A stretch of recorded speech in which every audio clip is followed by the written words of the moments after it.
Because one of the things that I didn't realize was that I forgot my team had canceled out of respect for my mother's passing. My team had canceled our book club meeting on Wednesday nights, and if you know how much I love our book club meetings, you'll know how how that kind of threw me off a little bit, But it's not their fault; they just did what I asked them to do. And also this morning, in Money in the Morning, in our financial consciousness training, our millionaire training camp. I actually went through the process of kind of eulogizing my mother and really talking about some of the ideas and the beliefs that she had and linking them back to finance and economics. So if you'd like to actually see that training I did a full financial training on money and life and success and everything else based on my mother's legacy. You can have that for free. Just pull out your phone and text the word mama to the number 87948. Text the word mama to the number 87948, and I will send it to you because it was something I put together that I said, I really want to remember my mother in a favorable way. And I also want to make sure that the community benefits from her legacy. All the things that she taught me are things that I teach you. I have a whole doctorate in finance. We've reached millions of people. We have almost 1 billion views on YouTube. So my thought was like, let's keep the party going. Just somebody passing away does not mean that it's over. And also, I appreciate your condolences. I see you. Let me know if you guys can hear me. Okay, give me a yes if you can hear me. And I see Tony Brown, Jason Sear, Tony C, Tony Boutte, Maxine Guy. I appreciate your condolences. Thank you so much. I appreciate the condolences 100%. I want to make sure I'm clear about that. But also, as I mentioned earlier, I was saying to you guys that I really don't. After you give me the first condolence, I don't want any more condolences. I'd rather have two things. I'm gonna ask you for two things. Can you give me two things? Two simple things, very easy to do. Don't cost you anything. Can you give me two things? Give me a yes in the chat if you can do this. Number one, the two things I need from you that I would like to request is one, I'd like your attention. You don't have to pay money to be here. You just have to pay attention. And number two, I would like for you to congratulate me. I want you to congratulate. Give me your congratulations because my mother was such a superstar and I was so lucky to have her. One of the rules that I've always applied, and I actually apply this in things like our Black Keys to Greatness life class that I have in the Black Business School, and it's free, by the way, if you want to join it, blackkeystogreatness.com. That's blackkeystogreatness.com. Is basically I just remind myself to always count my blessings before I count my curses. That's it. That's a simple rule. I count my blessings before I count my curses. And then it's not to say you can't acknowledge the things you don't have. It's not like you can't acknowledge the setbacks, you can't acknowledge the issues, but start by counting your blessings first, man. I mean, we live in America. We have so many things to be happy about. Why start the day off being sad? I don't want you sad. I want you happy, and I want you to also look at your opportunities instead of looking at your limitations. Do we agree? Does that make sense? Give me a quick yes. All right. So what I want to talk about really quickly tonight, since we didn't get to do the book club, but I do want to do this, I'm going to discuss the hidden history of Christmas. And a lot of you don't know that in Dr. Claude Anderson's book, which is called the one we're reading is called The Black History Reader. All of his books are at powernomics.com. He actually writes about the hidden history of Christmas. He writes about the things about Christmas that you don't know. The how many of you know? Give me a yes or no. How many of you knew that the slaves celebrated Christmas very different from white people? I mean, you probably guessed that. The slaves did not do what white folks did, but also there was Kwanzaa was not the first alternative that black people had in terms of how they celebrated Christmas. It does nothing against Kwanzaa. I think I think that Karenga, when he created Kwanzaa, did a good thing for the world. I actually spoke at his bookstore twice in South Central Los Angeles, and it was wonderful. It was completely sold out. The room was packed with hundreds of people, and thank you to all of you who showed up. One guy that I met that was really interesting was a guy named Alonzo. And he has a book called NWA, which stands for Not Without Alonzo. And he sent me a copy of his book. And Alonzo is the guy. This is pretty cool Black history. Alonzo's the guy who basically introduced Eazy-E and Dr. Dre and MC Ren and all those guys, right? So his book is called NWA Not Without Alonzo. And shout out to Alonzo. I haven't talked to his brother in many years, but I have a lot of respect for him. So anyway, so let me just kind of now let me write. I'm gonna write the URL down in the chat. It's Black Key. Somebody type it down for me too. It's blackkeys2greatness.com. I'm gonna put it right there in the chat so you can see it. And if somebody wants to help, just put it in the comments or something so others can see it. I should put it in the show notes or something, but maybe I'm too lazy to do that. But anyway, with that said, let me get into the real history of Christmas for Black people. This is something that may be of interest to you. One thing I want to mention before I even dig into that too is I'm really begging you. I'm absolutely begging you to do actually one more thing I'm going to ask you. This is my Christmas gift. Can you give me a yes in the chat if you're going to buy some stock for your kids? Can you give me a yes in the chat if you're going to buy at least one or two or three or whatever shares number of shares you can afford, buy stock for your kids. I've mentioned to you all before, I'm a finance researcher, I'm a finance professor. As a finance professor, I can confirm to you in the research that it is determined that the number one wealth builder in America is the stock market. The stock market is the place that rich people put their money. And so I want your kids to be rich. I want your kids to be safe.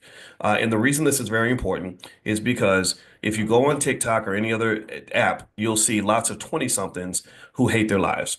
You'll see 25-year-olds who are stressed out, overworked, underpaid, mistreated, exploited, driven to depression because their economics are not right. If your money ain't right, it's hard for your life to be right sometimes. Give me a yes if you understand what I'm saying there. Money right, like my buddy Ash Cash says, money right, mind right.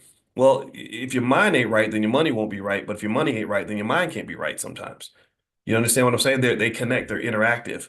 Mind and money are connected. That's why my wife, who's a therapist, she's a really highly super skilled therapist that trains other therapists to become therapists. That's how licensed she is. She's a full professor of social work. Very, very, very few of anybody becomes full professors.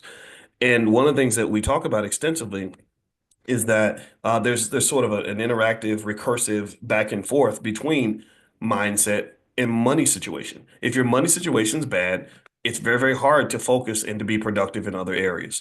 And so what I really want you to do for your kids, and this ain't for me, this is for your children, is I want you to just get in the habit of buying them a few shares of stock. Do you know that if you simply spent $1,000, if y'all, some of y'all got 20 broke 24-year-olds that used to live with you. Some of y'all got these 20 somethings that are struggling right now, and I'm not making fun of it, but it's true. Do you know that if you simply took $1,000 and bought them some Apple stock one time in 2000, that $1,000 would have turned into $365,000? Did y'all know that? You might have heard me say this before. I've said it in class, but I really need you to understand this. So imagine if you bought them $1,000 worth of stock every year, right? $1,000 a year is about $83 a month. $83 a month. So a lot of you have cell phone bills that are bigger than that. A lot of you have car notes that are $500 to $1,000. So what I ask parents, and I don't know if it pisses people off or not, but it's true. I say, well, do you love your damn child as much as you love your car? And I'm not saying actually everybody loves their child, but my deeper question is, do you care about them? Because loving somebody and caring about them are two different things. Loving them means, oh, I love you, I need you. If you go away, I'm going to be sad. I love my mother. My mother died, and I was sad that she was gone. But caring about somebody means that I need you to be okay. I need you to be good. Your well-being matters to me. I need you to be safe. I need you to be happy. I need you to be fulfilled. I need you to live your dream. So, do you care about your kids? Because every parent most parents love their kids. But not every parent cares about them. Not every parent has the discipline to say, I'm going to do some stuff, even if it's a little inconvenient, even if it throws me off my game, even if I can't go out and, yeah, and club in or do whatever I'm trying to do. I'm going to sacrifice, or even if it makes you mad at me. That's a big one. A lot of parents want to be their kids' best friends. You know what I'm talking about? My mama was always clear. I don't want to be your friend. I'm not one of your little friends. She would say that I don't care if you hate me. I need you to be ready in case something happens to me. And she used to prepare us for her passing when I was a little kid, and it scared the hell out of me. But believe me, I was ready for the world, and I was lucky enough to have my mother for 71 years. So that was a blessing. So my point is to say, do you care about your kids? If you care about them, buy them some shares of stock. If you don't know how to get started, there is a free training that we have in the Black Business School that everybody can access at blackkeystogreatness.com. That's blackkeystogreatness.com. Damn it, I did the wrong URL. I'm sorry, that's the wrong one. Scratch that. Forget I said that. Forget I said that. The one for the stock market for the $5 day plan is blackwealthmasterplan.com. That's what it is. Blackwealthmasterplan.com. That's 100% free. Blackwealthmasterplan.com. And also, one thing we're doing on Friday night, if you want to join us, is we're doing a financial slumber party at 11 p.m. I'm going to do a training I have called Stock Market Decoded. And we're going to get together at 11 p.m. on Friday night and on a Zoom in our pajamas with some popcorn, play some music, have some fun. My wife is going to be there, and we're literally going to talk about the stock market. I'm going to take you step by step through how the stock market works. We're going to make sure you know how to buy your first share if you don't know how to do that yet. But on top of that, if you've already bought your first share, I'll talk about stocks that I like and ways we can move forward as investors and all these other things. So So remember, I wrote my whole dissertation on the stock market. It takes a lot of expertise to get to that level. You can't just take a class or two. I took classes for 10 straight years, studied 8 hours a day, 7 days a week, including Christmas. And that's the level of depth that my training was. And that's what I did 20 years ago. That doesn't include everything I've learned since then, which is 5 times more than what I learned up to get my doctorate. So that's what we're going to do. We're going to do Stock Market Decoded in our Financial Slumber Party. If you want to join us, you can go to financialslumberparty.com. And also make sure you're on the text list to join our morning class, which is free. Just make sure you text the word morning, MORNING, to the phone number 87948. So text morning to 87948. So let's go back into Christmas really quickly. Hit the thumbs up button if you haven't done it yet. So with Christmas, Dr. Claude Anderson, in his book, The Black History Reader, talks about Christmas. And he says that he asked a basic question. He says, was Kwanzaa the first alternative to Christmas for Black Americans? So what Dr. Anderson says is this. He says, Kwanzaa, what many people call the Black version of Christmas, has Swahili and Arabic links and is celebrated by many Blacks in America. It was not, however, the first alternative Christian-like celebration that Blacks devised. The Christmas season brought a suspension of field work and a period for slaves to make merry and enjoy themselves. Slaves observed that Christmas season was a joyous occasion for most Americans, but enslavement laws of 1665 imposed Christian humbug on Black people in the American colonies. Christmas, largely a white Victorian invention of European society, excluded slaves, but they still had an emotional need to participate in the festivities, so they created their own Christmas traditions and Santa Claus. Pulling from their African heritage, they organized, this is what the slaves did. They organized a version of Christmas that was called Johnkannas, Johnkanaus.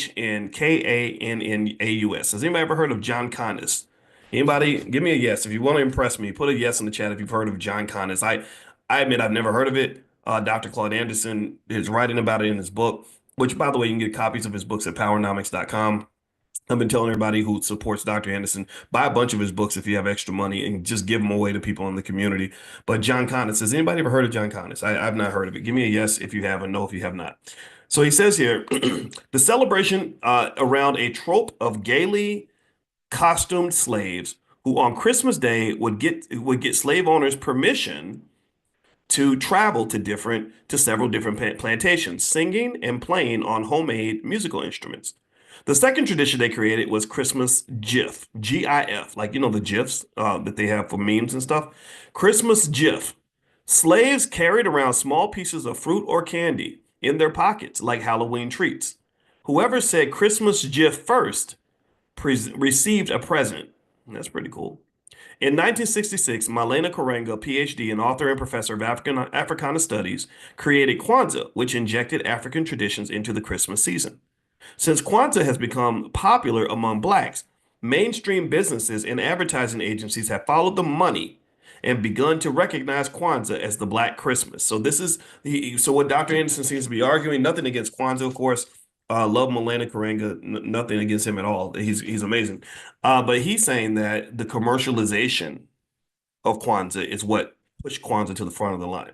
And truth be told, that's kind of a driver of a lot of what you value most as Black people. But when they advertise something on television, it does affect your mind and your perspective.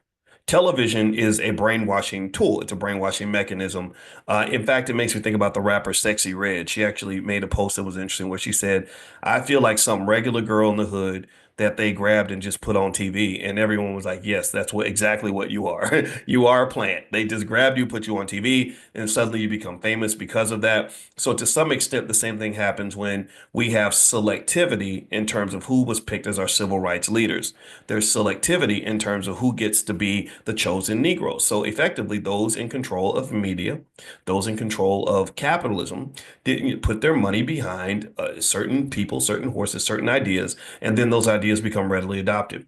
That's why it's extremely important for you not to get caught up in just following what you see on TV. I think you have to be very conscious about the ideas that you accept and the ideas that you reject. And so to some extent, he's arguing that Kwanzaa was something that was sort of selected as something that fit nicely with corporations. I mean, think about it. You got all these different days that you can sell things, and it works. It really works. Billions of dollars are generated in sales due to Christmas, Kwanzaa, things like that. Nothing against Kwanzaa, nothing against Christmas, but I really also encourage you to consider ways that maybe you can keep some money in your pocket instead of allowing people to create artificial holidays in order to get sales from you. They do this all the time. Amazon's notorious for this. They got Prime Day and then they got pre-Prime Day and all these other days that where they say, let's make this a holiday so that people will feel like I have to go spend money.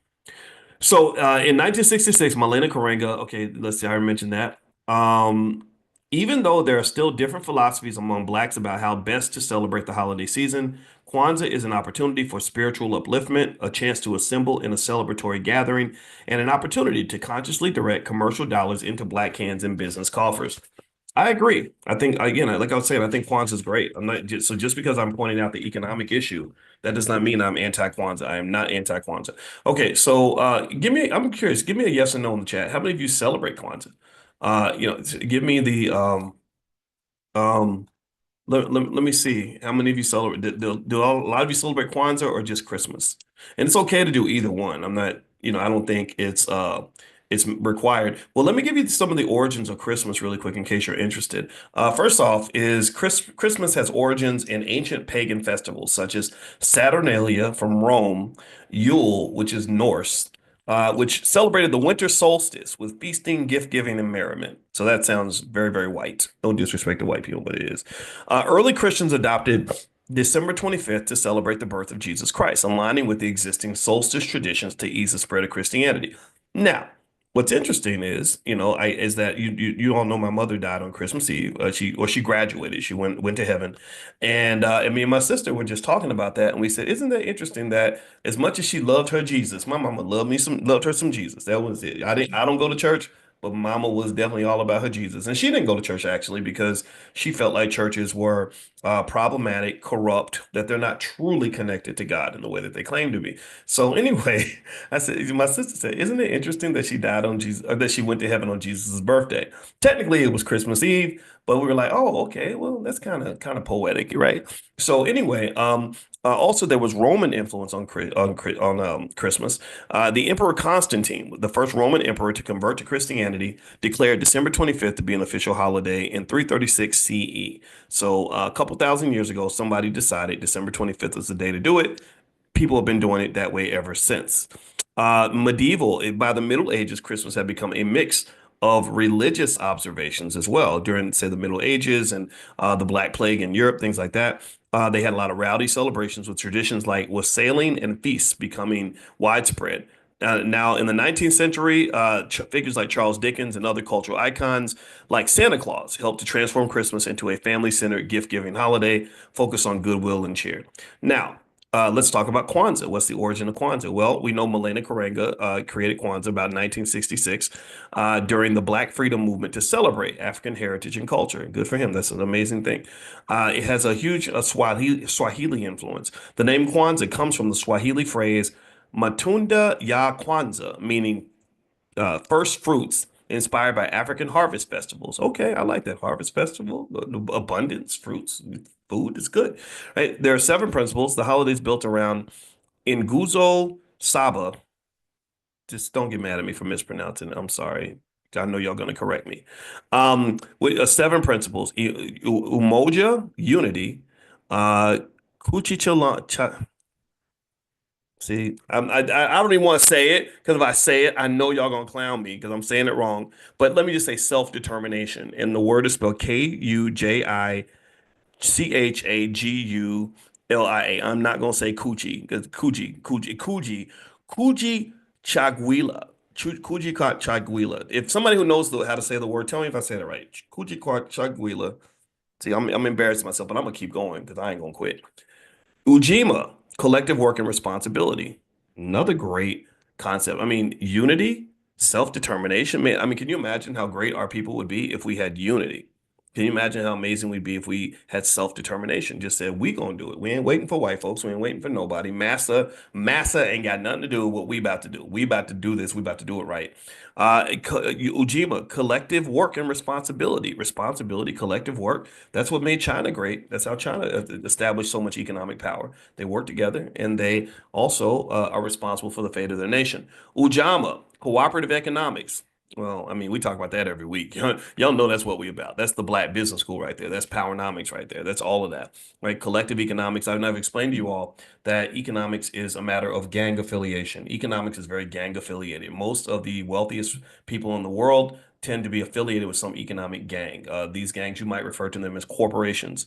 Apple Computer is a big $3 trillion economic gang. They all have the same code of conduct. They all wear the same little uniform. They got little logos, stuff like that. If you violate, then you get removed from the gang. The Black Business School is an economic gang. Y'all see my Panther right here, and I'm ride or die with the B1 community. We got our gang affiliation, and we're making it happen. We're getting things done. We pump millions of dollars into the Black community. We have pumped at least hundreds of thousands of dollars into Dr. Claude Anderson and the Harvest Institute and the Powernomics Corporation to support him because he's a person that every Black person needs to know about, right? We've been able to get a billion views on YouTube. We've been able to really help millions of people may buy their first share of stock. So we've actually helped to instigate what I know for a fact will be a multi-trillion-dollar wealth transfer over the next generation and beyond.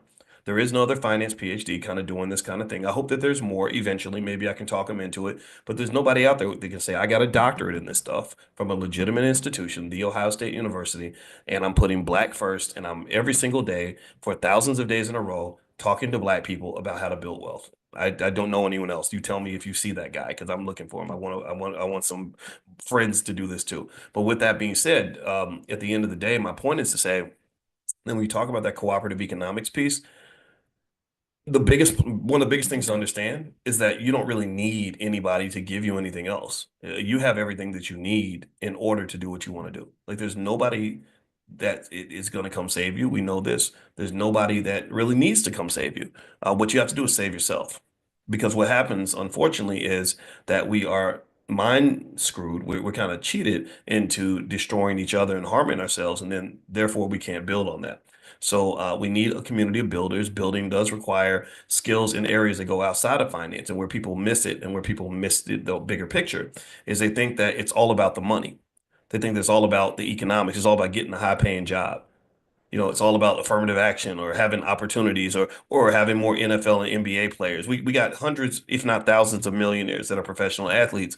But if they're not trained to build, if they're not trained in a certain mindset, if they haven't mastered all the tangential aspects of wealth building, then no wealth will be built. If you imagine this, let me give you an example. Imagine two guys, both have $100 million contracts in the NBA or the NFL. Both of them are making over $100 million. One guy doesn't know anything about institution building. He doesn't know anything about job creation. He doesn't know anything about making long-term plans or hiring people, delegation, all the skills required to build an institution. Well, he's going to be one successful guy, and we've had a lot of one successful guy. We've always had that one Negro that's doing well. Like we've always had that one Negro with a good job. That does not scale. That is not contagious. That is contained success. Success that is contained does not affect the whole community. It affects one guy. And then we get to look at that one guy and say, wow, that one guy's doing really well, but I'm not doing well. And then the one guy dies, and then the whole thing's over. So imagine the second guy. The second guy also has a $100 million contract, but he's built to scale. He's been trained to scale. From the time he was a kid, his parents, maybe they put him through the Black Millionaires of Tomorrow curriculum, and he learned things like the STURDY model, which stands for systems technology, entrepreneurship, relationships, and delegation. Right? He knows these things. He understands what it means to keep your poise, which we talk to our kids about in the school, which is producer, owner, investor, saver, entrepreneur. He knows these things. So he understands how wealth connects to relationships. He understands how wealth connects to mental health. He understands how wealth connects to physical health. He understands how relationships lead to delegation, which allows you to build teams instead of doing it all by yourself, working like a super slave where you're doing 100 hours a week. He says, no, I don't have to do 100 hours a week. I'm going to do 40 hours a week, spending my time delegating to 20 other people so that instead of working 100 hours a week, I'm now working 20,000 hours a week. Do you understand? Right? He has a certain mind space that's allowing him to take his money and make it contagious, creating a concept that we've talked about exclusively in the Black Business School, which is something called financial fertility. If you read my book, The 10 Commandments of Black Economic Power, I talk extensively about financial fertility. Your money must give birth to other money. Your money cannot be sterile. Sterile money is dead money. Dead money does not grow. It does not scale. It does not create opportunities. It does not elevate communities. So a lot of these Negroes, they got all these million-dollar contracts, are sitting on a bunch of dead money. A dead money is a financial carcass. A carcass is not going to give birth to a child. So your money has to be alive, and that requires the person who controls the money to have a certain understanding of how money works so you can maximize the value of the asset in front of you. Give me a yes if you follow what I'm saying. I know that I'm saying a lot. Give me a quick yes. Let's take a quick breather. I want to make sure you're getting you're digesting this. Because I know when I get excited, I start to go, go, go. And I just want to, I want to try to make sure we all kind of understand this on some level. And if you want tools that can help you with this, we do have a training I did called How to Turn Your Child into a Millionaire. It's very easy for me to turn your kids into millionaires if you do what I say and you start early. And the URL for that is kiddyboss.com, KIDDIE, kiddyboss.com. So you can go to kiddyboss.com if you like, or you can also text the word youth on your phone to 87948. So if you text youth to 87948, I'll send you some information on children's programs we have in the Black Business School, because one of our core values is that we believe Black people should educate our own children. Also, we believe we should create our own jobs. Also, we believe we should support Black-owned businesses. That's what we believe. That's who we are. I'm not apologizing for any of that. So, so anyway, last point. Let's finish up with Kwanzaa here. So Kwanzaa has what are the other principles? We talked about cooperative economics, NEO, which is purpose. Man, I love this. Purpose-driven life. Purpose-driven life, having purpose and like, sort of having intentionality. See, if you've got purpose and passion and intentionality, then basically you've aimed, you've got energy, and you picked your target. Right? You're aiming at the target, so you got your purpose. Then you're giving energy to the target. You're going at it hard. That's intentionality, right? And then at that point, you've got your purpose as well, which comes from just saying, this is what I'm trying to do. Because I've got this purpose, I've got a goal. Now, because I have a goal, I know where to aim my rifle, and I've got I'm putting power in it. I'm putting gunpowder in the weapon. That's where that passion comes in, right? So anybody who has a purpose, who's passionately and intentionally targeted where their energy is going to go, cannot fail. A person like that cannot fail. They're going to just go through life and kick ass and take names, and people are going to get out of their way because most people don't know who they are. They don't know where they're going. Most people are sheep. Sheep just follow other sheep. So the sheep could all be walking into the slaughterhouse, and a sheep will just follow the other sheep right into the slaughterhouse. That's the world. That's life. But if you have that person that has purpose, and then you've got that added with intentionality and passion, you can't be stopped. You can't be stopped. So let's keep going. Last, Kuumba, Kuumba, is creativity. I like that. Creativity is important. Wealth builders typically have to have creativity, but you don't use that just for wealth. You use that for any type of success, survival, whatever it is you're trying to do. And then Imani is faith. Oh, buddy, faith. Lord, faith is big for me because this morning when I was talking about my mother who just passed away on Christmas Eve this year. I literally took the word fear and I talked about how my mother grew up living in fear and then she got out of that and it made her a much stronger human being. And I took the word fear and I said, let's take that word and let's make it mean something. Let's talk about this in terms of the fact that we all need some sort of vaccine against fear. We needed that during the pandemic because fear in the pandemic, fear was the biggest virus in America at that time. It wasn't COVID, it was fear. And I said, okay, so fear, let's make fear an acronym that reflects my mother's legacy. And so the word fear, I said, oh, it stands for faith, education, accountability, and resilience. Faith, education, accountability, and resilience. And that's what my mother represented. So we talked about that this morning. If you didn't get a copy of that, if you'd like to get a copy, just text the word morning to the number 87948 and I can send it to you or something like that, whatever you want to do. But anyway, the F stood for faith. And I think faith is really powerful because faith is, when it's used in the right way, can really allow you to have a type of resilience and power that you can't have, that may not necessarily be justified based on your current condition, right? See what faith kind of does. Faith is a type of consciousness. See, I want you to pay attention now. Faith is it's where I see the bigger picture. I believe everything's going to work out. Everything is everything. The universe will take care of it. I'm going to be okay. See, what you got to understand, pay attention. Now, listen to this. Faith is a deeply economic concept. It's a spiritual as well, but it's deeply connected to economic spirituality. Did you understand? Do you all understand? I wish I could take a piece of my brain out and hand it to you so you could just consume it. Because what I'm seeing is this. Do you understand How much of our economic system is built on faith? Do you understand that? After Elon Musk, let me see, find a simple example.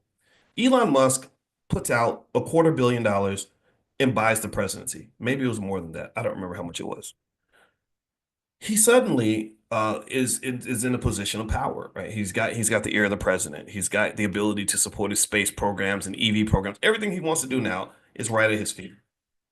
Well, even though Elon spent either between $250 million and $500 million to win the White House, that was an enormously profitable investment for him. Enormously profitable. Because do you realize that after Elon Musk won the presidency with Trump, Elon's wealth increased by about 70 to 80 billion dollars. Elon Musk at this point is now the richest human being, not just the richest man on earth. He did that a long time ago. He's now the richest human being that has ever lived in dollar adjusted terms. When you adjust for inflation, they believe that Elon Musk is the richest human being to have ever walked the face of this planet. Now, is that dirty, funky capitalism? Absolutely. Is it wrong, corrupt? I agree with you. I concede that point. You're not going to get any disagreement with me. He's a white boy from South Africa who grew up in apartheid. He's probably kind of a prick. So let's get that off the table and stop worrying about how people feel about you. Because if you love you and I love you, then that's all that should matter. If you love me and I love me, then that's all I care about. I'm not looking for Elon Musk to love me. I don't need love that desperately. So I'm not seeking approval from anybody. Can we please get that off the table? Let's talk about the specifics. Let's talk about why this is a great investment and why this links to faith.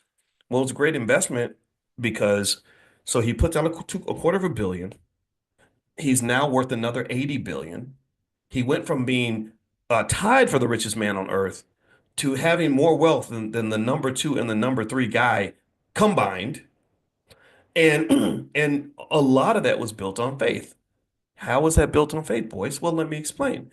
Well, most of his wealth came not from money he actually made. It didn't come from money he generated. It came from what? Answer me in the chat. Answer me in the chat. It came from an increase in what? The stock price. The stock price went up. Well, remember, you're talking to a guy who is an expert on how stock prices are formed and where they come from. And basically, I can tell you, his increase in wealth did not come from additional money he made. It came from the fact that his stock price went up because people had more faith in his ability to lead as an economic entity. People see these equations, and I've gone through a lot of them that explain where stock prices come from. These mathematical equations are very precise ways to say, I'm not really sure. You use really precise numbers, exact interest rates, and exact discount periods, and exact cash flow estimates, all to pretty much say, like, well, this is our best guess. And the thing about it is that if anything happens where the faith in the entity or the individual starts to decline, or the risk level goes up, or people just aren't sure about you anymore, or their fear goes up, which fear is the enemy of faith, right? You cannot have faith and fear in the same room. They don't work together, right? And so when those things creep into the market, stock prices do what? They start to collapse. They start to collapse. Well, why is that? Well, because when people are scared and the economy seems risky, they lose faith. They say, I'm not putting my money out there because I don't know how that's going to work out. See, so when I hear that word faith, I'm like, oh my God, that's amazing. That's an economic statement. And everyone else thinks about going to church and stuff. And faith is important in church for sure. But I think faith can be your friend. And I encourage you to really meditate on faith and what that really means for you, right? Faith might mean an entrepreneur who's going into the abyss where they know they don't have enough money, they don't have enough skill, they can't get a bank loan, ain't nobody helping them, but they keep going anyway, believing to the core of their soul that there is something good at the end of the rainbow. That's faith. Cowards can't do that. Traumatized people have a hard time doing that. So if you claim to be a person of faith, then be a damn person of faith. Faith really means you can go in and say, gosh, I don't know how this is going to work out, but I think it's going to be okay. I live my life on faith, man. I live my life on faith. Do you know when I was the hardest time of my life was this week when my mama dies right on Christmas Eve. That was very difficult for me. The second hardest time in my life was when I was 28 years old and I hit rock bottom. Everything in my life was falling apart. The woman I loved told me she was leaving to be with another guy. My classes weren't going well in school. And my money problems were so bad that I had to move out of my apartment in the middle of the night because I could not pay the rent. And so um, I remember being at rock bottom at that stage. And I remember just crying at my desk because things were so hard and I couldn't figure out how to move forward. I didn't know what to do. And I think at that point, there's something magical about hitting rock bottom where you say, I ain't got nothing else to lose. So I might as well go for broke. I might as well go hard. So going hard for me at that time meant that I said to myself, I'm tired of playing this stupid game. I'm tired of pretending to be a white boy. I'm tired of trying to fit in with people who don't like me very much. So I'm gonna go full Boyce Watkins on them, whatever that means, full Boyce Watkins. So at that moment, I committed to being me. That was literally the moment where the Boyce Watkins that you know, the one where a bunch of people love me and a bunch of people can't stand me, that's when he was born. He was born out of pain. He was born out of misery. He was born out of failure, and he rose out of the ashes. And I committed to this guy. I love this guy. And I said, I love you. I'm going to stick with you no matter what. So faith meant that I said, okay, if I work my ass off and get skilled at what I do, highly, highly skilled at what I do, and I'm a good person, then I have a very high probability of being successful at something. Those are my three rules. Bust your ass, get super skilled, and then just be a good, help people. Be a decent human being and it's gonna work out. Everybody ain't gonna love it. It's not always gonna be easy, but that was the strategy. It was really that basic. And that's what got me through everything. And that was me operating on faith. It's like, well, I know I'm damn good at what I do. I know I bust my ass and I know I'm a good person. So it'll be all right. It'll work out somehow. It'll all come together somehow. So faith is powerful, and I encourage you to really tap into faith when you're talking about making economic moves because you cannot build economics without faith. You cannot do black business without having faith in each other. That's a tough one, right? Y'all know what I'm talking about. You cannot build wealth for yourself. You don't want to invest for your children if you don't have faith that what I'm saying to you about the stock market growing over time is not going to work. If you don't have faith in yourself, then you're not going to jump out, start that business, make those investments, all those other things. So faith is, I think, such a powerful principle that all of us should apply in our lives. And the beauty of it is that you ain't even got to go to church. Just go to the church of you, whatever that looks like, right? Whatever that looks like for you. I'm not even here to judge that. Right. So what I'm gonna do is I'm gonna go ahead and finish this up for today. For those of you that were invited in from the weekly book club, just know what happened was the Zoom got erased by one of our team members. It wasn't her fault. I told her to do it by accident. And so I sent you all a text to let you all know that we were doing our book club meeting tonight. If you want to join the book club, you can go to blackkeystogreatness.com. It gives you free access to my life class, which is really good, and a lot of other resources. So I'm gonna put in the URL. I'm gonna put the URL in the chat, blackkeystogreatness.com. If you're watching the recording, it'll be in the description of this video. And also, I do have a podcast on Spotify, two of them actually. One's called the Dr. Boyce Breakdown, where I do stuff like this and I kind of talk about everything, kind of blending wealth with a lot of other topics. But then I have one that's focused specifically on the stock market called Dr. Boyce Daily Stock Market. So whichever one is most interesting to you, you can grab one, subscribe to both. It's totally up to you. And then the last but not least, if you want to join us for the Friday night financial slumber party that we're going to do, we're going to get together at 11 o'clock at night in our pajamas with our popcorn, and we're going to do finance in the middle of the night and just have a blast. It's like a big sleepover. I don't know if anybody remembers having sleepovers when you were little, how much fun they were. Well, I think maturity is overrated. So I said, I'm gonna do something completely immature.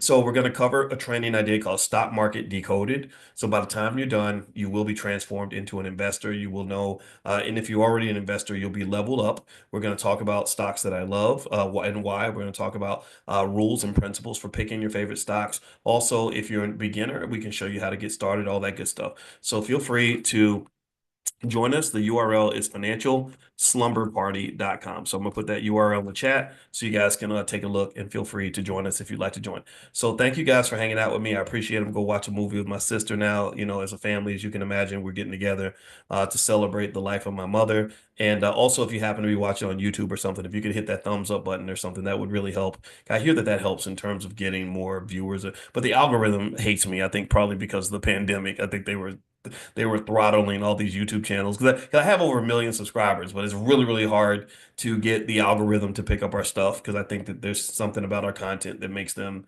uncomfortable. I have no idea. I don't care. Doesn't matter. We're still reaching millions of people and we're doing it under our own power, and I'm really proud of that. We're good. We're kicking ass, taking names. They cannot destroy us. They cannot slow us down. They cannot take us off the grid. It's too late. It's already out there. We're killing it. We're on top of the world. Let's keep going. So God bless you. Happy holidays.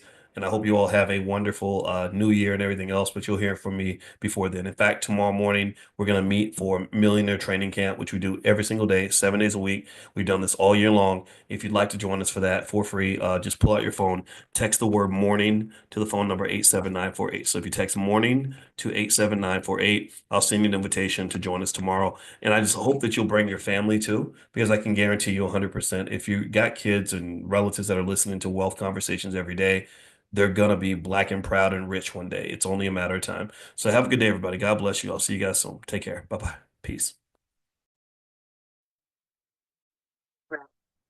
Good morning, everybody. Good morning. I hope everybody's doing well. So good to see you. Welcome, welcome, welcome to our Millionaire Training Camp. My name is Dr. Boyce Watkins, and it's so great to see everybody today. And sometimes I come in a couple minutes late, but I apologize for that. It's sort of like last minute shenanigans, kind of getting everything ready, everything ready for the big show, the big class, the big gathering, the big everything. Because literally every single day I wake up excited. Today is January 14th, 2025. And we will never have another January 14th, 2025 ever again. Do you ever think about stuff like that? I think about that a lot. I think about things like that all the time. And then you can only imagine, like with my mama passing on Christmas Eve, I've been really deeply thinking about everything. And what it kind of does is it reminds me of the importance of never wasting the moment. I really believe in seizing the moment, you're pursuing your passion and your purpose.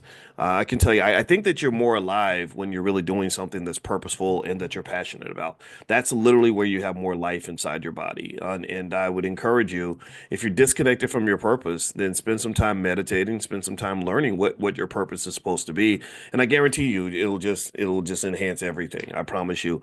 All right. So anyway, all right, so one thing I want to mention is that there is tonight, if you are interested in going on the trip to Ghana this summer, you can meet with Jay Cameron tonight in a Zoom, and he will give you all the details and all the information. Also, we have other trips that we're partnering with Jay Cameron on. So if you want to just see all the trips that are available, you can go to b1voyages.com. That's b1voyages.com, be the number one voyages.com. And you can also text the word travel to the number 87948. If you text travel to 87948, we'll keep you notified whenever we do anything that's travel related. We are going to go to Black Wall Street. We're going to go to Miami. We're going to go to Ghana, and then maybe we'll go other places. I really want to kind of do a little bit of everything. I'm super excited about that. I'm actually going to go to Denmark tomorrow. And so I'll be sort of talking to you guys from Europe.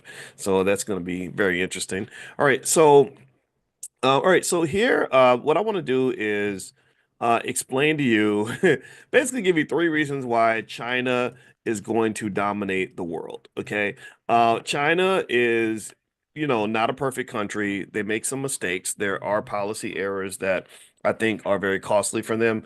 But Lord Jesus, man, when I tell you, I hope that did that sound that ain't sacrilegious for me to say Lord Jesus, is it? I don't think so. I wasn't saying it like in a bad way or nothing. But anyway, when I tell you that this country, I wrote notes down. I can never find my notes. When I tell you that this country is doing everything right, like they're just literally just being real gangster with the rest of the world. I'm not kidding. They are right now, China has a trade surplus. A trade surplus is the value of everything you export minus everything you import. So they have a trade surplus with the world. And if you want to understand how a trade surplus works, it's kind of like the opposite of what the black community does with white people.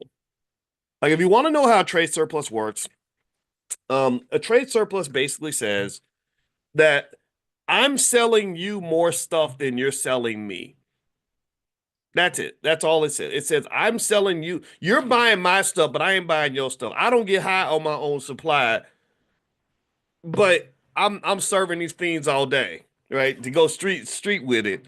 Does that make sense? Give me a yes if you understand that, right? So that's kind of what China does. China is they are the original gangster with the rest of the world when it comes to economics because they understand powernomics probably as well as Dr. Claude Anderson himself.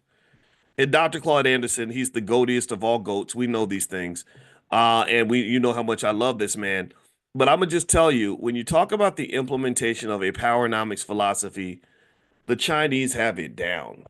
The Chinese are like, I'm the producer, you're the consumer, and that's how it's gonna be.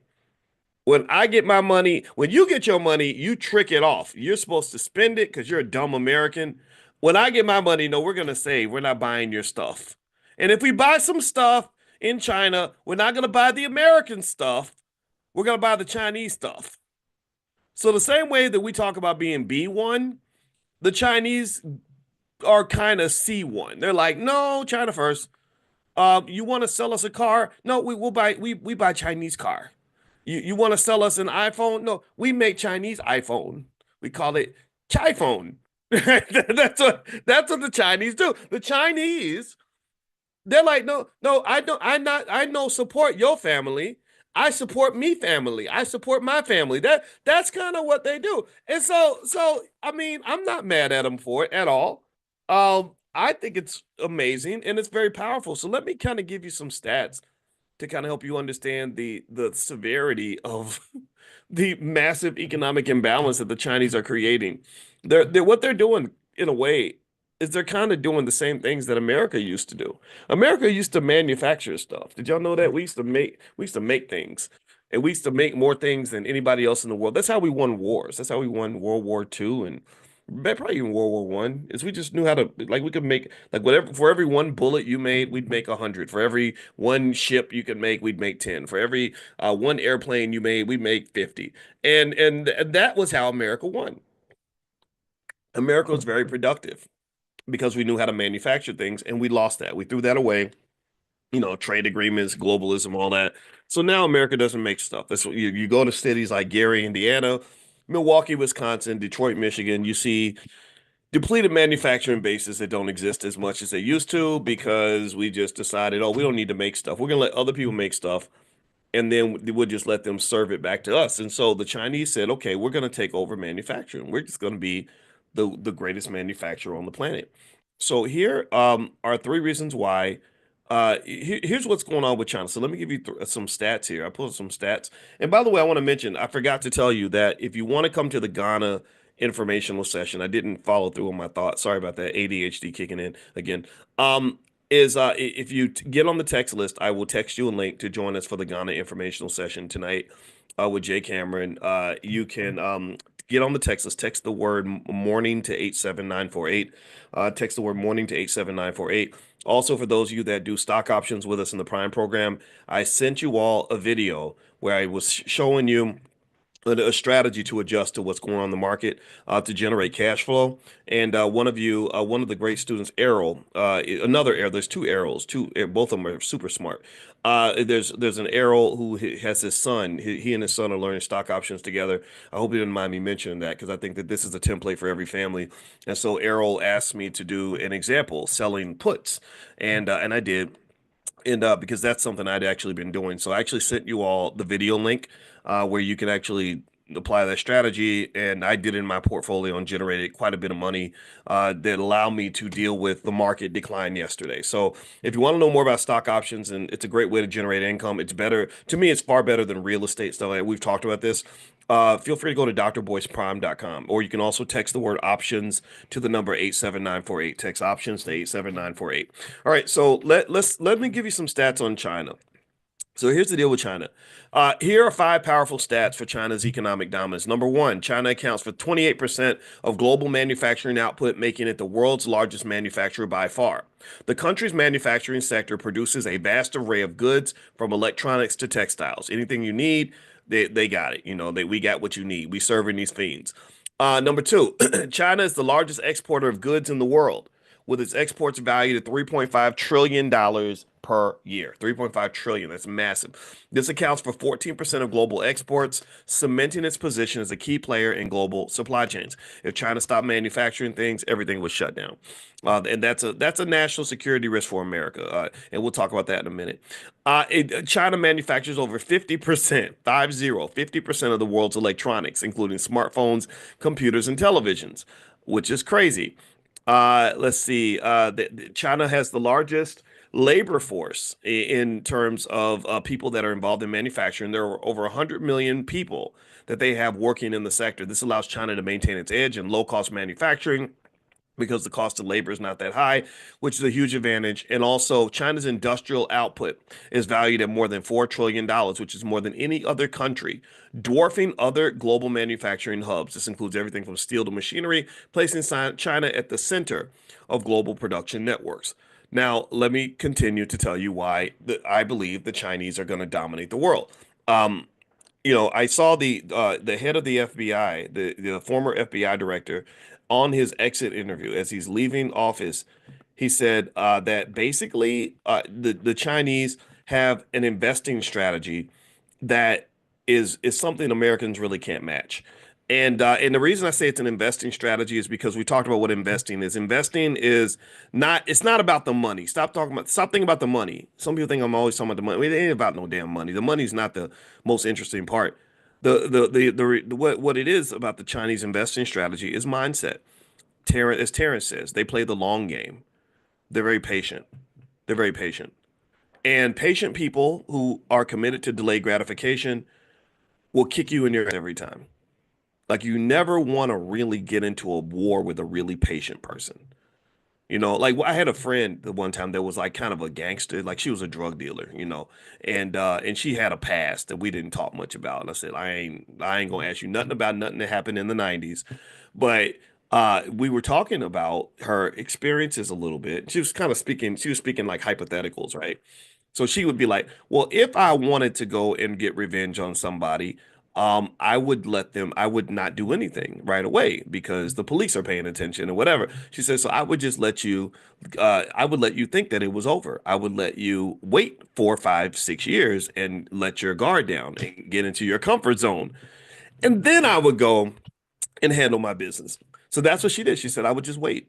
I would just wait and wait and wait and wait and wait. And eventually they just think, oh, it's over. It's all in the past. And then one day, next thing your dog is boiling on the stove or something or whatever, right? So, so basically, so patience is not just powerful in life, but it's powerful in investing, actually, incredibly powerful. Warren Buffett actually says that wealth is nothing but a transfer of money from impatient people to patient people, impatient people to patient people. And so capitalism thrives in America largely because we create a society full of highly impatient people. Tell me if I'm lying. Instant gratification, gotta have it now. Dopamine spike, dopamine hit, dopamine hit, right? And again, like the dope dealers, they're serving them fiends. Like you want some Instagram? Yeah, yeah. You want scroll, right? You want sports betting? Yeah, yeah. Cowboys. I'm betting on the Cowboys. Don't do that because you'll lose your money. But like whatever. Like we have this society that's built on all this instant gratification. And you see it kind of pile up in a lot of areas, like relationships. Oh, if it's the third date and I ain't getting none, then I'm out. I'm out, right? If you can't spend $300 on a first date, I'm gone, right? And so what happens is that there's the short-term benefit, but there's a long-term cost. There's a long-term cost. And what I see in terms of the long-term price people are paying is number one, people are lonelier than ever. A lot of marriages don't last. A lot of people are disconnected from each other. Most young guys in their 20s haven't even slept with a woman in over a year, like 75% or something crazy like that, which is just unbelievable. And then people get older and then they sort of realize like, wait, I didn't invest in people. I thought kids were a burden. I thought a spouse would just hold me back.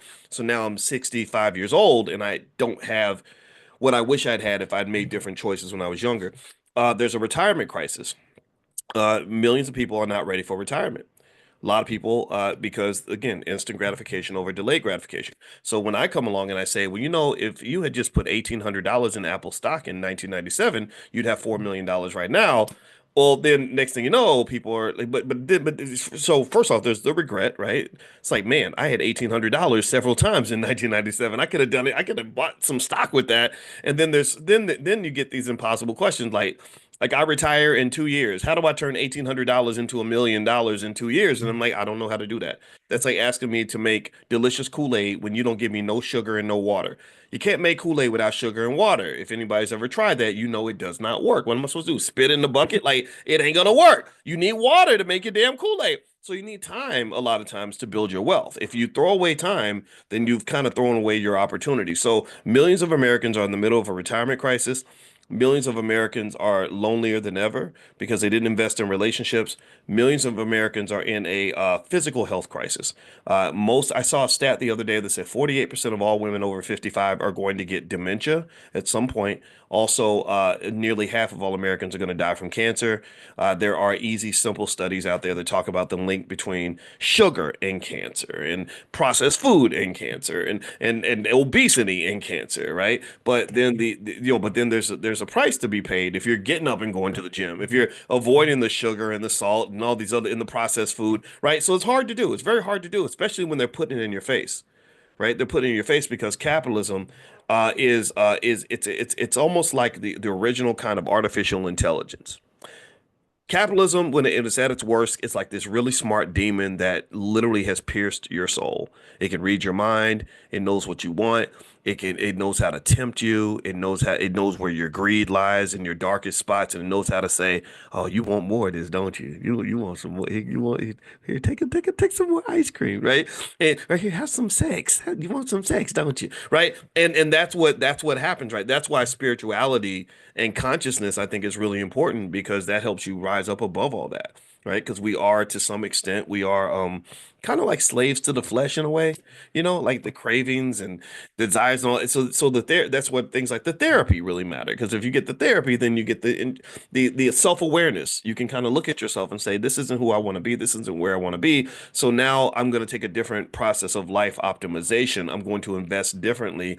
I'm going to make sure I still enjoy my life, but I'm going to enjoy it in a way where I can enjoy it over a long period of time and not just have a lot of fun right now and pay a big price later on. The Chinese, I think, are dominant economically largely because they incorporate this into their society for children at a very early age.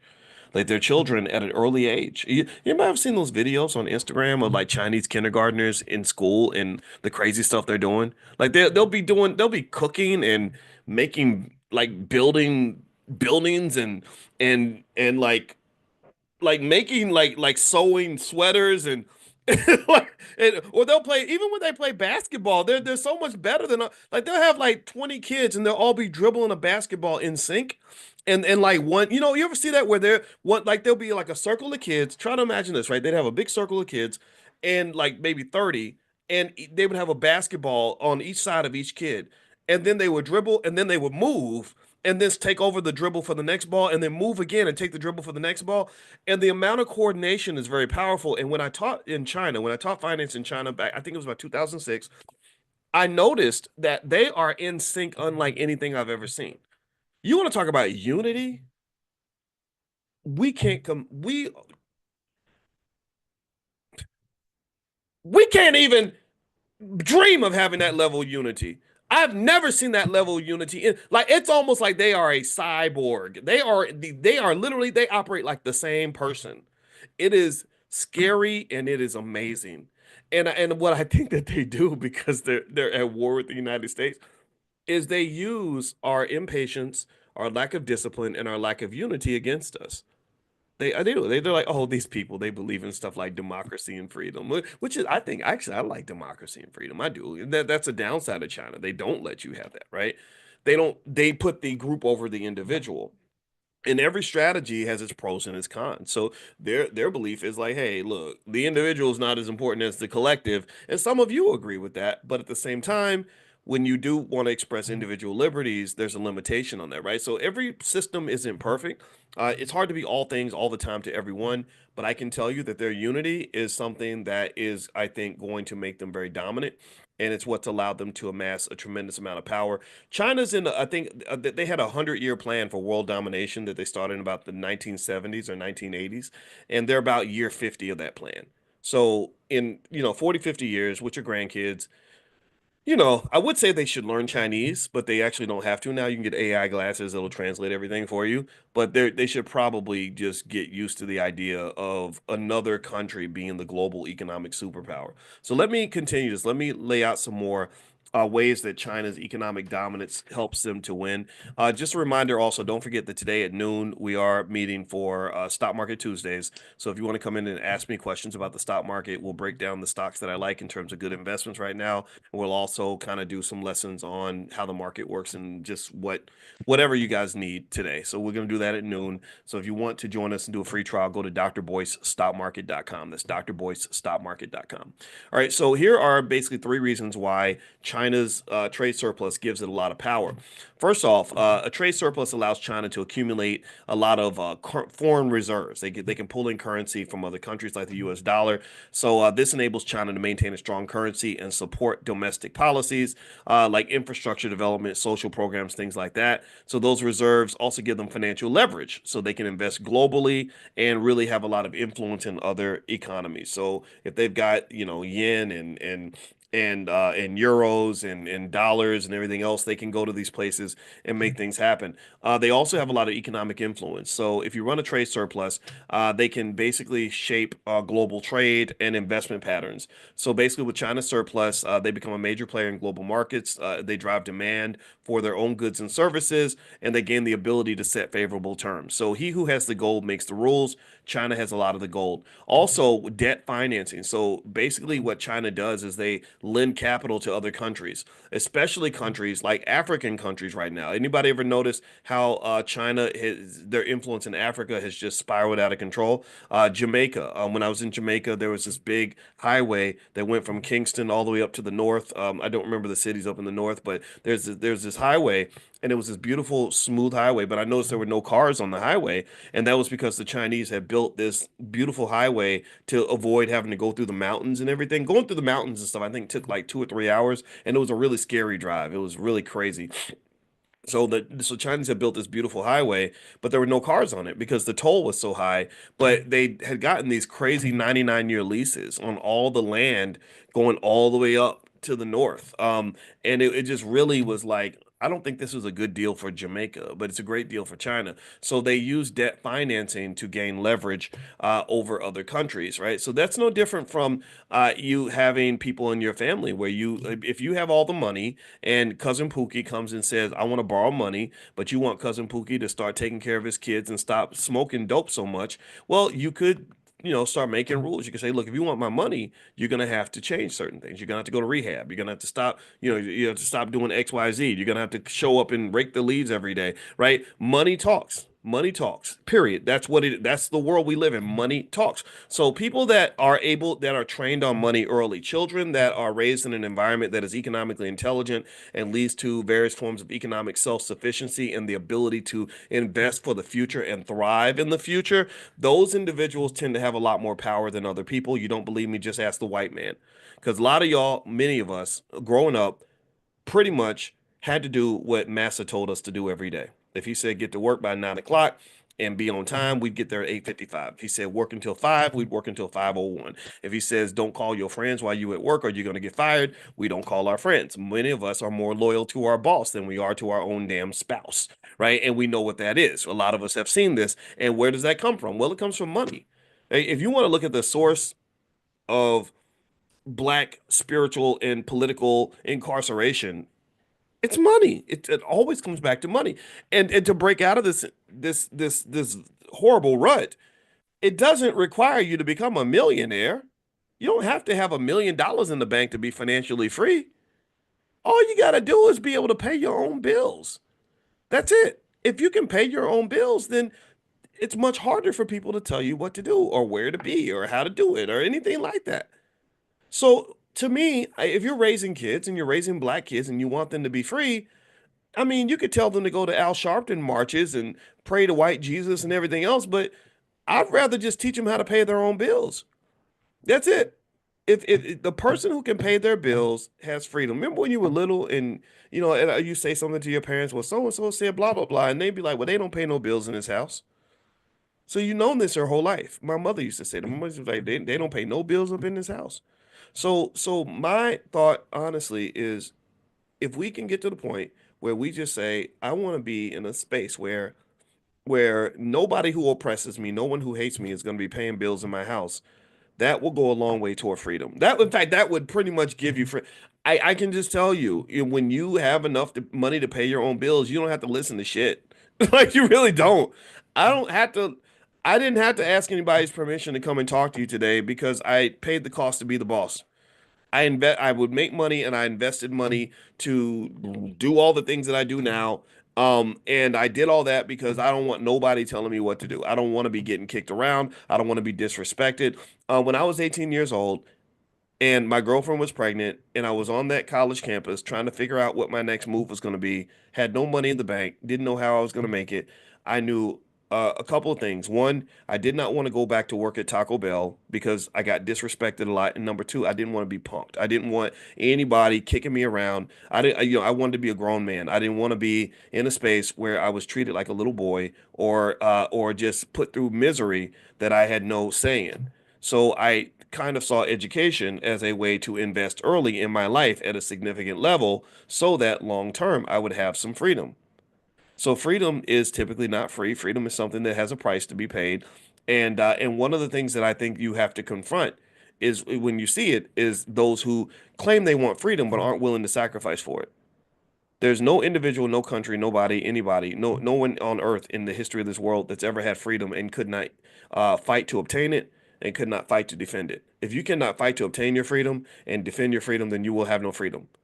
You will have no freedom. Somebody will come along, beat you up, and take all your stuff. That's what happens in a capitalist society, but that's really what happens in the jungle of humanity. We are animals at the end of the day. I'm not saying that we're 100% animals. Yeah, we're separate. We have the prefrontal cortex. We're a little bit different from the animals, but at the end of the day, go watch some bears or some lions or some cats or some chickens fight over territory and see how the weak chicken does. The little punk ass chicken that's crying and whining every time a chicken beats him up. You think they're gonna feel sorry for him and give him something? No, they're gonna beat him up and take his stuff. They're gonna say, okay, you've identified yourself. You are the weakest link. Mother Nature says you shouldn't even survive. Survival of the fittest. Darwinism says you shouldn't even exist. You certainly should be allowed to reproduce because you got these weak, punk, inferior genes. So we're just gonna beat you up, take all your stuff, make your life miserable, and kill you.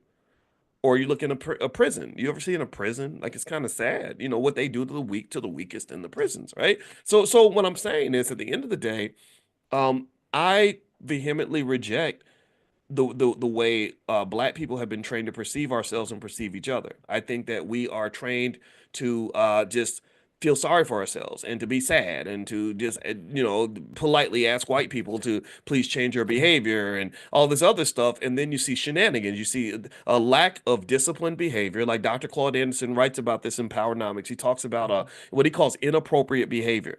You out here buffooning, cooning, and twerking and acting a fool, don't want to open a book, but and all these other things, but then you somehow expect the world to respect you. It does not work that way. It does not work that way. To get respect, you got to show up and command respect. If you command no respect, then you will not get it. So anyway, let me keep going because I don't want to offend nobody, but this is the reality. And so I think that the way we're even taught to think about race is completely wrong. It's completely wrong. I think that our children should be taught to compete. That's it. Yeah, they may not like you because you're black, but who cares? Why do you even need somebody else to like you like that? What's wrong with you? Your mother should like you. You should like yourself. The need to be liked is a weak to some extent. That's a weakness, actually. That's something people can exploit. Oh, you need us to like you. Okay, well, do what we say, or we're going to say that we don't like you. We're going to call you ugly. We're going to call you stupid. We're going to take away your Oscar, your Grammy, your Nobel Prize, whatever little stupid awards we've invented to give you your self-esteem. We're going to take those things away. We're going to take away your little fancy job. You won't have the corner office no more. You won't be the chosen Negro anymore because you're not behaving appropriately. So what we do is we learn over time that if you behave, then they're gonna hook you up. So we have a lot of well-behaved Negroes that are in corporate America and other places because we know that if we get out of line, there's going to be an economic consequence. And I don't know, maybe, I mean, I know my whole life I've kind of been the rebellious kid a little bit. When I was in elementary school, I used to stay in detention, and I don't even know what it was. I would try. I'd be like, I'm trying to fit in. I'm trying to. I would just every damn day, and it was like, damn, I'm I'm suspended again. I gotta stay after school again. I would stay in detention. Like I would just sign myself up for detention at the start of the day because I knew at some point something was gonna pop off. And I guess it must have just been like I don't know, like if something didn't make no sense, I'd be like, well, I'm not doing that, or that doesn't, or if I wanted to just do something, I would just do it. I have no idea. My mother used to say, "Yo, boy, your mouth will either make you great or get you killed. I'm curious to see which one." And when I met Cornell West for the first time, he's such a wonderful human being.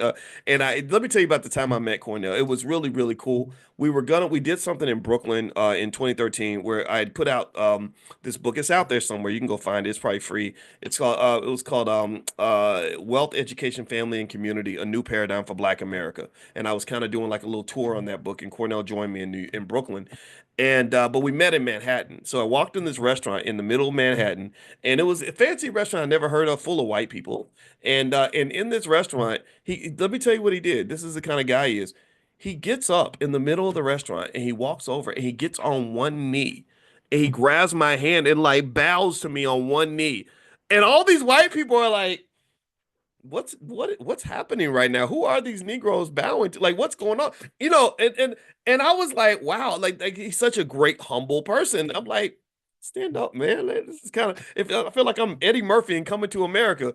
But anyway, when I told him what my and then when we sat down and talked, he told me that he literally knew my parents. He said Robin Watkins, blah blah blah, Larry Watkins, blah blah blah. He had read my Wikipedia page, and he knew my father was a police officer. He knew my mother was a social worker. He knew that my parents are a little more on the conservative side. That's their choice. That's who they are. Because cops, my dad's a soldier and a cop. He's black, 100% black, but he's not into the shenanigans. He's not into feeling sorry for yourself. That's kind of how he was built.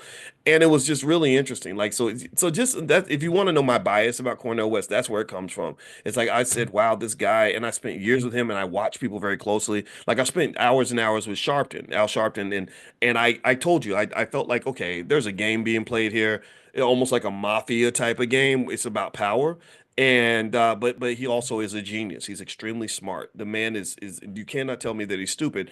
Cornell came off as a genuine soul. I observed him closely as he interacted with every person on the street because people recognize him more than me, and white people don't really know who I am, and I don't, and I like it that way. Whereas with him, lots of people were stopping him, and I just liked the way he treated everybody. It was something that just told me, like, wow, I wish we had more people like this running the country because we'd have a better world. I really believe that. But anyway, I remember I told him, I said, yeah, my mother used to say, boy, your mouth will either make you great or get you killed. I'm curious to see which one. And he said, I think it might be both. He said, I think it's gonna be both, brother. And I said, yeah, you might be right about that, but that's okay. I'm all right. I'm willing to die for what I believe in. So let me finish up with this China thing. Okay, so in terms of China's economic dominance and the fact that they have this massive trade surplus, this is something I think the black community should pay attention to because what happens when you have a trade surplus is that the people that are buying all your stuff, where you're not buying any of their stuff, they're at a natural economic disadvantage. You're at a disadvantage. So for the black community, when you see how little we are actually producing for the world, how little others support black owned businesses, how black owned businesses get boycotted by two groups. They get boycotted by black people and they get boycotted by white people. But we'll go support their businesses in a second. Like we attach purchasing things from them to our self-esteem. Like I feel like I'm a better man because I got this label on my body, this Coach, Gucci, Louis, Prada, whatever. I'm picking up a bottle of the Henny when I go to the club, right? Whatever it is, right? We tend to like really enjoy these labels because they're attached to our self-esteem. Go watch the video How to Sell to the Negro. So what's happened is that basically they do to us what China does to the world. That's why China is going to dominate. In fact, let me read this here. China has strategic influence or all around the world because of sorry, I lost my screen. Because of the trade surplus, right? So effectively, when they go in and your money talks and the BS walks, China is pretty much able to declare war on you without actually firing a single bullet. Like they don't have to fight you to destroy you. And they don't have to tell you that they're going to destroy you. The Chinese are very polite. I remember when I was in China, I noticed that one thing that someone told me culturally, and I don't want to stereotype, but they were literally saying like Chinese people typically don't say no to anything, right? They won't say no to you. So if you say, "Hey, I need to use $1 million. Can you give me $1 million in 3 hours?" A lot of people they won't say no. Like here, we'll be like, "Hell no! What are you talking about?" They'll be like, uh, I need to think about that. So that's what they kind of do. So they're very polite, extremely polite. And so what they'll kind of do with other countries, I've noticed, is they'll go and you'll do something they don't like, and they'll be very polite. They'll be like, "Oh, it's okay, it's okay." And then next thing you know, your goods are not getting through the port in China, or or they've been done some sort of embargo on you economically that's decimated you financially. So they're very subtle about that. They declare economic warfare, not so much direct warfare. They don't want to go to direct war with the United States, but the FBI director mentioned something really interesting about how the Chinese investment strategy works. Because they don't just invest in things that generate money, they invest in power. And one thing that he said the Chinese have done is he said they have planted a bunch of bugs in a malware viruses, computer viruses in a lot of essential American infrastructure. They basically said that they're just sitting there. They're waiting. They're just waiting. Like, okay, go ahead and do something. Go ahead and say something. And what they said they can do is they can then at that point activate these Trojan horses to poison our water systems, to mess up our electrical grid, shut down all the cell phones in the United States, whatever, right? And this is what he said he was deeply concerned about. So just keep that in mind. Like if we go to war with China, they know how to fight just in sneaky little ways. Like I think they fight through social media. With all that conversation about Russia and China, getting all these ads on social media to basically kind of pit people against each other. And they're very aware of, for example, the racial divide in America. So there will be, these Chinese bots that pretend to be, strong black women on the internet who have all these opinions, or angry black men or whatever that will just pour fuel on the fire to create civil war. Thank you, Sharon. That's the right word, right? So they know this. They use America's divisions against us.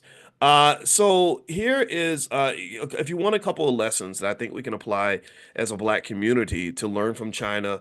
First off, there's economic independence and wealth building. So as you know, the same way China accumulates the reserves as a source of power, I think that we should build wealth and achieve economic independence as the number one objective for our whole entire community. That has to be near the top of our priority list. So that means owning businesses. We cannot keep producing employees. Stop producing employees. Stop producing people that are consumers and employees and renters and all these other things. You cannot do that. You cannot thrive and grow when you're on the white man's economic nipple. You cannot live like that. I'm not saying you can't work with other people. I'm not saying that you're a sucker for getting a job. I'm not saying that you should get mad because a white man walked in the room. None of that. I'm talking about stop taking pride in being horrifically overly dependent on another community. That is a vulnerability. That's a national security issue. Malcolm X, a great black nationalist that he was, would understand this. He shared this. He mentioned this. He fought for this. So what happens is that it's really weird. I remember when Damon Dash went on to The Breakfast Club and did that epic interview where he was really talking about having your own business and all, and he was doing it in a Dame Dash kind of way, right? It wasn't perfect. Dame, I told you he's not perfect. I spent a lot of time with the guy and I like him, but he's different. But I remember I remember when I got a call from Charlemagne, and he's like, yeah, man, he said, I need you to come and calm down people because I got brothers calling me, they gonna quit, tell me they gonna quit their jobs tomorrow, they gonna quit their job tomorrow, and I said, yeah, I said, well, I can fix it, I can patch it up a little bit, but he's kind of right. These men, some of these men, he was talking a lot to the men, but I'm sure the women got it too, and I think women can relate as well. I said, some of these guys got to grow their balls back, man. They got to get their testicles reattached to their bodies. Like you can't just, he said, well, white people can go and get jobs and also. I said, yeah, but you got to understand, man, you're not white.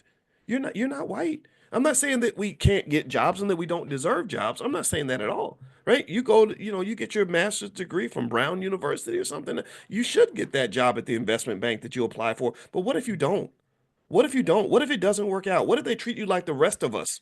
What if you go through what I went through, where I had the highest grade point average of every black student on the entire University of Kentucky campus? I got two bachelor's degrees in 4 years, could have had three if I'd taken one more class, just didn't care. And I applied to 200 Wall Street firms, 250 to be exact. I got rejected by every single one of them. Every one of them, because I didn't have the network. I didn't know what to do. I didn't know how to get these. I just thought you fill out the application, send in your resume, you have good grades, good things are going to happen. It didn't happen like that. I got 250 rejection letters to my house. What now what? Now what we gonna do? What's the plan B, damn it? Am I supposed to sit around, man? These white people, man.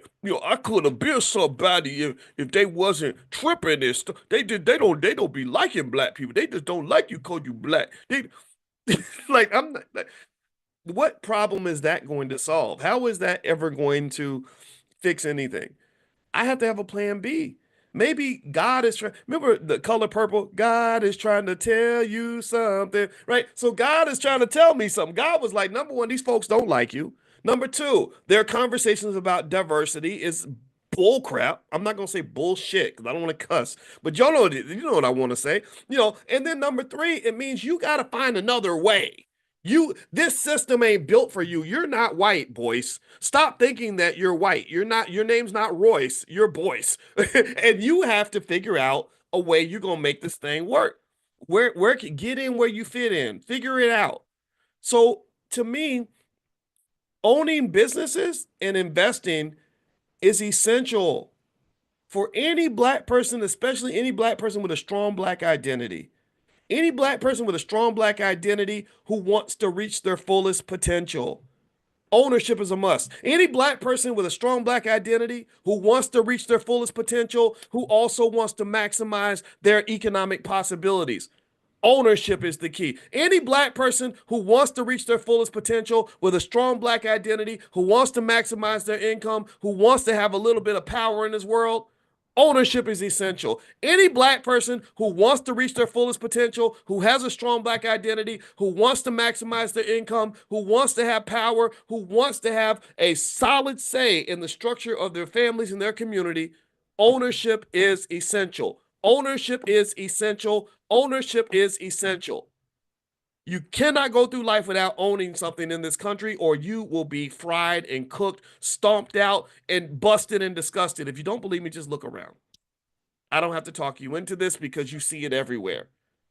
Nothing but despair and sadness, and then the conversation will turn into a primitive slavery, like old plantation conversation. We need to get jobs for the Negroes. Black folks needs more jobs. I'm not saying jobs are bad. I'm not saying jobs are bad, but y'all know what job stands for. What does it stand for? Just over broke. Just over broke. That job ain't gonna make you wealthy. That job is not gonna give you no real power. That job's gonna give you just enough money so that you don't die of starvation or something, and you have a place to live, and then you can keep showing up to work every day. They give you just enough, like almost like a basketball player where they're like, we're not gonna pay you, but we're gonna buy you some gym shoes and a uniform, just enough for you to show up and play for us every day. We're not really trying to help you thrive. We're not trying to get you into the owner's box. You're not going to be Jerry Jones.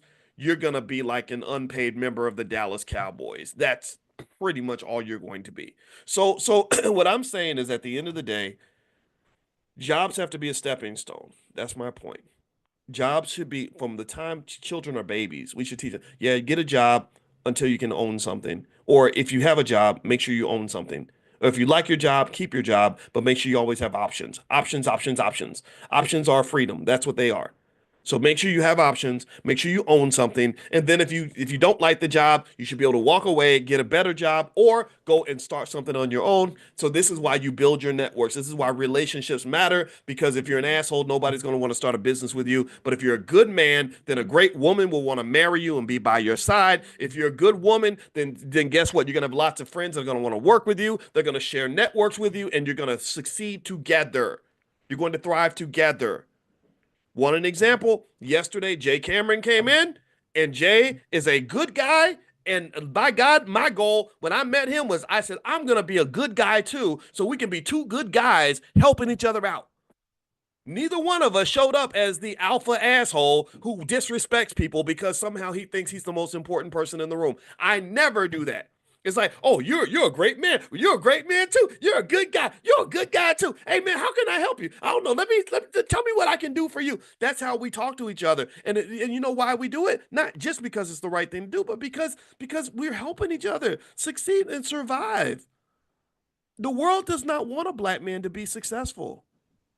This country does not want a black man to have power. This country does not want black women or black men to be together. They do not want black people unified. They do not want black people secure and safe and happy and wealthy and having stable families and all that. That's why they promote all this garbage to you in the media. That's why Sexy Red will get more radio play than India Ari, right? India Ari, no, nobody wants to hear that. They want to hear about some lady rapping about her baby daddy and how many STDs she caught last week. That's what they really want.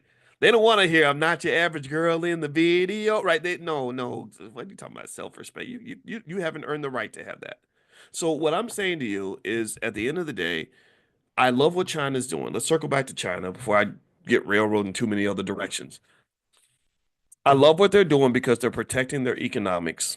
China is a powerful country because they are practicing Dr. Claude Anderson principles of powernomics, basic ideas. We sell stuff to y'all, you buy stuff from us. We are the drug pusher, you are the drug addict.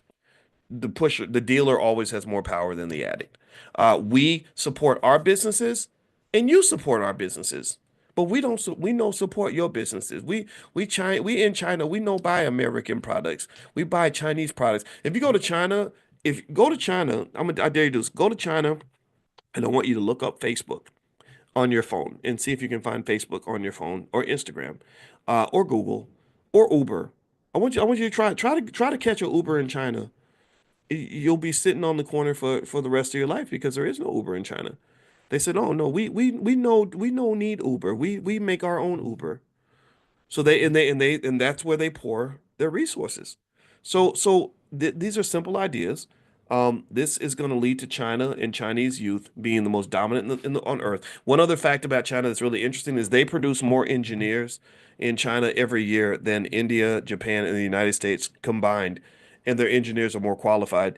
They can go on the job, and because they don't spend all their time in college, like, going to frat parties and step shows and whatever, they actually learn stuff. So they can actually go on the job on day one, start getting patents, and start actually being productive on day one.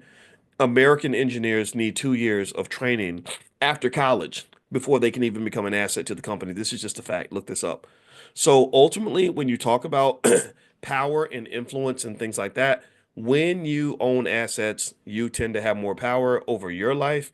And then eventually, when you have an agenda or an objective, you're better able to pursue that objective because you're not hamstrung by economic limitations and economic challenges.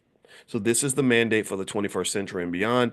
This is what intelligent black people are doing. This is the plan for our community. This is where we're going to be. And it's going to take time to build all that. But you put a good 20 or 30 years into this, you become incredibly dominant and you have a lot of leverage in the world. The Jewish community did that with Hollywood, by the way. If you ever go watch that book, I've told you all about how the Jews invented an empire of their own, how the Jews invented Hollywood.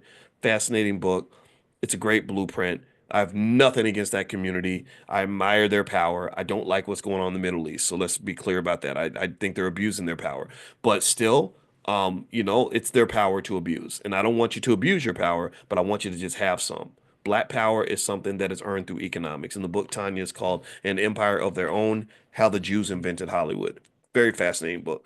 All right. So anyway, let me finish up really quick. Number one, tonight, Jay Cameron is doing the informational for the trip to Ghana. If you want to know about the trips that we're going to take, text the word travel to the phone number 87948.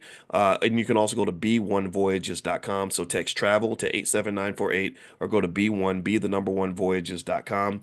And there's other trips on there that you can feel free to go on with us. Also, number two, If you're in Prime, that video I texted out to you guys. If you have an interest in stock options, text the word options to the number 87948, and I sent you a video on how to sell some puts. And I think selling puts, it seems like it's already worked out. Like the stock market's going up today, so if you sold puts, then you actually were able to generate some money from that. Number three, later on today at noon, we're doing our stock market investors club. So if you want to give that a try, you can go to drboycestockmarket.com and do a free trial. Somebody put that in the chat, please. drboycestockmarket.com. And also, you can share your membership with your entire family. And Dorothea says, I did not get the video. Can you resend? Yes, I will resend it. If you ever miss something and don't see it, don't forget we have a great support team. You can email support@theblackbusinessschool.com, and Amani is right there, and Chanel, and they'll take good care of you. So email support@theblackbusinessschool.com. Okay, Charlene says, I missed what you said. I'm at work. Okay, well, I'll give you, there's a link actually. Today, this class is recorded on drboycetv.com. So I'll put this link in the chat for anybody that wants to watch the recording or maybe share it with anybody in your family if you think this message was beneficial for you. So here we go. There's the link. All right. So anyway, have a good day, everybody. God bless you. Thank you so much for listening, and I will see you all tomorrow morning at 10 a.m. Make sure you're on the text list for this class. Text the word morning to the phone number 87948. Or if you live in another country, just go to drboyceelevate.com. That's drboyceelevate.com. Have a good day, everybody. God bless you. Take care. Bye bye. Good morning, everybody. Good morning. Welcome to Money in the Morning, our millionaire training camp. My name is Dr. Boyce Watkins. I hope everybody's having a good day. I'm about to send you all the link to your text. If you're not on the text list, then make sure you get on there. Text the word morning to the number 87948. And I'm going to send you all a text right now, letting you all know that Money in the Morning is starting now. All right. Okay. So. Uh, I hope everybody's doing well. I'm proud to say that I wasn't just in the 5 a.m. club this morning. I was actually in the 4:45 a.m. club, which meant that I was pretty dead tired and I had to take a nap, but I just woke up from my nap and I'm ready to start my day. And there's something great about starting the day just early in the morning when you're getting a big jump on everything and it's like 9 o'clock and you've already like done 10 million things. Hey Errol, how you doing, man? Good to see you. Yeah, so Errol, hit me up at some point, Errol, because Errol is actually he works with us in our Prime program. He's one of our consultants that we have, and we're actually bringing consultants that can support you in whatever you're doing. If you're looking for one-on-one support, things like that.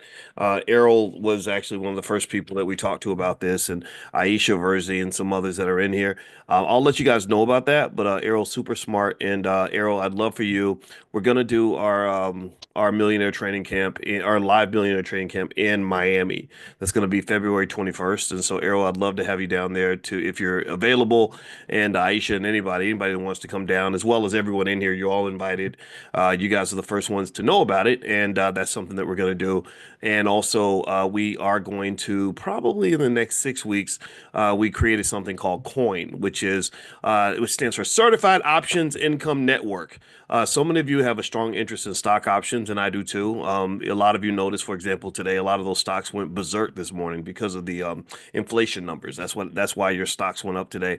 And so, if you want to learn about stock options from A to Z, it's going to be an intensive 3 month program, once a week, a full training with a certification at the end. And so, Coin, you guys will be the first ones that are invited, and you can take a look. And if it's something that you're interested in, then we can certainly help you.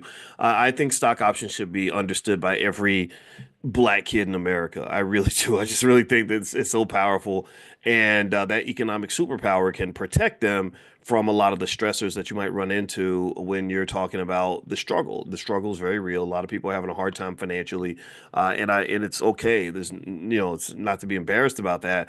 But there are ways to fix that, and so I think stock markets and stock options, given that the stock market is the number one wealth creator in America, without a doubt, undisputed heavyweight champion when it comes to finances, then it's important to really understand at least the basics so you can be involved in that thing. And I got you. I wrote my whole dissertation on the stock market. I didn't know I was being blessed at the time. I didn't know. I just picked the field because finance professors made the most money, and I didn't want to be broke anymore. But after I learned everything and understood it really well, I said, "Wow, I think I love the fact that I picked a career that's sort of right in the middle of the thing that matters most for our people." And so, anyway, all right, so. I want to talk about. I was watching this documentary, um, and it was it's really great. It's on PBS, and it involved a great man out of my hometown of Louisville, Kentucky, called. Guess who it is? Y'all tell me who it is. Y'all know who I'm gonna say. Y'all know who it is, right? One of my greatest heroes of all time, Mr. Muhammad Ali. Muhammad Ali. Every time I can watch a documentary about Muhammad Ali 50 times in a row and never get tired because I feel like I'm watching my dad. I feel like I'm watching a relative. And I am related to him by marriage. You know, my aunt married his cousin, so that's our claim to fame. But you know, in the same streets that he was running up and down in Louisville, I know those streets. You know, my grandma went to high school with him. My grandma would tell these old Muhammad Ali stories about his daddy and his mama and his family and everything.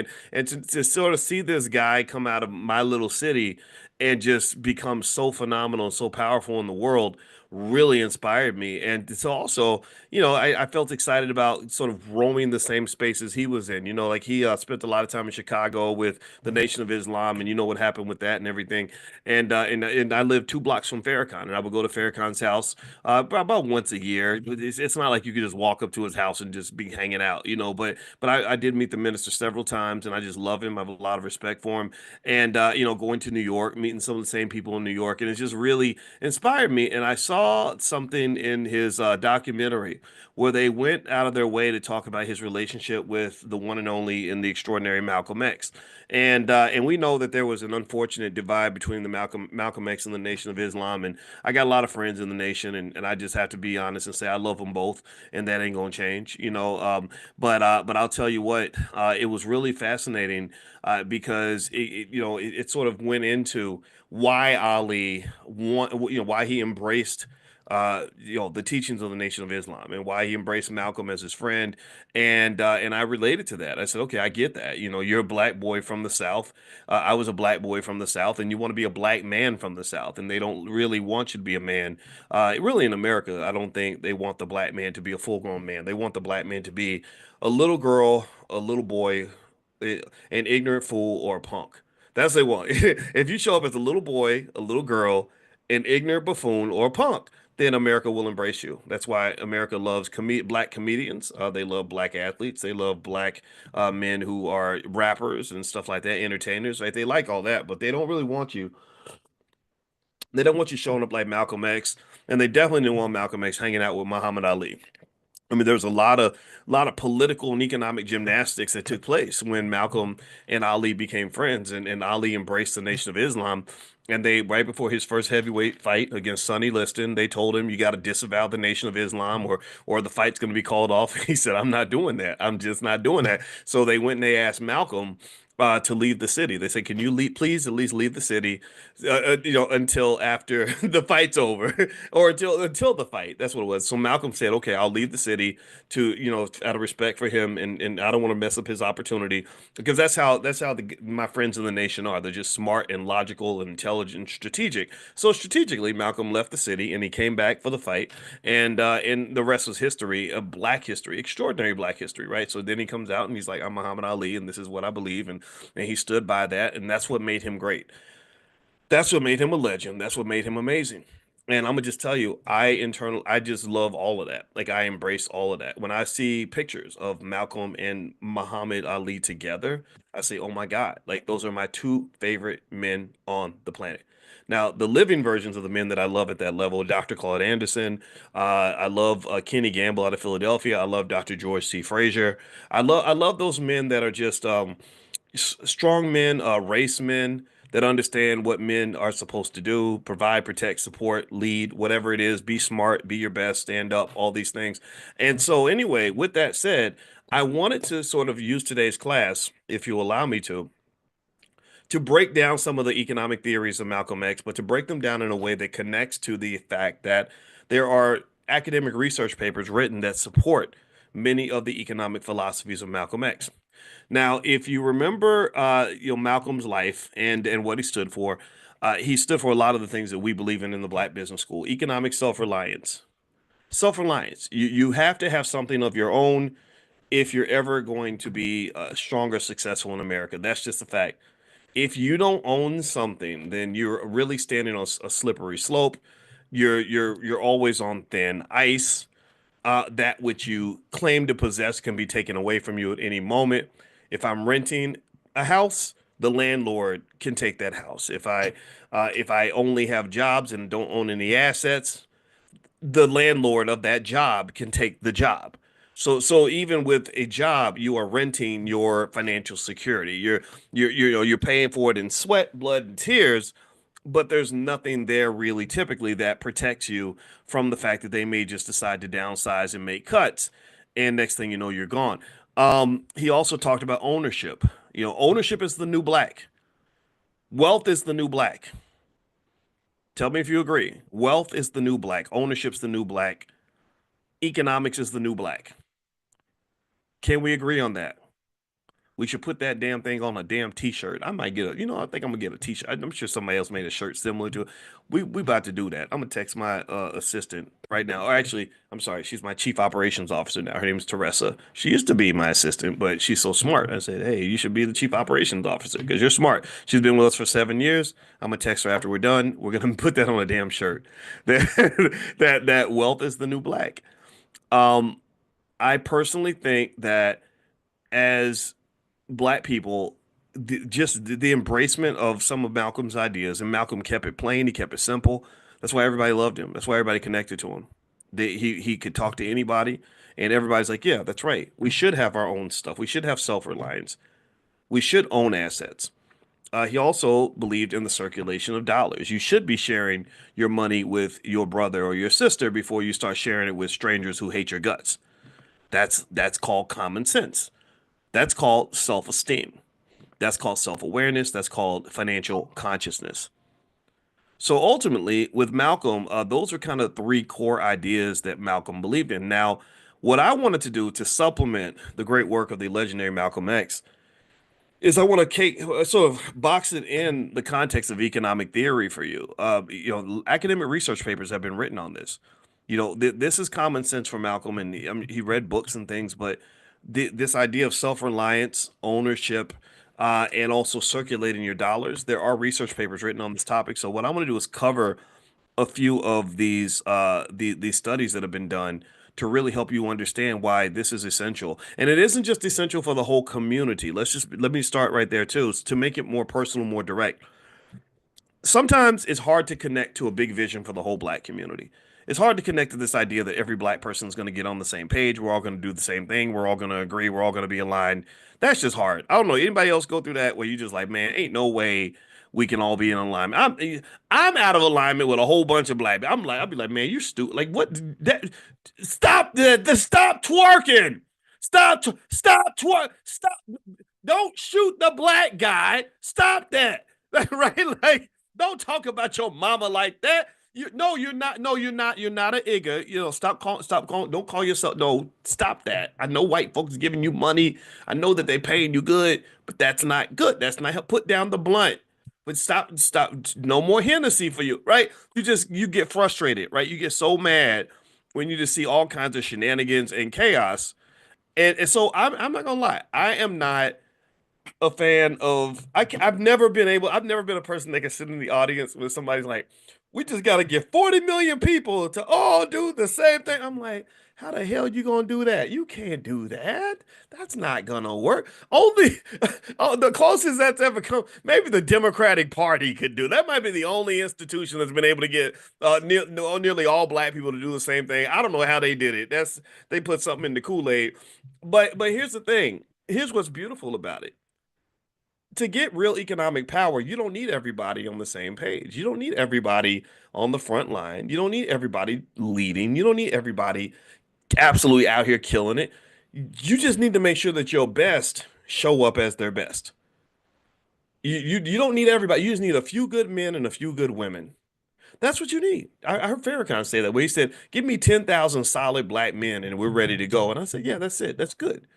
Because one solid man is worth 100 flimsy men. One solid black woman is worth 100 flimsy black women. So literally, if you just sort of make sure that those who get it, and that you got it and that you run with it and that you stand on it and that you put it down and you push it and you scramble for it and you defend it and you fight for it, then guess what? You have progress because those individuals who become leaders who learn those basics in terms of economics, they learn how to create jobs and build wealth and create financial security, then that becomes very contagious.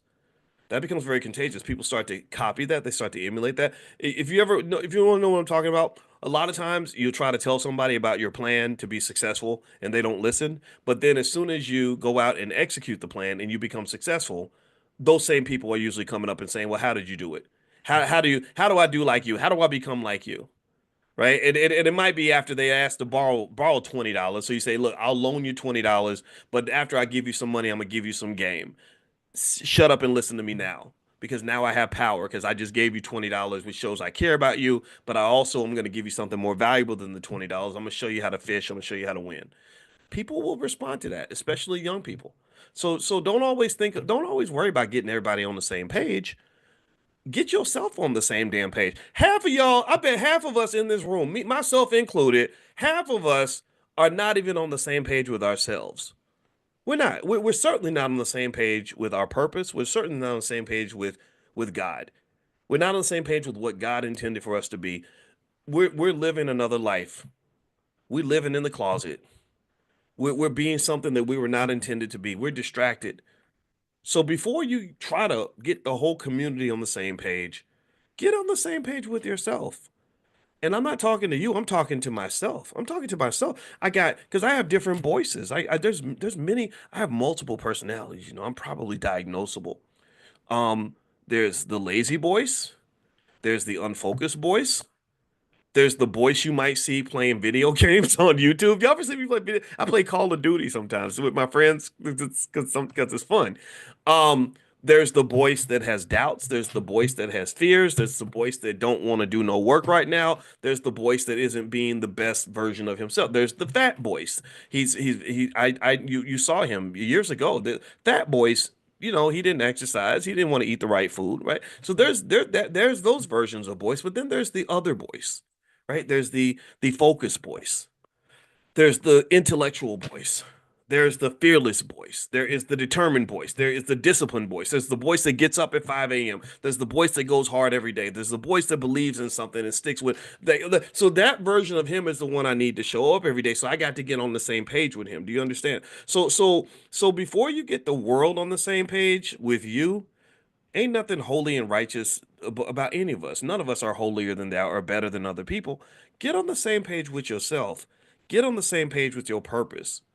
Get on the same page with God. I see it that deep. I really see consciousness is getting closer to God. I can explain that to you actually mathematically if you ever want me to break it down. But literally get on the same page with all of that. And then what you'll notice is that when you do that, when you're just living in your purpose and you're making it happen, you're marching forward relentlessly, you'll turn around, there'll be 50 people following you. They'll just be right behind you. There's something magical about you. You've unlocked a superpower that maybe you didn't know that you have. So here's what I'm gonna go through really quickly with Malcolm X, very quickly. And before I do that, I want to mention really fast. Let's see. Last night, Jay Cameron did his thing with the Ghana trip. You guys know we're going to Ghana this summer. Um, I'll try to get that recording out to you. I'll try to make sure I hit Chanel up about the recording and send that to you if you want to watch it. Number two, what was the other thing too? Oh, Constance Carter, one of the faculty members in the Black Business School. Actually, she's going to do a daily class as well. And so this is something we did Money in the Morning, the Millionaire Training Camp this year. It went really well. And I said, you know what?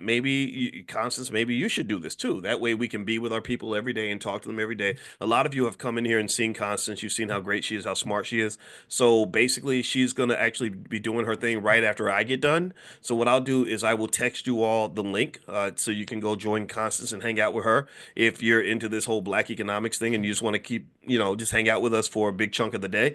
I know Madam President does some stuff earlier in the morning as well. So these are people that are sort of in our clique. These are people in our group, people that we love. You've seen them at the All Black National Convention, and they have something very positive to say and beneficial. So I'll send you all the links. So if you see Constance's name in a text message, you'll know what that is. So anyway, with that said, let's talk about Malcolm's economic theories and break some of those down. Number one, there is actually an economic field or theory called community wealth building, and I'm going to read some of it here. It emphasizes local ownership of resources, cooperative business models, and the retention of wealth within communities. So basically, the community wealth theory backs up what Malcolm was saying. It basically says that wealth creation should prioritize community benefit over external profit extraction. All that means is that you take care of your own before you start taking care of everybody else.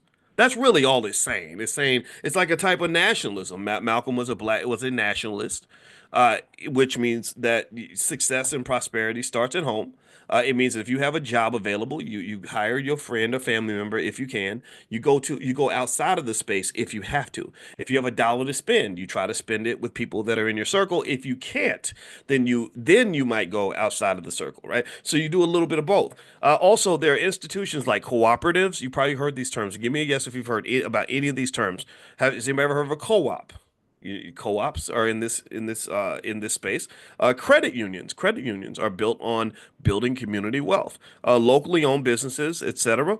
So a lot of times they're used to create economic ecosystems where the money just kind of gets reinvested. And a lot of other communities do this. The Amish do this. The Mormons do this. The Mormons are amazing. The Mormons, they went out to Salt Lake City with what's the guy's name? One day I got to tell y'all the story of Brigham Young University. Didn't they actually they beat didn't they I think they beat Coach Prime's team in their bowl game. They beat them kind of bad too. I think it was Brigham Young. Yeah, it's kind of embarrassing. There's a bunch of corny white dudes, but they were good. Anyway, so Brigham Young went out to Salt Lake City with a bunch of families, and they said, "Let's build our own." And literally, I think they found out that the Mormons had secretly held like $100 billion in wealth in a vault or something crazy like that. It was in the Wall Street Journal where they were like, they basically were like, the Mormons secretly have $100 billion that they told nobody about. So it's pretty powerful. And what they've done, I think, is that they've actually just taken their faith and tied it into their lifestyle, the way they live and their economics, and I'm not mad at them for it. It provides financial security. Salt Lake City will not go broke anytime in the near future. Number two, there's something called the endogenous growth theory. So this theory supports the idea that investments in local human capital, innovation, and entrepreneurship drive economic growth. Entrepreneurship, innovation, human capital. Let's translate that. That means that we have all these precious babies. We have $1 trillion worth of babies in our community, $1 trillion worth of kids, and we cannot keep selling our children up the river to the first white man that will hire them for any crappy job that they're willing to do or that will give them just enough money to pay bills. You can't do that. You can't do that. You have to invest in them, and you have to have an entrepreneurial mindset where you can understand human capital. Human capital is the value of a human being. It's the value of a human being's ideas, the value of a human being's labor, the value of a human being's free time, the value of a human being's existence. So you must understand before you start really extracting your worth, you have to be able to see it. Before you start extracting your worth, you have to see it because once you see it, you won't be so quick to give it away. This is consciousness. This is what financial consciousness is. Because before I acquire wealth, I got to know where the wealth is located. Before I own it, I got to be able to visualize it. I have to see something before I grab it. You can't grab something that doesn't exist. A lot of wealth gets passed up. I stand on this point. Most wealth gets passed up because people don't even see it when it walks right by them. Tell me I'm lying. I've run into so many people who passed up $1 million opportunities because they were looking for a paycheck. All their eyes were trained to see was a pay. How much is I gonna get paid? That's all they could see. Now paychecks matter. We know this, right? They're very good, especially if you're trying to pay bills and get by. Nothing wrong with that. But here's the thing. Sometimes it's like dating, right? Sometimes it's really like dating. It's a lot like dating. Some people date with no consciousness. They date the prettiest girl with the biggest booty, and then next thing you know, they're miserable and they don't know why. or they go after the man who has the most money because he's 6 feet tall, and then they're miserable and they don't know why.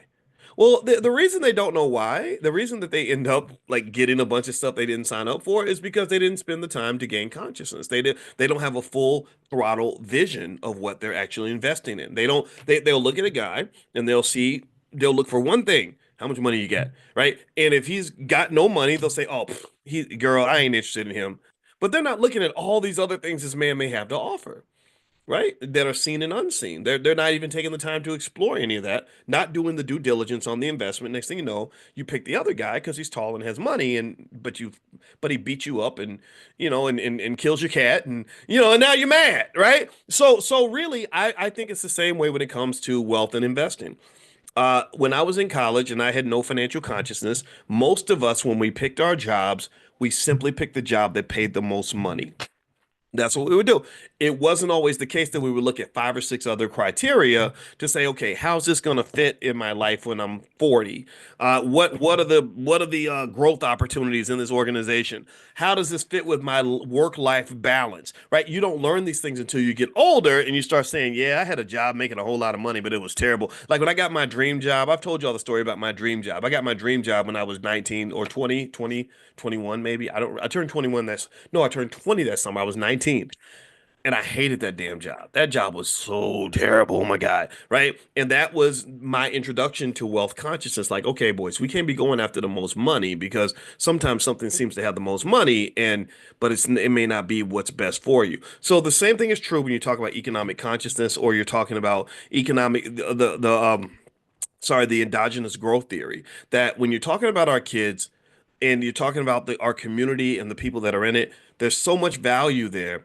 And you have to learn how to see that value. So you got that child who's really good with math, who's good with who likes computers or whatever. And you're visualizing, okay, what are they going to do? Well, you can get a great job working for Google or IBM. And that might be true. Of course, Google and IBM would hire that child because, yeah, they love to hire little black geniuses and pay them far beneath what they're actually worth. But maybe what you then say is, maybe if we train this child on some other economic skills, maybe if we show this child how to be an investor, maybe if we build a capital base for that child, maybe if we also teach them how to create a job and create prosperity for others, right? Right. It's one thing if you make yourself successful, that's nice, but it's really cool when you can make 40 other people successful too. That's really powerful. That's when you go from being like a little match to becoming a nuclear bomb of success is when you learn how to scale that success. That is a way of thinking. That is a type of economic consciousness. That is something you can be trained on. That is something you should be learning from the time you're young. So endogenous growth theory, Malcolm was right about the idea of sort of exploring our human capital, investing in innovation, creative ways to use that capital, and also entrepreneurship, black-owned business, black-owned business, black-owned business. We cannot have wealth, we cannot have power if everybody out here is looking for a damn job. That you will never have power that way. All right, what else? Okay, and by the way, that theory came from a guy named Paul Romer, and he talks about things like education, innovation, and skill building as a pathway to long-term economic growth. He don't mention nothing about rapping, playing basketball, or telling jokes for a living. None of that's in the theory. It's all about education, innovation, and skill building. All right, number three, economic empowerment theory. This is another thing that's been written about in thousands of research papers that connects to what Malcolm was discussing. And basically, this theory focuses on increasing the capacity of marginalized groups to control and benefit from their economic resources. So it suggests that marginalized groups achieve empowerment by gaining access to financial resources, education, and ownership structures. So this is why when they really start talking about reparations, and they really show up and they say, well, what do you black people want? If they happen to ask you, if they call you on the phone and say, what do you want? One of the things I think that you might want to consider bringing up is access to capital, access to resources. So basically, if someone gave you a big enough bank loan, that could be better than them giving you a check. I'm not saying that a check is not nice, but if you gave me a choice for the Black Business School and you said, what would you rather have, a $1 million grant or a $30 million loan? I would say, give me the loan. I give me the loan because I get to control $30 million in resources that allows me to further the mission that much more, that much faster. And now, yeah, I got to pay the loan back, sure, but capital is a moneymaker if you know what to do with it. You can take capital and I can instantly deploy it and say, okay, we're making an extra $5 million a year now because we've been able to deploy this capital properly. So access to resources is a really important part of economic growth, according to economic empowerment theory. Also, education and ownership structure. See, notice the theme of education, education, education. Also, education does not mean going to school all the time. Going to school can lead to education, but there's a lot of educated fools. So going to school is not the same as education. Education is not the same as knowledge. And knowledge is not the same as wisdom. Those are different tiers to the process. So if somebody says, well, I want to have wisdom, and you say, well, you got to go to school, there's more to it than that. Being inside a building with a bunch of walls and with ivy coming down the tower and all that, that does not give you education. That does not make you wise. It doesn't give you knowledge. What knowledge do you have that specifically applies to the problems that you're seeking to solve as a black person? That to me, that's what education should do. It should be targeted like a gun. I'm not just spraying bullets everywhere, hoping for the best. I'm gonna look at the target, get the bullseye, pew, hit that bullseye, right? Are you hitting the bullseye with the education for your kids? What are they investing their time and energy into? Time is not something to be wasted. Time is something that is precious and valuable. You will run out of it. Are you spending time doing the right things, learning the right things, getting the skills that will specifically help you solve the problems that you're going to have to solve? So if I'm looking at my child, I'm asking, what are the biggest problems they're going to have to solve when they're a 35-year-old black woman, with two kids and a spouse? What are their biggest problems going to be? And once I figure that out, then I say, okay, that's what we're going to train on. Just like when my Ohio State Buckeyes won the national championship in football, they're studying the Notre Dame Fighting Irish, and they are preparing. They're looking to see, okay, what exactly is their biggest strength? What are they going to try to do to beat us? What specific skill set does our team have to have in order for us to win the championship? And that's why you watch the film. So when it comes to life, you got to watch the film. And the film is everywhere. God lays it out for you everywhere. There are examples of misery everywhere. There's examples of failure everywhere. There's examples of stress and struggle everywhere. Economic struggle, it ain't hard to find. So to me, I say to you, if you're talking about trying to understand this game and how to get your kids ready, go watch the film, watch the tape. Pay attention. Somebody dies from a drug overdose. Maybe drugs aren't bad. Somebody dies from diabetes and heart failure. Maybe all that fried chicken ain't so good for us. Somebody else is over here crying and sleeping with a fat, dusty old man to get rent money. Maybe my daughter should have an investment account so she doesn't have to do that, right? Watch the film. You gotta watch the film. If you watch the film, it'll tell you everything you need to know, because life ain't nothing but a big ass classroom. It's a classroom, it's a book. Everything that's in an academic book that you can read on a college campus came from the world. It came from the world. The world is a big university full of lessons everywhere. So the question I ask people, and this goes back to consciousness, is that it's like, okay, God is trying to tell you something. Did you get the message? Right? When DMX and Whitney Houston die, these billion-dollar assets die from drugs.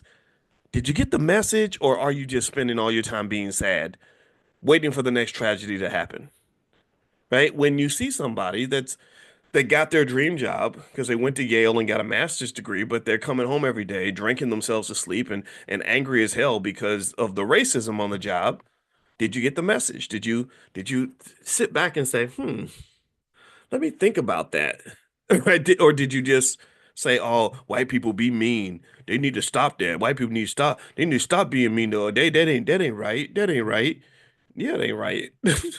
But you should learn from people. And in fact, I'll tell you, as much as I love Malcolm X and Muhammad Ali, if I was to really critique them, and again, I think this might be a superpower that you get, because just when you get a PhD in the field I was in, you get criticized constantly. You can do the best work on earth. You can literally do work that could lead to a Nobel Prize, and somebody in there is going to be in there hating on your work, not in a negative way, not in a toxic way, but in a way where they're going to poke holes, right? Iron sharpens iron. So you just get in a space where everything can be critiqued, everything, right? So even if you were to hear me talk about the life of Malcolm X or the life of Muhammad Ali, and I was to talk about it in a deeply critical way where I really have assessed and analyzed and thought about the mistakes they made, you would really think I don't like either one of these men. You would. You would be like, boys be hating on Muhammad Ali. Boys don't like Malcolm. But he hate on Muhammad because he talked about all the women that he was with and how all those women took all his money. No, that's just a lesson I learned. Like Muhammad Ali, very charismatic because he's like, I'm so pretty, and the women thought he was pretty too, so he was sleeping with all of them. And then you saw what happened, right? He lost all that money. And none of those women were sticking by him when that poor man started to degenerate. But he found him a good wife named Lonnie who pulled his wealth back together. That lady saved his legacy, right? And I just love that. I think she was from Louisville too, if I'm not mistaken. Tell me if I'm wrong, but I think she might have been from Louisville. I just love that. I'm a Louisville guy, right? So that's a big deal for me. Or if you think about just getting punched in the head till you're 45 years old, maybe that wasn't the best move for him, right? Because I think Ali had another 50 years of amazing work that he would have done had boxing not taken so much from him. So there's a lesson to learn from that. So I would encourage you to not think of a critique as hating, right? Some people that are simple-minded kind of they think of everything as either I love everything about what you say or I hate everything you say. And I think that that is just the absolute worst way to assess anything. Um, Everything is nuanced. So and through the nuance is where you get the lesson. That's where you learn. You're watching the film, you're figuring it out. And when on game day, like my Ohio State Buckeyes, you can actually show up and win. So that's it. That's my thought for today. I ain't got nothing else. So so by the way, Constance Carter is gonna be live in a little bit, maybe 20 minutes after I'm done, and I'll text you all the link. But also, if you want to be notified when she does her daily class, she wants to do this every day. She's a hustler like I am, and so you can text the word Constance to 87948. Text Constance to 87948. Also, you guys know we have Money in the Morning. We also have these bite-sized lessons you can learn different topics, real estate or stock options, called Money in a Minute. And Money in a Minute allows you within the flow of your day to just digest your lesson in less than 3 minutes and to learn this topic. So I have something on stock options called Money in a Minute stock options. Some of you have already done it, but those of you who haven't, I'll send you all a link where you can sign up at a discounted rate. You'll get that later on today. And also, just as an FYI, this week I'm flying to Europe, and which means my time schedule is going to be a little bit off. So I may end up having to miss class a day or so. I hope I don't. But my goal is to basically try to sync it up. But they're 7 hours ahead or something, and I'm going over there to see one of my girls, and I can't wait. And so I'll be broadcasting to you guys from across the sea next time we talk tomorrow. Someone asked, "Can you explain how God and mathematics are related?" Well, I can get to that a little bit later. That's more of a full thorough conversation, but basically it has to do with dimensions, right? When you do mathematics, like particularly starting with one topic called linear algebra or multivariate calculus, you go into higher dimensions, and basically dimensions are structured in a certain way. And basically, long story short, when you get to the sixth dimension, they say that's where God lives. God lives in the sixth dimension, mathematically speaking. But one day we'll talk about that. So that's my connection there. All right. So anyway, have a good day, everybody. God bless you, and I will see you all tomorrow morning at 10 a.m. And don't forget, if you're not on the text list for this class, just text the word morning to the phone number 87948. Text morning to 87948. Oh, and one more thing too. A lot of you have asked to be if you could be affiliates on the Black Wealth Mastery Store, where we sell our financial flashcards for kids, our financial workbooks for kids. Dr. Alicia's books are on there, my books are on there. So we actually set up an affiliate program. I think the original commission was 10%. I'm going to up that to 20%, actually. And so if you are looking to build a business, I'd love to be in business with you. I'd love to,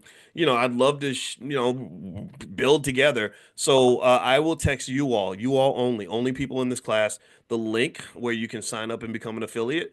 And yeah, and so that means you start a YouTube channel or you see people that love what's going on here and you want to tell them about it, or you want to talk to your church about it or your school about it, whatever, then if they buy something from us, then you will get a commission. And again, we started at 10%. I said, no, I want to go to 20% so that it makes more sense. So you will get the link, Toya. I'm going to text the link out. Make sure you're on the text list. Text the word morning to the phone number 87948. All right. So have a good day, everybody. And by the way, the store, if you want to take a look at it, it's at drboycebooks.com, drboycebooks.com. Okay, you did get it. You did sign up, Crystal. Okay, great. Let me know, and I'm going to ask you all about it because this is an experiment. We've been talking about this for a while. Finally, the team was able to implement it, and finally, I got around to actually, sharing it and implementing it on my end. So now we're going to give it a try, and hopefully it'll go as well as we hope. All right, so have a good day, everybody. God bless you, and I will see you soon. Take care. Bye bye. Good morning, everybody. Good morning. Come on in. Sorry, I'm coughing. I hope everybody's doing well. It's great to see you on a Sunday. Well, it's great to see you any day, actually. Sunday or not, Sunday or not. Today is, as usual, a beautiful day, and it's a great day to talk about our future and plan our black wealth and make ourselves successful. That's what we're trying to do here. That's what we're going to do. We are the chosen people. We're the chosen people. All right. So one thing that's interesting um, I saw something the other day where a woman was basically explaining why your kids should not want to be professional athletes. In fact, in fact, I would say specifically the NFL. She did this great video where she was kind of giving the backdrop of life, as the wife of an NFL athlete, and she was talking about the financial side of it all. And she did a masterful job of laying out this reality that people don't get. A lot of people just don't know these things because you see the big headlines or you see the stars. The stars do really well. They make a lot of money, but you don't see what happens to the the majority of professional athletes. The majority of professional athletes don't really get everything that you might think they get. It's not to say that they're all in this terrible place. I mean, most of them make more money than the average person, but there's a lot of strings attached that come attached with that. And if you are not financially conscious, if you're not able to look at money in a multi-dimensional sort of way, meaning that you can't factor in a multitude of variables in your economic journey, then it's easy for you to be pulled in as a sucker. You'll be an economic sucker because if you're playing checkers, not chess, and you're looking at everything from one dimension, like, well, how much am I going to get paid? And they say, well, you're getting paid lots of money. Don't worry about anything else. And you're like, okay, well, as long as I get my money, well, then that makes you very vulnerable because the money is a deceptor. Money can be, people say, as you know, they like to talk about whether or not money is evil or good. And I told you, money is not evil or good. Money's just powerful. So imagine putting a lot of power in the hands of an evil person. Like, I don't know, let's say like your oppressor, who spent hundreds of years exploiting your community and financially screwing you and manipulating you and harming you in a multitude of ways, some of which were revealed, some of which were not. Um, well, then in that case, money could become evil. Money could become a pathway for not just control, but destruction. Just look at the hip hop music industry. Look at what hip hop did. It was the most beautiful art form I've ever seen, but it was bastardized and turned into this weapon of mass destruction. Mass destruction. In fact, give me a yes if you've noticed that how our people change, how our people have changed over the last 30 years. Give me a yes if you've noticed this. I mean, in a really bad way. Dr. George C. Frazier actually said something really profound at the All Black National Convention. He said that our people changed when our music changed.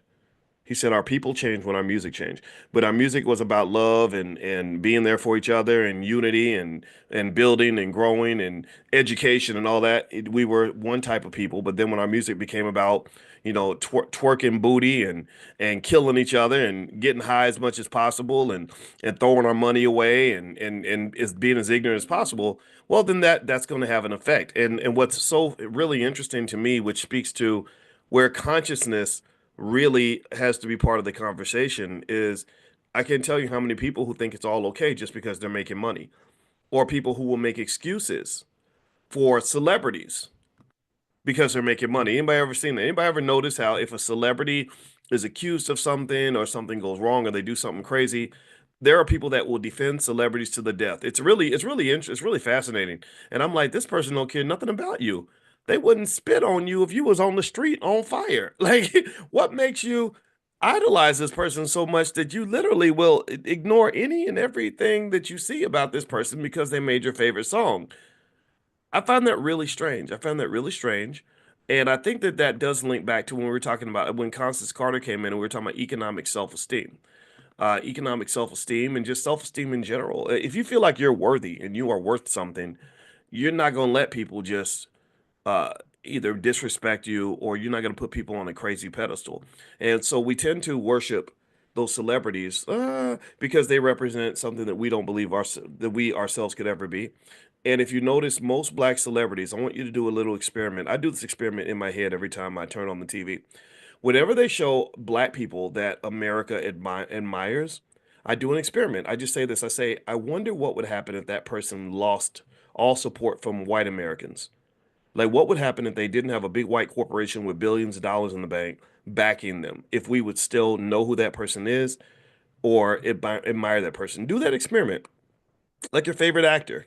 Like, ask yourself, what if Hollywood disavowed that person? Maybe they were too black and said, we're not doing any movies with you. We're not going to finance any of your projects.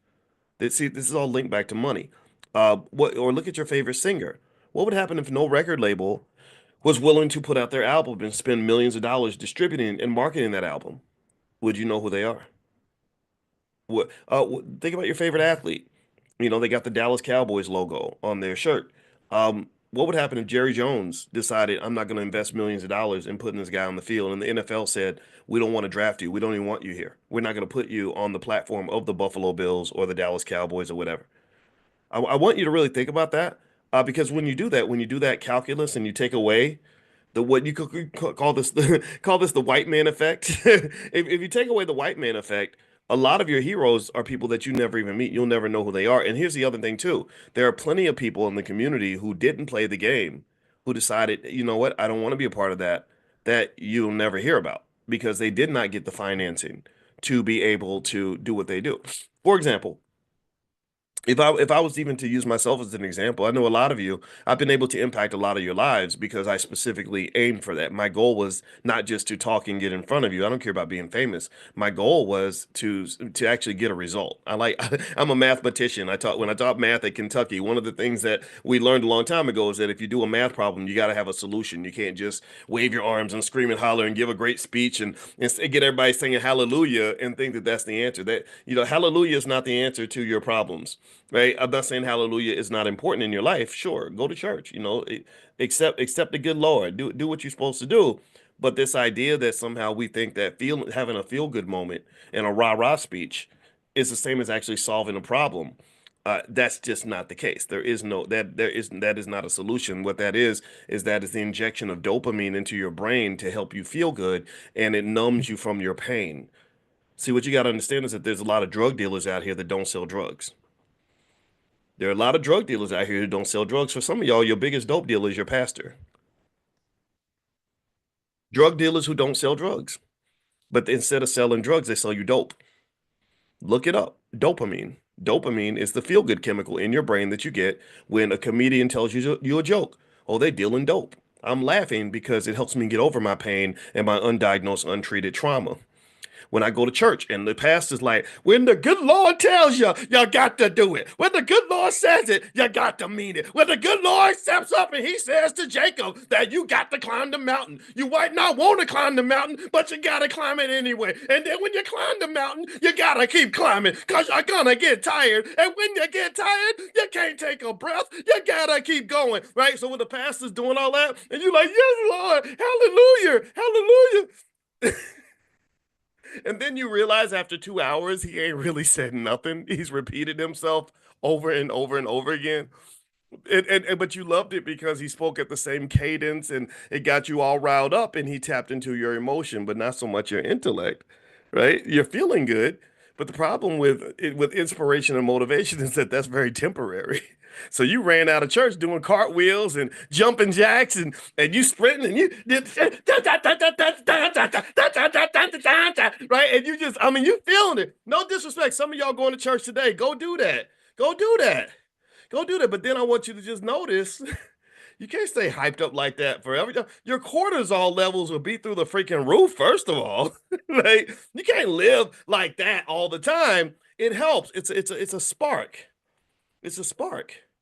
But that does not sustain you. That is not what's going to keep you going on the mornings when there is no spark.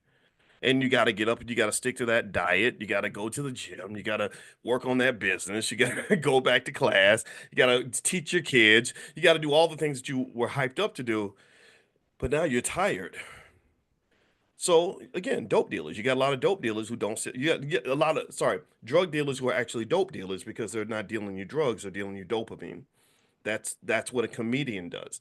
They make you laugh. That's what a pastor does. They get you all pumped up and feeling good about your horrible life, and then you go home and you think that because you feel good that you've actually made your life better when really you actually haven't. But there is a value to feeling good. I mean, I'm not saying that pastors can't serve a valuable purpose, though. I think spirituality is a really important part of our ability to make it through the storm. I think that if you can tap into that when necessary, it will help you get through the dark times 100%. But you also got to have a plan.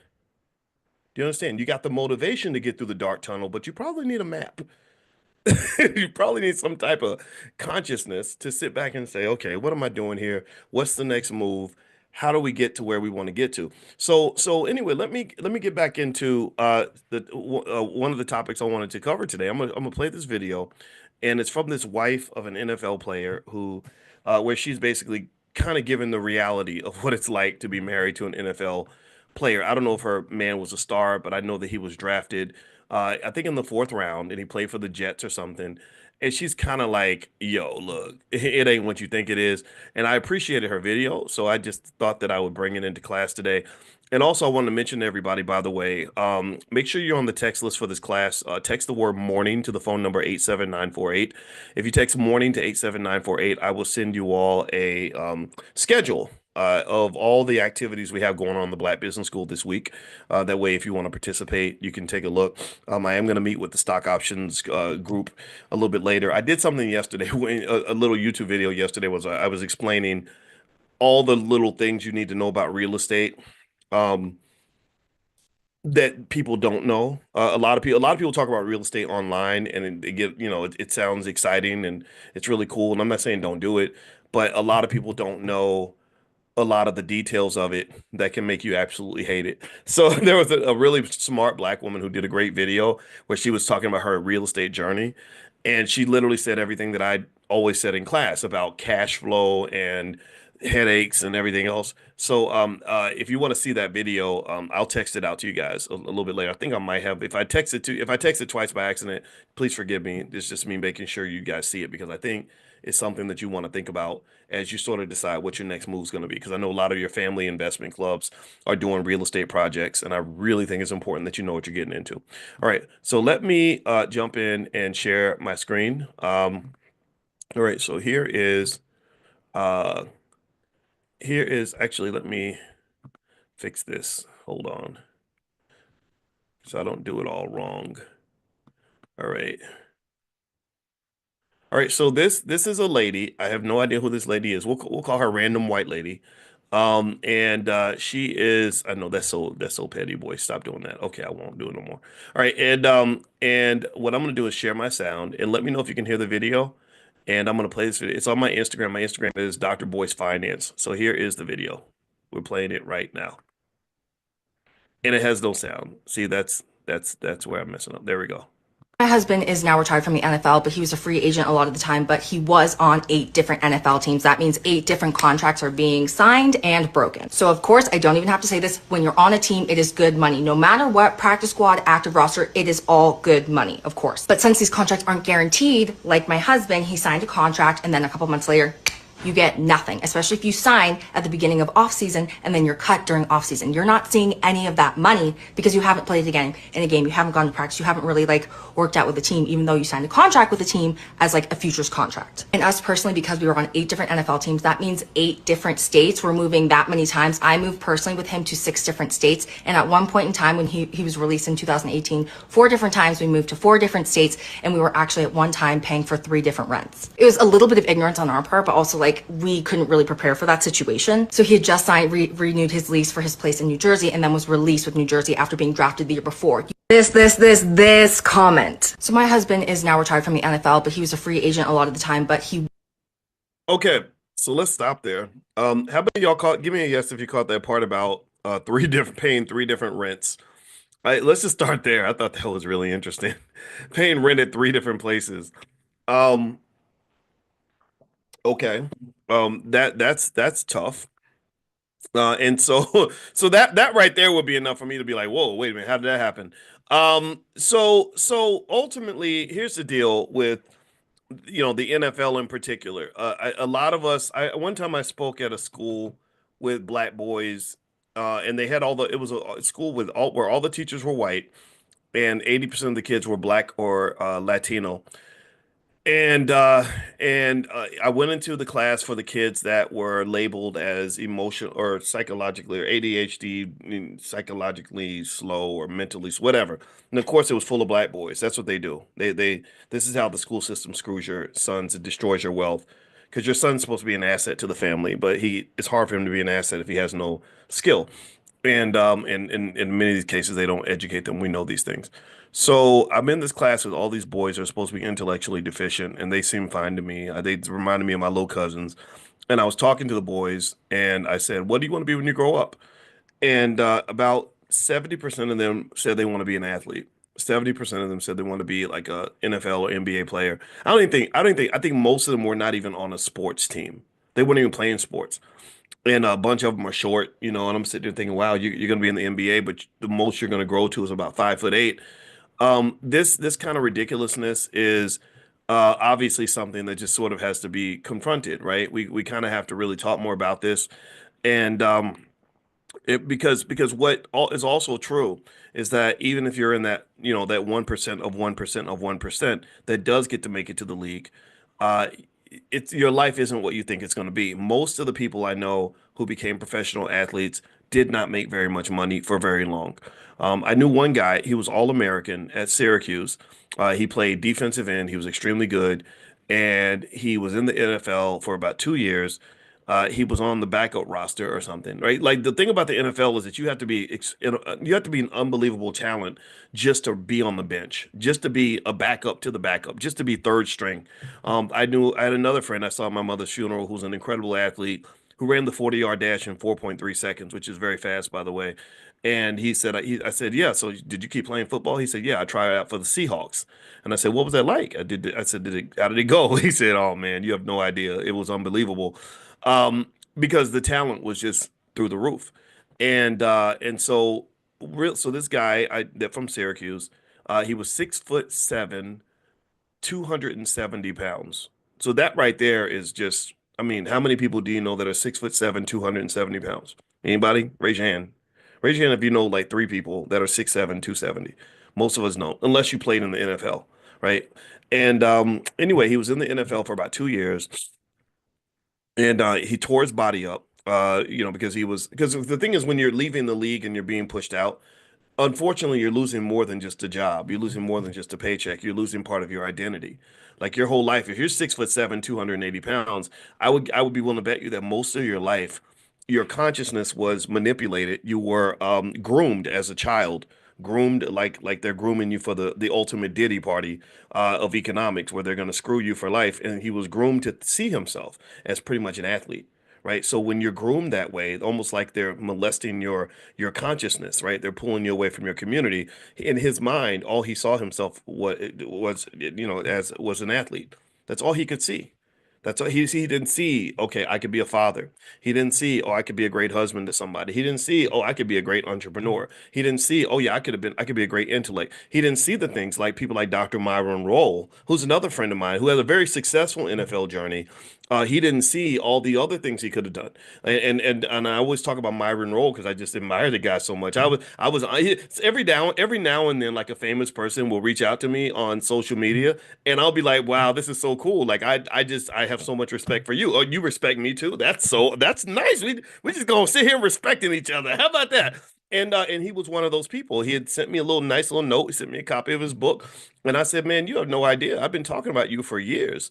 because Dr. Roll is now a Harvard-educated neurosurgeon, if I'm not mistaken, and he had a really hard time with the NFL because they assumed that because he was a black man that didn't just see himself as an athlete, that he was going to be a problem. They labeled him almost like he was a troublemaker. Boy, what's wrong with you? Like you should be happy that we're going to let you go out here and get your head busted and play football for a couple of years for us.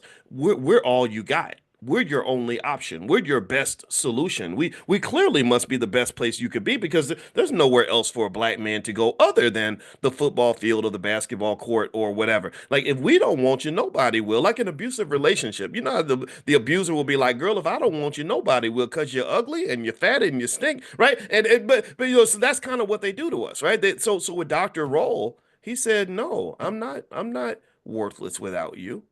I'm okay without you. You're not the prize." He said, "I'm the prize.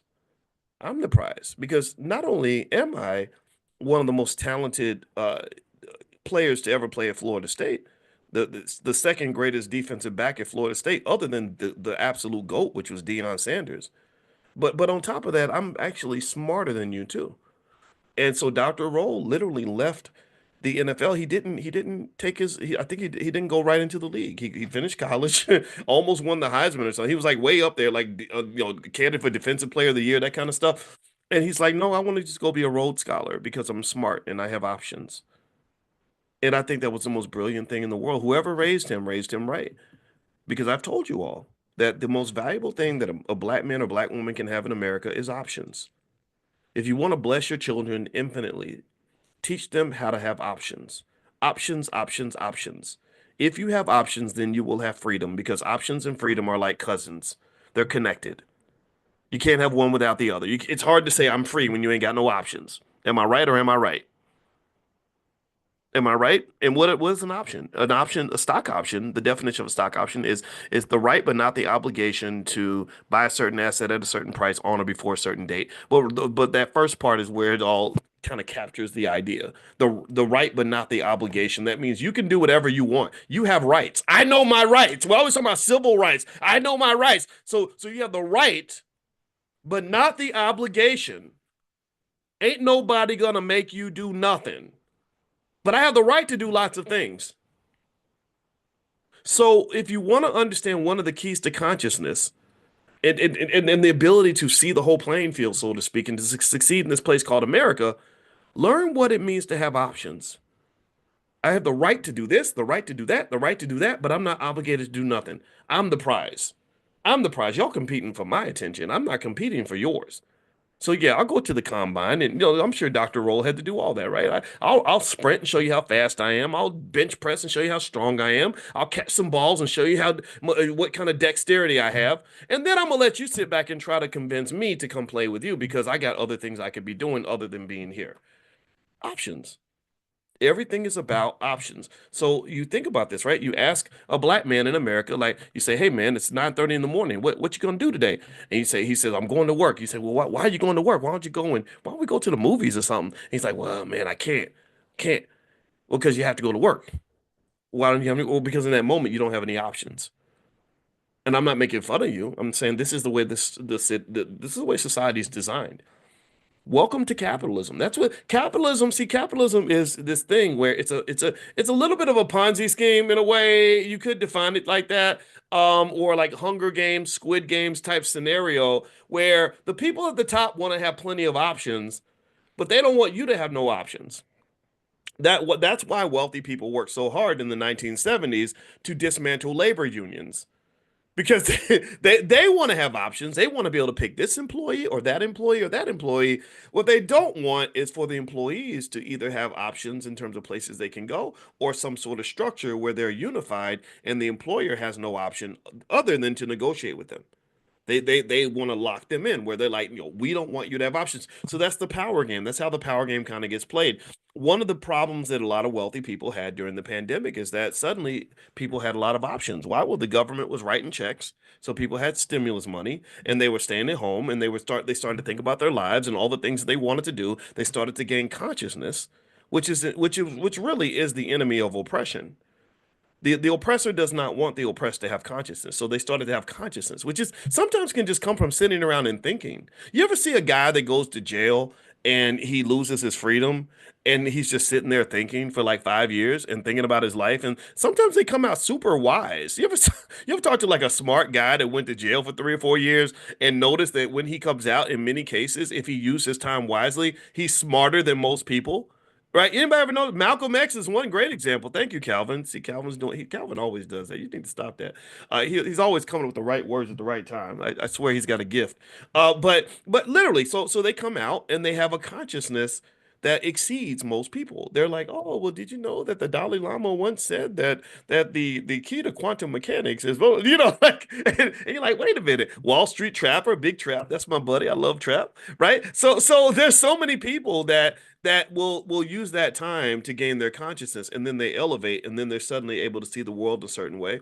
So a lot of times when you're conscious, you're in a cage. I think a person that's conscious and they live in a cage is it can become dangerous because then they start to understand the cage. They start to see the cage, and they start to see all the places they could be other than the cage.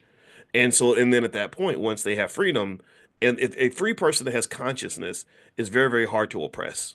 They're very, very hard to contain and control.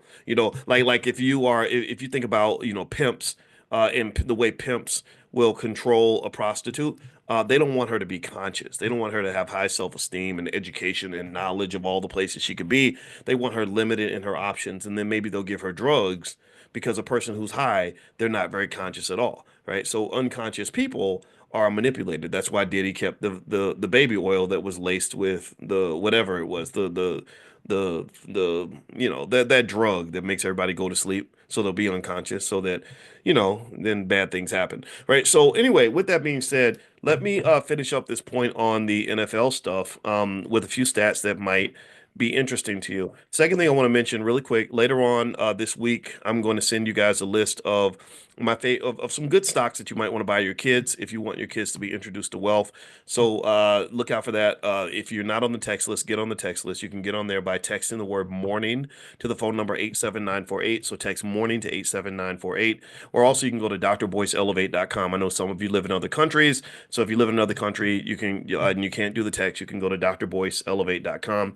Also, later on this week, Jay Cameron, who runs a great travel company, the name of it's not in my head right now, but he'll tell you he's going to come in on Monday and he's going to talk about our trip to Ghana. And we're also going to have an informational session if you want to go to Ghana in the summer. We're doing a few different trips in February. We're going to do the Millionaire Training Camp.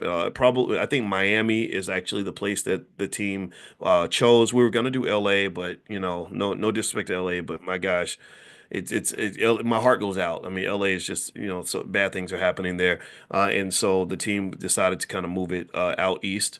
And then also we're going to do a trip to Tulsa. We're going to do a tour of Black Wall Street. That's going to happen, I believe, in May. I think May is the date that they picked for that. And I think that that's everything. And of course, there's the All Black National Convention, which is the weekend of August 24th. That is a big year. It's our 10th year anniversary. We have funded this ourselves for 10 straight years. No corporate sponsorship, no government money, no Democrat, Republican money, none of that. We've done this. It has cost millions of dollars to do this. So clap for yourselves, clap for each other, clap for this, because this is independent, black owned, and you saw that, and it was tested during the pandemic. You got penalized for even having conversations that did not agree with whatever Dr. Fauci was saying, right? And we allowed all conversations. At that convention in 2021, we were in Orlando, Florida, and we brought in Riza Islam, who was literally on the disinformation dozen list. If you remember Riza, who is a buddy of mine, who's been my friend for a long time, he was on this list of people that the government had pointed out, like as being like almost like terrorists, like because they're telling people that they don't have to actually get the shot. Now Riza's being proven correct. In case you don't know, a lot of as the information's pouring out, Riza's sitting there like, see, I told y'all, I told you, I told you. And I stood by that guy the entire time. Man, he came on my YouTube channel. I said, bro, you're gonna get my YouTube channel banned. But I guess this is where your character gets tested. I said, I'm not gonna leave your side. So let's do this. So Riza came in, but here's the thing though. We didn't pick a side. We didn't pick a side. My belief is that you can respect all points of view. So we had doctors there that did think that the shot was something that you're supposed to get. And they gave their point of view. And I was like, look, I don't care what people decide to do. I just want people to have options, right? And we were the only black conference that major black conference I can think of that did that. I don't think you're going to get that at the NAACP conference because we know who they're in bed with. We know who pays the bills there. No disrespect, but we know who pays those bills. Corporate America and the government, and particularly the Democrat or Republican Party. Usually it's the Democrat. Urban League. They can't have that conversation. We had it and we did it. We did panels on it and everybody walked away with information and that's what it was. So anyway, the convention's going to be August 24th. It's not only the 10th year anniversary, but we're partnering with the Black Business League run by Dr. Ken Harris. Again, one of the best leaders in America. Dr. Ken Harris, last year at his Black Business League conference, they had thousands of people there.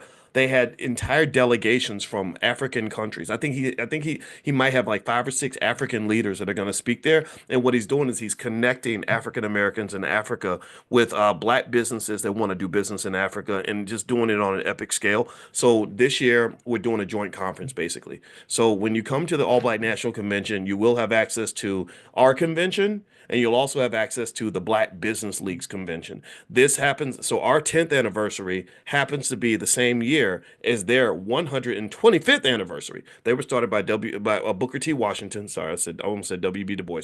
Booker T. Washington. It's going to be in Atlanta at the Hilton, and it's going to be this massive conference with thousands of black people that all have the right ideas. So it's absolutely 100% epic. And one other thing I'll say about Dr. Harris, he has a PhD in economics from Michigan State University. One of the things I admire about Dr. Harris is that he doesn't really get involved in the shenanigans. He doesn't get involved in this Democrat Republican stuff. He does what Booker T did, which was he talks to both parties. He'll talk to the president of the United States if they're a Democrat. He'll talk to the president of the United States if they're a Republican. And he says, "Look, I'm not picking a side. Don't use me for a photo op. I'm not here to be a mascot for you, right?" And he said, "I'm here for the black people." And you don't get that from a lot of your black leadership. A lot of your so-called black leadership has been bought, paid for, sold out, picking a side, all the pre-committing, which is absolutely the worst negotiating strategy ever, where you commit your loyalty before you even begin the negotiation. That's a sucker's move. Only idiots do that. Any book on negotiation will tell you that you don't pre-commit. You don't show up and say, "Okay, I'm on your side, boss. What you need me to do, boss?" You don't do that. You say, "I could be on your side, but maybe I won't be. I don't know. It all depends."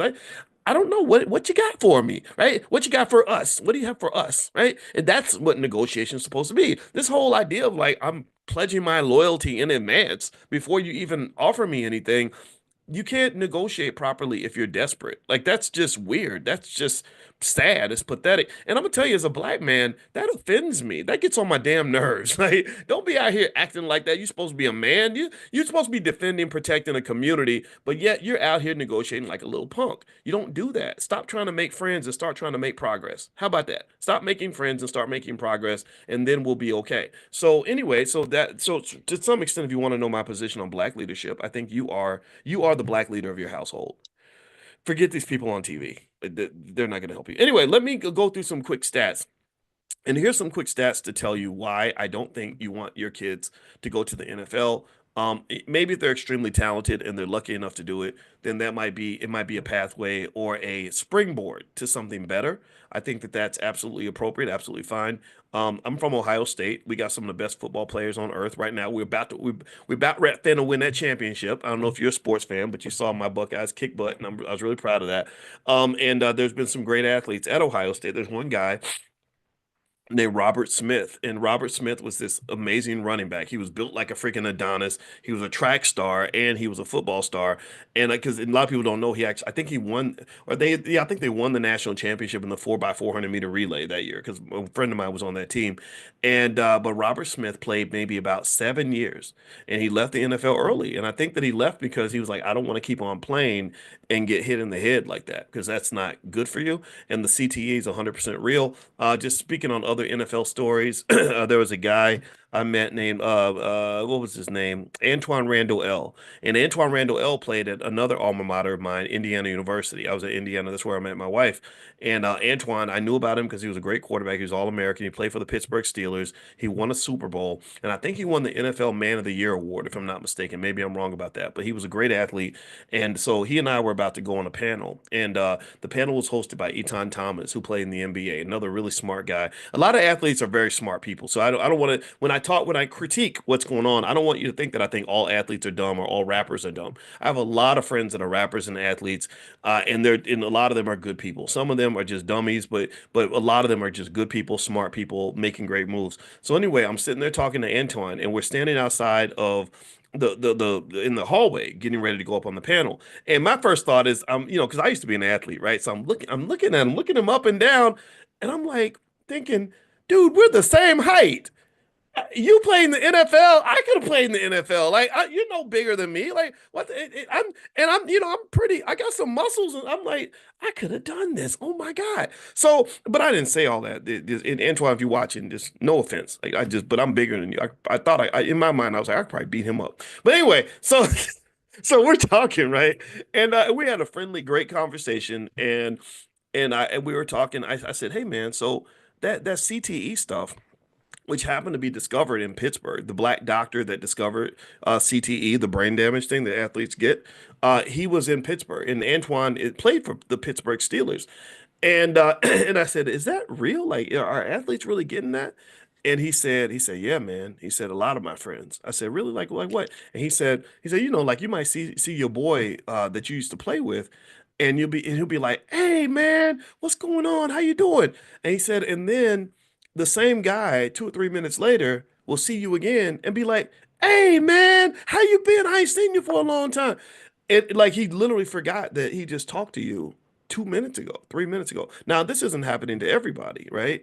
But that was I think he was talking about a specific example of what he's seen, or like people, a guy going to pick up his daughter from school and then forgetting how to get back into his house, or, or just having trouble. He said, "Yeah, sometimes I have trouble walking down the steps. I'll just lose my balance." And what I did not know at the time, and maybe I've shared this story before, but it really impacted me, and I really was impressed with him. He's a really nice guy, very smart guy. And after we were done, I didn't want to fight. I wasn't comparing to him no more. I mean, come on, man, that's so petty, boys, to be trying to compare yourself to a great athlete like that. But anyway, I remember that after we got done, I did not know that he himself had been an extreme victim of the CTE thing. And a year after our conversation, I saw this headline in USA Today where it says Antoine Randall L. says, "I wish I had never played football."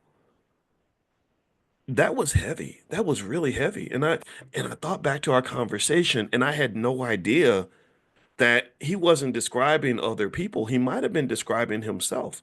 This poor guy was ground zero of what is one of the biggest cover-ups in sports history. It's one of these unspoken things. The NFL does not talk about it because there's too much money at stake. Professional football makes a ridiculous and insane amount of money. And it's going to grow because now private equity firms are being allowed to purchase percentages of NFL teams. That's going to inflate the valuations. Like right now, the Cowboys are worth 10 or 11 billion. I bet you in a decade, they're going to be worth 25 billion. Okay. Because when that money starts flowing in, those valuations start going up. It's standard inflation, basically asset inflation. That's the specific term for it. It's called asset inflation. Um, so they don't want to mess around with their money. But what's really happening beneath the surface that nobody's really talking about is a lot of these poor guys are they're basically disabled at the age of 34, 35 years old. And so you live that dream of playing professional sports, and maybe sometimes you find out that the dream isn't what you thought it was going to be. Now, I'm not here to tell everybody to quit sports. I'm not, I know a lot of you are in here are football coaches and stuff and or football fans. I'm a football fan. I told you that. I'd go Buckeyes, right?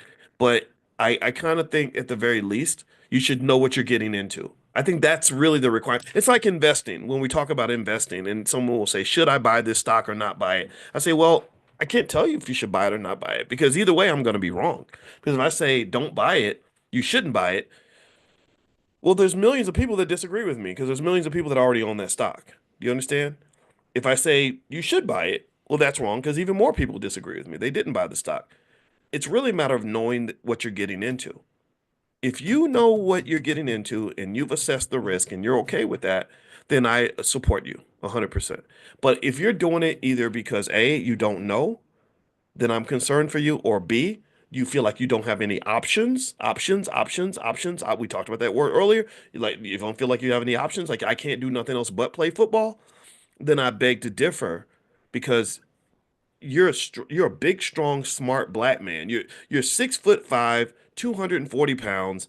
You've already won the genetic lottery, and there's a good chance you may even have a brain that is just as powerful as your body. In fact, you probably do because if anybody's ever seen the complexities of the offensive and defensive schemes of professional football, you'll know it's like studying for a master's degree. It's crazy. Like the way the quarterbacks have to remember all these different patterns and setups. And okay, if the cornerback is over here, then that means the linebacker is going to move here, and then the team goes in motion. Then you got to do this with the running back and go into the flat. Like there's a lot of thinking required in these sports, right? So to me, I'm sitting there thinking, I don't know if you realize how special you are. Like I don't know if you realize that those same skills that you have, they come from sports.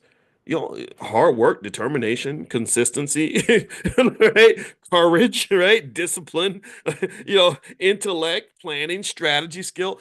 I don't know if you understand that's exactly what we do in business and everything else.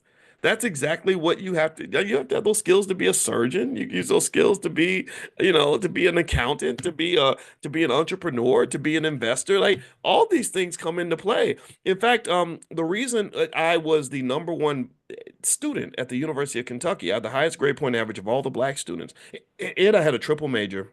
And I got two bachelor's degrees in 4 years. It was all very easy. It was really easy for me, and people didn't understand why it was so easy for me. They thought I was just some genius, and maybe my IQ was kind of high. I'm not going to deny that, but a lot of it really actually came from sports. Like I just learned from playing sports that if you want to be a champion, you got to bust your ass. That's it. And and no excuses. You work hard every day. Think about this. This is no different from what you do in football practice. You do two-a-day workouts and you get hit in the head. You got to get up and don't let them see your weakness and you get ready for the next play and you got to run every play with precision and where the coach will penalize you and it's hard and you're tired, but you fight through the pain. Imagine if you just apply that to every single thing that we do. Like, imagine if that was just the cultural code. Imagine if that was what black people were known for. We just don't give up. We fight to the end. We do that in sports already. I think that if we did that in the game of life and understand that life is nothing but a sport, it's just your football team is playing against team white supremacy, and they're pretty good. They've got the best athletes and the most money and the biggest stadium and lots of fans cheering for them. So you're gonna have to come in with a battle plan. You're gonna come in ready to play. But if you come in there ready to play, you can actually win. I really think that we already have everything we need. I just think we have to understand that these skills can be applied in everything that we do. Everything we do. So academically, my child goes into class, they understand that they're in a competition. They're going to compete with the best students, not just from America, but from India and Finland and China and Nigeria and everywhere else on the planet because they're supposed to be the best because that's what African Americans do. I don't understand why that can't be just a simple core value. And if it's not a core value for a community, I think it could be a core value for your family. I think that we have those core values when it comes to like entertainment. Like if you are a singer, you got to be the best. If you're a singer and you're black, you go to the Apollo, they're going to boo you if you're not really talented. They booed major celebrities at the Apollo, right? If you're a basketball player, then you play in Wicker Park where they got that guy, that annoying guy with the big microphone. It's like, yeah, he's about to dunk on him. Look out, y'all. What? Right? And all that, but you still got to show up and really play and be excellent and extraordinary. And you're playing against guys who are going to be draft picks. And yet you still rise above all that. To me, that's like a type of excellence that we display when it comes to sports. That's why everyone admires us for the way we perform. They also admire us for the way we play a damn sport. So I'm simply saying that we have to have a battle plan, not for the black men in America who are not 6'8", 240 pounds. What are you going to do with the other 99.9%? I don't want the other 99.9% wasting their time trying to get just 5 or 6 spots in a professional sports team. That don't even make no sense. That's not even logical. That's crazy. The only way to think that way is if you have no options and you've been plagued and diseased. Your mind has been literally injected with the virus of significant misinformation, where somehow you think that because you're all city, that your little 5'8" butt is going to be playing next to LeBron. That's not going to happen. So to me, I'm like, well, let's just take what we do in sports and let's just spread it out. Let's just approach everything like we do a national championship game. Let's approach everything with the same excellence that Whitney Houston had when she was singing in the church.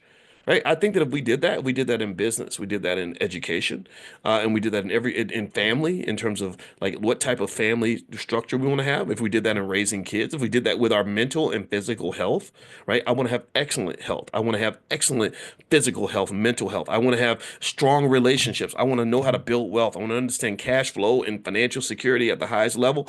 If we had that same level of excellence in everything, I don't think we could be stopped by anybody. Racism becomes a footnote in the story of black success. I don't think racism is something that can stop you. I've never met a white man who told me I could not read a book.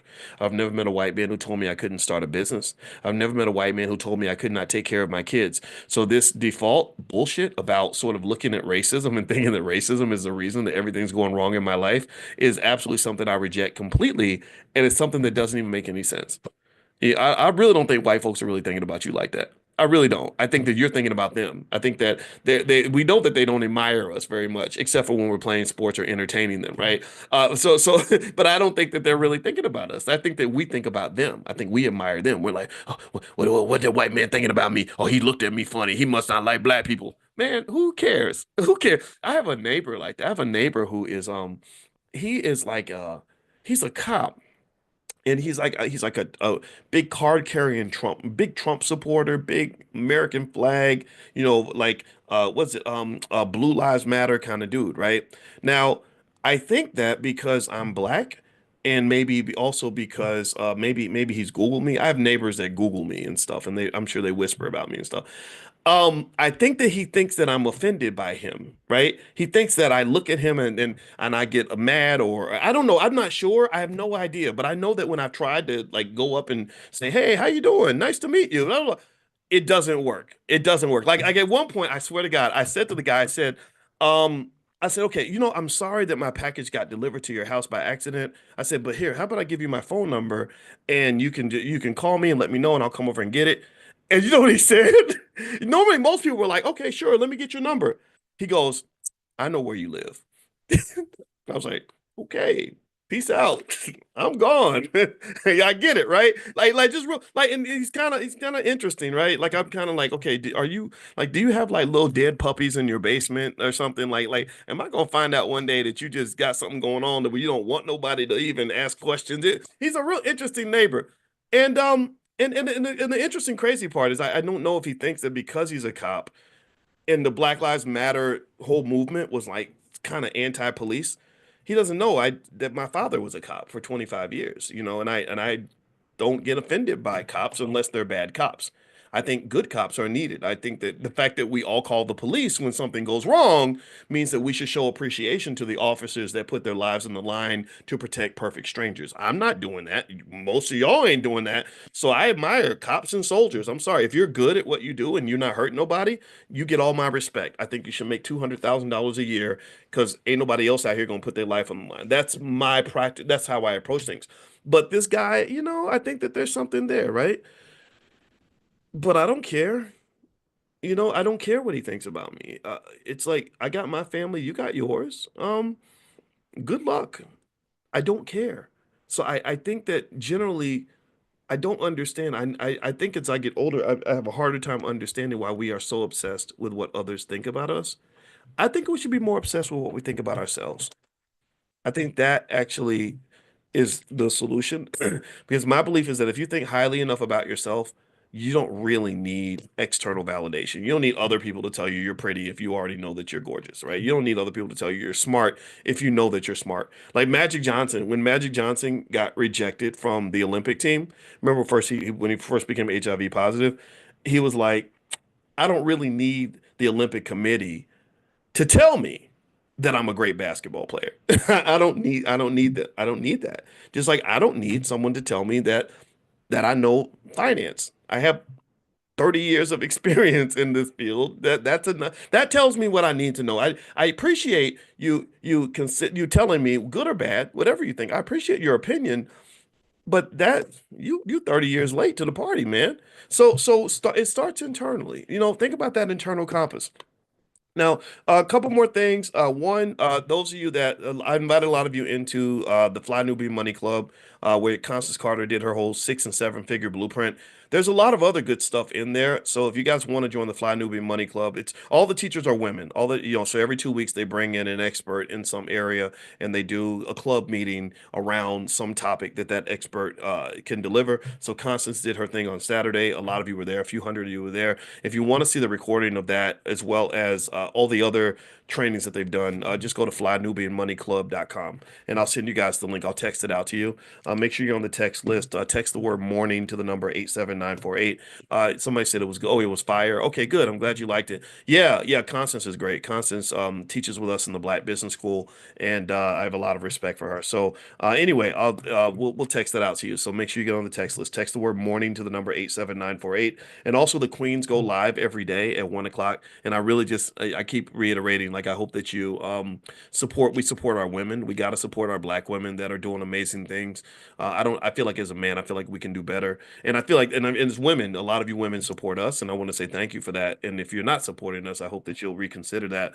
But anyway, they go live every day at 1 o'clock. So if you text the word Queens to the number 87948, they can actually let you know when they go live. So text Queens to 87948 on your phone. All right, so a couple stats I want to read to you about NFL athletes, just because I kept referencing this list and I wanted to make sure I share this. Number one, most athletes have a very short career span. The NFL does not stand for National Football League. It actually stands for not for long, because the average career span of an NFL player is about 2.3 years. And after retirement, most of them cannot replace the income that they had before. So not only is the income short term, but it's also very risky in the sense that sometimes your career is even shorter than you think. Like you're thinking, oh, I've only got 10 years to play. No, you might only have 2 years to play. Or you get out there, injuries are pretty frequent. So you get injured one time, you kind of fall off. I knew a lady who, and this is a funny thing too. I noticed this when I wrote my book, Financial Lovemaking, that there were a lot of women that married athletes when they were younger and they thought that they were getting this sort of dream fantasy life because they meet the guy in college and and all these other girls are competing for this guy and he picks you, so you feel like you won the lottery, when really in economics there's a term for that. In economics they call that the winner's curse. That's when you think you won but really you lost. Like you think you won this amazing life, this fairy tale princess life with all this money and status, but really you might have actually lost. Maybe because remember, unfortunately, with being an athlete and having lots of options when it comes to women and fame and power can spoil people. If a person is not grounded and they're not conscious, it can spoil people and cause them to make a lot of bad decisions. So, like when I used to work at University of Kentucky, I used to work in the basketball dorm when I was in college. And I would sit in this dorm and I sign people in and out. So the person who's sitting there silently, like running the front desk, knows everything. Like you're literally, remember the spook that sat by the door? That's kind of what I was. I don't call myself a spook though, but yeah, that's what I was. I was the Boyce that sat by the door, and I saw everything that was happening in this dorm, and I would see people signing in and signing out, and it was crazy. I would see a girl sign in to see some dude at 7 o'clock, and then she signs out at 8 o'clock, and then another girl signs in at 8:30 to see the same guy. She signs out at 9:30, and then another girl signs in at 10:30, and she signs out at 11:30. I'm like, wow. Now remember, I was a regular guy. I'm not even 6 feet tall. So ladies, y'all would have passed me up in college, I'm sure. And but I was trying to build, trying to be somebody, right? I was like studying and stuff. But back then, when you're 21, you look like a nerd. When you get older, you look like a millionaire. So that changes it. I grew about 7 inches when I got money. But anyway, I was sitting so I was sitting there, I was like, God, like all these girls are so pretty. Some of them would just be white girls, and no disrespect if you're white. That just it's like dating an alien or I did that just I would say like dating a dog, but I wouldn't want to compare anybody to a dog because that's a mean way. That's a mean analogy. So no, but like white girls never did anything for me. The black girls though would just be gorgeous, right? There'd be like all these pretty girls, and I'd be thinking, God, I can't. I'm working hard to get one girlfriend, right? Like, and this dude has three girls coming in the same night. And I'm like, I wonder what they're expecting from this relationship. Like, I wonder if they know about each other. I wonder if they understand, like, this guy is not the best decision maker and he's sleeping with all these women without a condom. That's another thing, right? There's STDs. That's a real thing. Um, and I'm like, I wonder, like, what, I was trying to understand the dynamics. That's it, right? Like, because I was like, if they're all thinking that they're gonna be with him and marry him, he can only pick one. So maybe they'd be better off picking like some guy, maybe like me. I don't know. Like I'll be with you, and I'll be just with you. I'm not gonna have 10 girls like coming in like that.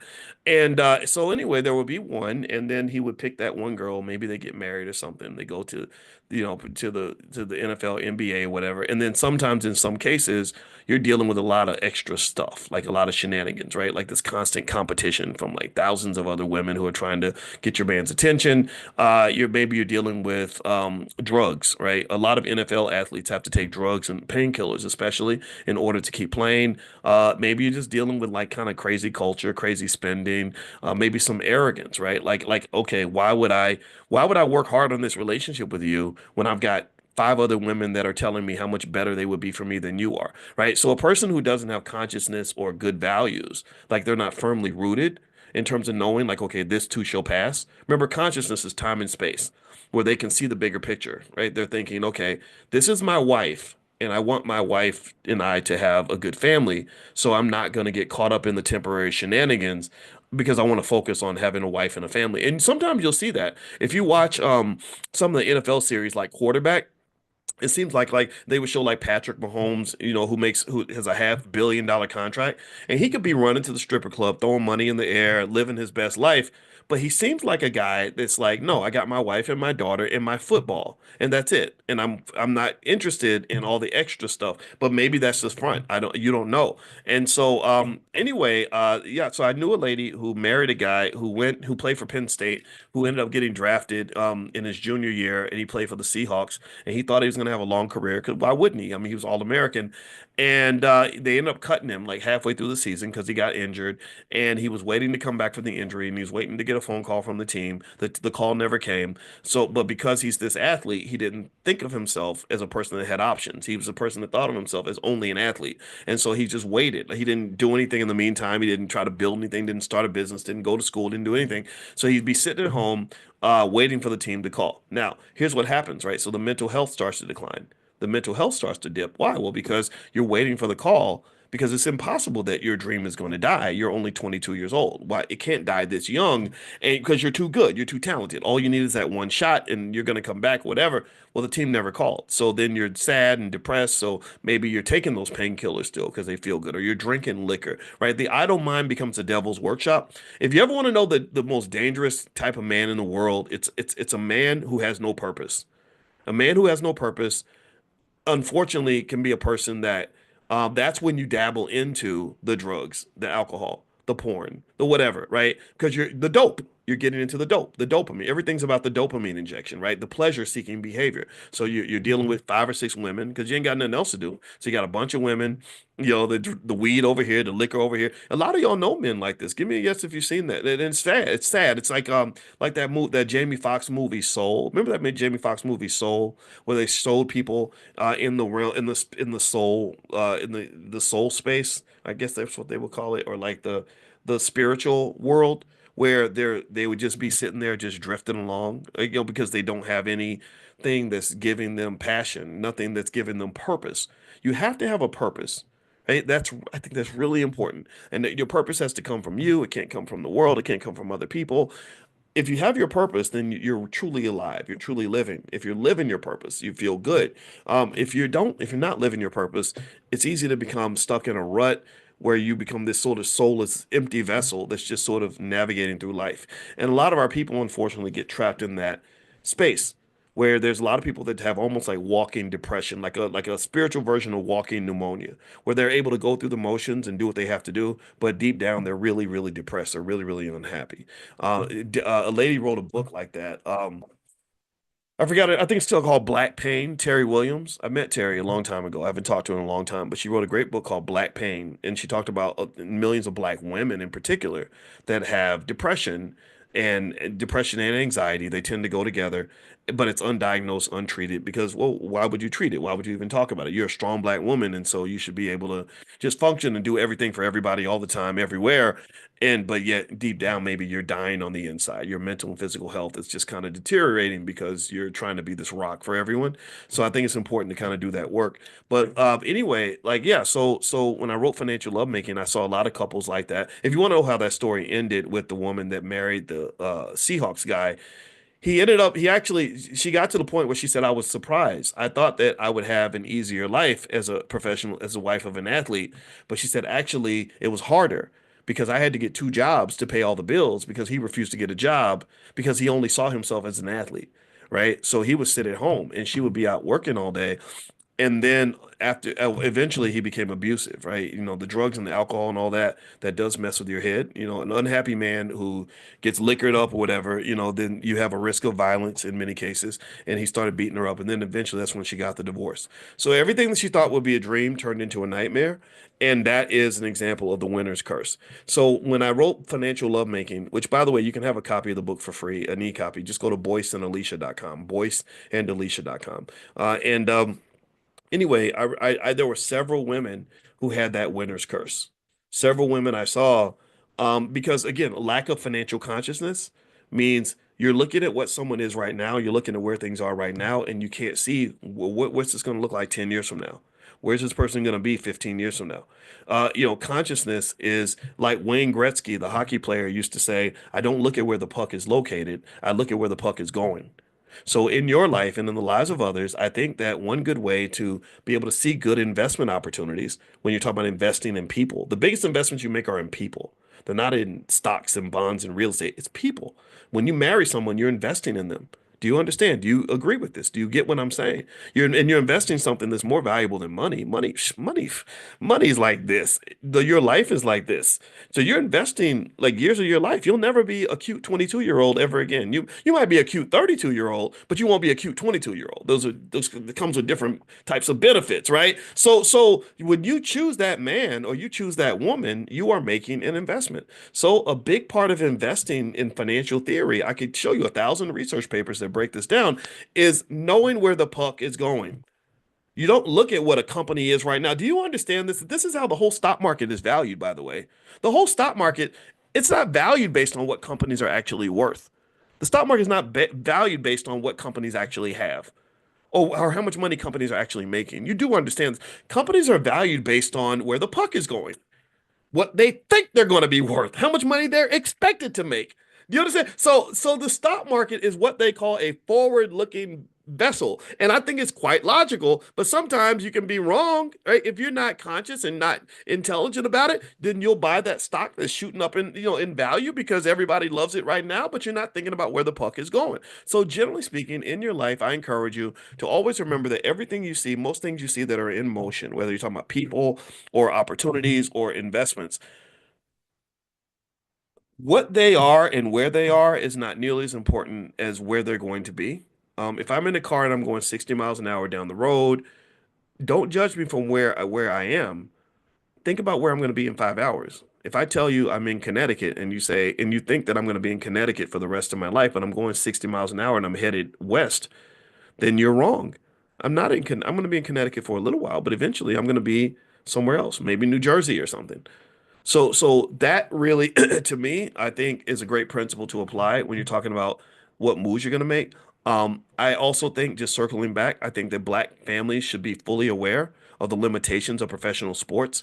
So you'd stop sending your sons off to go become slave masters or become slaves for slave masters like Jerry Jones and stuff like that. I think that that's fine. It's okay if your son can play for the Cowboys, great, but he should always know he has options, and you should also understand those risks.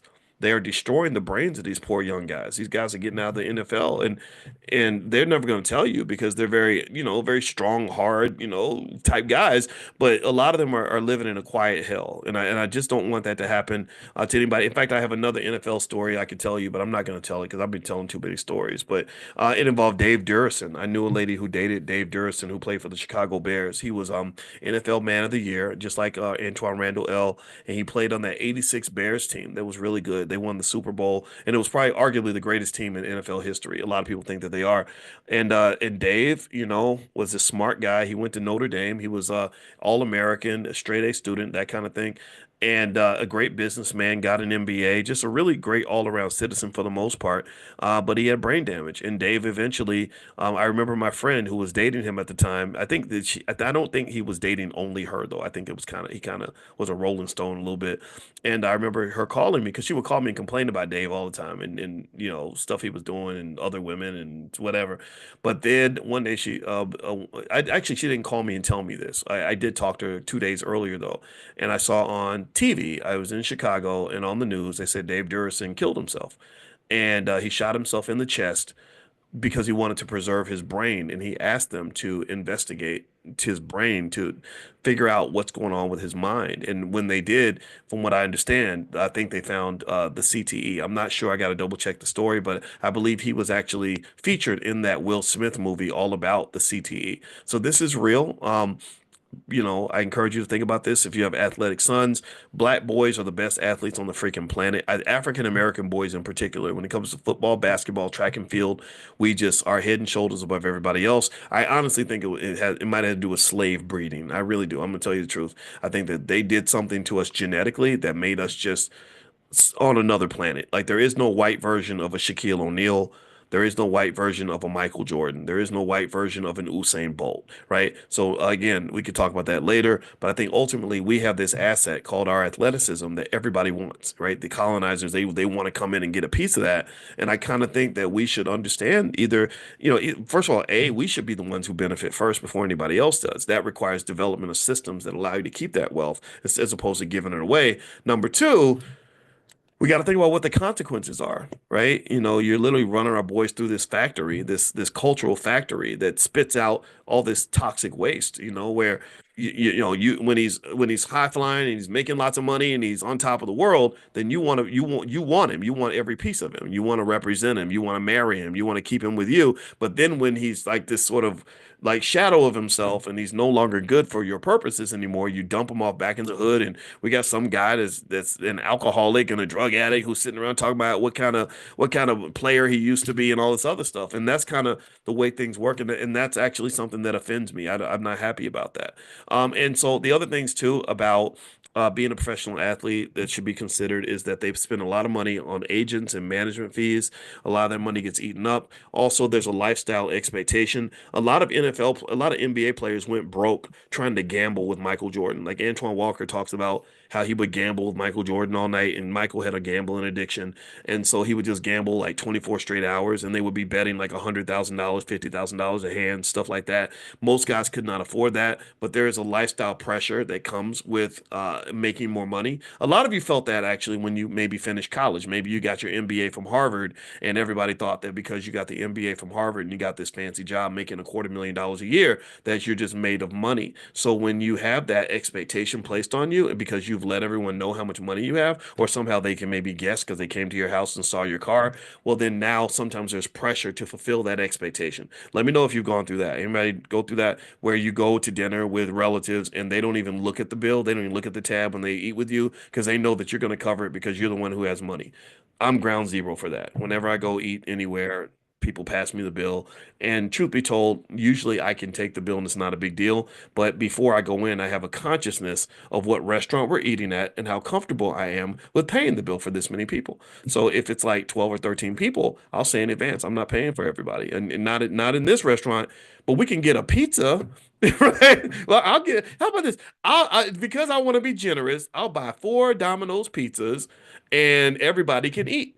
But no, we ain't all going to Ruth Chris with 14 people. Hell no. I'm not paying a $1,400 bill. To hell with that. I can afford to pay, but I'm not doing that. There's nothing that makes me want to do this right now, right? So maybe consciousness in terms of setting expectations in advance goes a long way. And because when you have more wealth, you're going to have more responsibility. You're going to have to protect that wealth and be a steward of that. But at the same time, I don't believe you should have to be a miser either. I think that part of the joy of financial success is the ability to bless other people and to be there for other people and to support other people and help other people.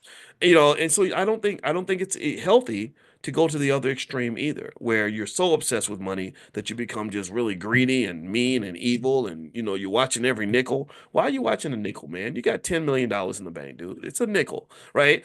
So I kind of think that there has to be a balance there, but how you structure that balance depends on you and what's going to actually help you feel good navigating the world, and that's what I encourage you to consider. But so I can't even answer that for you. That's something you have to answer for yourself.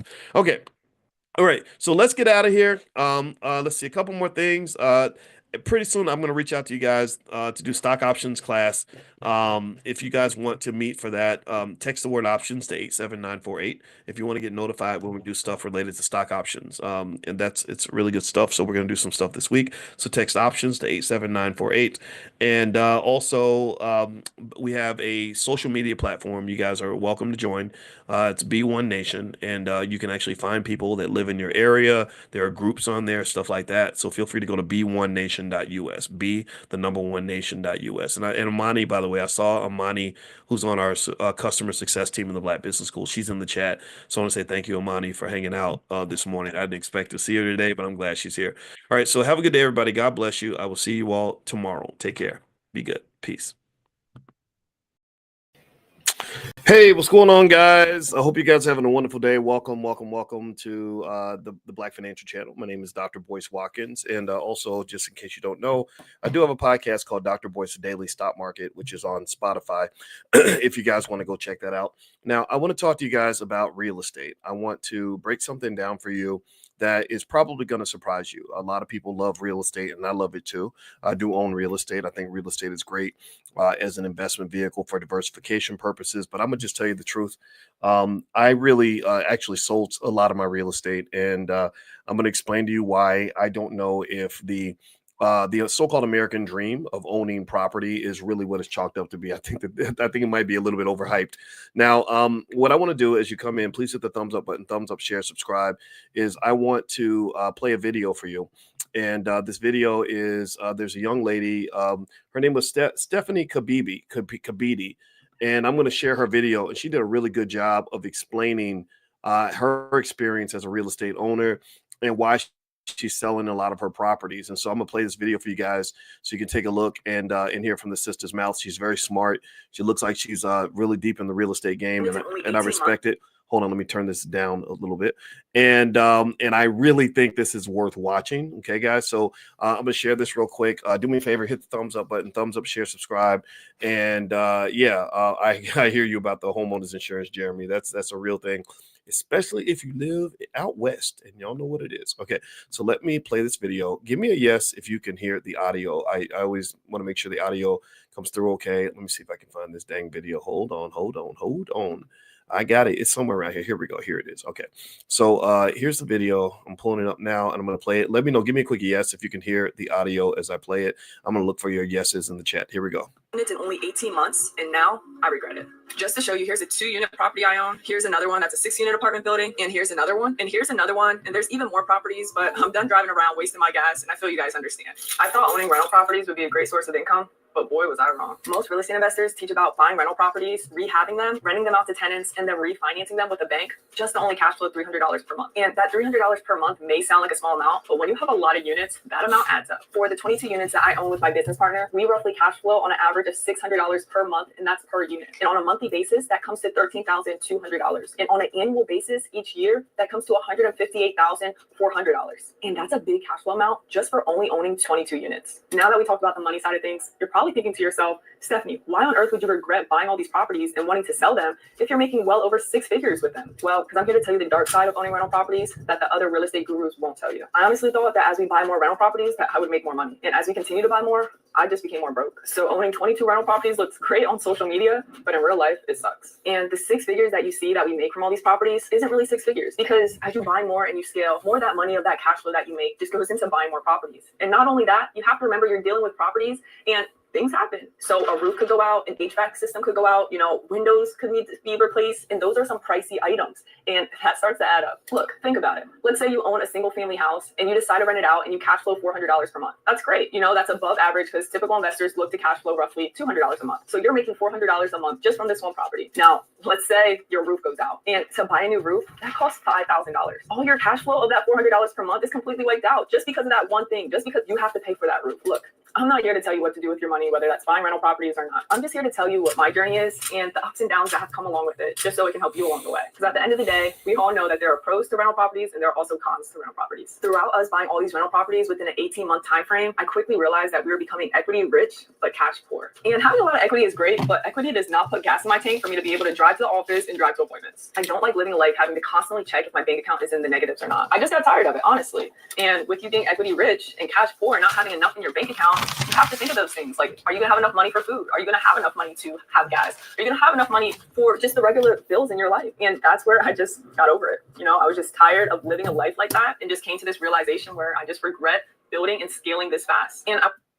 Okay, so what I'm going to do is I'm going to pause right there, and I'm going to start with a financial concept that we've talked about in Money in the Morning. In case you don't know, we do Money in the Morning economic elevation training. We call it the Millionaire Training Camp every morning. Anybody who wants to be invited, just text that word morning to 87948 on your phone, number 87948. I'll put that on the screen. It's totally free. We have thousands and thousands of you that sign up and come in for free. You bring your children, and it helps a lot. And in case you don't know my background, in case you're new, I'm a finance PhD. I taught at Syracuse University for 13 years, also at Indiana University and the Ohio State University. Go Buckeyes. So here's what I want to lay out here. There is one word that this very intelligent young woman shared repeatedly that I think everybody should write down and remember this word, because it often gets forgotten in the space of investing. And that word is liquidity. Liquidity. She didn't even use the word liquidity, but I'm going to tell you what she was saying. What she's talking about is a phenomenon that's really true in academic research in terms of wealth. Remember, as scholars, that's all we do is we look at research and we figure out who has money and who doesn't and why. Well, one of the things that people don't talk about enough, as we talk about all the dreams and everybody gives you the feel-good speeches, about starting a business and buying real estate, is they don't talk about the fact that that most businesses fail not because they're not profitable. They don't fail due to a lack of profitability. They fail due to a lack of liquidity. Liquidity is the availability of cash. The availability of cash. And if you want to look at the dark side of real estate, one thing about real estate is that real estate is a space where sometimes running out of cash can be a real problem. Other areas like fashion. I used to do stuff with Damon Dash from Rock Nation, and he told these great stories about Jay-Z and everything. And one thing he mentioned about when they started Rockefeller, Rockaware, and all that, he said they had no problem with people wanting Rockaware. Everybody wanted to buy Rockaware because everybody wanted to be like them in the 90s and the early 2000s. The problem was that they didn't have the cash flow to run that business. Cash flow is like lifeblood to a business. It's like blood flowing through your veins. It's like liquidity, like water in your body. You have to keep a business highly liquid in certain spaces in order to make things work. Real estate in general, in my opinion, is not a very liquid industry. I don't dislike real estate. I want to make that 100% clear. So anybody who's a big real estate person, do not get offended. I am not saying that you're silly for owning property. Real estate is great in the sense that it holds its value very well. It has made money all through time. But a lot of people are jumping into real estate who don't know a damn thing about it. A lot of people are jumping in because it sounds good on the internet, or they'll go watch an influencer and go put up $30,000, $40,000 for that influencer to show them how to buy real estate and buy property. And I just think that there are better ways to kind of get things done. And so when she's talking about this idea that you have control of all this property, you own all this real estate, and your cash flows down, your bank balance is negative. That's a big deal. That ability to get the money out is really hard. I can tell you this is not just true for real estate, but it's also true for a lot of entrepreneurial ventures. It's very easy to get your money in, but it's really hard to get your money out. So before you jump into somebody's investment or somebody gets you to go and put your life savings into something, you got to think about liquidity and say, okay, if I need my money out tomorrow, can I get my money out tomorrow? If not, how long does it take for me to get my money out? Can I get my money out in a month? Can I get it out in 2 months? What are my guarantees? What's my collateral? What's my protection? And I see Joy mentioned, she said, I dropped $1,300 for furnace repair and dryer replacement. Yeah. So that's what I'm going to actually do is I thought that this lady's video was so well done that I thought I would go ahead and like play it and kind of use this as an instructive opportunity for all of us. And by the way, if you haven't joined our Money in the Morning class, you can just text the word morning to 87948. If you live out of the country, just go to drboyceelevate.com. That's drboyceelevate.com, and you can join for free.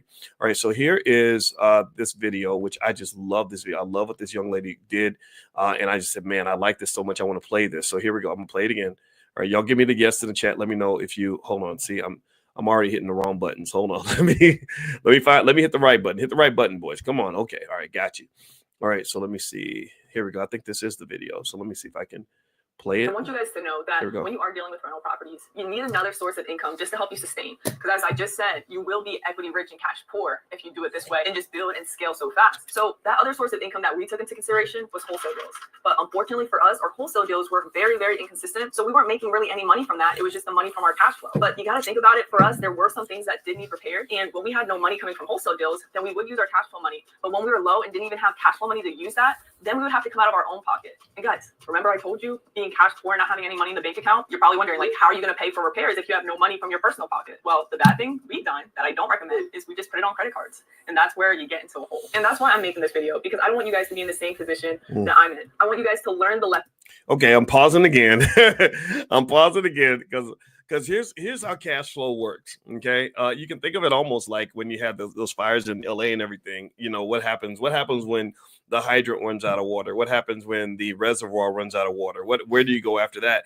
So what happens with cash flow generally, because cash flow is liquidity, that's like water being put out. You used to put out financial fires, right? You use the financial water, the liquidity, to put out your financial fire. And you know what happens when you don't have enough water? Everything burns down. That's literally a perfect analogy for how money works and how wealth works. Okay. So what she's saying here, which is really interesting, is that most of the time, for most investments that you put money into that are not liquid, that are they almost think of them as dry, you know, like forest wood. Dry wood can easily catch on fire. So in order to keep it from catching on fire, you have a fire hose nearby, which means she was saying that another source of income is essential for her as a real estate investor. Now, this may not be true for everyone, but in general, you have to have some source of liquidity, right? So even if you're investing, sometimes you keep that job or you keep that side business or you keep those other ventures going just so you have a place you can grab cash to put out your financial fire. Do you give me a yes if you get that analogy? So the liquidity sitting over here, you got the fire department sitting here. That's your cash flow. That's your liquidity. You're liquid. And you're standing here with the hose. And whenever there's a financial fire, you can hose it down. If you don't have the hose, then everything burns down. Do you get that? Let me know if you're following this analogy, okay? Because I think it's a perfect analogy. So what she's basically saying is that her financial water hose that she was using to bring liquidity to her real estate business, which is dry wood, catching on fire constantly. Anybody who owns real estate knows expenses are insane. Expenses are high. It sucks a lot of liquidity out of your business. You're paying for things. You're paying for repairs. You're paying for taxes. You're paying for insurance. And God forbid, don't even try to go live in California and do this. Your insurance is so high that you may not even be able to get insurance, which is a whole nother set of issues, right? So you're spraying down this business that keeps catching on fire, but then you run out of water. Well, what do you do then? Well, then she had to go to the credit cards. She had to go get deeper in debt in order to provide the liquidity that she needed in order for the business to survive. So building the business is one thing, but keeping the business alive is another. Pay attention. Building the business is one thing, but maintaining the business is a whole nother adventure. So before you celebrate when you start the damn thing, don't celebrate when you start the business. Celebrate when you kept that business going for 10, 20 years, because that means you sat there with the fire hose and you've been putting out fires for a very long time, solving problems, spraying water on the parts that need it. So it's no different from a baby. Like anybody can make a baby, but only special people can give birth to a baby and raise a baby to the age of 18. So don't celebrate because you had sex. Everybody can do that. That's easy. Celebrate when you don't raise that kid up to the age of 30 and they are a productive citizen. That's when I give you your cookies. That's when I give you your award. That's when you put in 250,000 hours of consistent effort to raise that child to adulthood. So business is the same way. A lot of people can start things, but not everybody can finish and maintain. So the liquidity is required for the maintenance. And what she's saying is that that when she was maintaining the business with the liquidity that she had available through wholesaling, that ran out. So she had to go to the credit cards, which tended to make things even worse. Let me pull this up again. Let me share this video. I love this video. My God, it's a great teaching tool in terms of just us really talking about what the real deal is. I believe in realistic investing. I think too many dreams get sold online, and because people sound good and they know how to speak, and like they got the Holy Ghost and stuff, and people get caught up in that, and then people end up either getting scammed or losing a lot of money. And I don't want that to happen to you. So here we go. Let me play it again. Learn the mistakes that I have made so that you don't have to make those same mistakes. So just remember, if you do want to build a rental portfolio, make sure you also have another source of income just coming in, because if you don't, you may end up real broke. Now, I want to talk about self-managing your rental properties, because for us, that is what we did to save money. And to be honest with you guys, I honestly don't mind it. As long as you have your proper systems and processes in place, then it's more so of a piece of cake. And what I recommend you guys do, if you are buying these rental properties, make sure you're fully fixing them up, just so you're not getting calls in the middle of the night of tenants saying, oh, my toilet's broken, where if you just get a brand new toilet, then you're less likely to have that issue. So just repair your properties up from the jump instead of having someone move in right away. And make sure you have your right proper systems and processes in place. Now, I want to get back into the money side of things, because that's the main reason people truly buy rental properties, is to have that, financial freedom. But I want to take a second to dive deeper on mortgages. And with you seeing that $300 per month in cash flow, that's not because your utility bills are so high. It's on. I want you to pay close attention to what she says here about the real revenue. Like, you got revenue and then you got income. Those are two different things. So here she's going to break this down very well. Here we go. Honestly, because your mortgage is so high with your principal and interest payments. And I want to give you guys an example. For this 2-unit property that we own, that you guys have seen, the upstairs unit is renting for $1,300 a month, and the downstairs unit is renting for $1,100 a month. Now, for the mortgage on that property, it is roughly $1,300 a month. So that upstairs unit already covers that mortgage, which is amazing. But we still do have utility bill payments on that. So we still cash flow a good amount on that, roughly around the $600 per unit. But still, we have expenses no matter what. But I want you guys to realize that $1,300 from the mortgage payment, that is the principal and interest, which just that part alone consists of $900. And then we have our taxes and insurance, which that's all included within the $1,300 a month. But think about it. That's a big chunk that is coming out of our cash flow. Like, wouldn't it be nice just to have an extra $900 per month in cash flow from just taking away that mortgage? That's what I'm thinking. Like, I would like to have that extra $900 a month in cash flow. And that's where my mind's at. Like, I'm done worrying about scaling with no money, because I realize, like, it can be easily done where you can buy so many rental properties, or just properties in general, whatever you want to do with them, whether that's, fixing them up or keeping them as rental properties. You can do that with no money out of pocket. I mean, that's how we scaled from 0 to 22 units within 18 months. But it's honestly the riskier route if you don't have another source of income, because you slowly get into a hole and you have all these mortgage payments racked up. You have to make sure they're all getting paid, but you also want to make sure that you're getting paid and you're cash flowing as well. So after realizing all this, like I said, I'm done taking that risky route, and I want to take a different approach where I want to focus on limiting those mortgages, having a consistent income, and having a good amount of money in reserves. Because to be honest with you, I'd rather own 30 properties that are 100% paid off than 100 properties that have mortgages on them and only cash flow $300 a door. Because you guys have to remember, it's not about what looks good on social media, and it's not about how much you gross per month. It comes down to truly how much you net per month and how much money is coming into your pocket. And okay. All right. So I love that video. I love what she did. And again, her name is Stephanie Kabidi, and she's very smart. And Steph, if you see this video, I applaud you for being honest and breaking it down like this. Now, let me kind of do some analysis really quick to kind of help you understand what we just watched and how this works. Let's just do. I'm gonna pull up a quick spreadsheet. Today must be a special day because I'm literally gonna share my screen again, and we're gonna go through an Excel spreadsheet where we can kind of just see the reality of owning real estate. Just what does that actually look like and feel like for a regular person? All right, and I agree with you, Linda. Cash flow is key. So let's talk about cash flow. So let's say that you get a place in Atlanta, and let's say you put $50,000 down, and you of your own money, and you buy a $500,000 property. Okay. So let's assume that they give you the property with just 10% down. So in general, first you got to pay your mortgage. If you have, say, a 5% mortgage, 30-year mortgage on the balance that you borrowed. Give me 1 second. This is my wife. Hold on, everybody. Hey. No, I'm in class. You teaching a class? Mm-hmm. It wasn't in your schedule to do the pictures? It was, but I don't want to. Okay. Like they said, I'll see you later.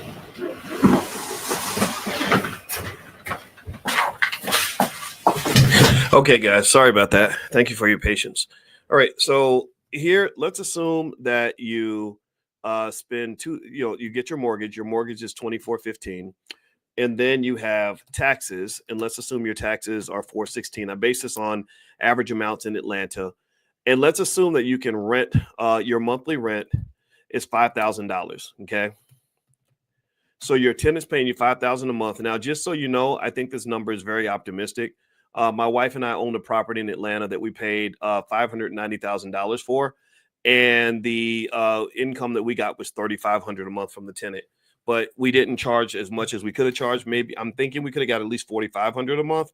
But the tenant was a single mom with 3 kids. I just didn't want to overcharge her. I wanted to just pay the mortgage and the expenses and leave it at that, because we're going to get the capital gains, right? As the property value goes up, that's our windfall, and that's what it was. So here, let's keep going. Can you guys hear me? Let me know if you can still hear me okay. So let's assume your insurance is $150 per month. This is based on averages for Atlanta. Utilities, let's say your utilities are $416 per month. Okay. And then let's assume that your management fee is $500 per month. Now, one thing I did not include, Jeremy, is HOA. Yeah, we do pay HOA 100%. So just right there, though, here's the deal. Just right there, your income is only about $4,100. I'm sorry, $800 left. I think so. Let me add this up. Let me see here. I'm gonna do a sum. Okay, so let's add up all of our expenses. $3,897. So I'm sorry. So if you take $3,897 minus the 5,000, you get what? Let me see here. 5,000 minus this. So $1,100 a month. Now, here's what we didn't include. We didn't include HOA fees. HOA fees can be pretty high. I have to pay those in the property that we have. And also, we don't know how much that's going to be. You know, I'm not going to put a number there. But then you throw in like another variable, headaches. How much is a headache worth to you? How much is it if somebody's stressing you out? How much is that worth? Headaches. I think that's priceless, right? Because one of the things that we did not factor in here is the amount of work required to just deal with tenants. Has anybody, give me a yes in the chat if you've ever dealt with a tenant who did or did not pay their rent on time. Give me a yes if you've ever dealt with trying to find a tenant. Give me a yes if you ever dealt with repairs and things breaking down.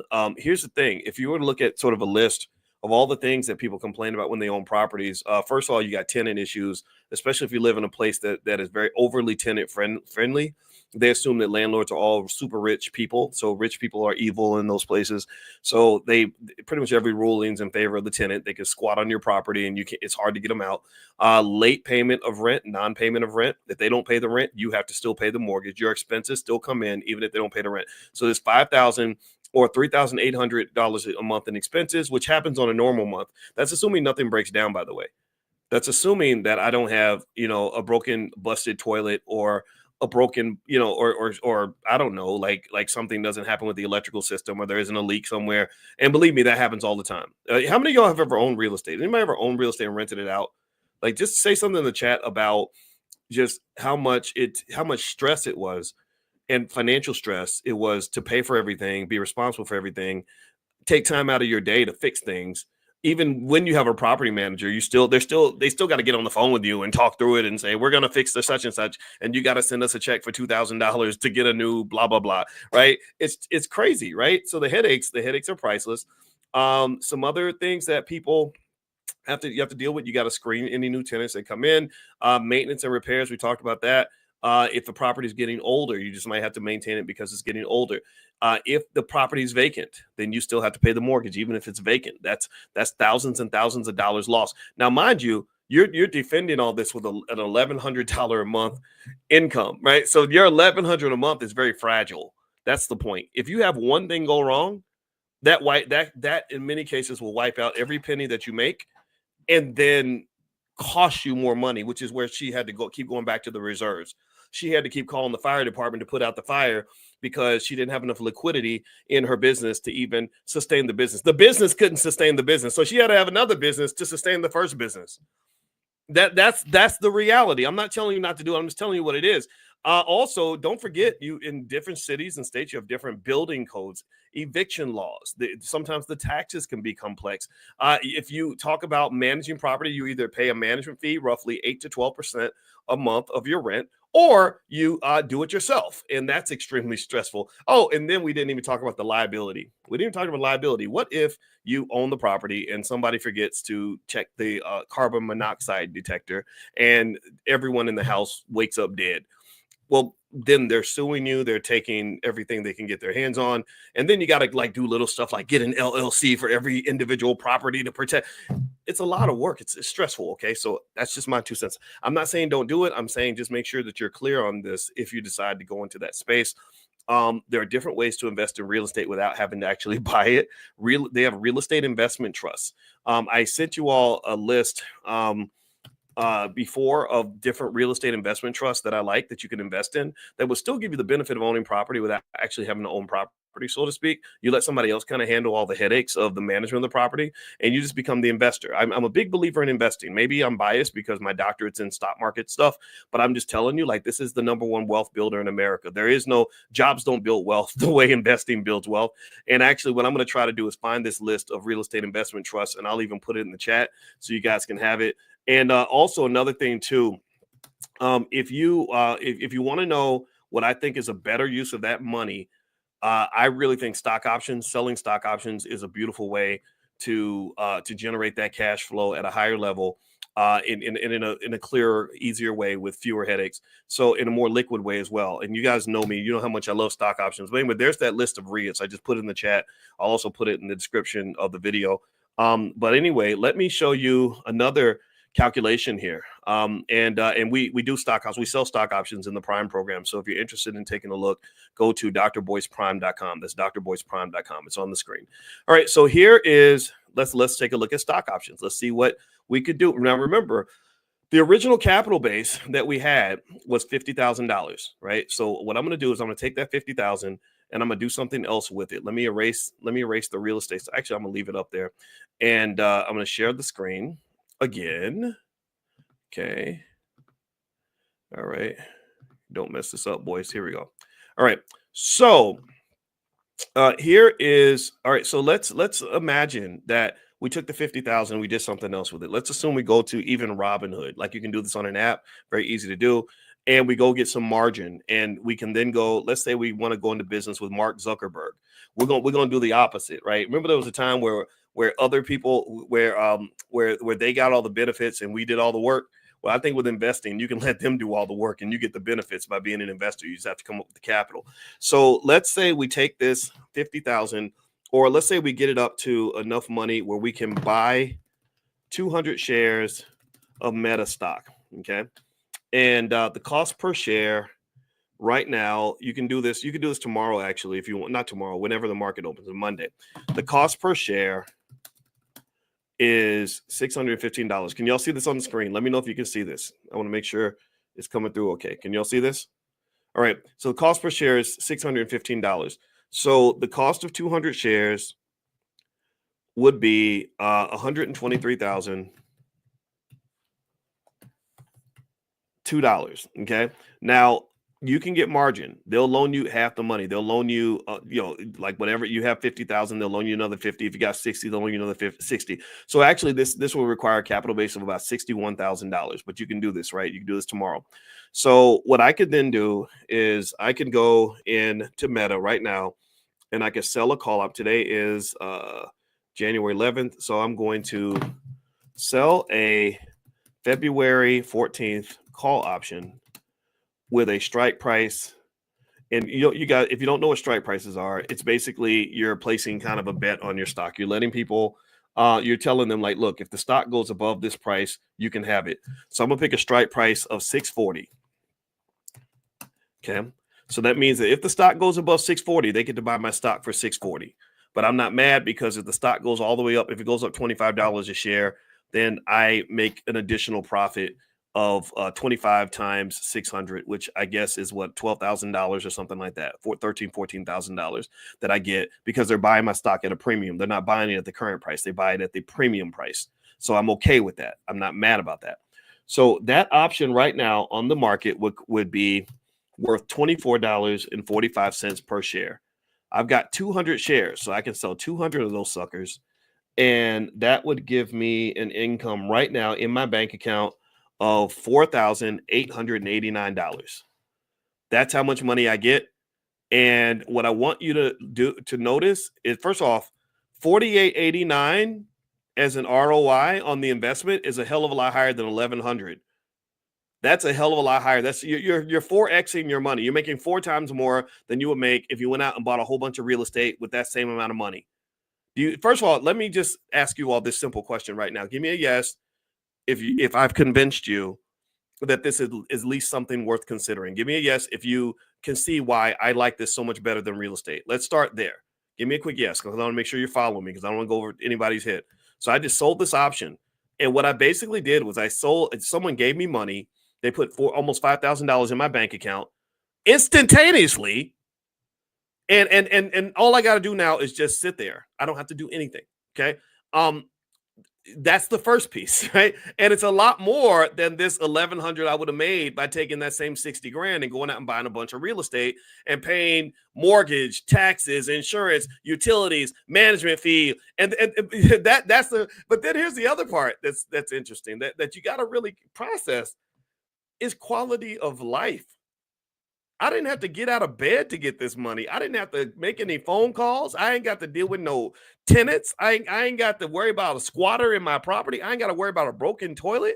I ain't got to worry about nothing. I don't. So not only do I not have any expenses, but I don't have any headaches. I have no mortgage, taxes, insurance, utilities, management fee, HOA fees, no headaches. No headaches. And I can do this with my family. My family, we get together, we got 60 grand, and everybody's like, let's go buy some real estate. That sounds good and it feels good, and you can show it off and tell everybody. But I'd be like, let's just take the 60,000, get some margin, go buy some meta stock and collect those dividends on the options. That's the options, just so you know, this isn't the same as a dividend. This is better, in my opinion. But here's the other thing too, right? So I sit back and I watch. So what if the stock goes up to 640? Well, then guess what? Christmas really came early, because if the stock goes up to 640, then I'm making an extra $25 per share on my stock. And the stock, let me see, $25 a share. Let me do some calculations here. 200 shares times 25. I'm making an extra $5,000 for my trouble. I said for 12,000. I got the math wrong. I'm so sorry, guys. Forgive me. Maybe I'm sleepy today. So this to me is far superior. Then let's go through the reasons why. Number one, not only is the income much higher, and this isn't even, I don't even own Meta. This isn't even the stock that I work with, because there are other stocks that are far better than this one. I just did this one because it's the simplest way to exhibit the point. Not only is the income much, much higher, and there are no expenses. Also, there are no headaches. There is no work required. I don't have to do anything. And also, the other piece that's really important to consider is liquidity. I can sell this asset in 5 seconds. You cannot sell real estate in 5 seconds. It's very hard to sell real estate in a day, a week, or a month. You got to talk to brokers and deal with banks and make sure the financing comes through. And then remember this 1,100 isn't just a lower number. You got to think about the other, what they call the second derivative. The second derivative relates to risk. People forget about risk. This 1,100 is very, very fragile, very, very fickle. You may not get 1,100 that month. In fact, I dare say that for most landlords, you don't get the whole net income, because in many months something goes wrong. The tenant doesn't pay on time. Something breaks down. Whatever it is, right? So this is not just lower income. It's less sturdy income, right? So it's not just, and with investing, it's really important. People forget about this. It's not just making money. It's how do you make your money? It's not just the size of the cash flow. It is the stability of the cash flow. Stability. It's like 2 basketball players. One player is Allen Houston from the New York Knicks. Super consistent, will give you 20 points a game, shows up to get every game, doesn't party too much. He's a good citizen, no problems. The other one is Latrell Sprewell. And if you remember the Knicks, Latrell Sprewell scored about as many points as Allen, but Latrell was wild. He liked to party. He may or may not show up. He was not as consistent. Sometimes his jump shot would be off. So those are 2 different assets to the organization. Do you follow what I'm saying? Do you get what I'm saying? So when you think about investing, I encourage you to not just think about how much money you can possibly make. I want you to look at risk. Risk is extremely important. That was what I did my whole doctoral program. I worked under a guy named Renee Stoltz at Ohio State, go Buckeyes, who was one of the leading risk management experts on the planet. And I really would be willing to bet you that most people don't process risk at a level that they probably should in order to understand how to invest in the right way. Okay. So that's the point I wanted to make. I like this young lady's video. I thought that she did a great job of laying out something that I think is important. I encourage you to consider other alternatives. This is not investing advice. This is just me sharing what I know and what I've seen.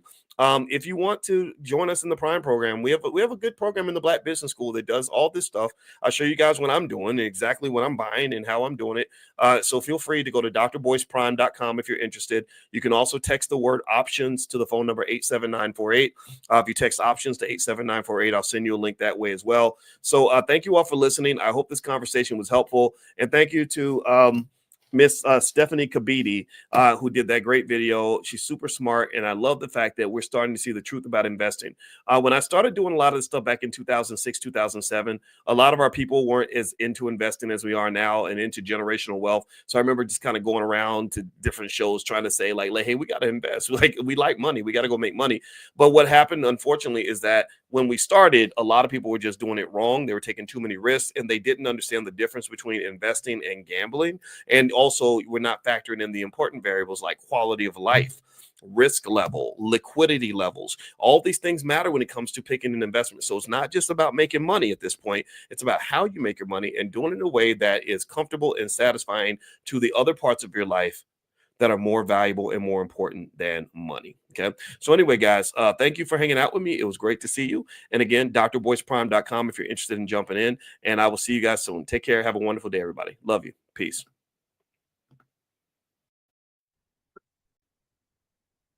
Good morning, everybody. Good morning. Welcome to Money in the Morning. That's our morning millionaire training camp. This is for anybody who wants to build a future for themselves and their children. So if you don't want to have a future, and if you don't ever want to understand how money works, then you should probably leave. I'm sure there's something good on Netflix for you to watch. So, or it's maybe some sleeping you could do, because some of us be sleeping until noon, right?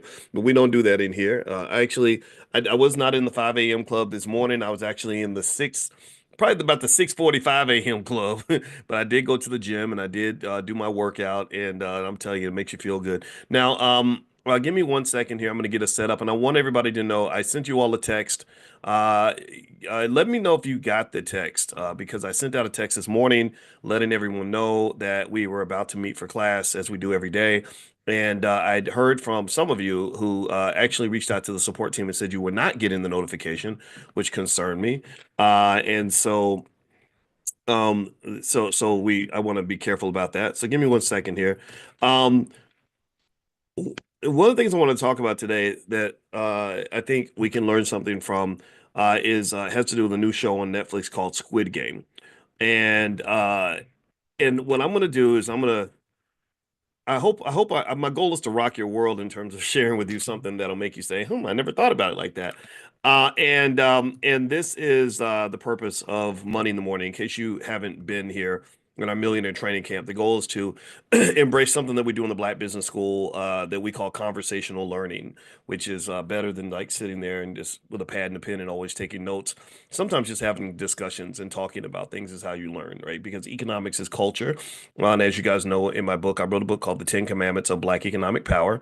And in that book, The 10 Commandments, one of the things that I want to impress upon you is the importance of understanding the connection between where your wealth and your financial situation ends up and the things that you think about every day, the things that you do every day, the people that you talk to, the lifestyle that you live.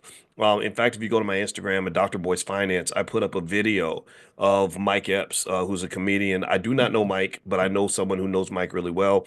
I've told you guys many occasions. Willie D from the Ghetto Boys is one of my buddies, and Willie is good friend. Willie is buddies with Mike, so I don't, but I don't know. That's just the connection there. But Mike Epps did a great video where he was explaining how how bad culture can really weigh you down. He talked about how did anybody see that video by chance? It went kind of viral. Mike's was making a really honest emotional appeal, and he was basically saying, that when I was struggling and I was on drugs and my life was bad and I was making bad choices and I was in bad situations and barely hanging on by a thread, I got a lot of love.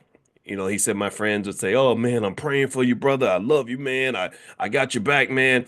But then when he started doing well, he was working out, he was eating healthy, he was living a good life, he was doing well financially.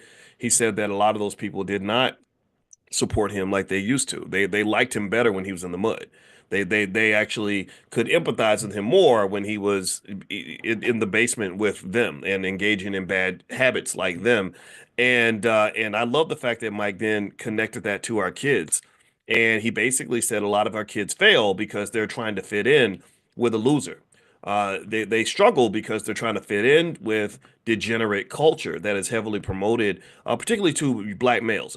We've talked about this extensively, how it's sort of interesting to me that there is an appreciation for black men who are broken, busted, torn to pieces, weak, uneducated, not working, lazy. There's a celebration of that. But then, when you show up and you say, "There's nothing wrong with me. I'm okay. I'm actually all right.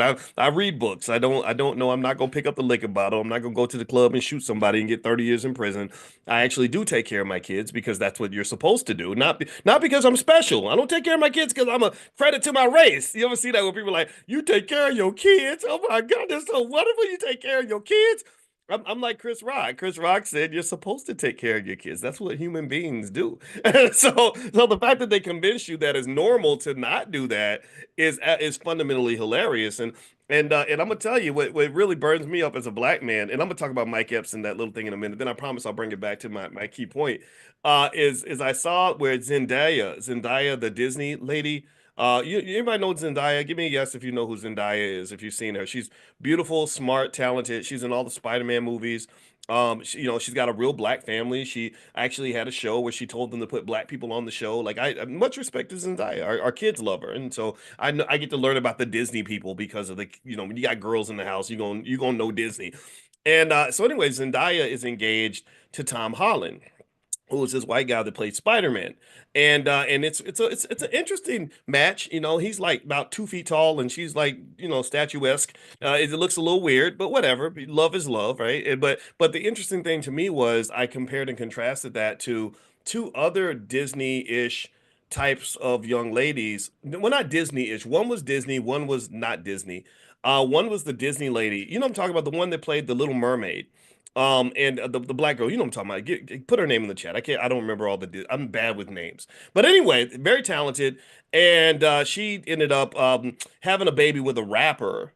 And the relationship ended after about like 6 months or something. They had a baby and then decided, oh, now that we've had a baby, we should break our family apart. That's the perfect time to destroy your family, is right after the baby's born. That way you can make absolutely sure that the baby is born in a big pile of piss, right? They're born in a big pile of just messiness and ugliness and trauma, and that's that because for some people they think that's what it means to be black. And then I saw the tennis player Naomi Osaka, right? Who was, really like the number one tennis player on the planet, and she was dating a rapper too. And I was like, what is it with these girls and these rappers? Like, don't they understand what that most of rap culture, not all of it, but not all of it, not all of it. I'm not, because I got some friends that are rappers who are good people, D1, Immortal Technique, guys like that. But some, you know what I'm talking about. Some of the stuff that you hear, if you are a rap fan, a lot of that stuff is not pro family. It's not like, hey, brother, settle down, pick one woman, start a family, live a quality life. Like they don't rap about that. They're like, I got hoes in different area codes, in area. I got hoes. I got hoes. Y'all remember that? Anybody remember that? That's that. Forgive me if that word is, it's breakfast. I'm sorry. But anyway, so hip hop is not.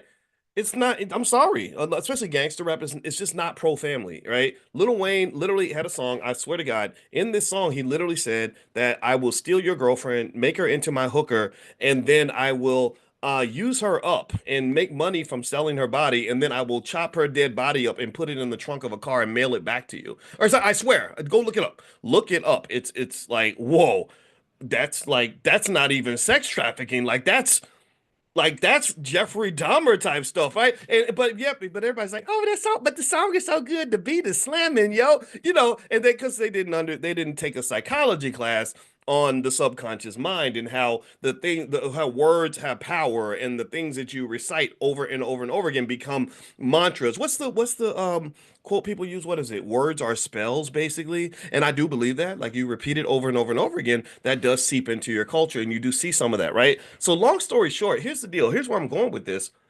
The problem for me is that because we don't understand the connection between our economics and our families, we think we can destroy our families and build our wealth at the same time. You can't, that doesn't, it's not happening. You can't destroy your families and build your wealth at the same time. Why am I talking about Naomi Osaka and the Disney Halle Bailey and their rapper boyfriends? Well, because if you're integrating your children into a culture, see, integration with white folks, we already know the damage that was done there, but what we don't assess the damage of is the integration with hip hop culture. So you're integrating your family, you're bringing a child into the world, and the daddy's a rapper, where all of his friends are in his ear telling him that relationships are a burden.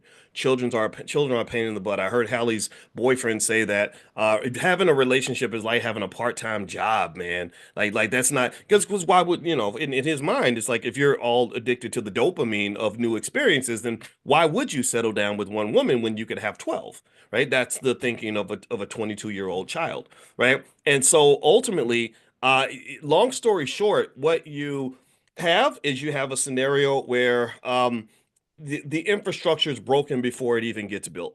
There's nothing there that says, okay, I'm going to take pride in being the kind of man who is married to my wife for 50 years. My mother, my mother passed on Christmas Eve. We talked about that, and I think about her all the time. Just be ready to hear about my mama all the time. I'm gonna carry my mama right here in my soul for the rest of my life. And when I spoke at her funeral, I looked down at my father and I saw a man who was once a 21-year-old man. I knew my father when he was 21, 22 years old. I remember that. And he was very handsome. He had those green eyes that apparently, for whatever reason, girls like those green eyes. Maybe I'm just a hater because I don't have none of that. I'm just an average guy. And but yet, despite the fact that his little green-eyed, light, and he was light-skinned, you remember back in the day, people, if you light-skinned and you got the curly hair and the green eye, right, all that stuff. He's still, because of how he was shaped as a man, because of how his father shaped him, looked at my mother and said, I'm gonna marry that woman. He didn't say I'm gonna get all them hoes. He didn't say that. He said I'm gonna marry that woman right there. And he claimed her. He went and he pursued her, and he married her, and he stuck by her side until her last breath. When she took her last breath, he was laying right next to her. She passed at about 4:30 in the morning. He was asleep, and he woke up and she was gone. But every single time I talked to him about my mother, his whole conversation was, my job is to take care of her, period. And what I don't get, here's what I'm not processing, because I'm old fashioned apparently, is I just really, when I saw Naomi Osaka with this rapper and I saw Chloe Bailey with the other rapper, both of whom have already broken the relationships have already ended. I was kind of like, I wonder why young ladies aren't interested in men like that anymore. Like, I wonder what it is that would make you look at someone who's a complete, who's not going to have a great future, most likely because he's engaging in some unhealthy habits, and not really interested in like family and all that, is not really kind of like a role model in his head.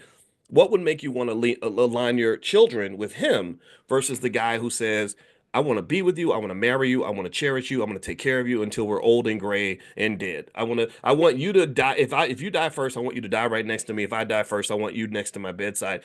I don't know if this is where integration was bad for black people, and I'm not talking about civil rights integration. I'm not talking about Brown versus Board of Education. I'm not talking about we shall overcome. Let's go to school with white folks and get jobs working for white. I'm talking about integration with hip hop culture, which is also white culture for the most part. The reason I call it white culture is because the person who has the gold makes the rules. If you want to know who defines what something's going to be, it's the person who writes the damn check. I say this as a finance PhD. The person who writes the check, the person who pays the bills, decides what the culture is going to be. They decide what the rules are going to be. They decide which songs are going to be on the radio. You don't own no radio stations.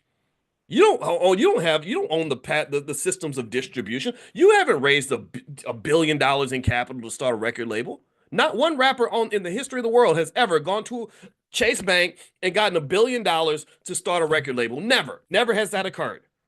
So stop acting like hip hop culture is black culture. That is not black culture. That is white culture where white people are saying, this is what we need y'all to be. This is what we want y'all to be. We want you to be losers. We want you to be degenerates. We want you to have broken families. We want you to be on drugs. We want you to be drinking all the time. We want you throwing your money away. We want you ignorant. We want you lost. We want you with STDs. We want, and if you step out of that role, then you're not interested anymore. So let's circle back. Why was I on the treadmill, feeling some kind of way when I saw Zendaya, engaged to Tom Holland, and I thought about the other Disney princess who got with the rapper, who's never going to have a family with this man. He's already declared that. That's already that the baby's born, but the family breaks apart as soon as the baby's born. There's no consideration like, well, what about the children? How whatever, none of that, right? It's like, oh, I can be I can just still I'm gonna come see my son once every month and he's gonna be fine. And okay, whatever, do your thing. But here's the thing: the reason that got to me is because I think that what's happened is that because we've allowed people to use their wealth and their money to bastardize the image of the black man in such a terrible way that people look up to rappers more than they look up to scholars, it makes Tom Holland look like a wonderful guy. Right? And when Tom Holland, who doesn't have all these crazy cultural influences, says, "Oh my God, I am next to this wonderful, statuesque, extremely talented African queen. I'm going to worship her. Like I'm going to wash her feet every morning because I am honored to be with this woman." They call that simping when you like express your admiration for your woman. Oh, you a simp, you a simp. That's white culture, hip hop through hip hop. To just so when he does that, other people are gonna go, oh, the white guys are so much nicer to their women than the black guys are. Because I saw the rapper with his Disney princess, and he spit on her in public and cussed her out and called her a blanket. In fact, actually, when the Zendaya, not Zendaya, I'm sorry, the other Disney Halle, when she broke up with the guy, he went on Twitter and said something crazy like about her, about I'm not even think about sex, but think about something that involves your mouth. That's all I'm gonna say because some of y'all got kids watching, and that's all I'm gonna say. Y'all grown, you know what I'm talking about. And I'm like, but you can't say that about a Disney princess.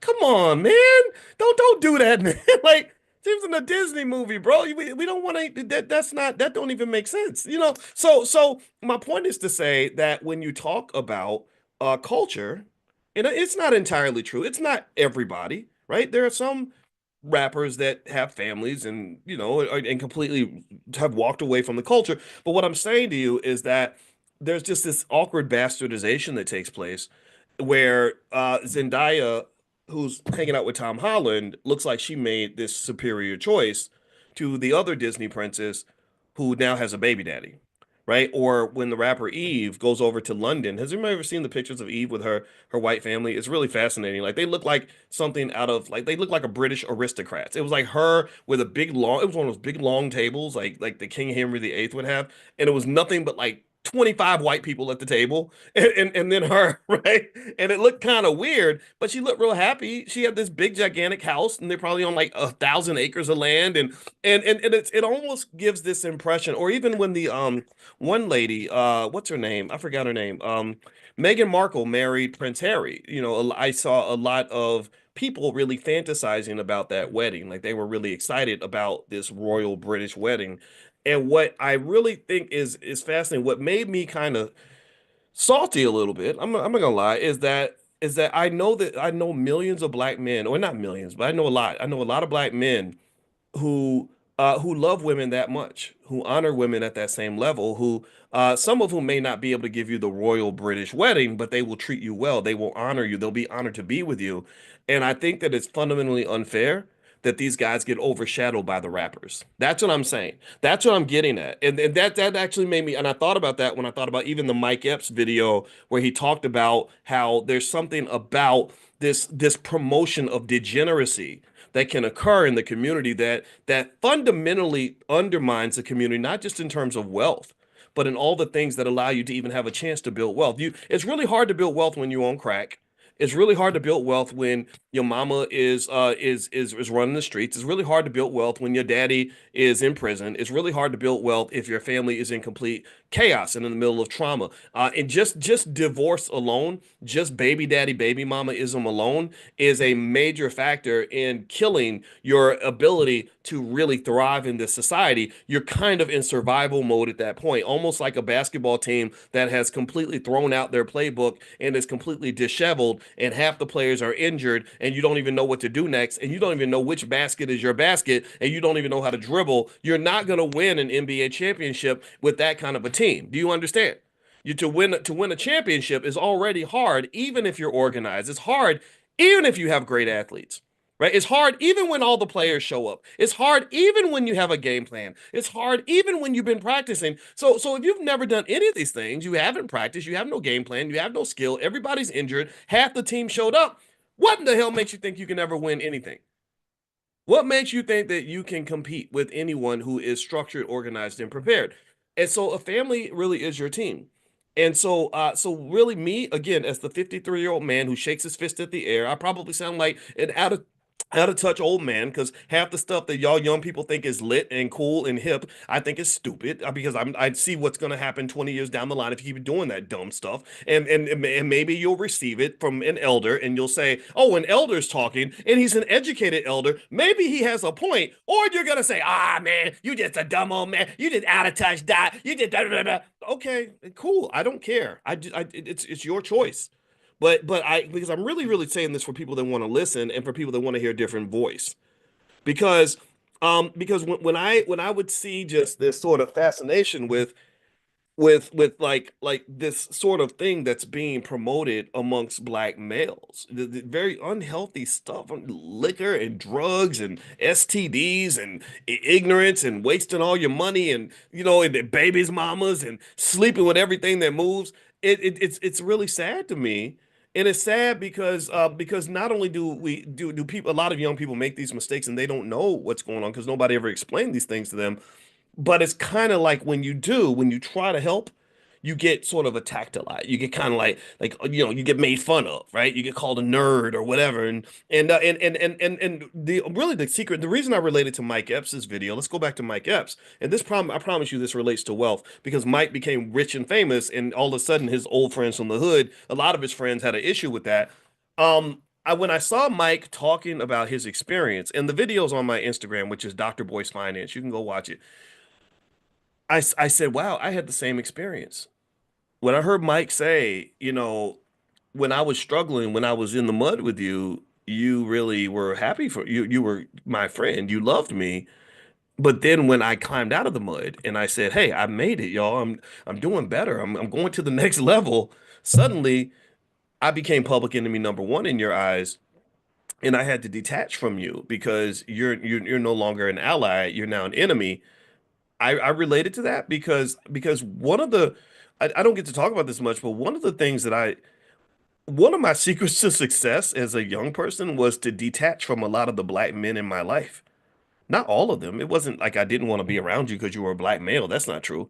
But I didn't have a lot of friends growing up. I didn't, and I had the best, greatest gift and the greatest curse that I had in my life was that I never fully related to white people, and so I would get rejected by a lot of white people, and I didn't fully relate to black people because I was detached enough to look at some stuff and say, I don't want to do that. I don't want to go to the club. People get shot at the club. I saw a video. There was a video. There was not. It wasn't a video. It was a post by a man who was in prison who had an epiphany where he said that 5 minutes ruined his life. And I said, I bet I know what he's going to say. Because he said, and here's what he said. He said something that I've been thinking about this for 30 something years. Because I know a lot of people this has happened to. He said, I was in the club, somebody disrespected me. I pulled out my gun and shot them, and then I got 30 years in prison. And I was like, yeah, I know some guys like that. And I think that just that lack of a critical thinking skill, that lack of ability to disconnect and kind of say, what do I want from my life? Do I value my life? Am I even going to participate in something that might cost me my life? Um, I wish that was more popular, because I think that for young kids especially, when you have music and stuff that's really telling you, like if somebody makes you mad, you should shoot them, or even that you should punch them, or maybe people that make fun of you. If you don't go and get violent with somebody, let's say you're in a restaurant and some toothless redneck calls you the N-word. And I hear a lot of people like, oh, I'm going to jail today. I'm going to jail today. I'm like, I'm not going to jail today because I don't care what this toothless redneck thinks about me. What makes you put those people on such a pedestal that somehow you think that their approval of you even matters? I don't care what you say about me, but maybe it's because I've had some experience. A lot of people say a lot of things about me, right? And it doesn't. The good stuff it kind of matters. The bad stuff kind of matters. But at the end of the day, what matters is what you think about yourself. So, what in the world? Who trained you to even think that you should give away that much of your power to someone who has no power, by the way? A lot of people that hate on you and say things about you or attack you in some way or call you the N-word to get you out of character, they don't have power, so they're seeking power by seeing if they can influence your behavior and get you unfocused, get you off of your game. That's what they're really doing. And I just it just it's not logical. It's not logical behavior. So ultimately, I think, and the reason that I think when you have an economic conversation, you have to talk about behavior and choices is because behavior and choices is everything when it comes to wealth. Like you can't have rich people versus poor people without having different choices amongst different people. So the question is, what are your choices? What choices are you going to make today? Because you're gonna have a range of possibilities. Like E40 says, everybody got choices, right? What are your choices? What choices are you gonna make, and who's gonna influence your choices? And because culture influences the choices that we make, and what kind of culture are you building? And then the culture that you build is going to shape your access to wealth and resources. Now, what I want to do is I want to break into another quick angle on this in a minute. But before I do that, one thing I want to let you guys know is later on this afternoon at noon, the Stock Market Club is going to meet at noon to talk about the stock market. That's my thing. I wrote my dissertation on stocks, so I love the stock market. I love, love, love, love, love the stock market. The number one wealth driver in America. It's the number one place to make money on the planet. So if you want to join us and you want to do a free trial, just go to drboycestockmarket.com. That's drboycestockmarket.com. Also, if you there's another thing. I did put together a list of stock. Remember yesterday I was telling you guys that investing in water is going to be a big deal. That literally in the next like 20, 30, 40 years, they're expecting a water shortage. And so what I did was I put together a list of investments you can make in that space if you want to make money from that. I'm going to text that out probably tomorrow. My team's kind of putting that together and getting that ready. So I will text you all the link. If you want to receive that, then make sure you get on the text list. Text the word morning, MORNING, to the phone number 87948. Text morning to 87948, and I will send you that list. Thirdly, you guys may or may not know, but we're actually going to Ghana in July. We're doing a group trip to Ghana, and we have this thing, the B1 Voyages that we created where we can travel together and stuff like that. We're going to Ghana and also to Black Wall Street this year. So if you want to be notified when we go on the group trip and you want to connect with some of the other people that are here in this space, get on the text list for the travel. Just text the word travel to that same phone number, 87948, and we'll send you notifications. So text travel to 87948. I'll send you information. All right. So how many of you have watched the Squid Games? Give me a yes if you have seen. I love the Squid Games. I saw the first one; it was really, really good. And I'm looking forward to watching the second one. The Squid Games has been, I think, the most popular show in the history of Netflix, and it's really powerful because I think that the Korean South, I think it was made in South Korea, right? If that's the case, I know that there's something about South Korean filmmaking that really resonates. Where they're just so creative. The movies are kind of different, and you're like, "Whoa, I didn't think that was going to happen." Because we're used to the American stuff. I think South Koreans are brilliant at making movies. They made that other movie. I forgot what it was. It had a one word title. It was called Beef. I think it was called Beef, and it was the craziest movie ever. I think it was called Beef. And then there was another one. Um, where the people were living. Parasite. Yes, yes. Thank you, James. Parasite was amazing. Beef was amazing. Squid Games was amazing. Like they're good. Death Note. Okay, I'm gonna write that down, Armando. Death Note. Okay, I'm gonna go find that one. Thank you, Armando. I appreciate your contribution. Oh, Queen of Tears, is that another one? Okay, I'm writing these down because the Koreans just have a great ability to zoom in on things like economic inequality in a really unique and creative way that I think is just really powerful, right? So anyway, with Squid Games, I want to kind of talk about that as an economic lesson because if you don't, in case you don't know, this movie's all about money. It's all about money. It's all about economics. It's all about economic inequality. And so here are some financial theories you can connect to the Squid Games when you're watching to kind of understand how economics works, and also to reiterate the importance of making sure that your children are trained on economics, making sure you're buying stock for them when they're babies, making sure that they understand the different ways to make money in the economy. Like that song. Remember that song? I'm on the highway, making money the flyway. You gotta get a better way. And I was like, what's making money the flyway? What is that? Now, maybe he was talking about something different. I actually met the rapper who made that song. I think it's Lil Troy. I met him. I think he passed away, but he was a very nice guy. I met him at a party. Willie D had a thing, and I went down there and I met him. It was really cool. But anyway, it was so in this song, one of my favorite songs, they talk about making money the flyway. Well, in my mind, making money the flyway means making money in a way that's actually going to accelerate your wealth, allow you to not have to trade time and energy and years of your life to make a dollar. And that really requires a type of economic consciousness where you can see the whole court, so to speak, and position yourself properly. Just like in a basketball game, LeBron James, the reason he was a great player was because he had extraordinary court vision. He had great basketball consciousness, and he could see where everybody was and get the ball to the right spots. Well, the same thing is true economically. You have to be able to see the whole court in terms of how the whole economic game is played and say, okay, I don't want to be over here. I'd rather be over here, right? So basically, in America, it's very, very simple. It's kind of a horse and jockey sort of system where you have the ways that people make the most money through things like real estate, stocks, and entrepreneurship. Those are the three biggest ways that people make money. And really, you could say real estate, stocks, and general investing in other areas.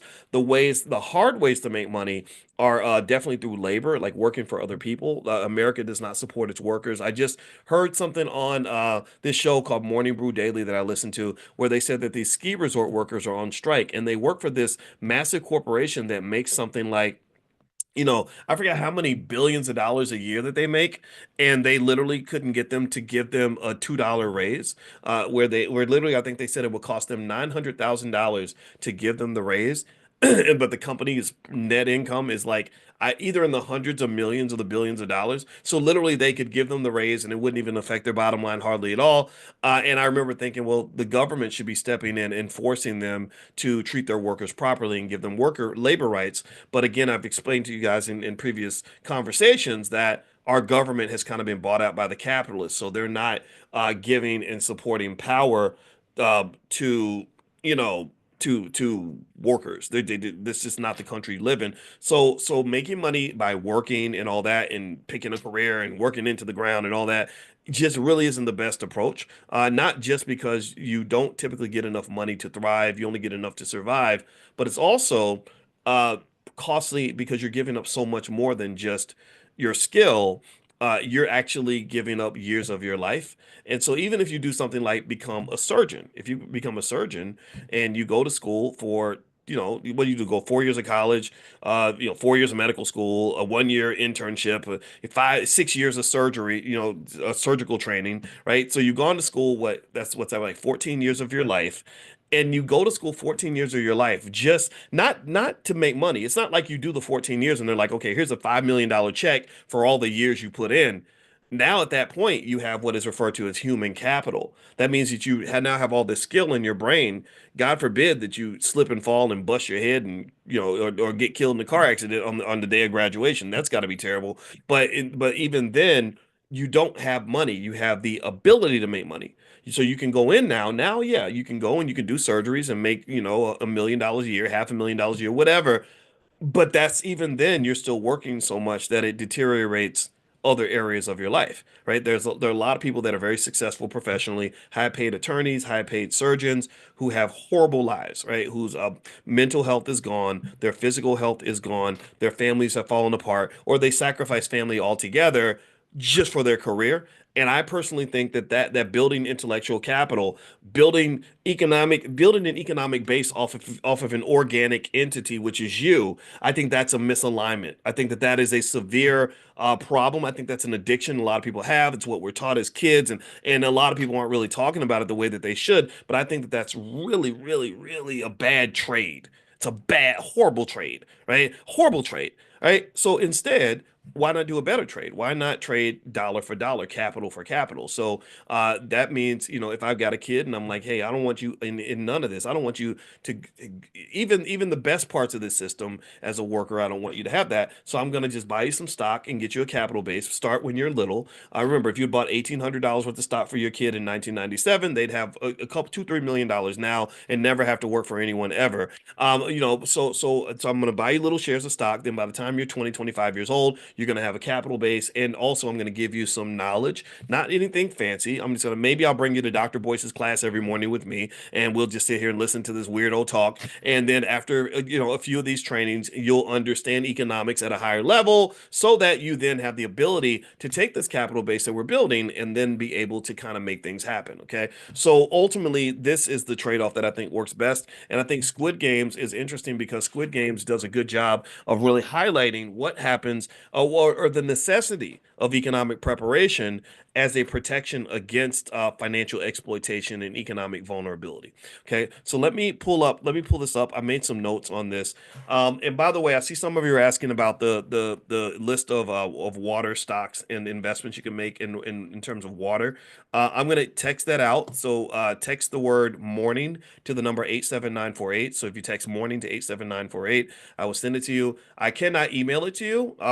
So because I don't have everybody's email right now, I will try to figure out a system. I don't know, or maybe you can go to drboyceelevate.com. If you live out of the country or something, go to drboyceelevate.com. That'll get you on the email list, and then I can also email it out to everyone that's on that list. That way, all of you can get it. All right, so here are a few things that pop up in Squid Games that I want you to look for when you watch the movie. First off, if you notice in Squid Games, the participants are risking their lives in order to make a dollar, right? They are in the midst of a significant economic desperation, which was typically caused by structural inequality. So you have rich people who are the players of the chess game, and then you have poor people that become the pawns.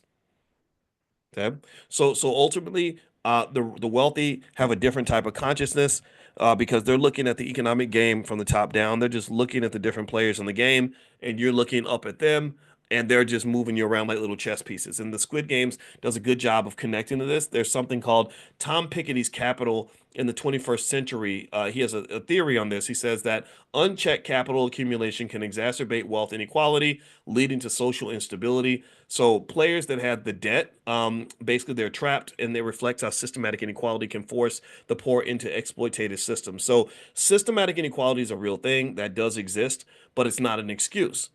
In fact, my argument is that if you have awareness of the inequality and you have time, which I've mentioned to you all that time is the most important element in any wealth equation. Time matters more than money, actually, and this is a mathematical truth.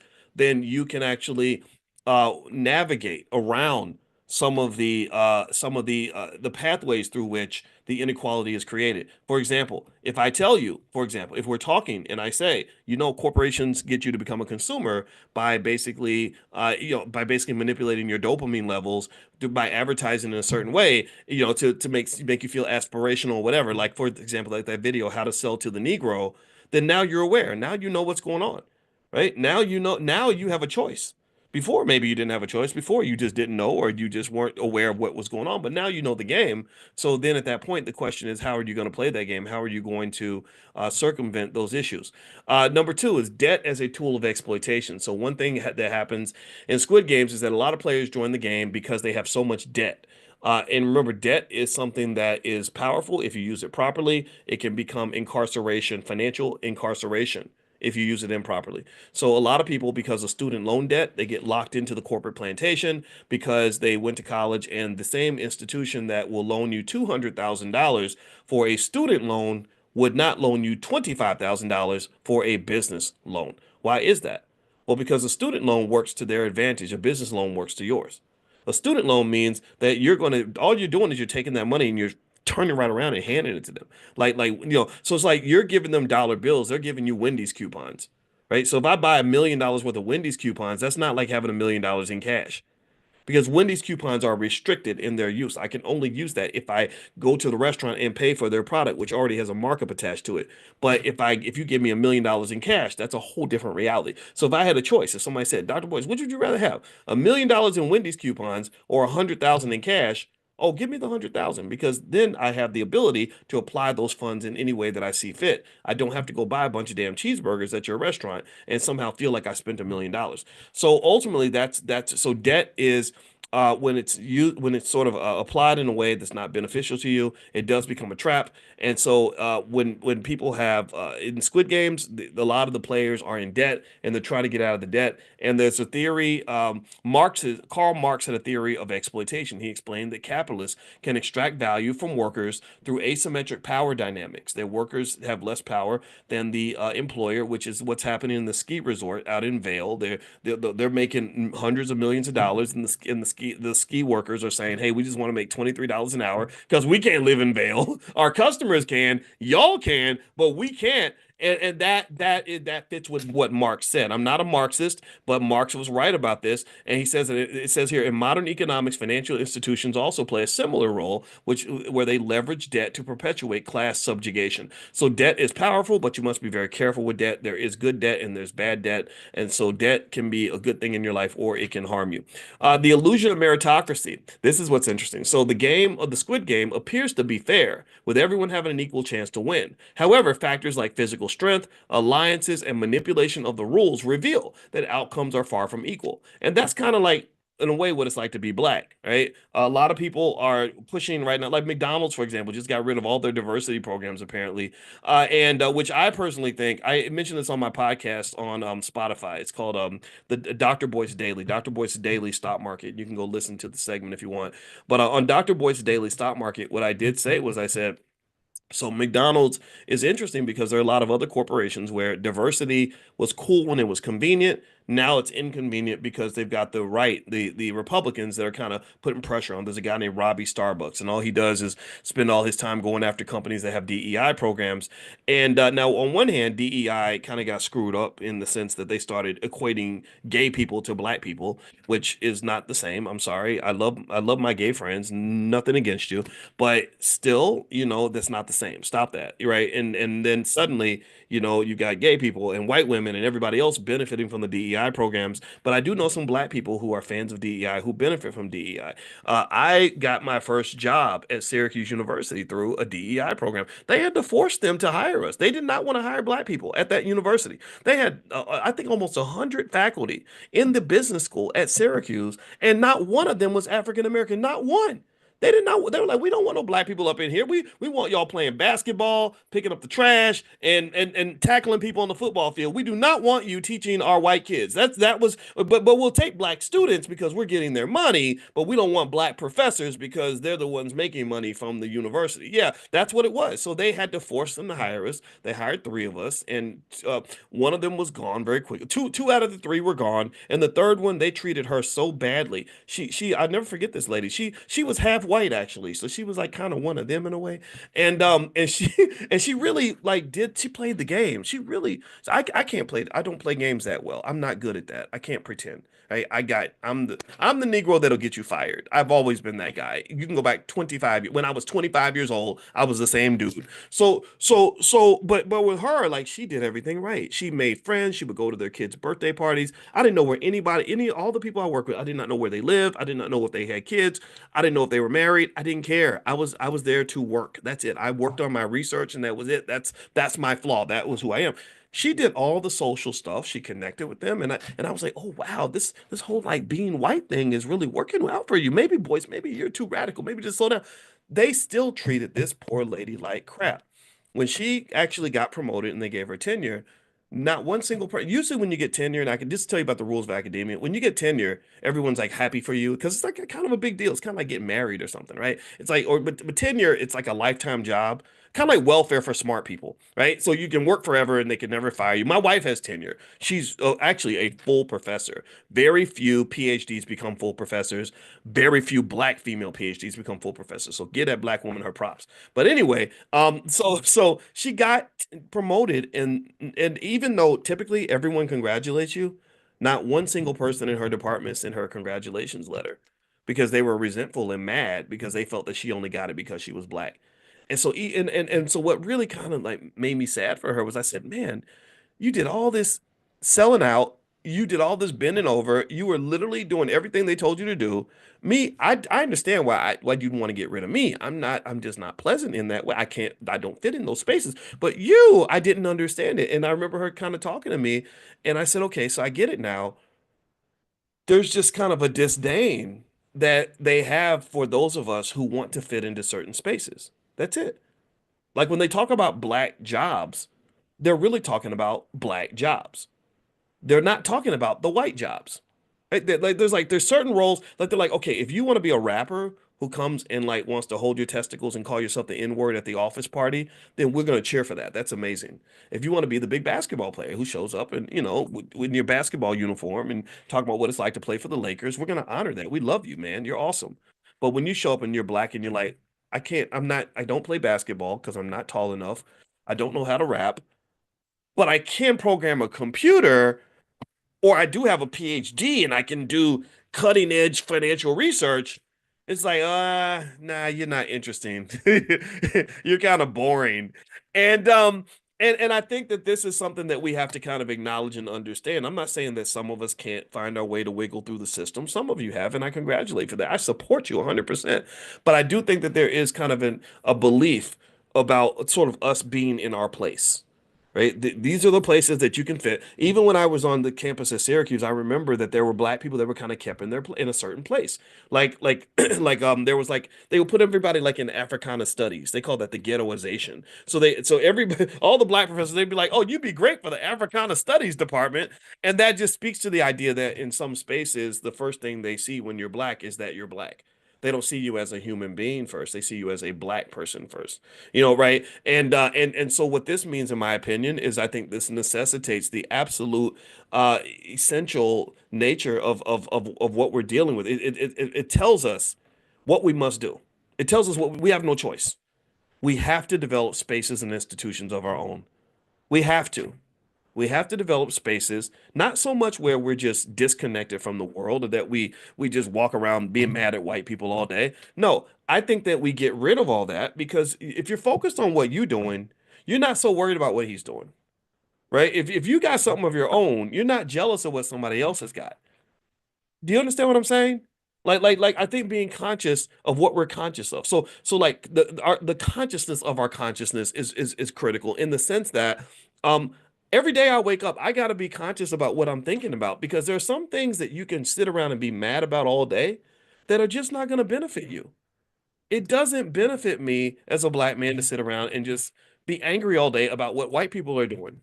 I don't think that's gonna fix the issue at all, and they don't really care that much. So really, I'm kind of just hurting myself. I built this little world that only I live in, where I'm just boxing, I'm shadow boxing all day against something that really, to some extent, exists in my imagination. Not that racism is not real, not that discrimination and segregate, not that all those things don't exist. They're real, but that doesn't have to be the only world that I live in. I think that there can be another world where all of our children are raised with basic ideas like get up every day, do the best you can, read books, work together, build wealth, don't give your money away, be smart economically, make a plan, love your wife, love your kids, build your community, take care of your health, stop eating McDonald's, and all these other things, right? So here's the point, right? Let me go back to McDonald's because I didn't finish that part. So the point that I made about McDonald's and their lack of diversity initiatives is I said, well, we could just say like we're mad, like let's just all go boycott McDonald's, which is totally cool. But I said, but really, if you think about it like this, though, let's go deeper. Should you really be eating McDonald's anyway? Like, does McDonald's rise to the top of the ladder of like healthy food choices in the first damn place? Do you know what that food does to your colon and your kidneys and your heart. I mean, do you know that you're also listening to a black man whose mama just died a week ago, who ate a lot of McDonald's through the years? Not that McDonald's took my mother's life, but damn, it probably didn't help. So, so, so to me, I don't need McDonald's to cut their diversity programs for me to have a reason to stay away from that damn crack house of a restaurant anyway. I don't need a reason to not give them my money. You shouldn't need a reason to support your own businesses. You shouldn't need a reason to eat healthy food. You should just be doing this because this is what you're supposed to do. Because it just makes more sense anyway. Do you follow me? Like there's people like Juiced Up Reese. Y'all don't know Juiced Up Reese. Look her up. She makes these juices and they're good and they're healthy. And she'll be like, oh, this one has turmeric and vinegar and blah blah blah, and it'll help your heart and your lungs and your like all this, right? And I'm like, I should be. This is what I was supposed to be doing in the beginning. So I'm not really supporting your business because I'm doing something for you. I'm supporting your business because I'm doing something for myself and doing something I should have been doing from the very beginning.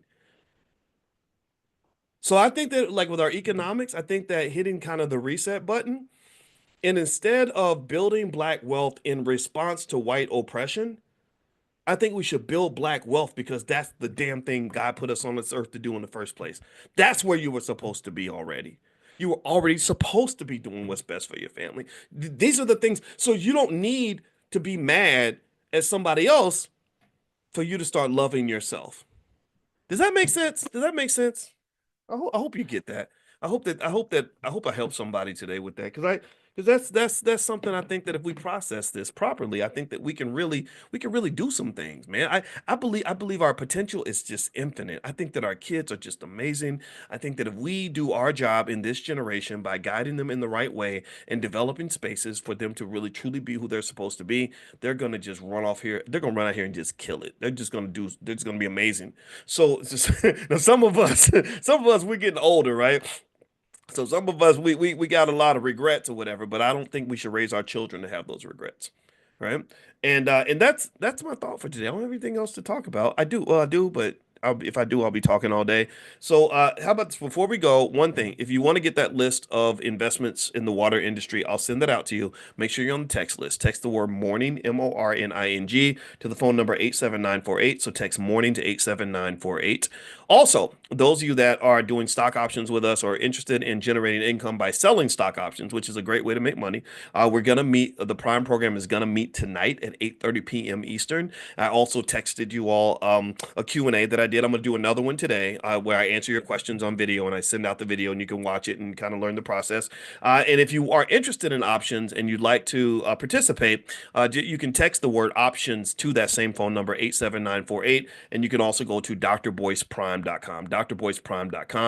And then, oh, and last but not least, I forgot Tierra KJ Williams is in the chat and she's screaming at me because I forgot to mention that also Constance Carter is doing a great like a little boot camp this weekend in the Fly Nubian Money Club, where basically this is where black women teach. This is all black women teachers. You can be in the audience if you're a man, but this is where we listen to our women because our women are smart and they're the greatest on earth in terms of what they can accomplish. And I just really think that that's important. So if you want to participate in that, just text the word Queens to the phone number 87948 and we'll send you a link if you want to join the Fly Nubian Money Investment Club. So just text the word Queens to 87948. And this is for the men too, right? These are just amazing women. Constance Carter, Tierra's awesome in terms of business storytelling. Dr. Lene Javette is part of it as well. She's an expert on black entrepreneurship.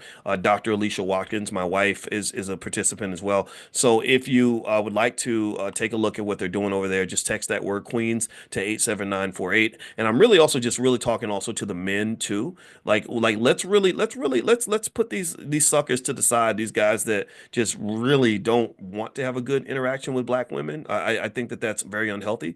So let's really show our women how much we support them, how much we love them, how much we honor them. And really maybe I'm feeling extra sensitive about that because y'all know how much I honor my mama. And because without these women, we would be nothing. We would not exist. We wouldn't be a fraction of who we are. And so I think that that's just very natural to do anyway. So anyway, take care, guys, and have a good day. God bless you. Thank you so much for listening. I will see you all tomorrow. Take care. Peace.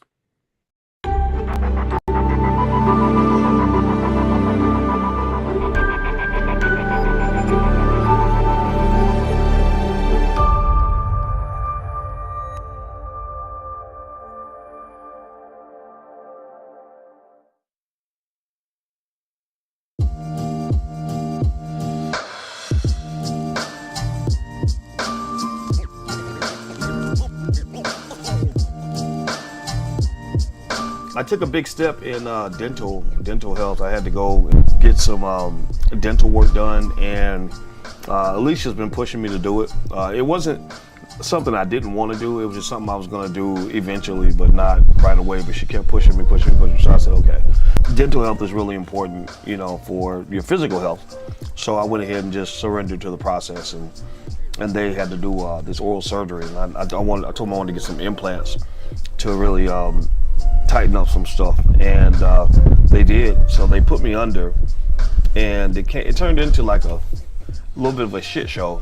My blood pressure spiked during the procedure, or like way over 200 or something like that, and that became kind of an issue, and I didn't even know about it till I woke up.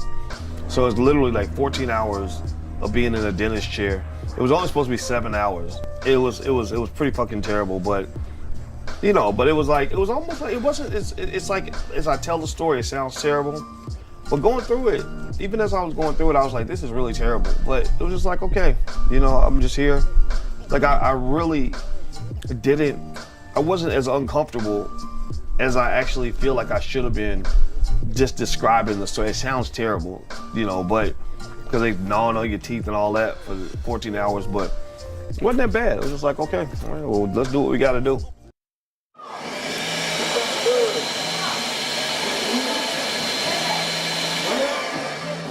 I gotta blend my food while I got my dental work going on. It drives me crazy because I want those wings. But that's how I got these shiny teeth.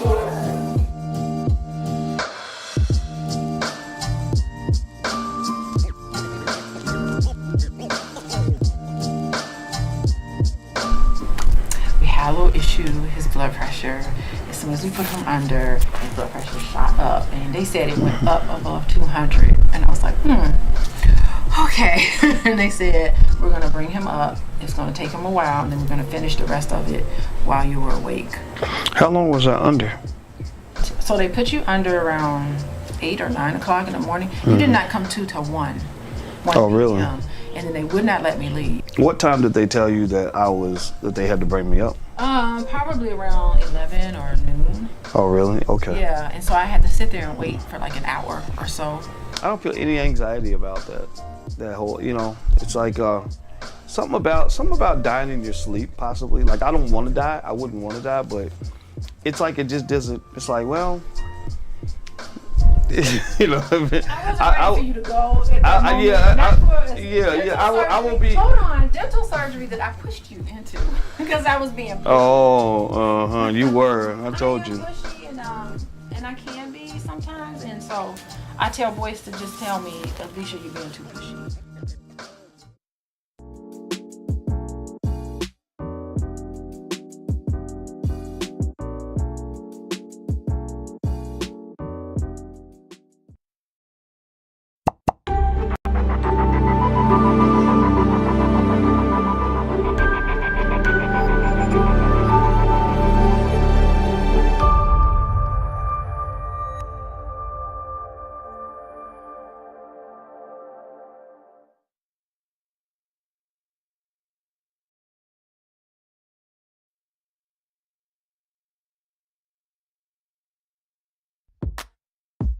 We have just started this property search.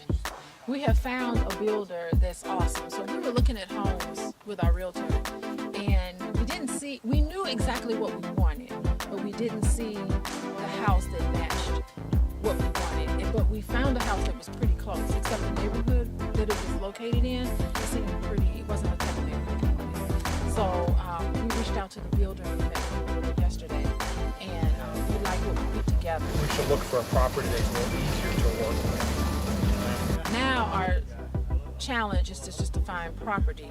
So our realtor found a couple of pieces of property. We're looking for something that's close to water, something scenic. Boyce is a little over the top. So he wants like all this land and this big old house. And me, I'm trying to think like, okay, how are we gonna clean this and heat it and cool it? We just started and found out that this property is not, that it sucks. It's not a place we're going to build anything. So we're going to look at some other properties, and John is going to work with Carmen. So Carmen, we told Carmen what we wanted, and Carmen's going to pick some stuff out, run it by John. John, we'll take a look and then let us know if he thinks it'll work. And I told him that I wanted 2 to 4 acres, and because I want some land, and there we go. I said, boys, I am not going to talk to this man about 8,000 square foot house. There is no way. What do we need this house for? Who's going to be living in this house? Now, Boyce has a point because he said that eventually he'd like for our parents to come live in this house and stay with us. That I can wholeheartedly agree with. But other than that, why do we need all this? Now, I will say that Boyce needs a nice office. He does need like a green room studio. It's totally soundproof. He does need that for his business. Put this shit on the door. So you shut this all the way in.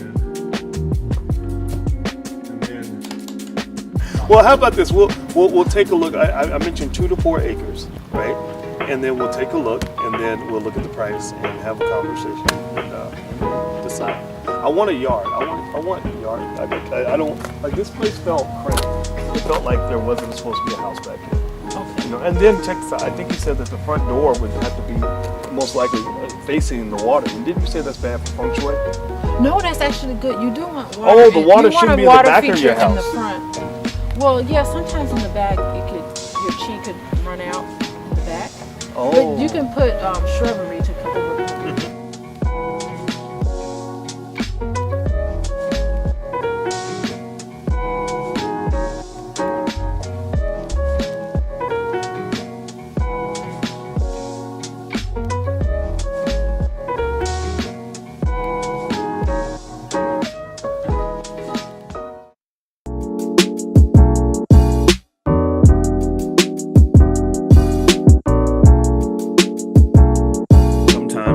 To do that, or you think it's something that you should never do? Is it a hard no? Is it like okay, Chelsea says it depends. Calvin says depends. April, it depends. Marcus says heck no. He's probably thinking hell no. Okay, I see Irma says no. Okay, I see some yeses and some nos. And so what I want to do is kind of, I don't know, this was on my brain today, and I thought this would be a nice topic to drill into in order to just gain some perspective on some of this. So maybe when it comes time to make that decision, you'll have a framework that you can lean on that'll help you decide whether or not it works for you, whether or not it's something that you want to do.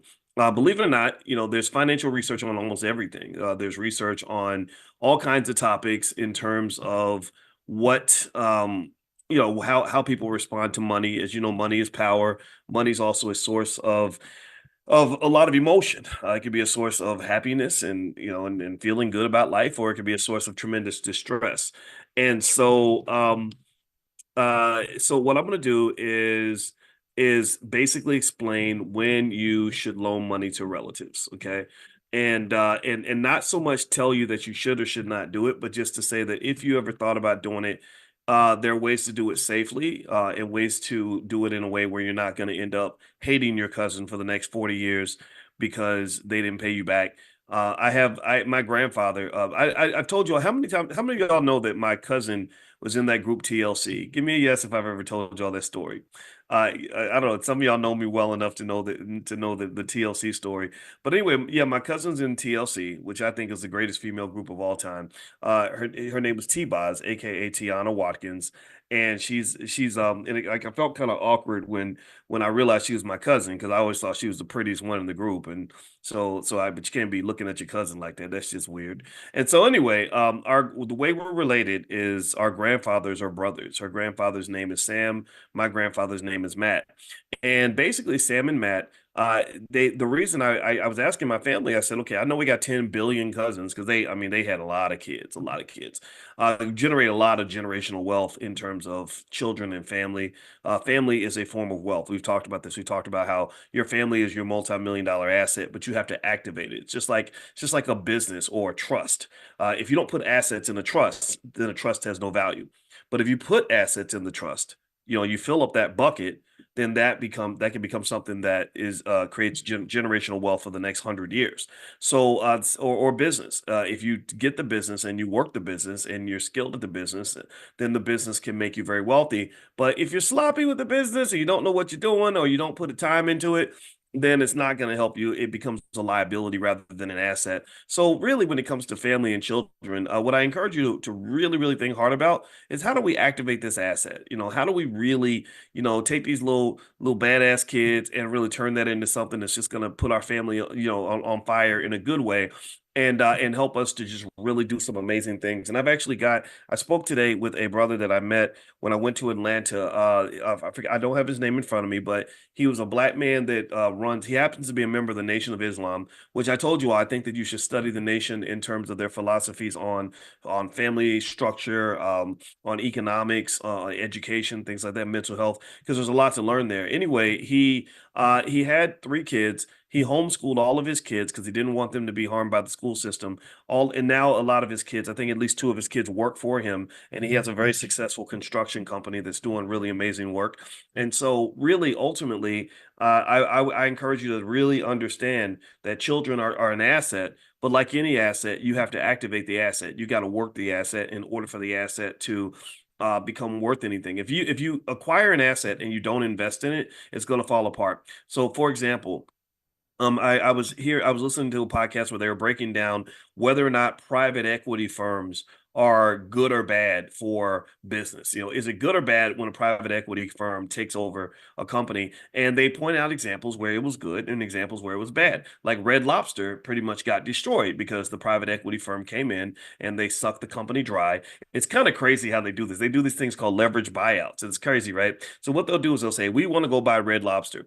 And they'll say, well, we got to borrow $3 billion to buy Red Lobster. So we'll put up, 300 million, and the rest, the 2.7 billion, we're gonna borrow from a bank. But then what you tell the bank is you say, after we borrow this money, Red Lobster is gonna have this debt. Red Lobster is going to go into debt. Not me, not the person who's controlling the asset. The company I'm acquiring is going to take on this debt. So again, these are not specific numbers. The numbers vary from, situation to situation. But basically, Red Lobster is now in debt. Not you, Red Lobster, but you're able to control the company. So they're milking the assets. They're making all these crazy deals where they're just basically sucking the company dry. And then next thing you know, Red Lobster, which was a great business before the private equity firm came along, is suddenly saying, oh, we got to shut our doors. And they're saying it's because we gave endless shrimp.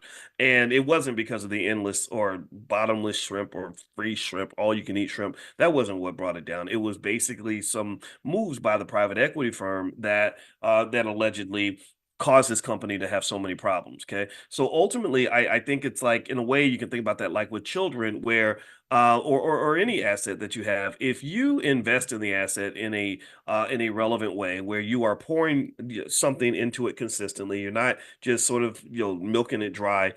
You can actually create something that's bigger and stronger. Like there's been times where private equity firms took over a company and made it better. Like Burger King, there was one company that took it over, and now Burger King's stronger than ever.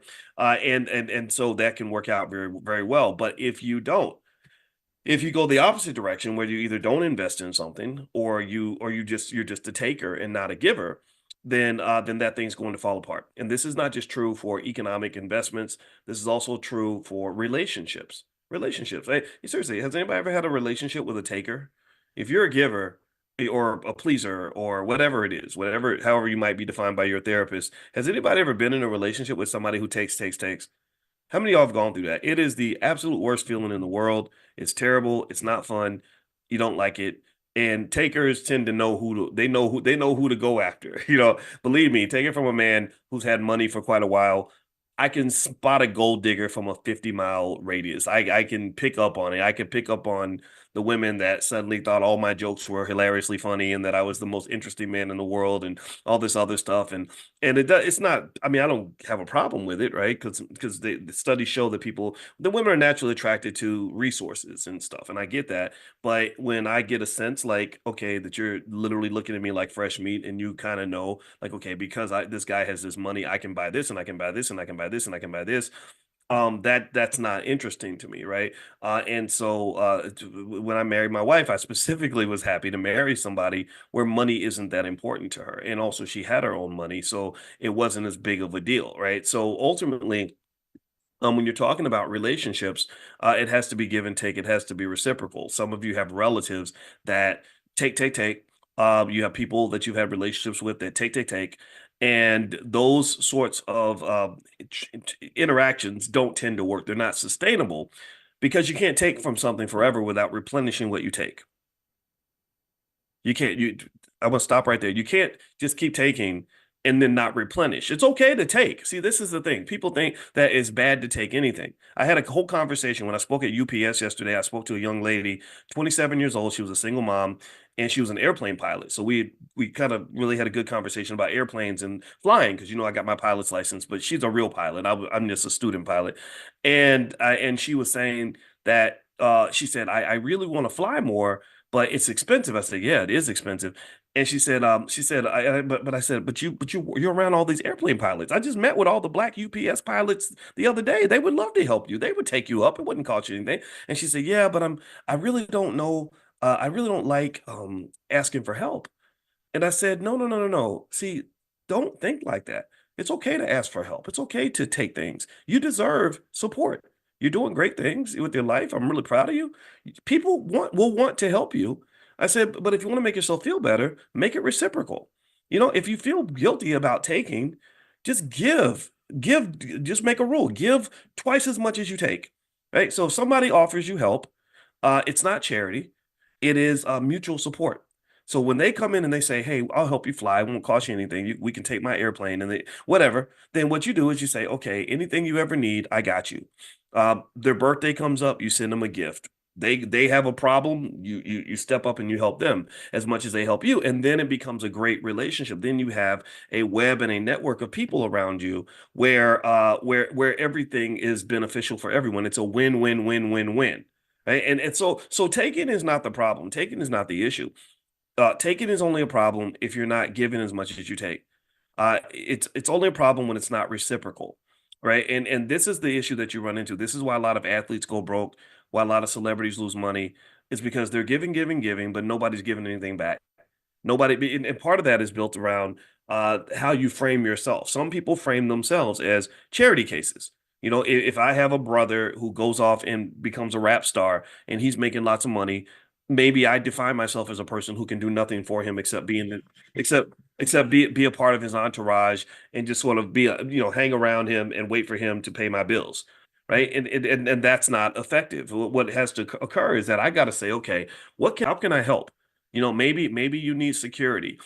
Maybe you need somebody that can cook for you. Maybe you need somebody that can help handle your business affairs. Like, I want to help. I'm available. What you need, cuz what you need. And you have to have a mindset that says, okay, how can I activate you? LeBron did this. LeBron activated a lot of his friends. He didn't want a big entourage of a bunch of people that he was just throwing money at. He would send them to places to learn skill sets that he needed. I do need a chef. Here, I'll send you to culinary school or whatever. I do need a business person.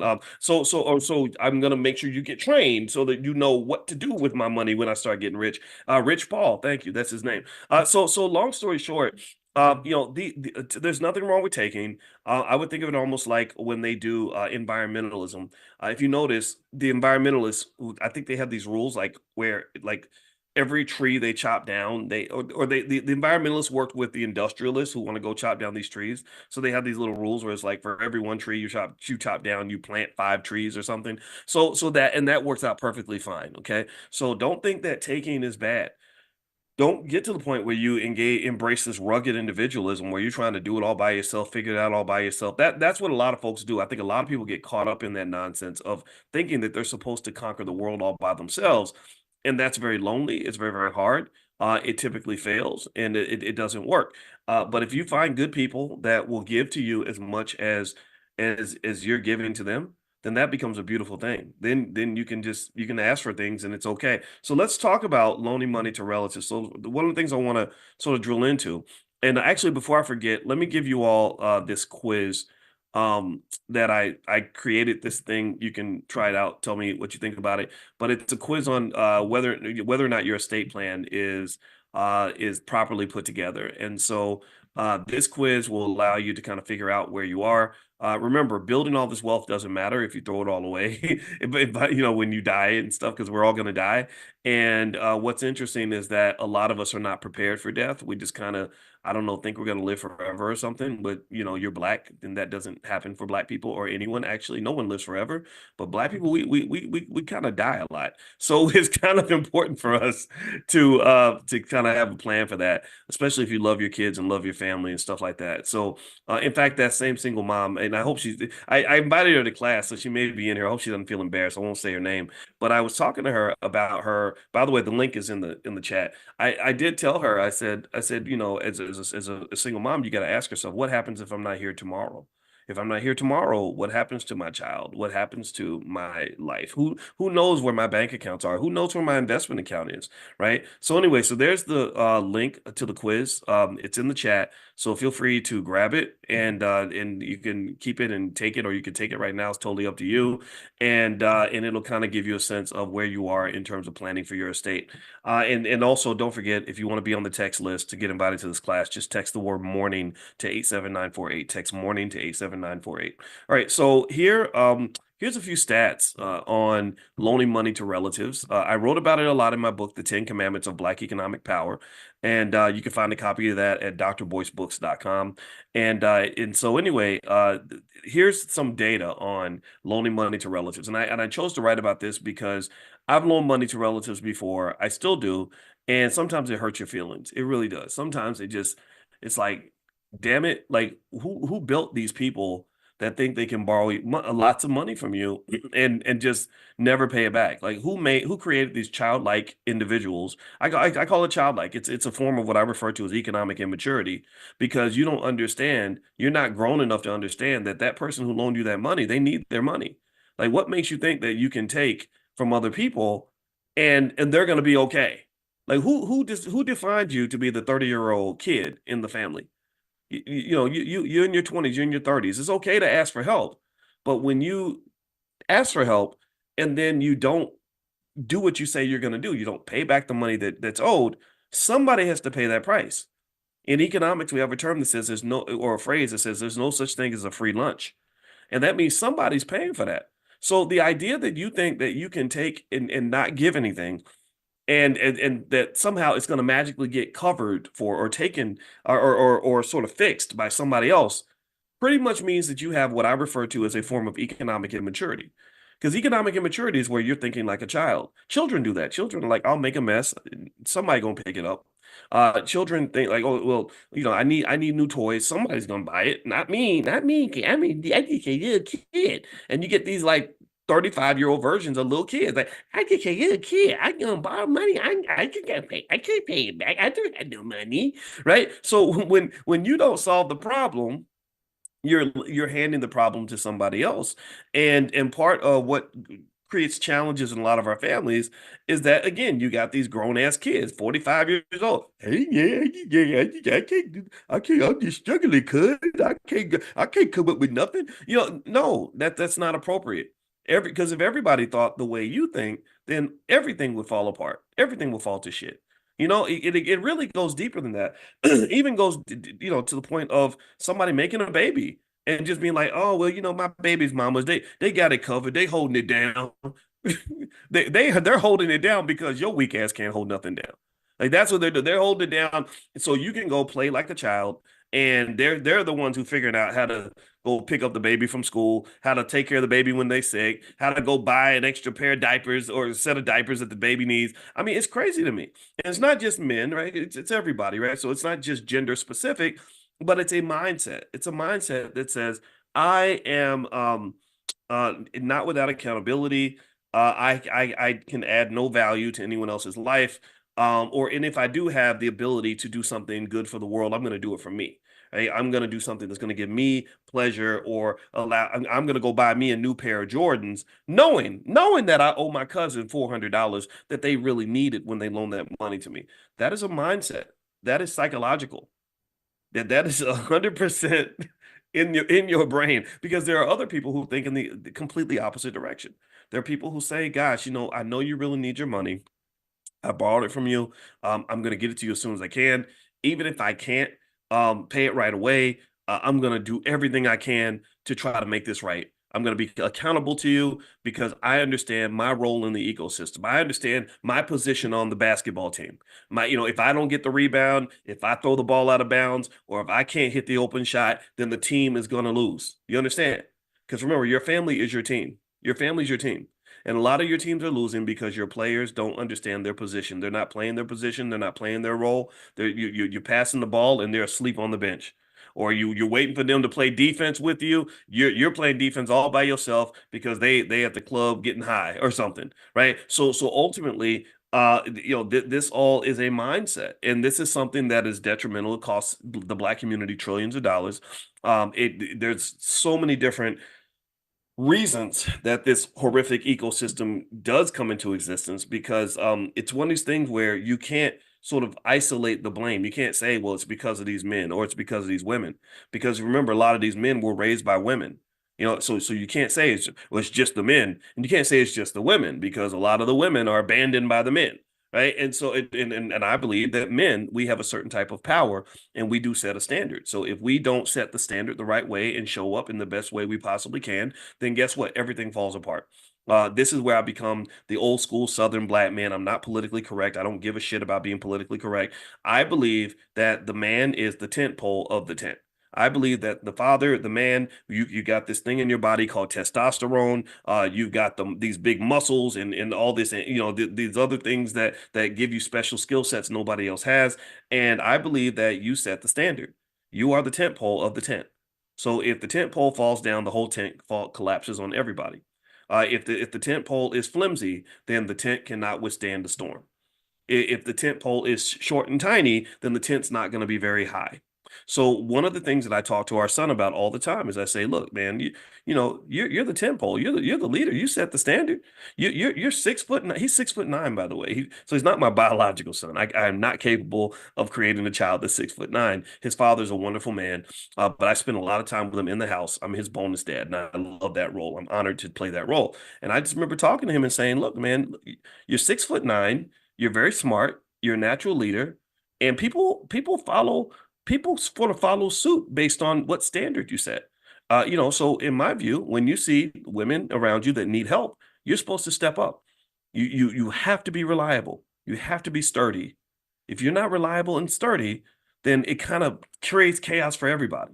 And it's really disruptive to the Black community, because you have to have so many scenarios where women are like, well, there is no man here, so I'm going to be the man. And then it just creates all this awkwardness, because when a real man shows up, then you got two dudes trying to fighting it out for power, which just becomes chaotic, right? So again, this is my personal observation, and probably some of this is a reflection of my own unique experience. So I'm definitely biased, but I'm assuming some of you can relate to this, because I think some of you see the imbalance that's occurring in our families and in our communities. So let's start with this basic idea that says, if you talk about the financial side, you have to be you have to understand the code of conduct as it pertains to money and as it pertains to borrow money from family. So let me give you some stats on this. Basically, 57%, according to a survey by Bankrate, 57% of people who loan money to friends or relatives said they had negative outcomes, including damaged relationships, resentment, or not being repaid in full or not at all. So that means 57% of people endured what my wife talks about a lot. She has a workbook on this. They endure financial trauma. You endure financial. It's very traumatic when you loan a lot of money to somebody and you have this, this loving, touching, bonding moment where they're like, "Oh, thank you for coming through for me, cuz I appreciate it. Oh, it's all right. I got you. I love you too. And I just make sure you get the money to the landlord, because I don't want you and the baby to get evicted." And then next thing you know, the person disappoints you. Like, it sucks. It's horrible. It's so painful. It just pisses you off too. You're pissed off, but you're pissed off because you're hurt. I had a cousin I loaned a lot of money to one time. He ain't the only one. And I remember that I like came through for him. Like it was like this triumphant moment of like, yeah, we're gonna elevate, we're gonna really do this together. We're gonna really, I want to see you do better in your life. And then the Negro disappeared. Like I didn't see him for 4 years. And when I saw him again, part of me was like, I want to knock you out right now. You sorry ass piece of shit. Excuse my French. It's too early to be cussing. That's how I felt. I was like, wait, we had this bonding moment, and you just lied to me. You just completely just fed me a whole fairy tale. I don't know if you own dope or something, because drug addicts are good liars. I was like, what happened? But then there's the other part of me, the part of me that went to therapy. That see, all of Boyce didn't go to therapy. Only half of me showed up with the therapist. The other half of me needs to. I need to go get him and bring him to the sessions with me. And the part of me that went to therapy was like, well, Boyce, forgiveness is a superpower. And you have to give them grace, because not everybody can do everything that they plan to do, and you have to forgive, and you got to move on, because being mad is not gonna help the situation. It ain't gonna get your money back, and also it's only gonna hurt you to be bitter and angry. So that was the therapy side of me. But the other side of me was like, I want to kick you in your testicles right now, because you lied to me. So the anger that we feel it's driven by hurt. Like I felt that way because I was like so disappointed. Like, damn, man, that was a lot of money, man. And they told me not to loan you the money. I was being stupid to trust you, and I did it. And now I'm looking even dumber because I took a chance on somebody who didn't deserve my support. So what does that do? That then affects how you view loaning money in the future. Somebody else comes along, so with maybe a good investment idea, or maybe they really need help and maybe they're really going to come through, but you're all bitter, you're all scarred now. So now you're like, I ain't loaning money to nobody. I ain't never loaning money to relatives again. I hate my family. I hate my relatives. F all of y'all. F all of y'all. Like that's what happens. And you got to think about how toxic and unhealthy it is to go through life. Think about this. The Jewish community, they be loaning money to each other all the time. There's a section of India where they literally own, like, I want to say like 60% of the hotels in America, and like 80% of the 7-Elevens in America or something, because they loan money to each other all the time. They do. I forgot what it is. If somebody knows the name of that section, let me know. And I probably got the stats wrong. But they own an insane number of hotels and an insane number of 7-Elevens. Ironically, I have no idea how this happened. And it's because they're loaning money to each other. But you get into like a lot of black families, we're like, I ain't never I'll loan money to a white man who I don't even know before I loan money to my own damn sibling, because these Negroes ain't nothing. And that's just such horrible energy to have to carry around. It's the Patels. Thank you, Mike. I did so generally speaking, let me go through the stats. Let me lay some of this out. All right. I'm gonna try to get more serious now because I'm in a goofy mood today. All right, so 46% of lenders lost money, according to the same bank rate survey. They said 46% of respondents who loan money to loved ones reported not being repaid. So think about that; it's almost half. That's just terrible. And it's not just black people. This is a survey they took of Americans. Period.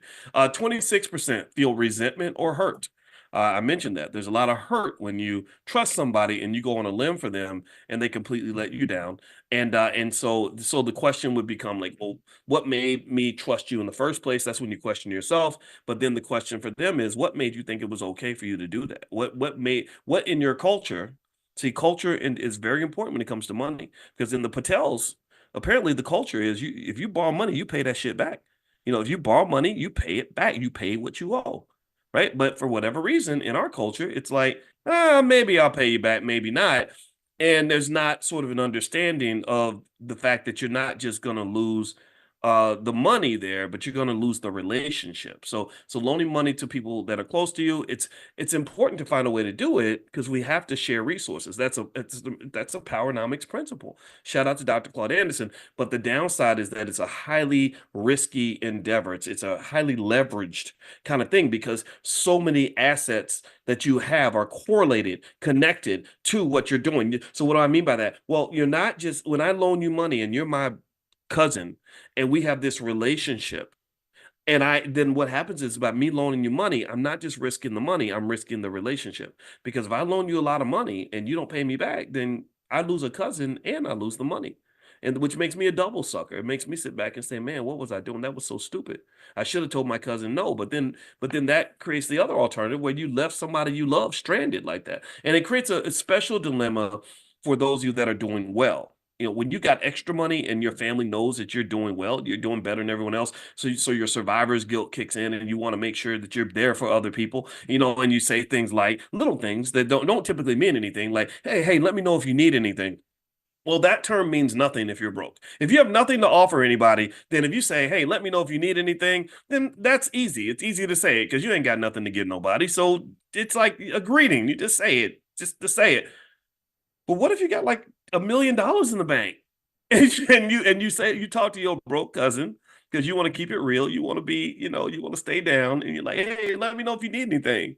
And then 2 hours later, they're like, hey, we got a situation, and I had a cousin. He would always call me and say, hey, cuz, I got a situation. And I'd be like, oh Lord Jesus. Like I don't want no situations on my doorstep. And so so long story short, I even got to the point where um I was afraid to even say, like, let me know if you need anything. And that's crazy. That's like a reflection of very awkward trauma, because there was a big burden that suddenly came with even saying that. I remember I saw an old friend from high school, and he was my buddy in high school, but I hadn't seen him for many years, and I saw him in Walmart, and he wasn't doing so good. To be honest with you, he wasn't really big on education or nothing. So he kind of ended up where you end up when you don't make the right choices. And I remember saying, "Hey, all right, man, well, good to see you. All right, well, let me know if you need anything." Why did I say that? He literally called me 2 hours later. He needed me to. He got in a fight with his wife, and he was trying to move out that day from the house. It was something crazy, something really weird. I was like, I don't want to be in the middle of your drama. I don't even know you like that. But it was like that was an example of where even that little statement, like, let me know if you need anything, that can be kind of weird. So anyway, let me read more of the stats, and then I'm actually going to give you a solution. You guys know I want to be solution oriented and not just talk about the problem. So another thing is that family loans often lead to unspoken expectations. Research from the Pew Charitable Trust in 2019 highlighted that people often struggle with unspoken expectations when they loan money to relatives. The absence of formal contracts or repayment terms tends to exacerbate misunderstanding. So that means that if you don't have something written down, maybe a contract or at least something written on paper, then you can have misunderstandings. Misunderstandings are literally the trigger for a lot of broken relationships. But then also sometimes people loan you money and they expect more than just the money. Right. So all money isn't good money. This is a general principle that you have to be really thoughtful about who you take your money from, because when they give you money, many cases there's something else that they expect.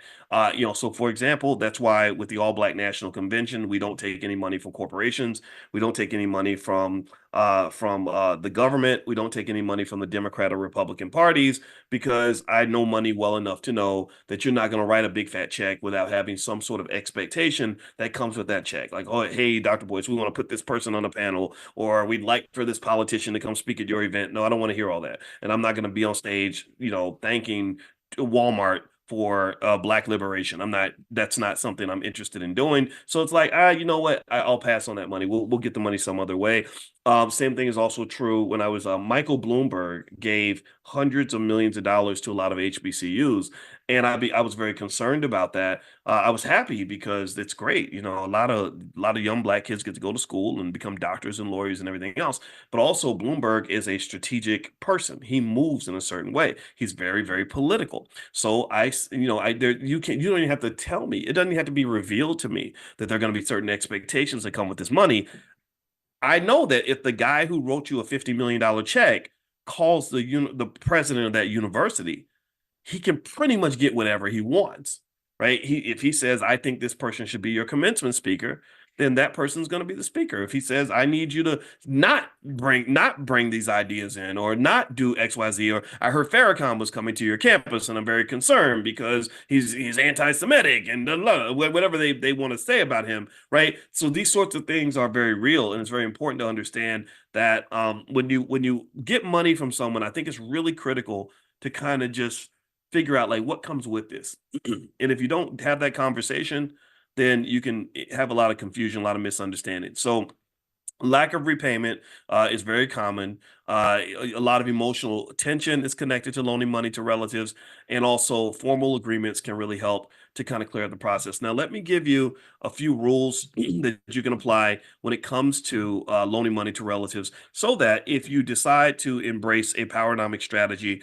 and group economics within your family, you will have a pathway to kind of do it in a way that's not harmful to you or that minimizes the damage. Okay. And actually, before I do that, I want to remind everybody tonight we're doing a stock options training in the Prime program. If you're interested in options and you want to get an invitation, it's not free, but it's worth the investment. Feel free to text the word options to the number 87948, and you can join us in the Prime program. A lot of you are members of Prime, and you can feel free to say something in the chat about your experience, so others will know. But feel free to text the word options to the number 87948. All right, so so here are a few recommendations for how to kind of deal with loaning money to relatives. First of all, you have to have clarity. You have to have clarity. In financial theory, there's a whole set of thousands of research papers written about something that I've talked to you guys about before called moral hazard. Moral hazard. And pretty much one way to define moral hazard is it pretty much says that once somebody has your money, they can pretty much kick you in the butt. Once somebody has the power that you've given to them, they can screw you if they want to. And so an example of moral hazard would be once this actually happened where a lot of banks made loan money to a lot of Central American governments. And once the governments had their money, they pretty much were like, well, screw you. Like, we'll pay you when we feel like paying you. Right. And so they had to negotiate, and they got just pennies on the dollar on all the money they loaned, because these people that had their money were pretty much laying out the terms. And a lot of you have gone through this. Have you ever had somebody where you loan money to and they're really, really polite before they get your money, but what happens after they get your money? What happens? What happens a lot of times after they have your money and you're trying to get your money back?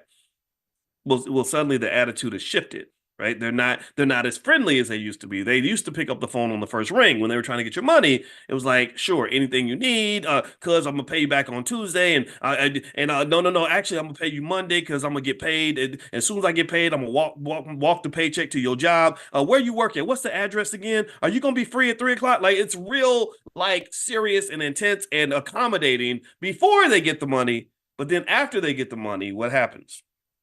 They kind of slack off, because when you're loaning money to relatives, typically the people that are coming to you to borrow money, they're not your sturdiest relatives. They're not the ones who are typically on top of everything, because if they've been on top of everything, they wouldn't have trouble paying the rent this month, right? If they've been on top of everything, they wouldn't be behind in their finances every month. So they're already kind of, or before they ask you to co-sign for the loan because their credit's so bad, well, if they'd been on top of everything, they wouldn't have bad credit needing someone to co-sign for their loan. My father used to cuss about that. My father used to get really pissed off when people would ask him to co-sign for stuff, because he was like, why in the F, I'm not going to cuss, because I'm going to repeat what my dad said to me, but he said, why in the F would you think that I believe you're going to protect my credit when you didn't even protect your own credit score? You didn't even protect your own credit score. So I know you ain't going to give a damn about mine. So you got to remember that sometimes those people, I'm not talking about people who need help every now and then. A lot of us need help. I've borrowed money before. So I'm not talking about you if you're the person that comes through for other people. That's that let's make that clear. But those people that sort of chronically have one disaster after another in their life haven't yet figured out that the number one variable in their life is the person in the mirror. I really feel sorry for people who have one problem after another, and every single time they somehow believe that it's always someone else's fault. That's kind of a hell to be trapped in, where your life is screwed up and you feel like you ain't got nothing to do with it. I got 4 kids and I ain't had nothing to do with it, but you did. You made the kids. Like, those are yours. You were there when the sex happened, right? Were you conscious and you were there, right? Nobody did anything inappropriate, right? So basically, generally speaking, the moral hazard issue, let's go back to that, pretty much says that once you let go of that money, you're letting go of power, because money is power. So same thing happens even in dating. You have a guy that's super nice to a lady in the beginning, because even the worst men can be very, very nice. Even the worst women can be super nice in the first 3 or 4 weeks, and then when they get whatever they want from you, sometimes the attitude changes. That's what moral hazard is. Well, the solution to moral hazard is something they call optimal contracting. And what optimal contracting means is, it means that you want to set everything up properly before the problems arise. Before you give away the power, you make sure that you put safeguards in place to ensure that they cannot screw you. That's why banks ask for collateral, right? That's why, if you're trying to get married or something and you're afraid of what might go wrong in a divorce, well, that's what prenups are for. My wife and I got a prenup, but it wasn't because I thought she was a crazy gold digger, and it wasn't because she thought I was going to take what she had. It's because she's like, I got what I got, you got what you got. Let's just go ahead and make an agreement now, so that we're not trying to figure it out when we're angry at each other in the event that we did choose to get a divorce, right? It's very hard to go back and make that contract with someone you hate. It's easier to make the deal with somebody that you love, right? So while the love is flowing, you go ahead and say, okay, well, you know what? Can we go ahead and just get something on paper? That way we can preserve our relationship and make sure everything's clear. So one of the rules of loaning money to relatives is you got to set clear terms. You got to be super clear about exactly who's going to do what, and what each party is going to do and by when. That's really important. Two, loaning, that a lot of people believe you should never loan more money than you can afford to lose. I don't care how bad the situation is.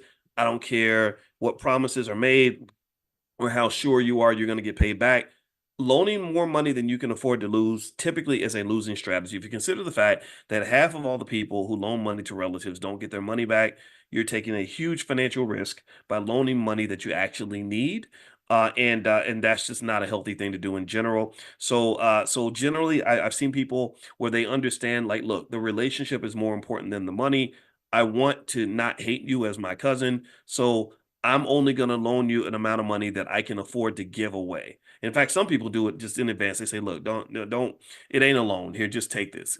Cause just, or sometimes what I might do is put a condition on it. I might say, here, I'm not going to loan you the whole 3,000 that you want, but I'll give you $400.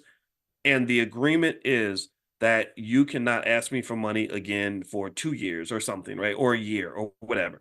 And that would be my way of saying, okay, now when you come back to me and I tell you hell no, or I say, hey, don't forget what we agreed on, then we're not going to have a further conversation. I don't want to have and I think that's okay, because here's the thing. I like being generous. I think being generous is more natural to the human spirit. I don't like being an asshole. I don't like being stingy. That's not fun. It's stressful. It's like, and think about this. You can ruin the relationship also by being the person who says no to everybody. There are lots of people out here. There are lots of people that are successful or maybe celebrities who cut off their whole family because they're like, I'm tired of people asking me for stuff and da da da. And that's not a healthy energy either. That's sure, you're protecting you, you're taking care of you, ain't nothing wrong with that. But the world is bigger than just you. You're part of a group. You are part of a team. And I do believe that it's okay to conclude that the star of the team has an obligation to the team as well. Like Michael Jordan can't just say, "Well, screw everybody else. It's all about me," when he was trying to win championships with the Chicago Bulls, because he needed his teammates. Michael Jordan could not win championships by himself. He tried for 7 or 8 years, and he realized, "Dang, I need more." So he needed a Scottie Pippen. He needed somebody getting the rebounds. He needed a Dennis Rodman. He needed those other people, in order to fill in that void, because he never would have won a championship if he tried to do it all by himself. So ultimately, I would say to you that finding the balance is probably the healthiest approach, as opposed to going to one extreme or the other. The extremes would be where you're loaning money to a bunch of people that are screwing you financially. The other extreme would be where you become such a traumatized miser that you completely cut off everybody and just say no to anybody, even the people that have really been there for you, in ways that are far more important than money. Like, I'm never going to say no to my parents. I'm never going to say no to my siblings. I don't say no to my children unless it's like a matter of discipline, right? With kids, it's a little different. With kids, you got to kind of make sure they don't get too dependent on things. But balance is the key, and I think every decision can be made independently. And by putting optimal contracting in place and safeguards in place, you can make these investments knowing there's a reasonable amount of risk. I mean, there's no such thing generally. Well, there's rarely such a thing as a risk-free investment. There are technically investments that will be considered risk-free, but for the most part, most investing is gonna have some risk, and some of that risk you cannot eliminate, and so just sort of understanding that this risk is going to occur and these ups and downs can happen is also part of being a healthy human being.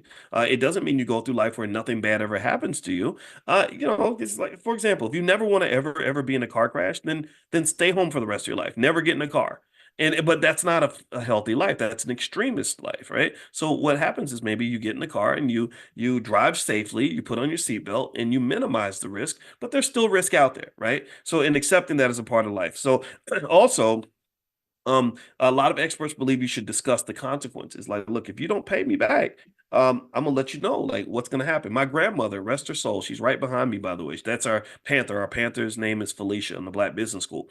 My grandmother, her rule was straight up. It was real simple. It was like, if you don't pay back the money I loan you, then I will never loan you money again. And she had people in the family that would come to her to borrow money, and she would say, "You didn't pay me back in 1972, so don't ask me for nothing. Don't ask me for money ever again." And that was her rule. Whatever your rule is, pick a rule, stick to it. Also, a lot of people believe you could consider alternatives to loaning money. Money is not a final solution to every problem. Money may be part of the issue, but sometimes it's deeper than just the money. There's a way I can help you without necessarily giving you money. Or maybe I use that opportunity. So now that I've got your attention and you want money from me, I'm also going to give you some advice on certain things, or maybe some connections, or share some alternatives that may not involve me giving you a whole bunch of money. So you want to really look at the alternatives, because sometimes when you do get to the point where you have a little more money than the other people around you, it's very hard for a struggling person to hang out with a person who's not struggling and not see that they have resources that they can actually use. And I think it's really, as you get more money, I think you have to be careful about sort of how you engage with other people. You just do. If money's not a thing to me and I take my buddy on a trip and we spend $20,000, but he can't raise $1,000 for the rent, that's going to create awkwardness when we get home and he says, "Hey, cuz, can you loan me money to pay the rent?" And he knows I got the money. I can't lie. I can't say, "Well, no, nah, man, I'm broke. I don't have the money." Well, he just saw you spend $20,000 going on the trip, right? But you want to spend money on the trip. You don't want to spend that money paying somebody's rent. So it just creates like a lot of strangeness and awkwardness. And what I've noticed is one thing that's inevitable is, as people climb the economic ladder, it's difficult to keep all the same friends and all the same people around you that you had when you were broke. It doesn't mean you have to cut them off or be snooty about it, but it means you have to be thoughtful about sort of what that sort of looks like, right? So anyway, that's my thought on that. And I would encourage you to not just sort of think that your relatives are toxic and you can't support them in any way. I think that I know the powernomics principle is that we support each other, and maybe it's just a matter of having balance and containing it. So if you want to know what my rule is when it comes to helping family and stuff like that, I help a lot of people every year. I probably loan and give away more money than most people make in a 2 or 3 year period. Like really, no, I'm talking about hundreds of thousands of dollars that I have that's allocated to helping other people. Um, I don't regret it, but what I do is I draw boundaries. I draw boundaries because I have to protect me. And I have to be a little selfish because if I am this golden goose that's helping all these people, well, if the goose dies, then nobody gets helped anymore. So really by preserving me and my energy and protecting Boyce, I'm protecting other people at the same time. And my rule is I will never ever just love other people as more than I love me, more than I love myself. It doesn't mean I'm going to put myself above others. I don't do that. But at the same time, I matter too.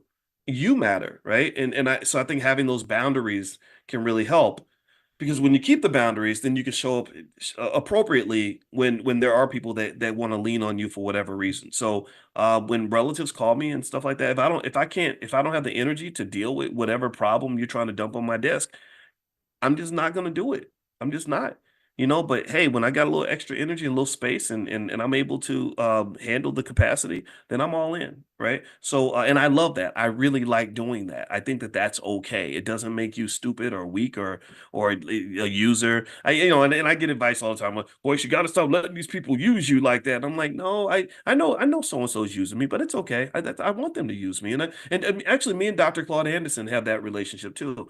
It's very interesting. That's why we became so close. He's like a dad to me. I love this man, and I love him because he's very sturdy. He's very consistent. So, for example, there would be people that would say, well, Dr. Boyce is just using you, and he's doing this, and he's like, number one, Boyce has actually helped me in a lot of ways, and he said, number two, I want him to use me. He said because I use him, we use each other, we help each other. That's a powernomics principle. This idea that somehow somebody's always getting screwed and exploited and all that to some extent I think comes from us sort of having this victim mentality. It's like if I go to a record label, right? And the record label signs me to a deal. And let's say that we sign the contract and they agree to give me 10% of all the records that I sell. And so we sell $10 million worth of music and I make 1 million, they make 9 million. The simplistic way to look at it is to say, damn, they just used me, they exploited me. I only made 1 million and they made 9 million, and I'm the star. I'm the one that everybody comes to see. But that's not seeing the whole picture. The whole picture is that remember they were investing $1 million in you before anybody knew who you were. So they had to take a risk. And if that $1 million investment had not worked out, I wouldn't have been paying them back. I wouldn't be giving them their money back. Right. And so they had to take a chance. They had to make an investment. They had to, so you could argue that I used them because without that record label that signed me, nobody knows who I am. I'm singing on the street corners because I don't have any distribution. I don't have any marketing. I don't have any promotion. I can't get on Ticketmaster by myself. I can't perform at Madison Square Garden by myself. So really, again, it's not to say that the exploitation can't occur. It does occur. It occurs all the time, right? But it does mean that sometimes a lack of balance or very short-sighted, selfish thinking where I did this all by myself and I'm the only one who matters here can just cause people to say things that just don't make any damn sense. So I would encourage you form a good relationship with the world, a good economic relationship with the world where you matter and they matter and you all matter. Form it with the right people, and that'll take you to the moon. I got some people that I work with on a regular basis where we don't get caught up in the minutia of who got the most out of the deal or you made more money than me. We don't get into that. We're just like, hey, how can I help you? Let me figure out how I can support you. Because I know that you're going to come back and support me when I need it. And because you're part of my ecosystem, you're part of my team, and I need my team to be strong, I'm going to pour into you because I know that even if I don't get it back right now, eventually eventually it's going to circle back. Eventually what goes around is going to come around and you're going to be there for me too. But that only works with the right people because there are people out here that will take and give you nothing back at all. So that's where discernment really comes into play. So generally speaking, I would use my relationship with Dr. Claude Anderson as an example. There are many, many times where I have written very big checks. we just wrote another big check to help to buy more of their books. And so, and you hear me talk about Dr. Anderson all the time. And it's not just as a favor, it's because I believe in the man. I love the man. His legacy.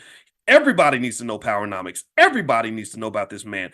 Every black student, every HBCU that does not teach Powernomics should be embarrassed and ashamed that you're not celebrating the contributions of this man. You're putting mediocre white people ahead of one of the greatest black men in the history of this country. So I do that partly because that's just what I believe, but also it's a great interaction. It's a great relationship. He's helped me so many times. It's ridiculous. He's given me so much wisdom through the years. He's been there to be a part of what we're doing in the Black Business School. So find those people. Find the people that in your life that are gonna show up for you. Find the people in your life that understand. Like we're all a basketball team, and I don't want to have a team where my teammates are sitting on the sidelines watching me score all the points. Right. I want teammates that are gonna, die for the loose ball, that are gonna play defense, that are gonna box out for a rebound, right? Whatever you can do to help out. But that's a mindset, that's a mentality. Because Michael Jordan had that problem. Michael Jordan had a problem for a while where he was scoring 35 points a game and his teammates were standing around watching. And they had to teach them, like, no, you have value. You can still help out. If Michael's going to take the shot, then you can set a pick, or you can go and you can play defense or get the rebound, or you can do something. So everybody in the family team has a job, and the job is to help the team win. And you instill this mindset in them very young. And if you do that when they're young, then they won't grow up and be the 35-year-old who borrows money from a sibling and just forgets to pay it back and thinks that it's not going to affect anybody.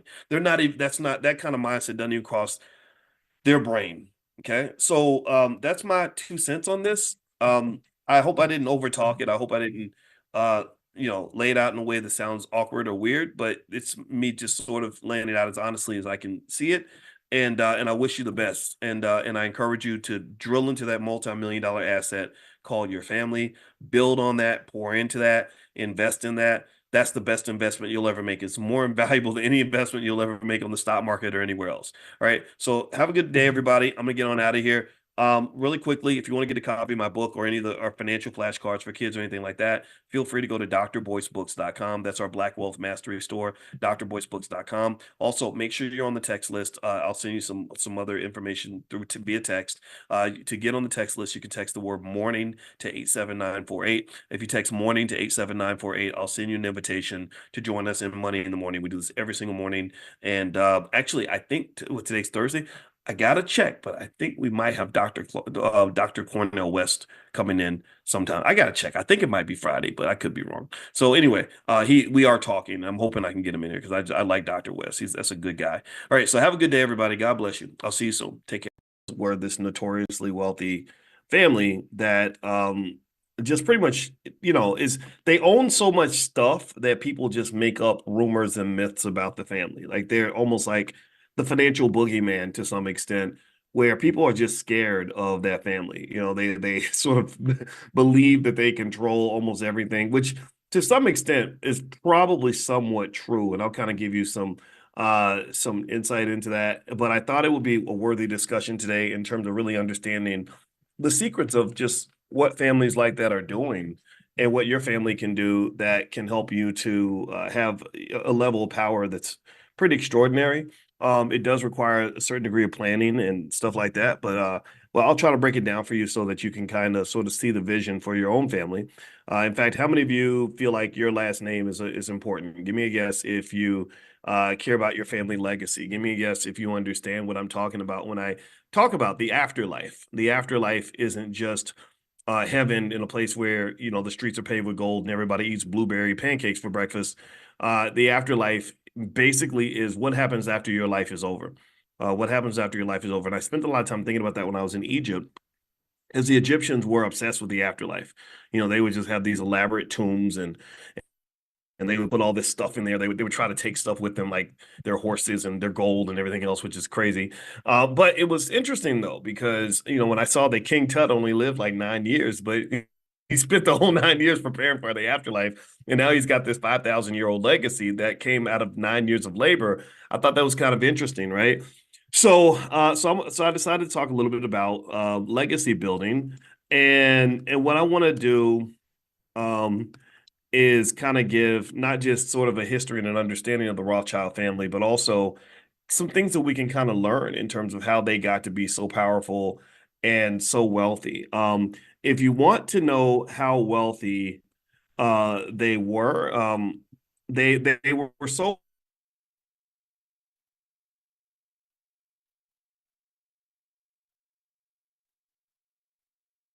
wealthy that and Ferraris. They had the kind of wealth where they could decide which countries will go to war with other countries, or which countries are going to win the war.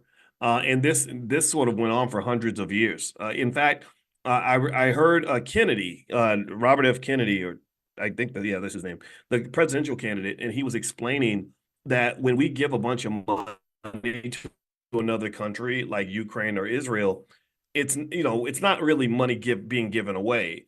What it is he described it as a type of money laundering, and I was like, huh, money laundering, interesting. And what he said is that think about it like this: so you give a bunch of money to Ukraine or some other country because they're in a war and you want to help them win that war. But what do you do? With most of the time, money is power. Money is power. Money isn't just about the financial. Money isn't just like I'm putting something in your bank account. Good luck with your life. Money is something that translates into things that money can't buy. It translates into influence. It translates into conditions that you can use to shape the world into what you want it to look like.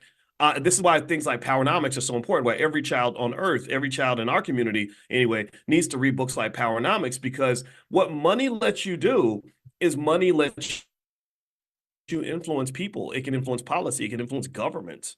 Like think about it. Process it like this. If I go, let's look at it. Let's bring it down to Earth real quick before we get back to the Rothschilds. If I go out to a school, and this has actually happened, and I come in and I say, I'm Dr. Boyce Watkins. I want to write a $50,000 check to your school. What are they gonna say? They're gonna be like, especially if it's a small, struggling school that doesn't have a lot of money, they're gonna say, "Wow, thank you. This is amazing. We appreciate this so much." But what if I didn't say, uh, I got a cousin that's a teacher, and I need you to hire my cousin on your faculty. Okay, sure, absolutely, because we want to maintain this relationship. Okay, and then I say, um, yeah, I'd like my name on a building or something, like, for my family. Like that would okay.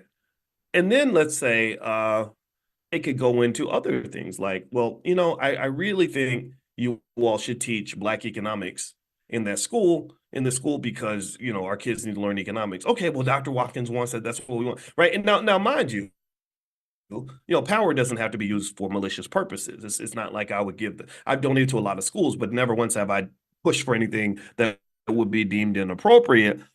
But what happens is that money affects people. Money affects relationships. So let's go back to the example Kennedy gave. So Kennedy basically said, when we give money to Ukraine, we're not really giving money to Ukraine. What's happening is they're giving the money and they're making all these stipulations that come with the money. Money usually comes with a set of rules. That's why in the Black Business School from the very beginning we said we're not going to take money from corporations. I don't want to be in bed with a bunch of raunchy, goofy ass celebrities. I also am not taking money from the Democrat or Republican parties because they don't write blank checks that allow you to do whatever you want. They're buying influence from you. So basically, when they give money to Ukraine, they'll say, "Okay, we'll give you the money, but we need you to agree to some conditions." Oh, okay, sure. What do you need? What do you need? We need you to upgrade your weapon systems to a specific global standard in order for you to move forward here. So that means your old stuff is garbage. You need to buy new stuff. Okay, no problem. Oh, and by the way, when you buy your new stuff, we have these defense contractors in the United States, Northrop Grumman and some other companies that would be more than happy to sell you everything you need, right? You need more missiles? Oh, we got you. You need more bombs? Oh, we got you, right? You need tanks? Oh, we got a company that makes tanks. So you're giving them the money so they can spend it right back with American corporations. Do y'all follow what I'm saying? Do you get what I'm saying? And this Kennedy correctly defines this as a type of money laundering. He said, what you're doing is you're taking taxpayer money and you're funneling that money to corporations that gave money to your campaign. This is why, and I'm sorry, and I know I hurt people's feelings because I don't jump on bandwagons and I'm not into all this Democrat Republican nonsense. I make fun of it. I joke about it. It's like, yeah, oh, Kamala washed greens in the bathtub. Oh, that makes her perfectly fit to be president. Or Trump. Trump. It's funny. The funny thing about Trump is that everybody's known Trump was an asshole for 30 years. Anybody who's ever followed him has known this guy is a blowhard, arrogant guy. Like when I met Kanye West and I was on the phone with Kanye for all those hours, I said, okay, now I understand why you and Trump get along, because both of y'all are crazy. Both of y'all need therapy. Both of you think that you're the most important human beings on the planet. And I don't want to be around either one of you. So I make jokes about it. And I know people get offended because somehow they falsely believe in this nonsense. They believe that this stuff is really going to represent their interest. And what they don't understand is that politicians don't work for you. Politicians don't work for you. Politicians work for the people who gave them the money to get elected. They can buy you. They can buy your vote. All they got to do is tell you that they washed their greens in the bathtub or do the electric slide with you, and they got you. They got you. But the corporations say, I'm gonna write this check. They're saying this to Trump. The Silicon Valley saying, Trump, we're gonna write you billions of dollars in checks. Elon Musk says, I'm gonna give you $45 million a month to become president. But when you get in office, I need you to subsidize the EV industry because we're getting our butts kicked by China. BYD's killing us. They're going to put us out of business. We need you to put tariffs on Chinese-made electric vehicles because they're flooding the market and we can't stay in business. Silicon Valley saying, yo, look, we're going to write this check for you, but we need to make sure you call off the Securities and Exchange Commission so they'll stop investigating us because they're really messing up our game. They're disrupting our swag. We can't go Google. We can't dominate the way we used to dominate because the Biden administration's investigating us for antitrust violations. Do you understand? So it is fundamentally, you could call it corrupt. It's definitely driven heavily by money. And this is a reason why I think it's kind of a joke. It's like we think that they're working for us, and it's like, no, they're not working for you. They're working for the people who gave them the money. If they don't work for the people who gave them the money, they will not get reelected. There was one sister out of Ohio who spoke up about AIPAC, and she was like, we can't just be doing what AIPAC says, and we need to do what's right, and da-da-da-da. You know what they did? They found another Black person in that area to run for office. AIPAC came along and said, we're going to give you X millions of dollars so you can beat this lady and get her out of office. And that's what they did. And when they spent the money, they were basically buying advertising, which ultimately buys influence. You advertise to people, you tell them that you make your greens in the bathtub so they'll vote for you, and whatever it is. I'm not picking on Kamala, but whatever. Politicians say, I don't even think, to me, it's like, that's such a goofy topic anyway. I don't even care about that. But it's funny, right? It's funny. And then when you get in office, they're like, they call you up and they say, hey, we're the people who gave you all this money. We need you to go ahead and do what we agreed that you're going to do. And it fits right in with your policies because this is what you said before the election, because you knew that we gave you money and you knew this is what we wanted. That's why, for example, Trump speaks heavily about putting big tariffs on products coming from other countries because Silicon Valley pretty much made that a condition before they could get his money. So effectively, circling back to the Rothschilds, they had a lot of financial influence that went beyond just writing checks and hiring people. This financial influence allowed them to determine whether England or France was going to win the war. And so let me kind of break down some of this so we can kind of understand the Rothschilds. In fact, actually, before we do that, I know sometimes I get kind of intense, and I don't want us to be too stressed out on a Sunday morning. So what I'm going to do is I'm going to actually play this video that I saw that was like this horribly made movie from the 1950s that basically kind of talked about the Rothschild family. And I thought it was kind of interesting. I think it's a good way to kind of start the discussion so we can pick up some of our lessons out of this. So give me 1 second. This is on my Instagram page. My Instagram is one of my Instagrams is Dr. Boyce Money, Dr. Boyce Money. So feel free to follow me on the gram. I could use your follows. All right. So here we go. Because y'all know my pages get taken down because I talk about stuff that you're not supposed to talk about. All right. So here is the Rothschild video. Check this out. For money. Money is power. Money is the only weapon that the Jew has to defend himself with. Oh, never. Come, you must speak with you. All of you. Much money is lost through sending gold by coach from one country to another. In times of war, it is seized by the enemy. In times of peace, by thieves. You are 5 brothers. I want you each to start a banking business in a different country. One to go and open a house in Paris, one in Vienna, one in London. Choose the most important centers. In your day, there will be many wars in Europe. And nations that have money to transport will come to the Rothschilds because it will be safe. You must stand by one another. No one brother must be allowed to fail while another brother succeeds.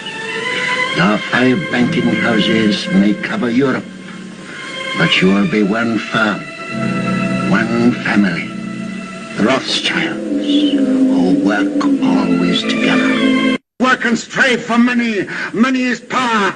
I'm going to play it one more time. First off, let me know if you all can hear that. Will y'all give me a yes real quick in the chat to let me know you were able to hear that okay? All right. And I'm going to play it again because this y'all don't understand. There was a ton of financial consciousness exercises in that statement, in that short statement that he made. There were about 3 or 4 things that I want to drill into that's really going to shape how you see money. So let me pull this back up again, and I want us to watch this again because it's that interesting to me. So here we go. Money is the only weapon that the Jew has to defend himself with. Oh, never. Come, you must speak with you. All of you. Much money is lost through sending gold by coach from one country to another. In times of war, it is seized by the enemy. In times of peace, by thieves.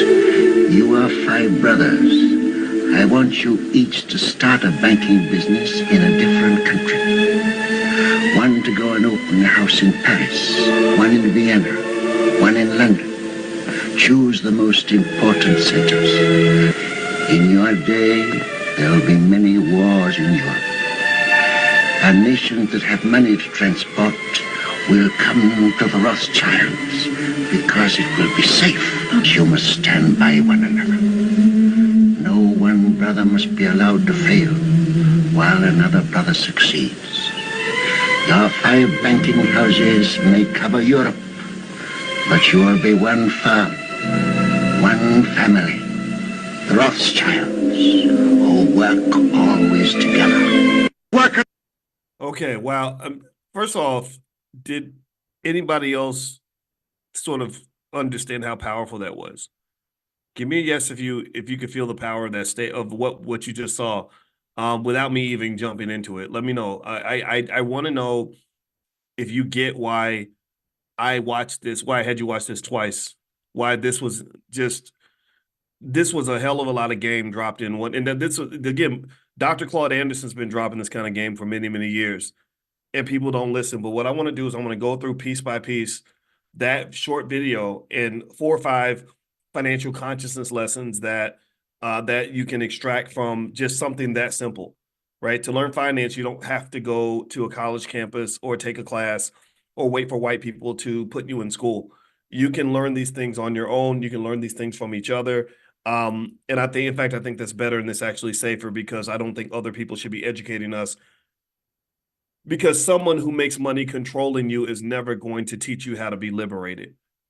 People who make money managing you and keeping you in your place will never, ever benefit from teaching you how to break out of their management system. And this really even goes back to especially when you talk about Black folks and how many people have worked extremely hard to maintain control of Black people. In fact, I got to go find this. I'm going to put this up on my Instagram later today. There's a brother who found a document in 1922, where there was a meeting of the Communist Party representatives, and they literally made a document on how they would control the Black community by basically connecting with the pastors, by creating organizations that would be set to manage Black people, by sort of connecting to us in certain ways. It was so deep that I really want to break that down as well. And what someone said is that, and actually he fast forwarded to things that Malcolm X said about how liberals work to control the Black community, and how some of these very same ideas about sort of going through the pastors and connecting with us in certain ways, that's exactly what the blueprint is, and it works effectively. So I'm not going to talk about that though, because I want to stay on this Rothschild thing, but that made me think as well. So the first thing I want you to notice is in that video, he starts off by saying that for his community, money is the only weapon that he says the only weapon we have to defend ourselves. It is the only weapon we have to defend ourselves. So he's talking about two things at once. He's talking about playing offense and playing defense. He's saying that money is a weapon, but it's used to defend ourselves. Now, if you read books like Powernomics and you listen to me even 3 or 4 times, you'll understand all the different millions of times I've tried to explain to you that money is a tool. Money is power. Money is a weapon that is used to control you. Money. So if you don't have something to defend yourself with, to defend your freedom, to defend your family, then someone's going to come and conquer you. So he says that in his community, money is the only weapon that we can use to defend ourselves. And if you think about it, his community, and I'm not going to keep saying that J word because they're so powerful that they literally will ban you or come get you just for even mentioning their name. So we're not even going to do all that, and also I don't want this to be interpreted as anti-nothing. I'm not into all that stuff. I ain't got time for that. And that's what I told Kanye too when he started ranting on all that stuff. I said, man, I don't want to hear all that. I want to talk about us. I want to talk about what we can do. Ain't nothing you can do to us that we can't do to you. Ain't nothing somebody else can do to harm us that we can't harness ourselves. So stop talking about how powerful other people are and let's start learning from that power so we can have power ourselves. So anyway, long story short, he uses the words weapon and defense. And I did a training with you guys called the economics of self-defense. I'm sure it's out there somewhere. If you go Google it, you could probably find it somewhere. And because literally I said, I get it. Black people want to be free and we don't feel free. The reason we don't feel free is because we got to get up and go work for a white man every day. That's why you lack freedom. And another reason you can't be free is because for whatever reason, we're not shifting the culture enough to implement enough economic discipline, like basic things like a $5 a day investing plan for our children to help them to become free. If we simply invested as much money as we spend on Gucci belts, fast food, and new cars, we would have plenty of wealth to be able to defend ourselves. We would not have to get up and go to work every day for somebody who disrespects us. That's the first thing. He uses the words weapon and defend. This goes back. This is a powernomics principle. Dr. Claude Anderson, he's talked about this for many decades.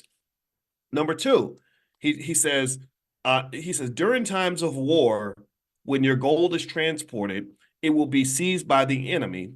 And during times of peace, it will be seized by thieves. Now, if you remember, one of the things I've always explained to you guys, and I'm going to go through it real quick, is I said there's pretty much 4 stages to wealth, 4 stages. One is you got to know where the money's at.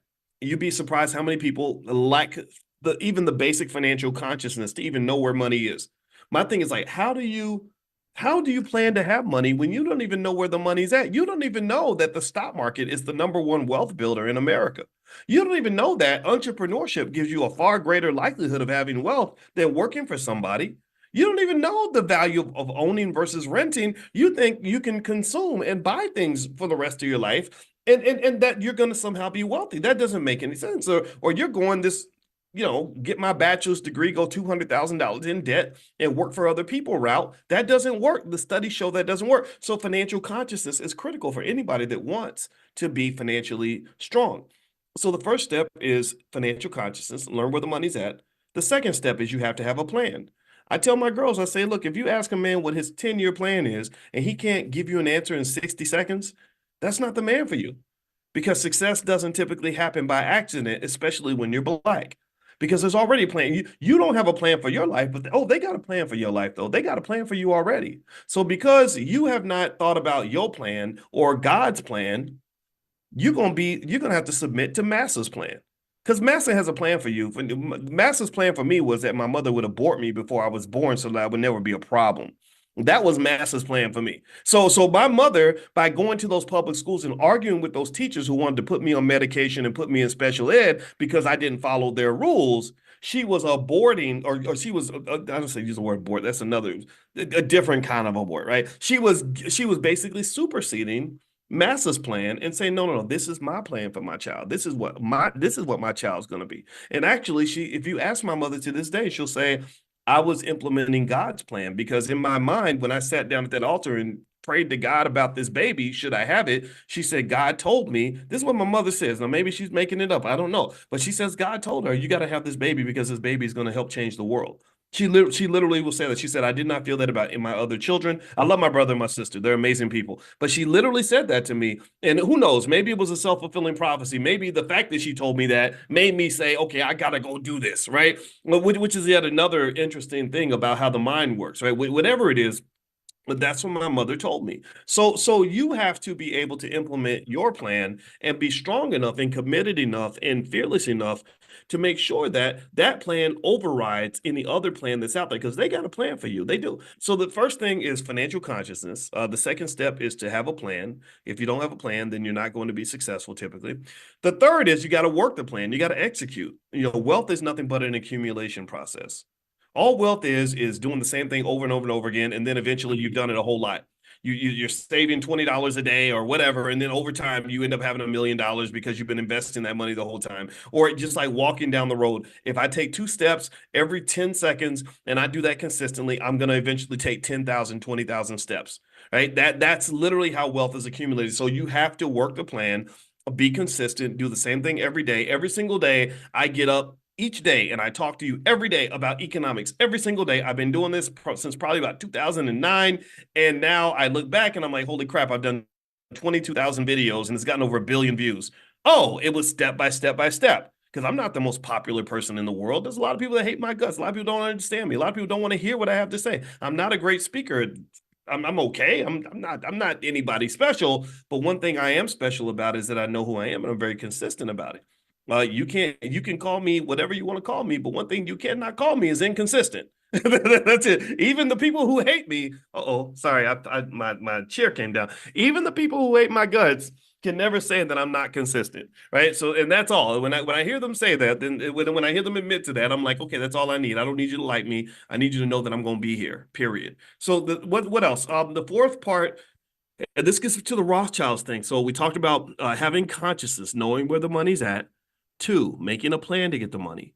3, executing the plan. Number 4, this is what the Rothschilds were referring to. When you pile up resources, you better be able to defend that stuff. If you can't defend what you got, then you will not have it for very long.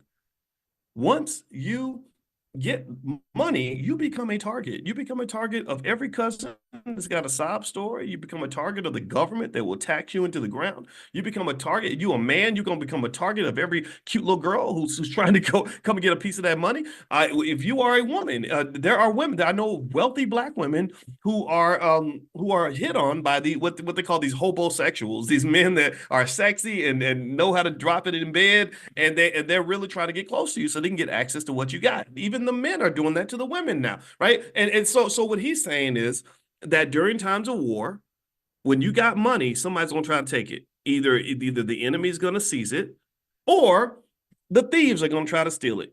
So what he's saying is we need a plan so we can protect what we got. We're going to go get it, and after we get it, we're going to defend it. Okay, now let's move on. What's another type of defense? Well, one thing he says in that videos, he says, I want all 5 of you to go to different countries and set up banks in different countries. Now, again, I don't know if these conversations ever happened. Nobody knows, but that is what the Rothschilds did. So they went to different countries and they set up banks in different countries. Well, what is that? What concept of economic self-defense is that? Well, that's called diversification. Diversification is a critically important part of economic self-defense. It is an area in which many of our people fail. Many of our people fail for one reason. We've been raised on this false belief that having a job was the safest way to make your money. That when you have a job, you have job security, so you're more secure than if you are a person who's getting different streams of income, and that's not true, because you're never secure if all your income is coming from one place, especially if it's coming from somebody who don't give a damn about you. You know that corporation don't love you. You know that they'll drop you in a second. You know that you could die at your desk. They're going to sweep your dead body up and then replace you within a week. But somehow you feel more secure because you're getting all your income from that one source, and you're getting you're pretty much raised and trained to serve these people from birth. Like that's all you're custom designed to do that. It's like the Eddie Murphy movie Coming to America when the girl came in and she's drop dead gorgeous and he says, "So what do you do?" And she says, "I spent my whole life being trained to serve you." So when he decided he didn't want her, she had nowhere to go. She had nothing to do. She was like, "Well, what am I? Where I've lost my sense of purpose." Well, a lot of you were raised that way. You were raised to go to school, get good grades, go to college, and get a good job. And if this society and if this economy does not want you, a lot of you feel like you have nowhere to go. That's why you see so many people when they can't get a job or can't keep a job. Give me a yes if you've seen somebody where because they lost their job and they can't get another one, they get depressed, they start drinking, they sit around and start doing. See, this is where the wino started. I talked to a black man one time. I spoke for the National Black Chamber of Commerce. They had a real cool dude that was running the organization. Well, I was really impressed because I know that they have to be very political. And I said, okay, do you want if when I speak, do you want me to give you the political Boyce Watkins or the safe Boyce Watkins, or you want me to give you the real Boyce Watkins? He said, I want the real Boyce Watkins. I said, okay, you got it. And he was a good guy. I can't remember, I think his name was Big B or something like that. And anyway, when they were driving me back to the airport, I was talking to his driver, and his driver was an entrepreneur. I think he owned the limo company where he was driving me in this car. And he was 62 years old. And he said, I've never had a job in my life. I said, you've never had a job. Tell me what have you done your whole life? He said, well, he said, I just get money. I know how to make money. And I said, really? I said, where'd that come from? He said, well, when I was a kid, my father used to work in the steel mill, and he had a good job, was making good money. And then the steel mill shut down. You know, they make these big trade agreements with other countries. It was one Clinton made where they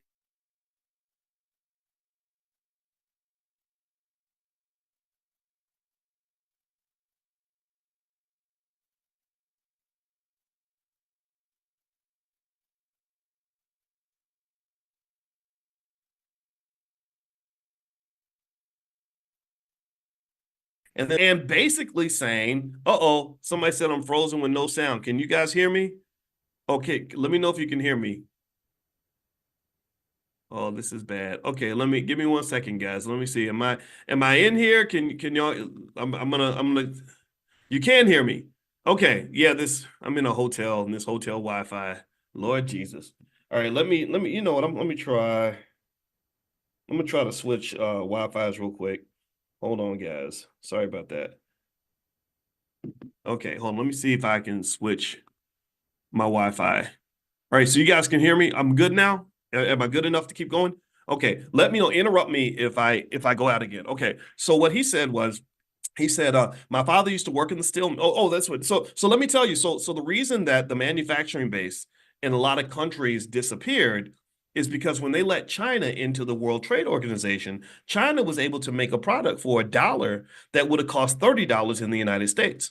So why would you manufacture a product in the US when you got to go pay a worker a living wage and the product's going to cost $30 when you could go make it in China where it's going to cost $1? So that's when you started to see a lot of the major cities that have manufacturing bases just sort of fall apart. Milwaukee, Gary, Indiana, Detroit, places like Akron and Toledo, stuff like that. A lot of the Midwest got hit. So basically, effectively, these sorts of agreements end up harming people. So what happened was this man told me that when those manufacturing jobs went away, he said that's when the winos started. He said because you had a lot of black men who had only been trained to work for white men. That's all they knew how to do. So what they did was they would just sit around and drink all day, sit around, drink and play chess all day. When a man loses his sense of purpose, it's hard for him to maintain his manhood. So a man has to maintain some sort of a sense of purpose that goes beyond just showing up to work for this white guy, or anybody. You have to know your value beyond just whether or not you have a job or can get a job. In my view, a better way to look at it would be, okay, I got all this free time now because you don't want to hire me. But now that I've got this free time, I can put this into something else. There's always something for me to do. There's always something I can do in order to make money. So rather than just working for a company, I think that children should be trained to just kind of work for the world. right? Like if I work for a company, that means that if that company doesn't want me anymore, then I'm done. I have no income. I'm in trouble. Oh my God, there's financial anxiety. I'm stressed out. That's why my wife is a therapist and she has to work with people that are going through this.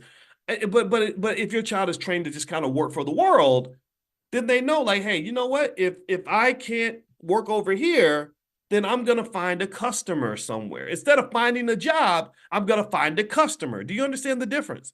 If I find a customer, that means, okay, this lady needs her grass cut. That's my customer. This other guy, oh, you need the house painted. You're my customer. Oh, you need me to help come and build something for you? You're my customer. You want to buy this shea butter, whatever it is, you're my customer. So ultimately, I think that it's just as easy to train children to find a customer as it is to train them to find a job. Because when you find a job, all you're doing is trying to find a customer. That's it. Because except your customer is a corporation. That's it. That's literally when you go on a job interview, all you're doing is selling yourself. Well, I went to Brown University and I got a master's degree in mechanical engineering and I'm a diligent worker and I like to set goals and my biggest weakness is that sometimes I work too hard and you're going to all these interviews, you're selling yourself. You're code switching, you're trying to fit in, you're trying to show them how great you'd be with the company. All you're doing is selling. So if you can sell yourself, then you can sell a lot of stuff. If I can sell myself, I could sell ink pens. If I can sell myself, I can sell cars. If I can sell myself, I can sell services. And the difference is, though, you just have a different boss. Really, so I would just encourage you, with kids. I'm sorry.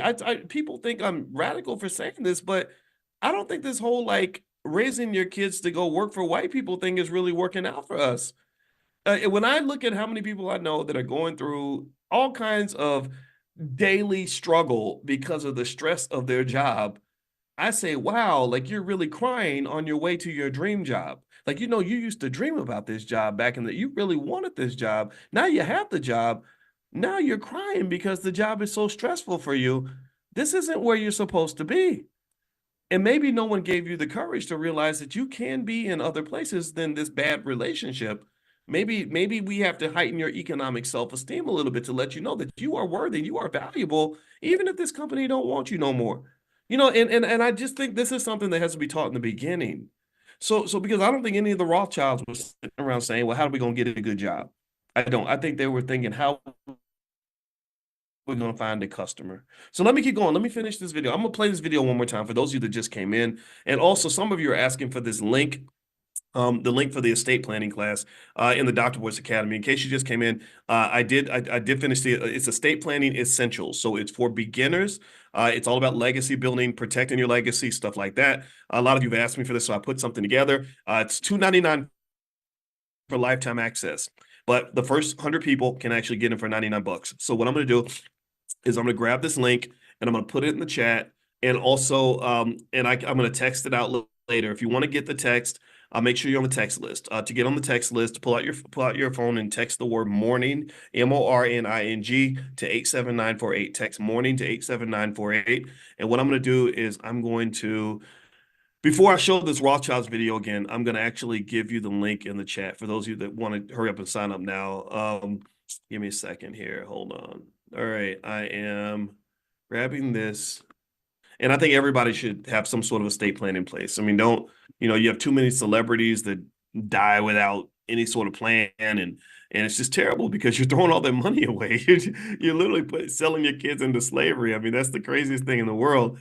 And so anyway, there we go. So if you are in the chat, you should see the link right there. If you want to hop over and sign up now, you can. It's totally up to you. All right, so let me go play this video now.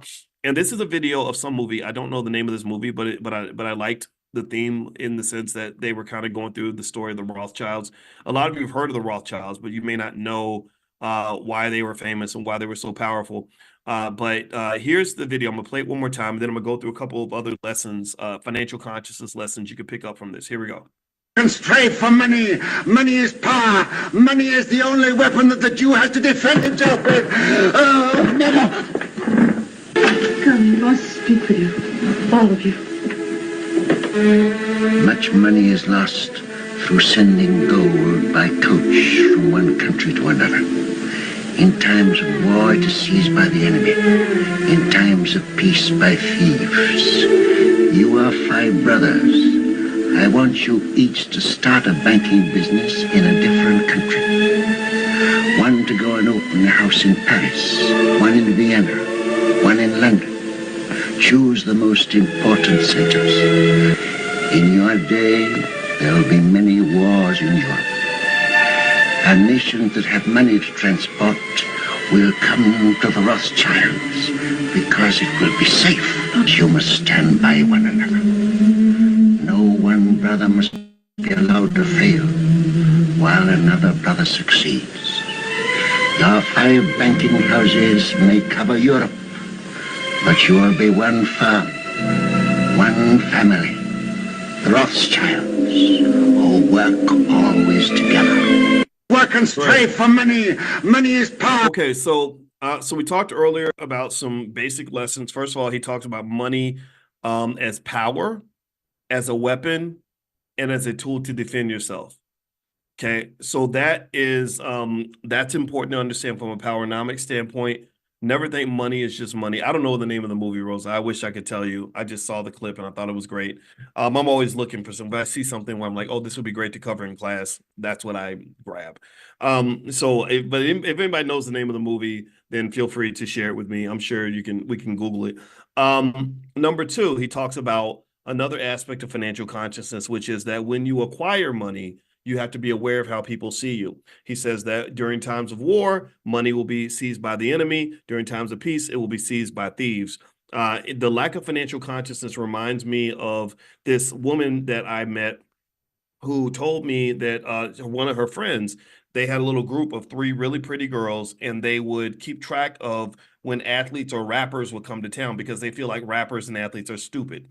But they have lots of money. So what they would do is they would find out what they like and what they want to talk about and stuff like that. And they would show up and basically give the man whatever he wanted. And then they would put a date rape drug in his drink and set him up and basically extort him. They would put the 15-year-old in the bed and say, if you don't give us X amount of dollars, we're going to call the press. We're going to call your wife. We're going to call your football team or whatever, and you're gonna lose everything. So men would have to pay money, and it was due to their lack of financial awareness, their lack of consciousness that would cause them to be put in this situation. They don't understand that you can't be a multi-million-dollar, multi-billion-dollar, whatever commodity and just sort of be hanging out and doing anything that you want. Literally, this is real stuff. This is I like to use real stories in real life.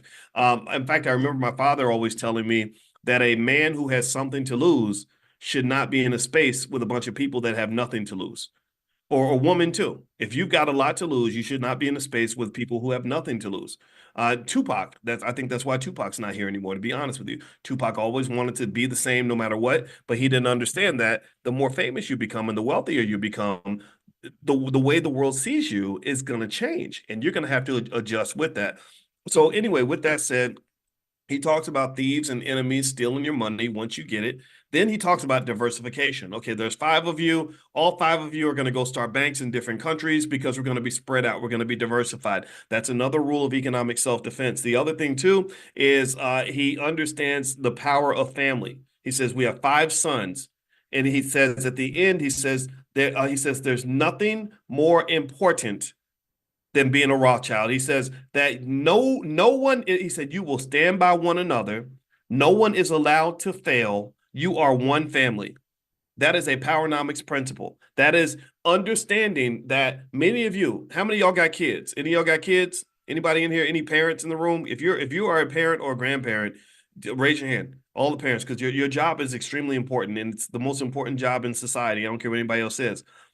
One mistake people make in America is we view children as what they call a luxury item. In economics, they call that a luxury item. A luxury item is something that you do that's pretty much a waste of your money anyway. A luxury item is like buying a Coach purse or a Mercedes Benz. You don't need a Mercedes. You don't need a Coach purse. You do it. Why? Well, because you got extra money. You got a little money to burn. You're feeling yourself. So you go ahead and just make it rain a little bit. That's fine. But children are not a luxury item. See, there was a time where children were viewed as an asset. not in a malicious way, not in an exploitative way, but in a way that said the more babies we have, and if we train these children properly, they become a source of power for the family. We're now gang affiliated. Like anybody remember when you were little and you ever know that kid at your school who had like 12 brothers and sisters and then 14 play cousins? Anybody remember a family like that back in school? No one would ever beat up anybody in that family because you knew that if they were loyal to each other, you were gonna get your ass kicked. Like you knew they were all gonna show up at your house and kill you. Like you did not mess with the kid who had a bunch of older siblings that were always with them. There was protection there, there was safety there. Well, the grown-up world ain't much different. When you've got people that are with you that have your back, then you can achieve a whole lot more than if you're trying to operate solo. This is one of the reasons why, since slavery, they have worked so hard to keep us isolated from one another. This is why people like, what was it, Hoover, or the guy that ran the FBI, whatever his name was. This is why they consider Black unity to be the greatest threat to national security in existence. They said, oh my God, if these people all start working together, we're in trouble. We are in trouble. So what I want you to understand is that what this Rothschild father was seeing is that I got 5 sons. Oh, that's a power move. I'm wealthy now. I just ain't got no money. Right? But I'm very wealthy already. I'm a millionaire. I just ain't got no money. And so what he did was he said, you are 5 sons, you will set up 5 banks in 5 countries, and you will be unified. He also said, you will not allow anyone to fail. None of you can succeed while the other one's failing. That's not going to happen. What he's establishing there is a gang. He's establishing what I refer to as an economic gang, and everybody's gang affiliated. Every gang out here has a code of conduct, and gangs aren't just in the streets. It's not just Crips and Bloods and all that. No, gang, the police department ain't nothing but a gang. The Apple computer ain't nothing but a big economic gang. They all got the same little logo. They all follow the same rules. If you don't follow the rules, then they're going to put you out the gang. The North American Free Trade Agreement, NAFTA, is an economic gang. We got together with Mexico and said, hey, homie, look, I got something, you got something. If we work together and set special rules for each other and codes of conduct, we can have more power. The Asian Pacific Union is an economic gang. The European Union is an economic gang. And the problem that you have as an American, particularly as an African American, is that you're constantly inundated with this very rugged individualism. You're constantly inundated with this false idea that you're supposed to do it all by yourself and that you're supposed to be the man. Or you're supposed to be the woman. You're supposed to be the boss. You're supposed to be the HNIC. I run into it all the time. I talked to D1 before he went to InvestFest, and we were talking for a long time. And I said, man, I love rap and I love rappers. I said, but some of these dudes, I cannot talk to them because they are so caught up in trying to be the man, trying to dominate, trying to be King Kong this, and I'm the best, and I'm the baddest, I'm the greatest. And it's a reflection of why the whole Black community fails, because you're always looking for this one guy to be the superhero instead of building institutions. It's ego. Maybe it's ego, insecurity, weirdness, bad culture, but this whole idea that it's like one person has to always be the boss and the leader and everything, it makes it so hard to collaborate because when I approach other aggressive Black males with collaborative energy, sometimes, not all of them, I mean, a lot of them get it, a lot of guys get it, but some people, it's like they see that like threatening, like it doesn't, like they've never seen that before.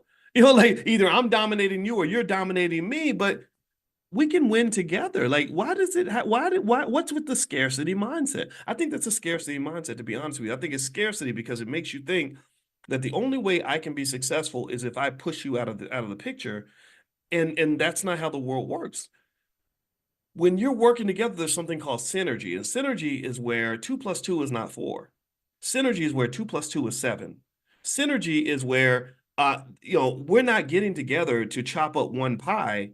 We're getting together because we're going to make the pie bigger. And then when it's done, each of us will have a bigger slice than we had before. It's magic. And I really think that you should really tune into that. I think that this is something that is cultural. Right? It's cultural. And it's something that can be taught. It's something that simply says, look, man, Stop thinking. It's a consciousness concept, actually. It's consciousness, right? Think about it. Imagine a football team where you got a bunch of players who are a bunch of individuals who are all concerned with their own stats and whether or not they got the ball versus another team that says, look, I'm not worried about whether I get the ball or not. I'm worried about whether or not the team wins.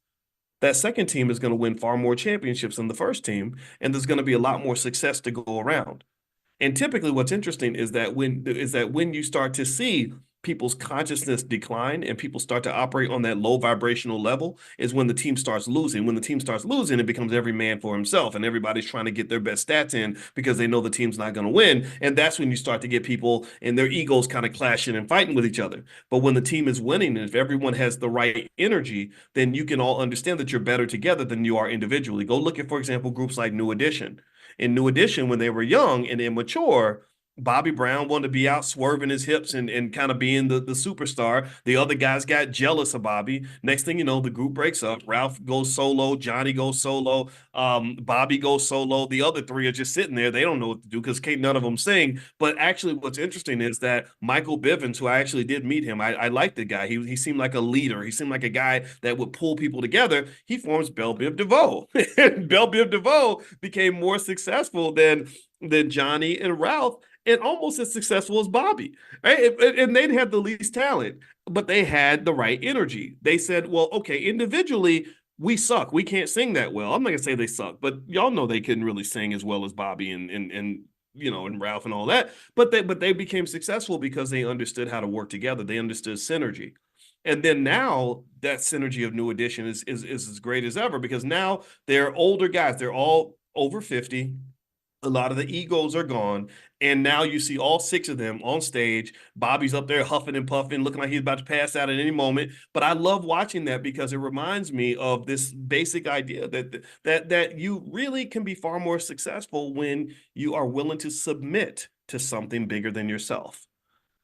People don't like the word submit. You talk about submit, people are like, I ain't submitting to nothing. I'm gonna do what I want to do. I'm gonna do. Well, okay, keep your selfish ass over in the corner and keep on losing by yourself.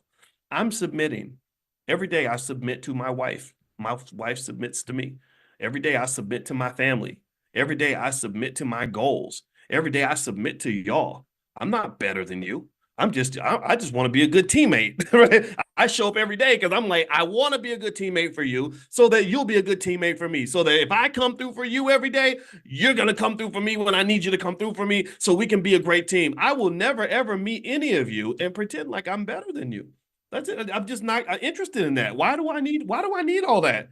If you are mentally healthy, you shouldn't need people to constantly hoist you up like you're so special and you're better than other people. Then you're sitting up there all by yourself. No, I want to be surrounded by great people. I'm a great man. Hell yeah, I'm a great man. I ain't scared of nothing. I know how smart I am. I know how good I am. You can't hold me back. I can't be stopped. But I also want you to have that same energy. I want you to know how great you are because working together, we can be a great team. I am never going to be a great man because I'm better than you. That does not make me better. I want to be great together. What's wrong? I think that is how you win. I really think that's how you win. If we're all great together, then guess what? We become the baddest group of people on the planet. And I believe that intelligent Black people, B1 people, are going to be the most extraordinary group of people on the earth. I believe that within the next 20 to 30 years, it's going to take time, but we will be the most economically advanced group of people on the planet. We're going to be doing things that people can only dream of. Our children are going to understand economics at a level that far exceeds anybody else. Do you know I met a kid who was in the Black Business School years ago? I told you I got to bring him up again. Caden, I saw him at InvestFest. Caden was 14. I had not seen Caden since he was 7, but his father, they always check in with me every few years because Caden started off in the Black Business School and everything. And I'm talking to Caden, and I'm gonna tell the story again. I know some of y'all might have heard this, but Caden, literally, I was like, "Is that you, Caden?" And he was talking. He's a real polite kid, and I said, "You're 14. You're about to start high school. That's a big deal. Are you ready?" And he said, "Oh, well, I already finished high school." And I thought he made a mistake. I was like, wait, no, you didn't. And his father's like, oh yeah, we got high school out of the way. I homeschooled him. We got him through high school. And I said, so where's he going to go to college?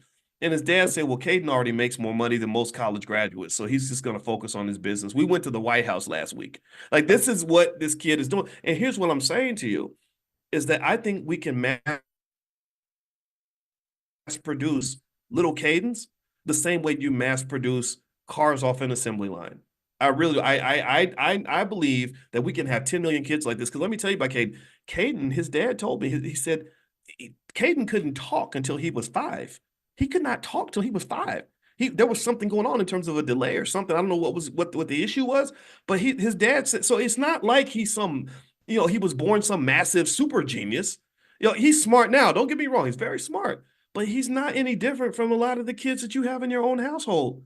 It's just his father understood the value of his child. He understood that the gold did not lie at the back of some white man's house. The gold was not in some factory. The gold was not in some corporate office. The gold was buried in his backyard. You understand? His family was the prize.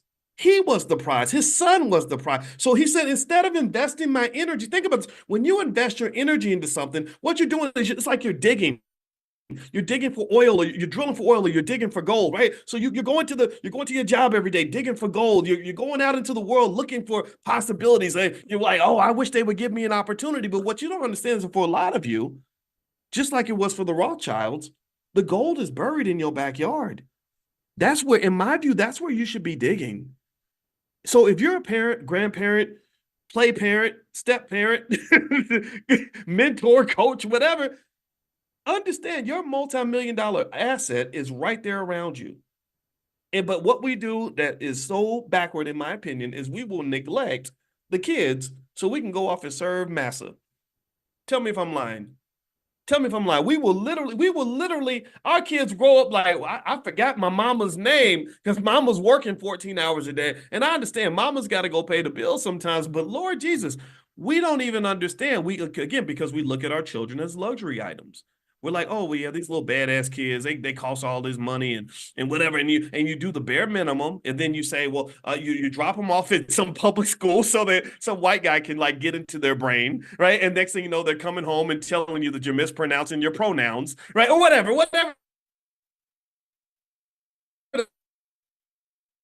They're teaching in school. Because in Chicago, kids that are coming out of the public schools cannot read and write. And these are brilliant children. These are our children. These kids are smart. Somebody said my sound is breaking up. Let me switch my Wi-Fi real quick. I'm probably gonna have to. Can y'all hear me? Are y'all able to hear me? Because I keep going. Somebody said I'm going in and out. Am I good now? Thank you. Okay. I'm getting annoyed. All right, so let me give the last lesson because then I'm gonna go. My wife and I are gonna go to brunch today, and I don't want to make her wait for too long.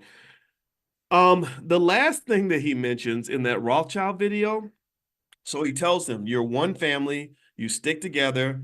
And what he's doing is he's creating a defense system by saying, none of you let the other one fail.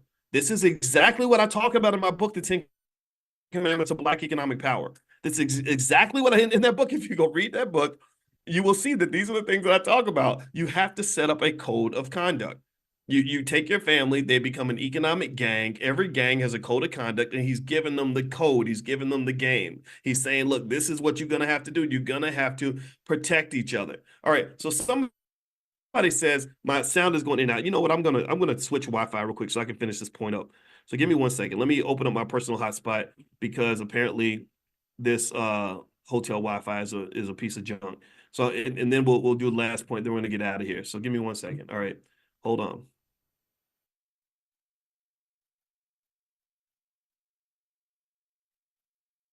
Okay. All right. So I'm back now. Give me a yes if you can hear me okay. Give me a quick yes if I'm coming through all right, because I'm on my phone Wi-Fi now. Okay. And if I have to turn off my video, I will. Okay, great. All right. Thank you so much, April and Gerald and Kelsey and Renee. I appreciate you. All right. So he sets up a mindset early, right? This is so important. He's telling the children, don't go looking out in the world for what you need. Look toward each other. Instead of turning outward, you turn inward. See, a lot of y'all were raised in households where you were not taught to do that. You were not taught to turn inward to fulfill your economic needs and responsibilities. You were taught to turn outward. Okay, Billy, I got 3 smart kids. You're going to go work for him. You're going to go work for her. You're going to go work for this company. And then next thing you know, all of you are so spread out. You're all applying insane amounts of energy toward things that are not amounting to shit, just so you can get enough money so you can barely pay your bills. That's what you're doing. But what the Rothschild father told them was, he said, turn inward, look at each other, go to your brother, make sure he's good. And this is exactly how the European Union got formed. This is how Apple Computer got formed. This is how any successful economic entity has that same philosophy. You take your energy and you apply it to the people that matter to you. It's the same energy that leads me to get up every day and to talk to you. Harvard University could not hire me to stop doing what I do every day, because I would just tell them there's no place that I'd rather be and no place that I need to be that's more important than me being right here educating Black people about economics. This is the best use of my doctorate, period. So that's another thing that he was given. Because remember, if you don't give the kids the right mindset, they can have all the talent and opportunity in the world and it won't amount to anything. So mindset is everything. Economic culture exceeds economic education. Education means nothing without culture, because the education gives you the skill to do something. It tells you how to do something, but the culture tells you why you should be doing something. It tells you what you should do with your skill. If you teach me how to shoot a gun, but you don't tell me who I should be shooting at, I'm going to kill some people. I might pull that gun out and shoot my mother in the face. So you have to train me like, no, you don't shoot your mama, boys. You got to shoot the enemy. Aim right here. This is who you got to tell them the why. We don't give them the why. We give them the what and the how, but we don't give them the why.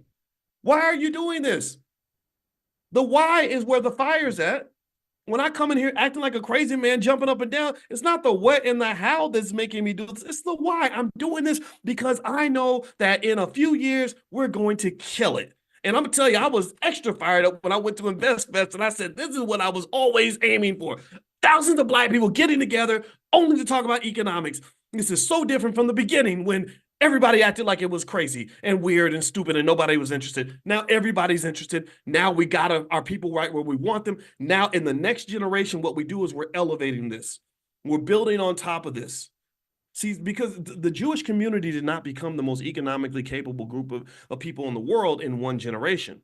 It took hundreds of generations. It took a long time. So ultimately for us, we're still in the infancy of this movement. We're still at the very beginning.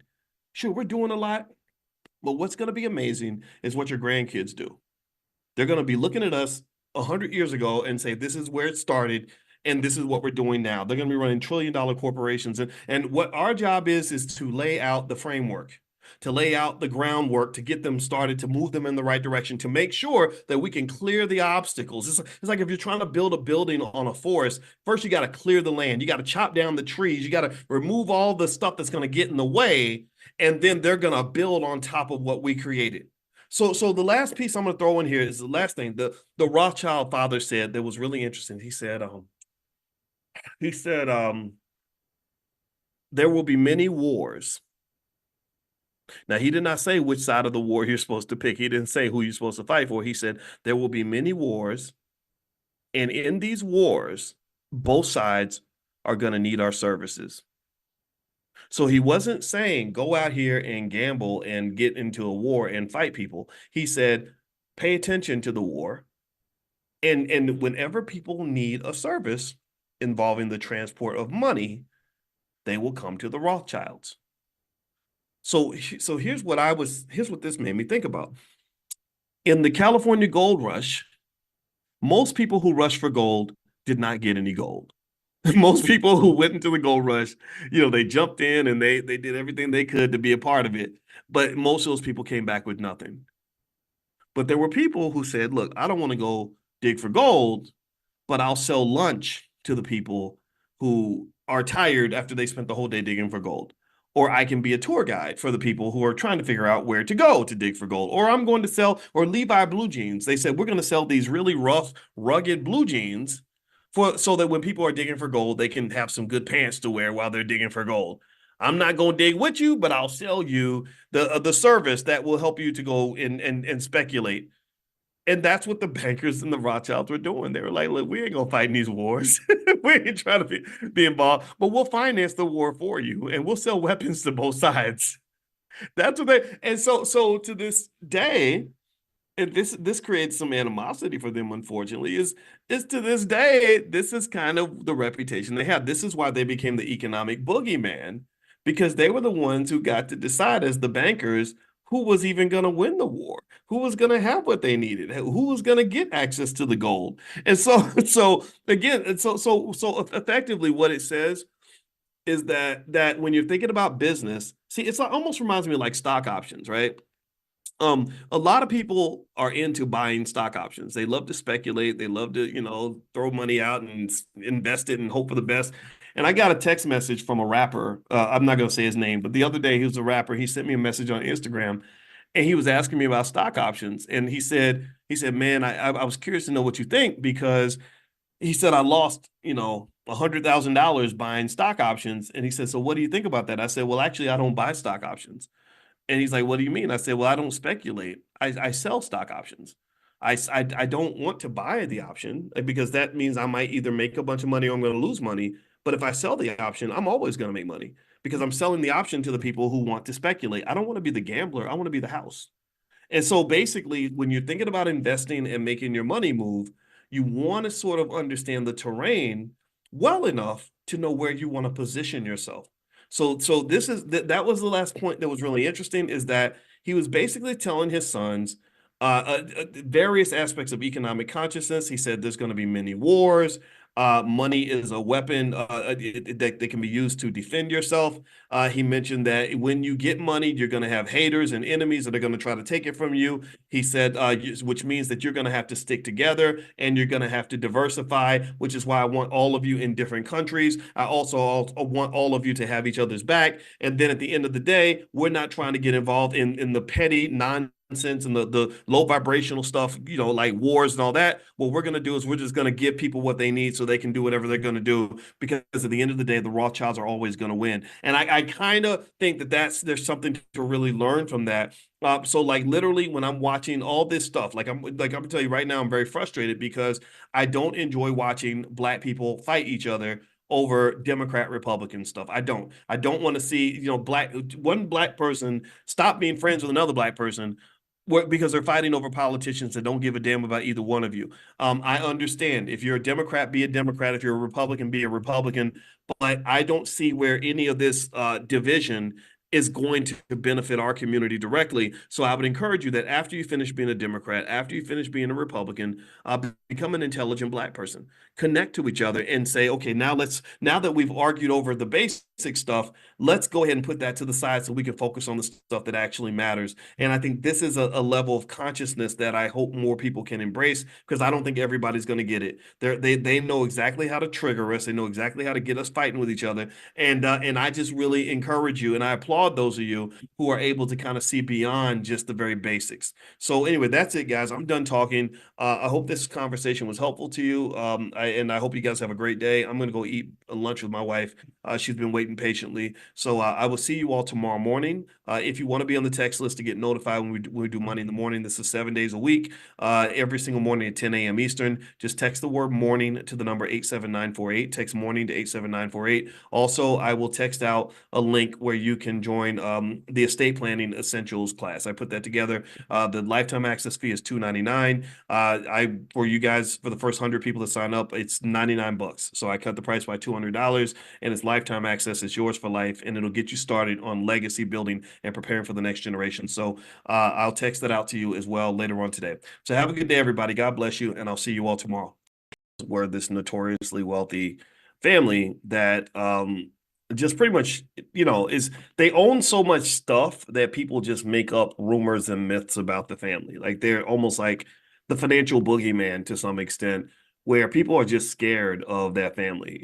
They sort of believe that they control almost everything, which to some extent is probably somewhat true. And I'll kind of give you some insight into that. But I thought it would be a worthy discussion today in terms of really understanding the secrets of just what families like that are doing and what your family can do that can help you to have a level of power that's pretty extraordinary. It does require a certain degree of planning and stuff like that, but well, I'll try to break it down for you so that you can kind of sort of see the vision for your own family. In fact, how many of you feel like your last name is important? Give me a guess if you care about your family legacy. Give me a guess if you understand what I'm talking about when I talk about the afterlife. The afterlife isn't just heaven in a place where the streets are paved with gold and everybody eats blueberry pancakes for breakfast. The afterlife basically is what happens after your life is over. What happens after your life is over. And I spent a lot of time thinking about that when I was in Egypt, as the Egyptians were obsessed with the afterlife. They would just have these elaborate tombs and they would put all this stuff in there. They would try to take stuff with them, like their horses and their gold and everything else, which is crazy.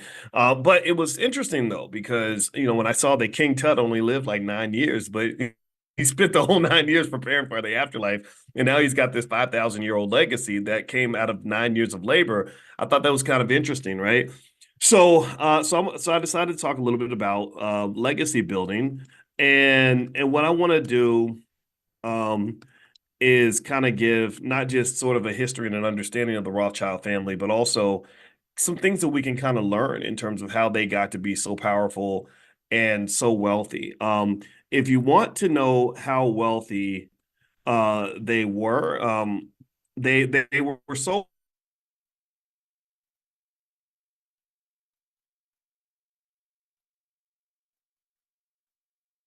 wealthy that and Ferraris. They had the kind of wealth where they could decide which countries will go to war with other countries, or which countries are going to win the war. And this sort of went on for hundreds of years. In fact, I heard Kennedy, Robert F. Kennedy, or I think that, yeah, that's his name, the presidential candidate, and he was explaining that when we give a bunch of money to another country like Ukraine or Israel, it's not really money being given away. What it is he described it as a type of money laundering, and I was like, huh, money laundering, interesting. And what he said is that, think about it like this: so you give a bunch of money to Ukraine or some other country because they're in a war and you want to help them win that war. But what do you do? Most of the time, money is power. Money is power. Money isn't just about the financial. Money isn't just like, I'm putting something in your bank account. Good luck with your life. Money is something that translates into things that money can't buy. It translates into influence. It translates into conditions that you can use to shape the world into what you want it to look like. This is why things like Powernomics are so important, where every child on earth, every child in our community anyway, needs to read books like Powernomics, because what money lets you do is money lets you influence people. It can influence policy. It can influence governments. Like, think about it. Process it like this. If I go, let's look at it. Let's bring it down to earth real quick before we get back to the Rothschilds. If I go out to a school, and this has actually happened, and I come in and I say, I'm Dr. Boyce Watkins. I want to write a $50,000 check to your school. What are they gonna say? They're gonna be like, especially if it's a small, struggling school, doesn't have a lot of money, they're gonna say, wow, thank you. This is amazing. We appreciate this so much. But what if I didn't say, I got a cousin that's a teacher and I need you to hire my cousin on your faculty? Okay, sure, absolutely, because we want to maintain this relationship. Okay. And then I say, yeah, I'd like my name on a building or something, like, for my family. Like, that would, okay. And then let's say it could go into other things like, well, I really think you all should teach Black economics in the school because, our kids need to learn economics. Okay, well, Dr. Watkins wants that. That's what we want. Right. And now mind you, power doesn't have to be used for malicious purposes. It's not like I've donated to a lot of schools, but never once have I pushed for anything that would be deemed inappropriate. But what happens is that money affects people. Money affects relationships. So let's go back to the example Kennedy gave. So Kennedy basically said, when we give money to Ukraine, we're not really giving money to Ukraine. What's happening is they're giving the money and they're making all these stipulations that come with the money. Money usually comes with a set of rules. That's why in the Black Business School from the very beginning, we said we're not going to take money from corporations. I don't want to be in bed with a bunch of raunchy, goofy ass celebrities. I also am not taking money from the Democrat or Republican parties because they don't write blank checks that allow you to do whatever you want. They're buying influence from you. So basically, when they give money to Ukraine, they'll say, "Okay, we'll give you the money, but we need you to agree to some conditions." Oh, okay, sure. What do you need? What do you need? We need you to upgrade your weapon systems to a specific global standard in order for you to move forward here. So that means your old stuff is garbage. You need to buy new stuff.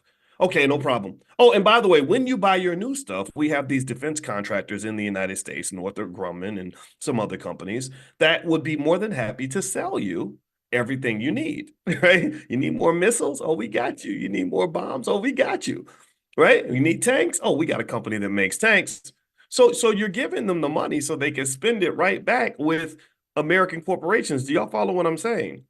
Do you get what I'm saying? And this Kennedy correctly defines this as a type of money laundering. He said, what you're doing is you're taking taxpayer money and you're funneling that money to corporations that gave money to your campaign. This is why, and I'm sorry, and I know I hurt people's feelings because I don't jump on bandwagons and I'm not into all this Democrat Republican nonsense. I make fun of it. I joke about it. It's like, yeah, oh, Kamala washed greens in the bathtub. Oh, that makes her perfectly fit to be president.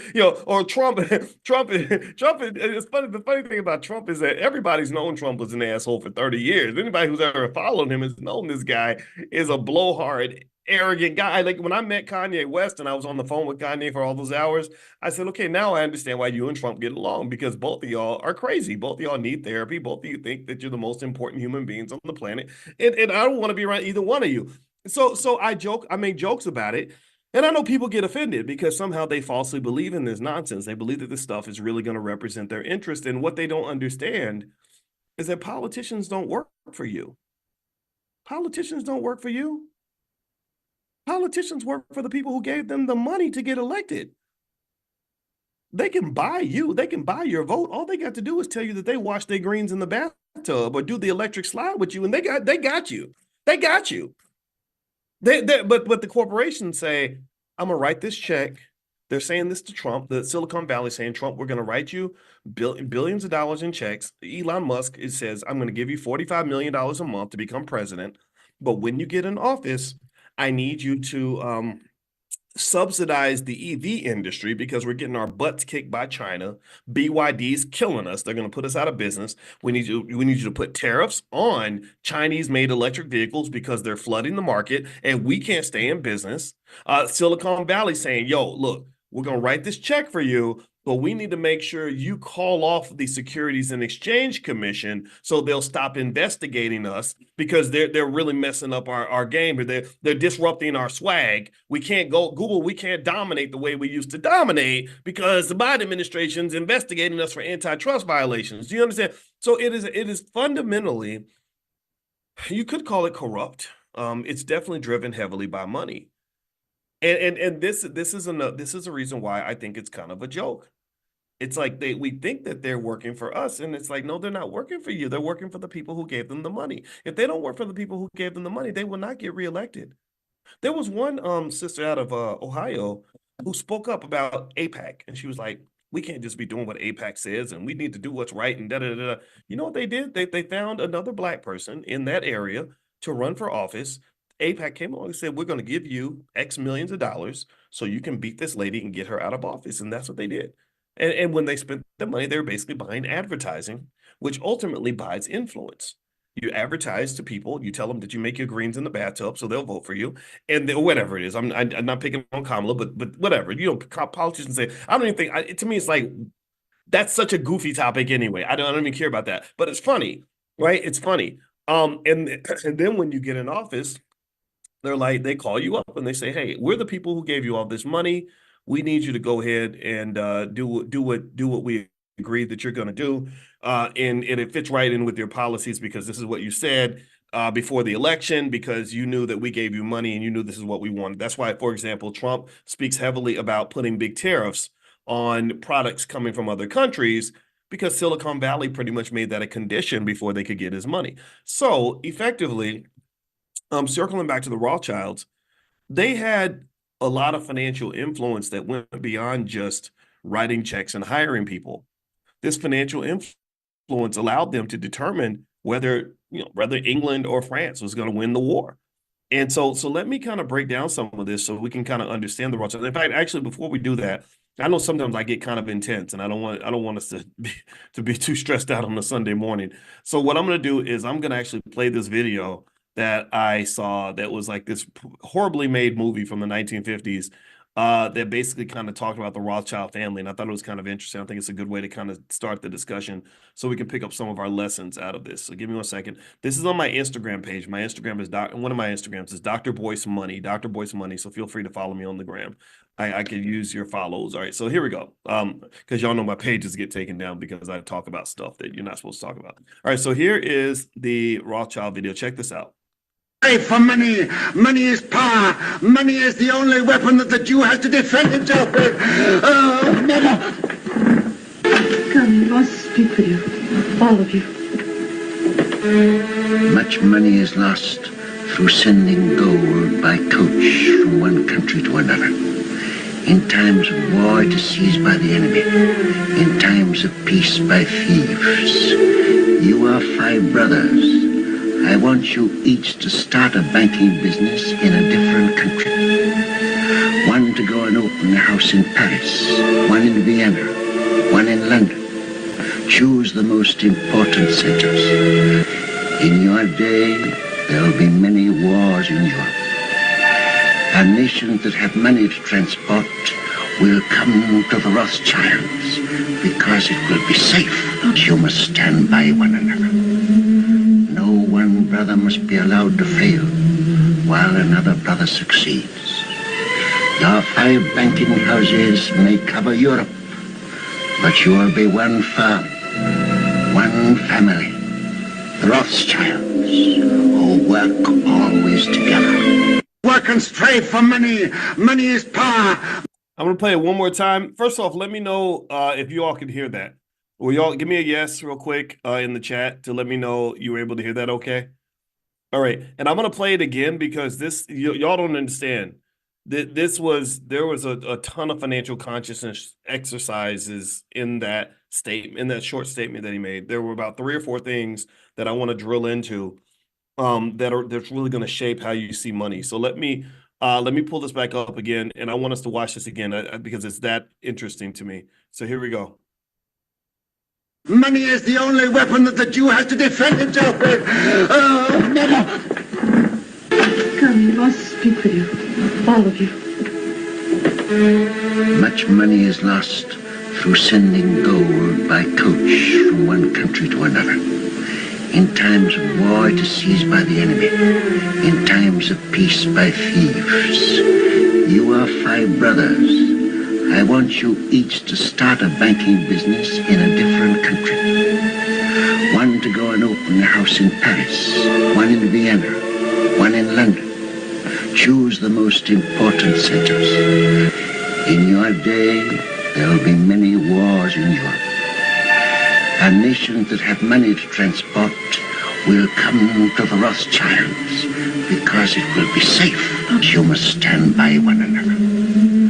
No one brother must be allowed to fail while another brother succeeds.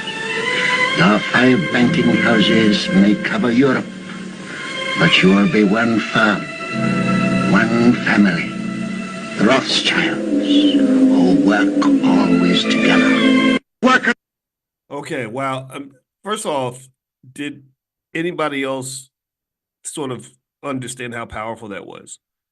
Give me a yes if you could feel the power of that state of what you just saw, without me even jumping into it. Let me know. I want to know if you get why I watched this, why I had you watch this twice, why this was a hell of a lot of game dropped in one. And this again, Dr. Claude Anderson's been dropping this kind of game for many, many years, and people don't listen. But what I want to do is I want to go through piece by piece that short video in 4 or 5 financial consciousness lessons that you can extract from just something that simple, right? To learn finance, you don't have to go to a college campus or take a class or wait for white people to put you in school.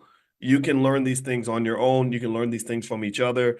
And I think, in fact, I think that's better and it's actually safer because I don't think other people should be educating us because someone who makes money controlling you is never going to teach you how to be liberated.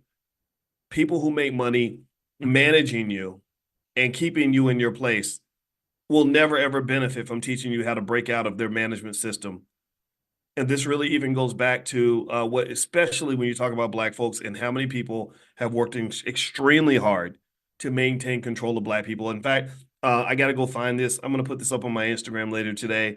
There's a brother who found something, a document in 1922, where there was a meeting of the Communist Party representatives, and they literally made a document on how they would control the Black community by basically connecting with the pastors, by creating organizations that would be set to manage Black people, by sort of connecting to us in certain ways. It was so deep that I really want to break that down as well. And what someone said is that, and actually he fast forwarded to things that Malcolm X said about how liberals work to control the Black community and how some of these very same ideas about sort of going through the pastors and connecting with us in certain ways, that's exactly what the blueprint is, and it works effectively. So I'm not going to talk about that though, because I want to stay on this Rothschild thing, but that made me think as well. So the first thing I want you to notice is in that video, he starts off by saying that for his community, money is the only weapon that he says the only weapon we have to defend ourselves. It is the only weapon we have to defend ourselves. So he's talking about two things at once. He's talking about playing offense and playing defense. He's saying that money is a weapon, but it's used to defend ourselves. Now, if you read books like Powernomics and you listen to me even 3 or 4 times, you'll understand all the different millions of times I've tried to explain to you that money is a tool. Money is power. Money is a weapon that is used to control you. Money. So if you don't have something to defend yourself with, to defend your freedom, to defend your family, then someone's going to come and conquer you. So he says that in his community, money is the only weapon that we can use to defend ourselves. And if you think about it, his community, and I'm not going to keep saying that J word because they're so powerful that they literally will ban you or come get you just for even mentioning their name. So we're not even going to do all that and also I don't want this to be interpreted as anti-nothing. I'm not into all that stuff. I ain't got time for that. And that's what I told Kanye too when he started ranting on all this stuff. I said, man, I don't want to hear all that. I want to talk about us. I want to talk about what we can do. Ain't nothing you can do to us that we can't do to you. Ain't nothing somebody else can do to harm us that we can't harness ourselves. So stop talking about how powerful other people are and let's start learning from that power so we can have power ourselves. So anyway, long story short, he uses the words weapon and defense. And I did a training with you guys called the economics of self-defense. I'm sure it's out there somewhere. If you go Google it, you could probably find it somewhere. And because literally I said, I get it. Black people want to be free and we don't feel free. The reason we don't feel free is because we got to get up and go work for a white man every day. That's why you lack freedom. And another reason you can't be free is because for whatever reason, we're not shifting the culture enough to implement enough economic discipline, like basic things like a $5 a day investing plan for our children to help them to become free. If we simply invested as much money as we spend on Gucci belts, fast food, and new cars, we would have plenty of wealth to be able to defend ourselves. We would not have to get up and go to work every day for somebody who disrespects us. That's the first thing. He uses the words weapon and defend. This goes back. This is a powernomics principle. Dr. Claude Anderson, he's talked about this for many decades. Number two, he says during times of war, when your gold is transported, it will be seized by the enemy. And during times of peace, it will be seized by thieves. Now, if you remember, one of the things I've always explained to you guys, and I'm going to go through it real quick, is I said there's pretty much 4 stages to wealth, 4 stages. One is you got to know where the money's at. You'd be surprised how many people lack even the basic financial consciousness to even know where money is. My thing is like, how do you plan to have money when you don't even know where the money's at? You don't even know that the stock market is the #1 wealth builder in America. You don't even know that entrepreneurship gives you a far greater likelihood of having wealth than working for somebody. You don't even know the value of owning versus renting. You think you can consume and buy things for the rest of your life and that you're going to somehow be wealthy. That doesn't make any sense. Or you're going this get my bachelor's degree, go $200,000 in debt and work for other people route. That doesn't work. The studies show that doesn't work. So financial consciousness is critical for anybody that wants to be financially strong. So the first step is financial consciousness, learn where the money's at. The second step is you have to have a plan. I tell my girls, I say, look, if you ask a man what his 10-year plan is and he can't give you an answer in 60 seconds, that's not the man for you. Because success doesn't typically happen by accident, especially when you're black. Because there's already a plan. You don't have a plan for your life, but they got a plan for your life, though. They got a plan for you already. So because you have not thought about your plan or God's plan, you're gonna have to submit to Massa's plan. Because Massa has a plan for you. Massa's plan for me was that my mother would abort me before I was born so that I would never be a problem. That was Massa's plan for me. So my mother, by going to those public schools and arguing with those teachers who wanted to put me on medication and put me in special ed because I didn't follow their rules, she was aborting, or she was, I don't say use the word abort, that's a different kind of abort, right? She was basically superseding Massa's plan and saying, no, this is my plan for my child. This is what my child's going to be. And actually, if you ask my mother to this day, she'll say, I was implementing God's plan, because in my mind, when I sat down at that altar and prayed to God about this baby, should I have it? She said, God told me, this is what my mother says. Now, maybe she's making it up. I don't know. But she says, God told her, you got to have this baby because this baby is going to help change the world. She literally will say that. She said, I did not feel that about in my other children. I love my brother and my sister. They're amazing people. But she literally said that to me. And who knows, maybe it was a self-fulfilling prophecy. Maybe the fact that she told me that made me say, okay, I got to go do this, right? Which is yet another interesting thing about how the mind works, right? Whatever it is, but that's what my mother told me. So you have to be able to implement your plan and be strong enough and committed enough and fearless enough to make sure that that plan overrides any other plan that's out there, because they got a plan for you. They do. So the first thing is financial consciousness. The second step is to have a plan. If you don't have a plan, then you're not going to be successful typically. The third is you got to work the plan. You got to execute. Wealth is nothing but an accumulation process.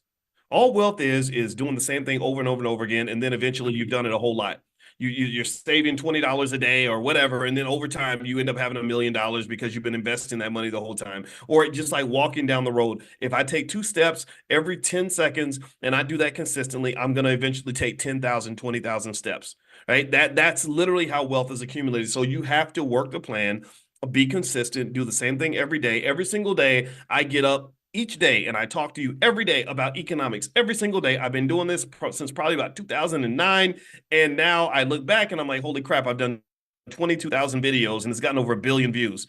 Oh, it was step by step by step. Because I'm not the most popular person in the world. There's a lot of people that hate my guts. A lot of people don't understand me. A lot of people don't want to hear what I have to say. I'm not a great speaker. I'm okay. I'm not anybody special. But one thing I am special about is that I know who I am and I'm very consistent about it.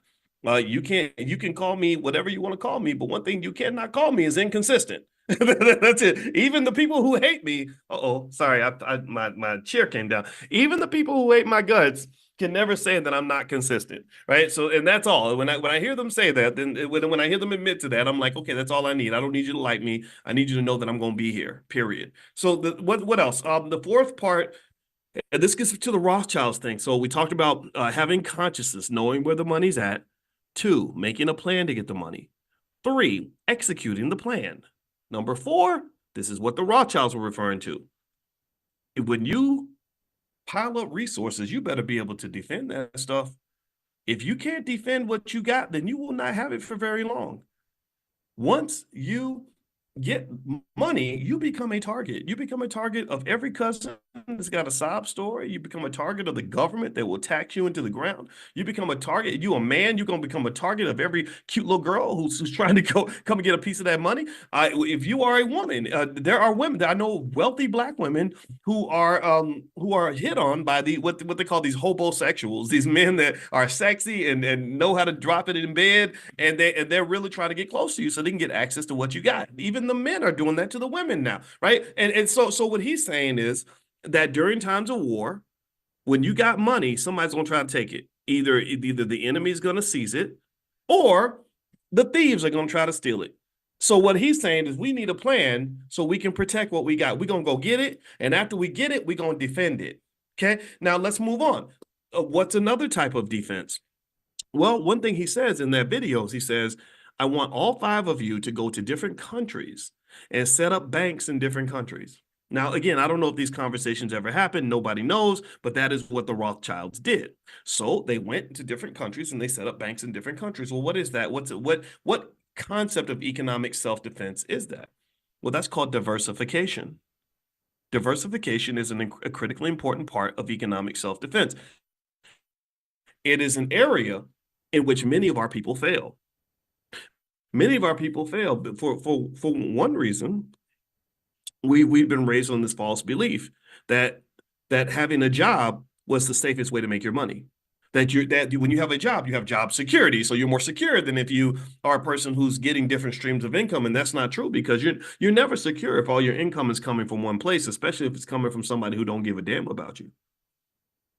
You know that corporation don't love you. You know that they'll drop you in a second. You know that you could die at your desk. They're going to sweep your dead body up and then replace you within a week. But somehow you feel more secure because you're getting all your income from that one source, and you're pretty much raised and trained to serve these people from birth. Like that's all you're custom designed to do that. It's like the Eddie Murphy movie, Coming to America, when the girl came in and she's drop dead gorgeous, and he says, "So what do you do?" And she says, "I spent my whole life being trained to serve you." So when he decided he didn't want her, she had nowhere to go. She had nothing to do. She was like, "Well, I've lost my sense of purpose." Well, a lot of you were raised that way. You were raised to go to school, get good grades, go to college, and get a good job. And if this society and if this economy does not want you, a lot of you feel like you have nowhere to go.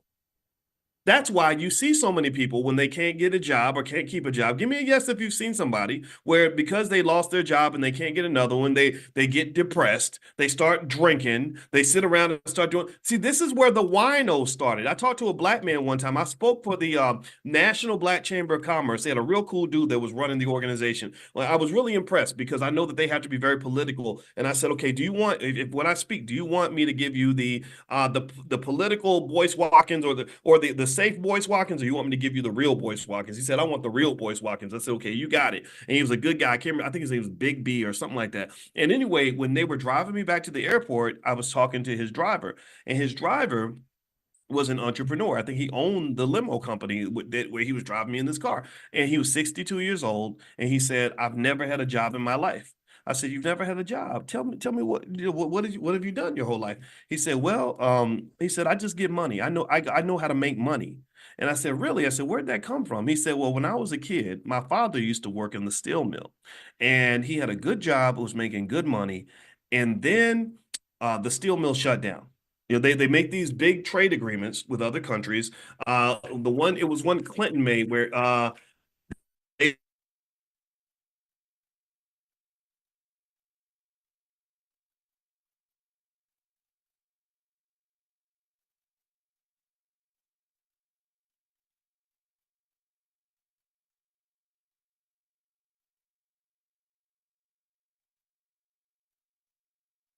and basically saying, uh-oh, somebody said I'm frozen with no sound. Can you guys hear me?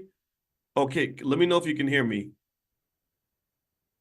Oh, this is bad. Okay, give me 1 second, guys. Let me see. Am I in here? Can y'all I'm gonna you can hear me.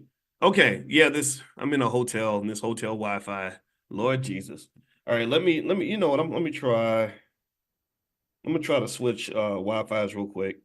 Hold on, guys. Sorry about that. Okay, hold on. Let me see if I can switch my Wi-Fi. All right, so you guys can hear me. I'm good now. Am I good enough to keep going? Okay, let me know. Interrupt me if I go out again. Okay, so what he said was, he said, my father used to work in the steel. That's what. So let me tell you. So the reason that the manufacturing base in a lot of countries disappeared is because when they let China into the World Trade Organization, China was able to make a product for $1 that would have cost $30 in the United States. So why would you manufacture a product in the US when you got to go pay a worker a living wage and the product's going to cost $30 when you could go make it in China where it's going to cost $1? So that's when you started to see a lot of the major cities that have manufacturing bases just sort of fall apart. Milwaukee, Gary, Indiana, Detroit, places like Akron and Toledo, stuff like that. A lot of the Midwest got hit. So basically, effectively, these sorts of agreements end up harming people. So what happened was this man told me that when those manufacturing jobs went away, he said that's when the winos started. He said because you had a lot of black men who had only been trained to work for white men. That's all they knew how to do. So what they did was they would just sit around and drink all day, sit around, drink and play chess all day. When a man loses his sense of purpose, it's hard for him to maintain his manhood. So a man has to maintain some sort of a sense of purpose that goes beyond just showing up to work for this white guy, or anybody. You have to know your value beyond just whether or not you have a job or can get a job. In my view, a better way to look at it would be, okay, I got all this free time now because you don't want to hire me. But now that I've got this free time, I can put this into something else. There's always something for me to do. There's always something I can do in order to make money. So rather than just working for a company, I think that children should be trained to just kind of work for the world, right? Like if I work for a company, that means that if that company doesn't want me anymore, then I'm done. I have no income. I'm in trouble. Oh my God, there's financial anxiety. I'm stressed out. That's why my wife is a therapist and she has to work with people that are going through this. But if your child is trained to just kind of work for the world, then they know like, hey, you know what? If I can't work over here, then I'm going to find a customer somewhere. Instead of finding a job, I'm going to find a customer. Do you understand the difference? If I find a customer, that means, okay, this lady needs her grass cut. That's my customer. This other guy, you need the house painted? You're my customer. Oh, you need me to help come and build something for you? You're my customer. You want to buy this shea butter, whatever it is, you're my customer. So ultimately, I think that it's just as easy to train children to find a customer as it is to train them to find a job. Because when you find a job, all you're doing is trying to find a customer. That's it. Because your customer is a corporation. That's it. That's literally when you go on a job interview, all you're doing is selling yourself. Well, I went to Brown University and I got a master's degree in mechanical engineering and I'm a diligent worker and I like to set goals and my biggest weakness is that sometimes I work too hard and you're going to all these interviews, you're selling yourself. You're code switching, you're trying to fit in, you're trying to show them how great you'd be with the all you're doing is selling. So if you can sell yourself, then you can sell a lot of stuff. If I can sell myself, I could sell ink pens. If I can sell myself, I can sell cars. If I can sell myself, I can sell services. And the difference is, though, you just have a different boss. Really. So I would just encourage you, with kids. I'm sorry. People think I'm radical for saying this, but I don't think this whole like raising your kids to go work for white people thing is really working out for us. When I look at how many people I know that are going through all kinds of daily struggle because of the stress of their job, I say, wow, like you're really crying on your way to your dream job. Like, you used to dream about this job you really wanted this job. Now you have the job. Now you're crying because the job is so stressful for you. This isn't where you're supposed to be. And maybe no one gave you the courage to realize that you can be in other places than this bad relationship. Maybe we have to heighten your economic self-esteem a little bit to let you know that you are worthy, you are valuable, even if this company don't want you no more. And I just think this is something that has to be taught in the beginning. So because I don't think any of the Rothschilds were sitting around saying, well, how are we going to get a good job? I don't. I think they were thinking, how we're going to find a customer. So let me keep going. Let me finish this video. I'm going to play this video one more time for those of you that just came in. And also some of you are asking for this link, the link for the estate planning class in the Dr. Boyce Academy. In case you just came in, I did finish it's estate planning essentials. So it's for beginners. It's all about legacy building, protecting your legacy, stuff like that. A lot of you have asked me for this, so I put something together. It's $299 for lifetime access.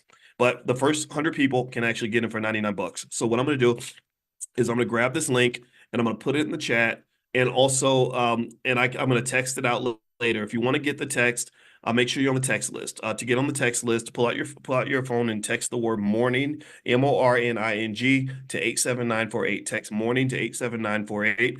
And what I'm going to do is I'm going to Before I show this Rothschilds video again, I'm going to actually give you the link in the chat for those of you that want to hurry up and sign up now. Give me a second here. Hold on. All right. I am grabbing this. And I think everybody should have some sort of estate plan in place. I mean, you have too many celebrities that die without any sort of plan, and it's just terrible because you're throwing all that money away. You're literally selling your kids into slavery. I mean, that's the craziest thing in the world. And so anyway, let me there we go. So if you are in the chat, you should see the link right there. If you want to hop over and sign up now, you can. It's totally up to you. All right, so let me go play this video now. And this is a video of some movie. I don't know the name of this movie, but I liked the theme in the sense that they were kind of going through the story of the Rothschilds. A lot of you have heard of the Rothschilds, but you may not know why they were famous and why they were so powerful. But here's the video. I'm gonna play it one more time, and then I'm gonna go through a couple of other lessons, financial consciousness lessons you could pick up from this. Here we go. And strive for money. Money is power. Money is the only weapon that the Jew has to defend himself with. Oh, never. Come, you must speak for you. All of you. Much money is lost through sending gold by coach from one country to another. In times of war, it is seized by the enemy. In times of peace, by thieves. You are 5 brothers. I want you each to start a banking business in a different country. One to go and open a house in Paris, one in Vienna, one in London. Choose the most important centers. In your day, there will be many wars in Europe. And nations that have money to transport will come to the Rothschilds because it will be safe. You must stand by one another. No one brother must be allowed to fail while another brother succeeds. Your 5 banking houses may cover Europe, but you will be one firm, one family, the Rothschilds, who work always together. Work and strive for money. Money is power. Okay, so we talked earlier about some basic lessons. First of all, he talked about money as power, as a weapon, and as a tool to defend yourself. Okay, so that is that's important to understand from a powernomic standpoint. Never think money is just money. I don't know the name of the movie, Rosa. I wish I could tell you. I just saw the clip and I thought it was great. I'm always looking for something. But I see something where I'm like, oh, this would be great to cover in class. That's what I grab. But if anybody knows the name of the movie, then feel free to share it with me. I'm sure we can Google it. Number 2, he talks about another aspect of financial consciousness, which is that when you acquire money, you have to be aware of how people see you. He says that during times of war, money will be seized by the enemy. During times of peace, it will be seized by thieves. The lack of financial consciousness reminds me of this woman that I met who told me that one of her friends, they had a little group of 3 really pretty girls, and they would keep track of when athletes or rappers would come to town because they feel like rappers and athletes are stupid. But they have lots of money. So what they would do is they would find out what they like and what they want to talk about and stuff like that. And they would show up and basically give the man whatever he wanted. And then they would put a date rape drug in his drink and set him up and basically extort him. They would put the 15-year-old in the bed and say, if you don't give us X amount of dollars, we're going to call the press. We're going to call your wife. We're going to call your football team or whatever, and you're gonna lose everything. So men would have to pay money, and it was due to their lack of financial awareness, their lack of consciousness that would cause them to be put in this situation. They don't understand that you can't be a multi-million-dollar, multi-billion-dollar, whatever commodity and just sort of be hanging out and doing anything that you want. Literally, this is real stuff. I like to use real stories in real life. In fact, I remember my father always telling me that a man who has something to lose should not be in a space with a bunch of people that have nothing to lose. Or a woman too. If you've got a lot to lose, you should not be in a space with people who have nothing to lose. Tupac, I think that's why Tupac's not here anymore, to be honest with you. Tupac always wanted to be the same no matter what, but he didn't understand that the more famous you become and the wealthier you become, the way the world sees you is going to change, and you're going to have to adjust with that. So anyway, with that said, he talks about thieves and enemies stealing your money once you get it. Then he talks about diversification. Okay, there's 5 of you. All 5 of you are going to go start banks in different countries because we're going to be spread out. We're going to be diversified. That's another rule of economic self-defense. The other thing, too, is he understands the power of family. He says, we have 5 sons. And he says at the end, he says there's nothing more important than being a Rothschild. He says that no one, he said, you will stand by one another. No one is allowed to fail. You are one family. That is a powernomics principle. That is understanding that many of you, how many of y'all got kids? Any of y'all got kids? Anybody in here? Any parents in the room? If you are a parent or a grandparent, raise your hand. All the parents, because your job is extremely important, and it's the most important job in society. I don't care what anybody else says. One mistake people make in America is we view children as what they call a luxury item. In economics, they call that a luxury item. A luxury item is something that you do that's pretty much a waste of your money anyway. A luxury item is like buying a Coach purse or a Mercedes Benz. You don't need a Mercedes. You don't need a Coach purse. You do it. Why? Well, because you got extra money. You got a little money to burn. You're feeling yourself. So you go ahead and just make it rain a little bit. That's fine. But children are not a luxury item. See, there was a time where children were viewed as an asset. Not in a malicious way, not in an exploitative way, but in a way that said the more babies we have, and if we train these children properly, they become a source of power for the family.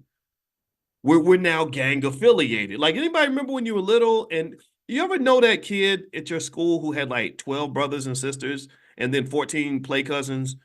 And anybody remember the family like that back in school?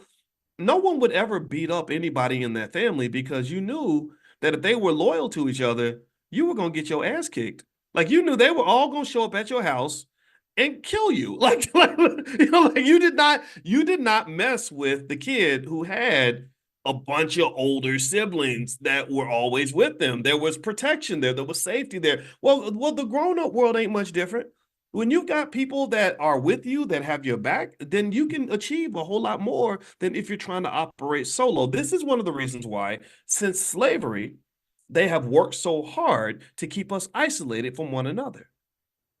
This is why people like, what was it, Hoover, or the guy that ran the FBI, whatever his name was. This is why they consider Black unity to be the greatest threat to national security in existence. They said, oh my God, if these people all start working together, we're in trouble. We are in trouble. So what I want you to understand is that what this Rothschild father was seeing is that I got 5 sons. Oh, that's a power move. I'm wealthy now. I just ain't got no money. Right? But I'm very wealthy already. I'm a millionaire. I just ain't got no money. And so what he did was he said, you are 5 sons. You will set up 5 banks in 5 countries, and you will be unified. He also said, you will not allow anyone to fail. None of you can succeed while the other one's failing. That's not going to happen. What he's establishing there is a gang. He's establishing what I refer to as an economic gang, and everybody's gang affiliated. Every gang out here has a code of conduct, and gangs aren't just in the streets. It's not just Crips and Bloods and all that. No, the police department ain't nothing but a gang. The Apple computer ain't nothing but a big economic gang. They all got the same little logo. They all follow the same rules. If you don't follow the rules, then they're going to put you out the gang. The North American Free Trade Agreement, NAFTA, is an economic gang. We got together with Mexico and said, hey, homie, look, I got something, you got something. If we work together and set special rules for each other and codes of conduct, we can have more power. The Asian Pacific Union is an economic gang. The European Union is an economic gang. And the problem that you have as an American, particularly as an African American, is that you're constantly inundated with this very rugged individualism. You're constantly inundated with this false idea that you're supposed to do it all by yourself and that you're supposed to be the man. Or you're supposed to be the woman. You're supposed to be the boss. You're supposed to be the HNIC. I run into it all the time. I talked to D1 before he went to InvestFest, and we were talking for a long time. And I said, man, I love rap and I love rappers. I said, but some of these dudes, I cannot talk to them because they are so caught up in trying to be the man, trying to dominate, trying to be King Kong this, and I'm the best, and I'm the baddest, I'm the greatest. And it's a reflection of why the whole Black community fails, because you're always looking for this one guy to be the superhero instead of building institutions. It's ego. Maybe it's ego, insecurity, weirdness, bad culture, but this whole idea that it's like one person has to always be the boss and the leader and everything, it makes it so hard to collaborate because when I approach other aggressive black males with collaborative energy, sometimes not all of them. I mean, a lot of them get it. A lot of guys get it, but some people, it's like they see that like some like threatening, like it doesn't like they've never seen that before. You know, like either I'm dominating you or you're dominating me, but we can win together. Like, why does it? What's with the scarcity mindset? I think that's a scarcity mindset. To be honest with you, I think it's scarcity because it makes you think that the only way I can be successful is if I push you out of the picture, and that's not how the world works. When you're working together, there's something called synergy, and synergy is where 2 plus 2 is not 4. Synergy is where 2 plus 2 is 7. Synergy is where we're not getting together to chop up one pie. We're getting together because we're going to make the pie bigger, and then when it's done, each of us will have a bigger slice than we had before. It's magic, and I really think that you should really tune into that. I think that this is something that is cultural. Right? It's cultural. It is something that can be taught. It's something that simply says, look, man, stop thinking. It's a consciousness concept, actually. It's consciousness, right? Think about it. Imagine a football team where you got a bunch of players who are a bunch of individuals who are all concerned with their own stats and whether or not they got the ball versus another team that says, look, I'm not worried about whether I get the ball or not. I'm worried about whether or not the team wins. That second team is going to win far more championships than the first team, and there's going to be a lot more success to go around. And typically what's interesting is that when you start to see people's consciousness decline and people start to operate on that low vibrational level is when the team starts losing. When the team starts losing, it becomes every man for himself and everybody's trying to get their best stats in because they know the team's not going to win. And that's when you start to get people and their egos kind of clashing and fighting with each other. But when the team is winning and if everyone has the right energy, then you can all understand that you're better together than you are individually. Go look at, for example, groups like New Edition. In New Edition, when they were young and immature, Bobby Brown wanted to be out swerving his hips and kind of being the superstar. The other guys got jealous of Bobby. Next thing you know, the group breaks up. Ralph goes solo. Johnny goes solo. Bobby goes solo. The other three are just sitting there. They don't know what to do because none of them sing. But actually, what's interesting is that Michael Bivins, who I actually did meet him, I liked the guy. He seemed like a leader. He seemed like a guy that would pull people together. He forms Belle Biv DeVoe. Belle Biv DeVoe became more successful than Johnny and Ralph and almost as successful as Bobby, right? And they had the least talent, but they had the right energy. They said, well, okay, individually, we suck. We can't sing that well. I'm not gonna say they suck, but y'all know they couldn't really sing as well as Bobby and Ralph and all that. But they became successful because they understood how to work together. They understood synergy. And then now that synergy of New Edition is as great as ever because now they're older guys. They're all over 50. A lot of the egos are gone. And now you see all 6 of them on stage. Bobby's up there huffing and puffing, looking like he's about to pass out at any moment. But I love watching that because it reminds me of this basic idea that you really can be far more successful when you are willing to submit to something bigger than yourself. People don't like the word submit. You talk about submit, people are like, I ain't submitting to nothing. I'm gonna do what I want to do. I'm gonna do it. Well, okay, keep your selfish ass over in the corner and keep on losing by yourself. I'm submitting. Every day I submit to my wife. My wife submits to me. Every day I submit to my family. Every day I submit to my goals. Every day I submit to y'all. I'm not better than you. I just want to be a good teammate. Right? I show up every day because I'm like, I want to be a good teammate for you so that you'll be a good teammate for me. So that if I come through for you every day, you're going to come through for me when I need you to come through for me so we can be a great team. I will never, ever meet any of you and pretend like I'm better than you. That's it. I'm just not interested in that. Why do I need all that? If you are mentally healthy, you shouldn't need people to constantly hoist you up like you're so special and you're better than other people. Then you're sitting up there all by yourself. No, I want to be surrounded by great people. I'm a great man. Hell yeah, I'm a great man. I ain't scared of nothing. I know how smart I am. I know how good I am. You can't hold me back. I can't be stopped. But I also want you to have that same energy. I want you to know how great you are because working together, we can be a great team. I am never going to be a great man because I'm better than you. That does not make me better. I want to be great together. What's wrong? I think that is how you win. I really think that's how you win. If we're all great together, then guess what? We become the baddest group of people on the planet. And I believe that intelligent Black people, B1 people, are going to be the most extraordinary group of people on the earth. I believe that within the next 20 to 30 years, it's going to take time, but we will be the most economically advanced group of people on the planet. We're going to be doing things that people can only dream of. Our children are going to understand economics at a level that far exceeds anybody else. Do you know I met a kid who was in the Black Business School years ago? I told you I got to bring him up again. Caden, I saw him at InvestFest. Caden was 14. I had not seen Caden since he was 7. But his father, they always check in with me every few years because Caden started off in the Black Business School and everything.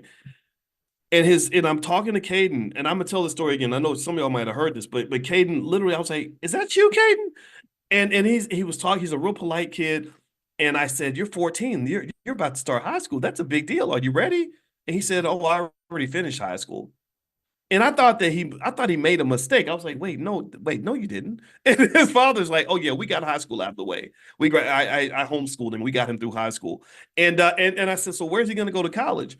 And his dad said, well, Caden already makes more money than most college graduates, so he's just going to focus on his business. We went to the White House last week. Like, this is what this kid is doing. And here's what I'm saying to you is that I think we can mass produce little Cadens the same way you mass produce cars off an assembly line. I believe that we can have 10 million kids like this. Because let me tell you about Caden. Caden, his dad told me, he said Caden couldn't talk until he was 5. He could not talk till he was 5. There was something going on in terms of a delay or something. I don't know what the issue was, but his dad said so. It's not like he's some, he was born some massive super genius. He's smart now. Don't get me wrong, he's very smart, but he's not any different from a lot of the kids that you have in your own household. It's just his father understood the value of his child. He understood that the gold did not lie at the back of some white man's house. The gold was not in some factory. The gold was not in some corporate office. The gold was buried in his backyard. You understand? His family was the prize. He was the prize. His son was the prize. So he said, instead of investing my energy, think about this. When you invest your energy into something, what you're doing is it's like you're digging. You're digging for oil, or you're drilling for oil, or you're digging for gold, right? So you're going to your job every day, digging for gold. You're going out into the world looking for possibilities. You're like, oh, I wish they would give me an opportunity. But what you don't understand is that for a lot of you, just like it was for the Rothschilds, the gold is buried in your backyard. That's where, in my view, that's where you should be digging. So if you're a parent, grandparent, play parent, step parent, mentor, coach, whatever, understand your multi-million-dollar asset is right there around you. But what we do that is so backward, in my opinion, is we will neglect the kids so we can go off and serve massa. Tell me if I'm lying. Tell me if I'm lying. We will literally, our kids grow up like, I forgot my mama's name because mama's working 14 hours a day. And I understand mama's got to go pay the bills sometimes, but Lord Jesus, we don't even understand. Again, because we look at our children as luxury items. We're like, oh, we have these little badass kids. They cost all this money and whatever. And you do the bare minimum. And then you say, well, you drop them off at some public school so that some white guy can like get into their brain, right? And next thing you know, they're coming home and telling you that you're mispronouncing your pronouns, right? Or whatever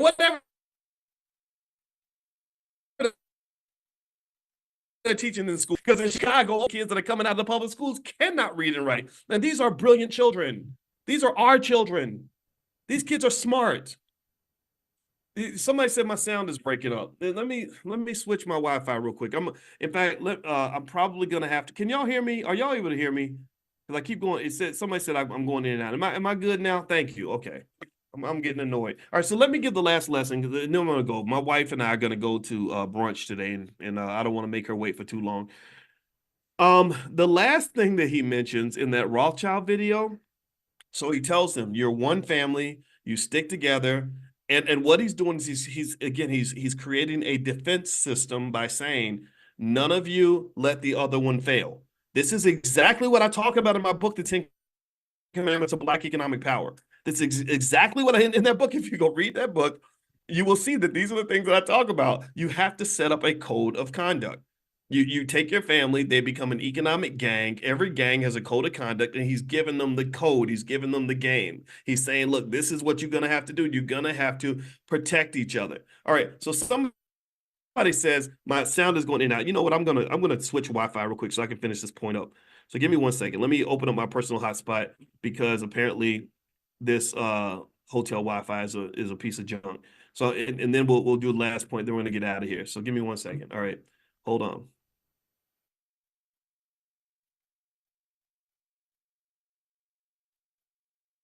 Okay. All right. So I'm back now. Give me a yes if you can hear me okay. Give me a quick yes if I'm coming through all right, because I'm on my phone Wi-Fi now. Okay. And if I have to turn off my video, I will. Okay, great. All right. Thank you so much, April and Gerald and Kelsey and Renee. I appreciate you. All right. So he sets up a mindset early, right? This is so important. He's telling the children, don't go looking out in the world for what you need. Look toward each other. Instead of turning outward, you turn inward.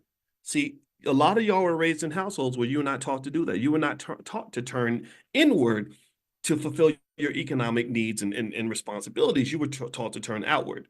Okay, Billy, I got 3 smart kids. You're going to go work for him. You're going to go work for her. You're going to go work for this company. And then next thing you know, all of you are so spread out.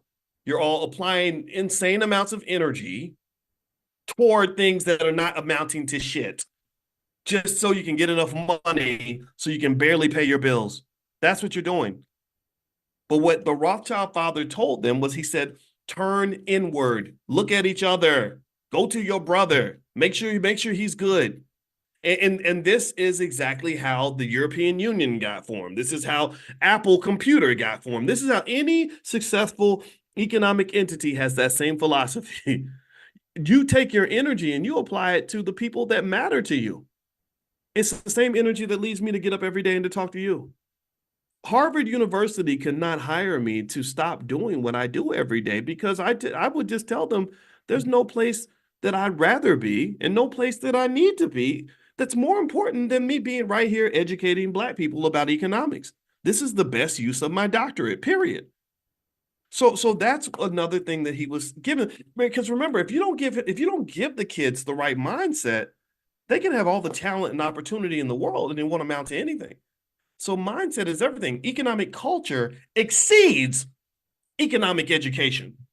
Education means nothing without culture, because the education gives you the skill to do something. It tells you how to do something, but the culture tells you why you should be doing something. It tells you what you should do with your skill. If you teach me how to shoot a gun, but you don't tell me who I should be shooting at, I'm going to kill some people. I might pull that gun out and shoot my mother in the face. So you have to train me like, no, you don't shoot your mama, boys. You got to shoot the enemy. Aim right here. This is who you got to tell them the why. We don't give them the why. We give them the what and the how, but we don't give them the why. Why are you doing this? The why is where the fire's at. When I come in here acting like a crazy man, jumping up and down, it's not the what and the how that's making me do this. It's the why. I'm doing this because I know that in a few years, we're going to kill it. And I'm going to tell you, I was extra fired up when I went to InvestFest, and I said, this is what I was always aiming for. Thousands of Black people getting together only to talk about economics. This is so different from the beginning, when everybody acted like it was crazy and weird and stupid and nobody was interested. Now everybody's interested. Now we got our people right where we want them. Now in the next generation, what we do is we're elevating this. We're building on top of this. See, because the Jewish community did not become the most economically capable group of people in the world in one generation. It took hundreds of generations. It took a long time. So ultimately for us, we're still in the infancy of this movement. We're still at the very beginning. Sure, we're doing a lot, but what's going to be amazing is what your grandkids do. They're going to be looking at us 100 years ago and say, this is where it started, and this is what we're doing now. They're going to be running trillion-dollar corporations. And what our job is to lay out the framework, to lay out the groundwork, to get them started, to move them in the right direction, to make sure that we can clear the obstacles. It's like if you're trying to build a building on a forest, first you got to clear the land. You got to chop down the trees. You got to remove all the stuff that's going to get in the way, and then they're going to build on top of what we created. So the last piece I'm going to throw in here is the last thing. The Rothschild father said that was really interesting. He said, there will be many wars. Now, he did not say which side of the war you're supposed to pick. He didn't say who you're supposed to fight for. He said there will be many wars. And in these wars, both sides are going to need our services. So he wasn't saying go out here and gamble and get into a war and fight people. He said pay attention to the war.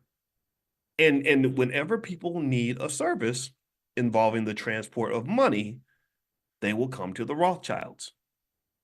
So here's what this made me think about. In the California gold rush, most people who rushed for gold did not get any gold. Most people who went into the gold rush, they jumped in and they did everything they could to be a part of it. But most of those people came back with nothing.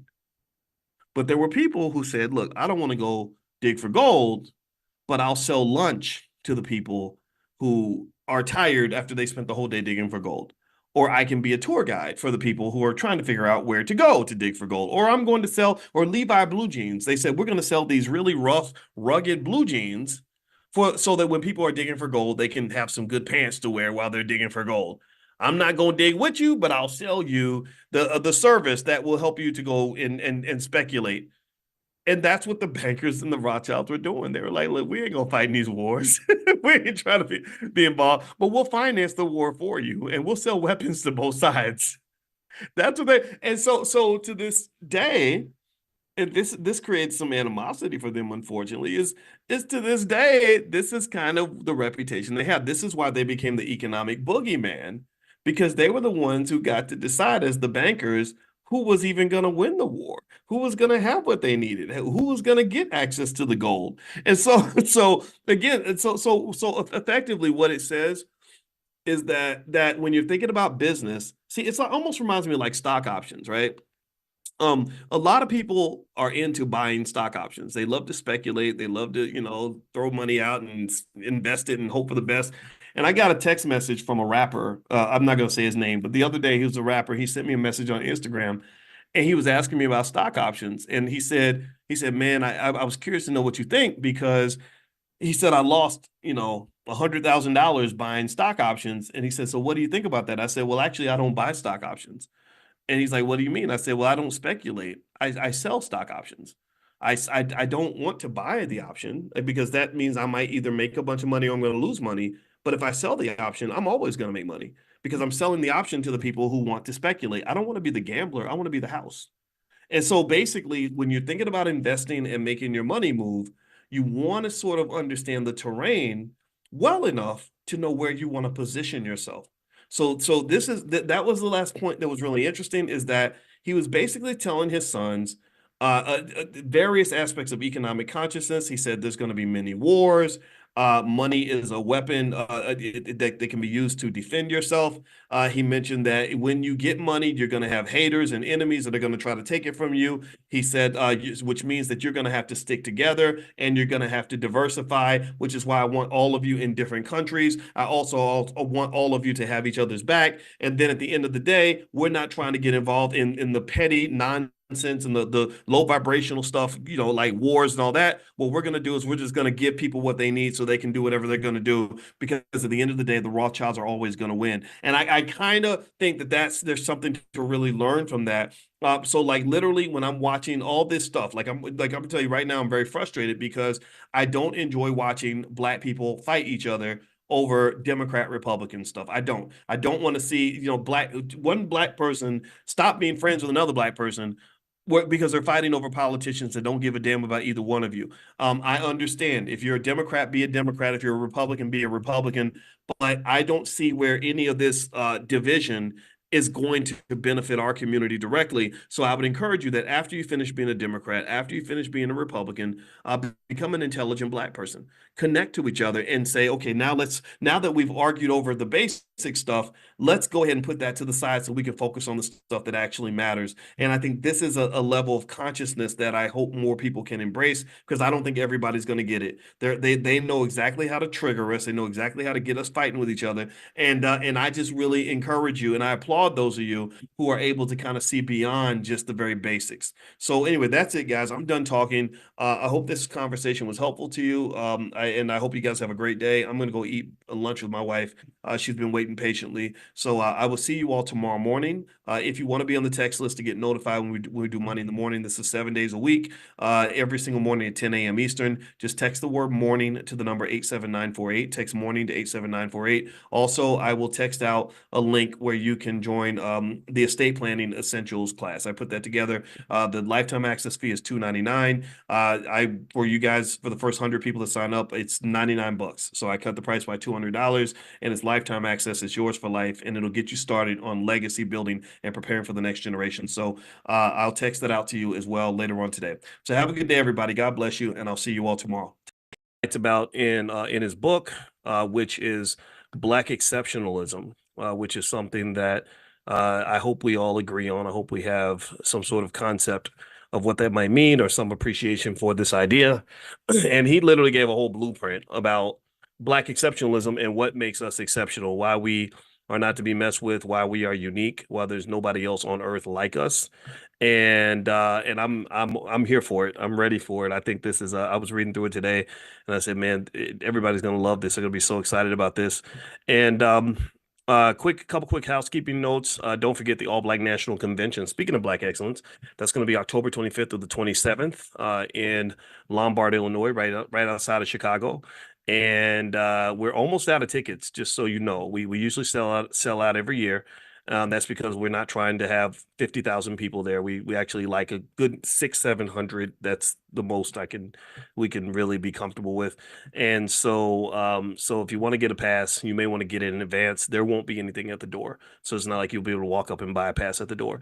And so for those of you that do Money in the Morning, when we do our financial consciousness training, which is our free class we do every single day, you can actually get your pass at a discount this week. I think Thursday or Friday and Saturday, the team is going to send out links to discount passes. They only have 50 that they can sell for general admission, 50 for VIP, and I think 10 for President Circle. And the President Circle is a little more intimate. That's where you get a chance to sit and talk with me and stuff like that in a smaller group setting. So it's up to you to decide if you'd like to participate in that. So anyway, all right. So I hope we're all doing well. And I'm going to say hi to you. I'm in the chat in a minute. I'm just trying to get everything together. And I want to see who is here. Let me see who's here today. I see Royal Calhoun and James Keller. Calvin McWilliams says they're not like us. They sure not. Justin Pender, good to see you, my friend. Fannie Wilson from Columbia, South Carolina. Cassandra Winborn. Hello, hello, hello. Also, Amani's in the chat. Amani is on our team. And so if you have any questions about anything going on in the Black Business School, you want to talk about the Black Investors Championship, as you guys know, that's happening right now, the Black Investors Cup. And I'm going to announce the leaderboard at the end of the week. Or anything else, anything that you want to do in terms of educating your kids on economics, feel free to talk to Amani. She is part of our support team, and they really value you. They're very good at what they do, and they've all been here for several years. Pretty much supporting the cause and helping us to become extra Black and extra smart. Because being financially intelligent, that's acting Black, in my opinion. That's called acting Black. All right, so let's get started here. Let's go ahead and begin this discussion. Okay, so here's what Dr. Anderson wrote about. We're reading Dr. Claude Anderson's book. It's called The Black History Reader. I've been switching sections a little bit because I want us to read stuff that I think is appropriate for the tone and the conversations that we're already having. A lot of us are having conversations about the politics of America and reparations, things like that. So I'm going to read some of this to you. And so let me pull this up. All right, so what Dr. Anderson talks about, and I believe he's going to dig into the reparations conversation a little bit, is he talks about Black exceptionalism and just what that looks like, why you're exceptional, why you should not let other people lump you in to everybody else's stuff. And this is on page 186 of the book, The Black History Reader. The book can be found at powernomics.com. That's powernomics.com. And also, just so you guys know, another little note I want to mention is later on, I'm going to do some conversations about NVIDIA stock, and I explained actually a short video explaining why I did not buy NVIDIA. I'm not buying any more of it. I own it because I bought it cheap. I think it could be overpriced, and I think it's very, very risky. Everybody's been talking about NVIDIA. So it was on my mind because my son came in and asked me about it. And I explained to him why the stock price went down, even though they exceeded the earnings expectation. That's a whole stock market conversation. So just kind of be ready for that. Make sure you're on the text list, and I can send that to you. If you're interested in stocks, just text the word stock to the number 87948. Text stock to 87948. Yeah, Darlene, did it crash? I don't know if you call that a crash. At the very least, it's a correction. So there is some stuff to unpack there. And then second of all, I wanted to also, Tyler Perry said something interesting, and I wanted to kind of address that. I'll probably address that tomorrow morning, the economics of Tyler Perry in Money in the Morning.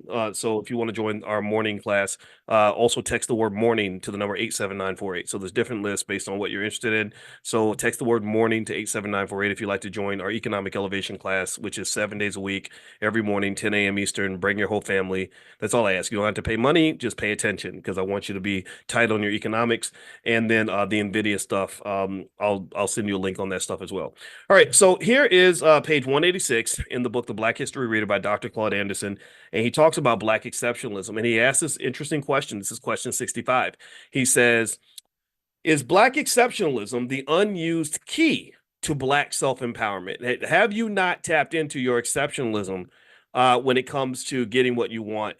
I think that there is this myth that there's something wrong with us, that we are perhaps disabled, or that we should be lumped in with all the misfits of society. Anybody who's not a white male, I vehemently disagree with that. I don't think there's anything. I don't think we're broken. I think that we just, or maybe some of us have been broken by society, but I think that we are exceptional in a lot of ways because of what we've gone through and how that built us into who we are. So here's what Dr. Anderson says. He says, Blackness has had special importance and impact in America and the world. For centuries, the American public and politicians in particular have proclaimed that America's democratic values, freedoms, and immigration policies make it an exceptional nation among societies, and is therefore due special recognition, respect, and an elevated status over all other nations. Exceptional means something that is different, unique, rare, unusual, and remarkable. In the case of a group, it means that the members have been treated in an uncommon manner from all others. So he's saying that you are, pay attention now, he said unique, rare, unusual, and remarkable, and that you've been treated differently from everyone else. So give me a yes or no if you agree that no one else in this country has been treated the way Black people have. Give me a yes if you agree with me that we have had a unique experience in America, that we've been sort of dealt with in a way that no one else has been dealt with, that that Black Americans are being treated differently from immigrants or LGBT people or anyone else. Give me a yes if you agree with that basic idea that we are treated differently from everyone else. Let's start there. Okay, so this is what his Black exceptionalism concept is built upon. So here's what else Dr. Anderson says. He says, what group of people in America, in nearly every respect, have been viewed and treated in a more egregious manner than Black Americans? Black Americans are an exceptional people in this nation in many ways. It is time for Black Americans to demand compensation, recognition, appreciation, and respect for what their exceptionality created in America. Because of Black exceptionality, it is an affront and disrespectful for this nation and the Black overclass, the Black overclass, the Black overclass. Those are all those people that are telling you who to vote for and what to do with your money and what to do with your life. The Black overclass, y'all know who they are. You can pick whoever you want. The Black overclass, it is disrespectful for them and the rest of the nation to continue relegating Black Americans to broad and ambiguous groupings such as, pay attention to these keywords. These are keywords Dr. Anderson's using. Minorities, poor people, people of color, diversity, disadvantaged, and multicultural. So he's saying that the use of these terms dilutes and waters down your exceptionality. It waters you down. You're taking Whitney Houston and you're making her become part of a music group where she's a backup singer. Whitney Houston should not be anybody's backup singer. Whitney Houston should be a lead singer. Okay, and this is kind of what he's saying, is that you are unique. When people try to say, oh, well, you're not a white male, so we're going to lump you in with with gay trans people. We're going to lump you in with every immigrant. We're going to lump you in with white women and let them get to the front of the line and put you at the back. There's a problem with that, and it shows itself in a lot of statistical outcomes in terms of who gets the most opportunities, who gets to eat first. You eat last because you let everybody else sit at your table. That's what he's basically saying. So he says here, inclusion into those categories not only denies blacks recognition for their achievements, it gives the misleading impression that all categories of class minorities, immigrants, native Indians, gays, transsexuals, and women were that they were all enslaved, denied free land and wealth, lynched, castrated, denied to benefit from their own labor, denied human rights and love, and were maltreated as Black Americans. That's what they're saying when they just lump you in and say, "Oh, well, you're Black, go in the back with all the other misfits." They're pretty much saying that they went through the same thing you went through, and we know that this is not true. He says they were not. None of those groups have been treated like Black people. Blacks are very special people. This is page 187. 187 on an undercover cop. Remember that? I just had to say that because 187 hip hop.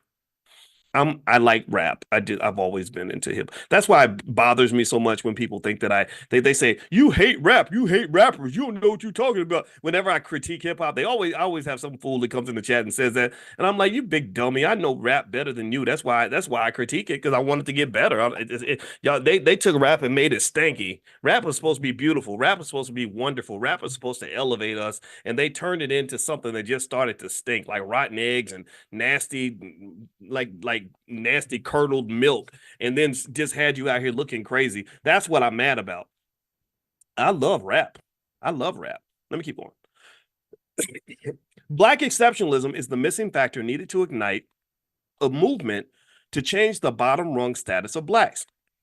A fundamental premise of my powernomics concepts. Hold on. Why am I coughing? I need water. Hold on.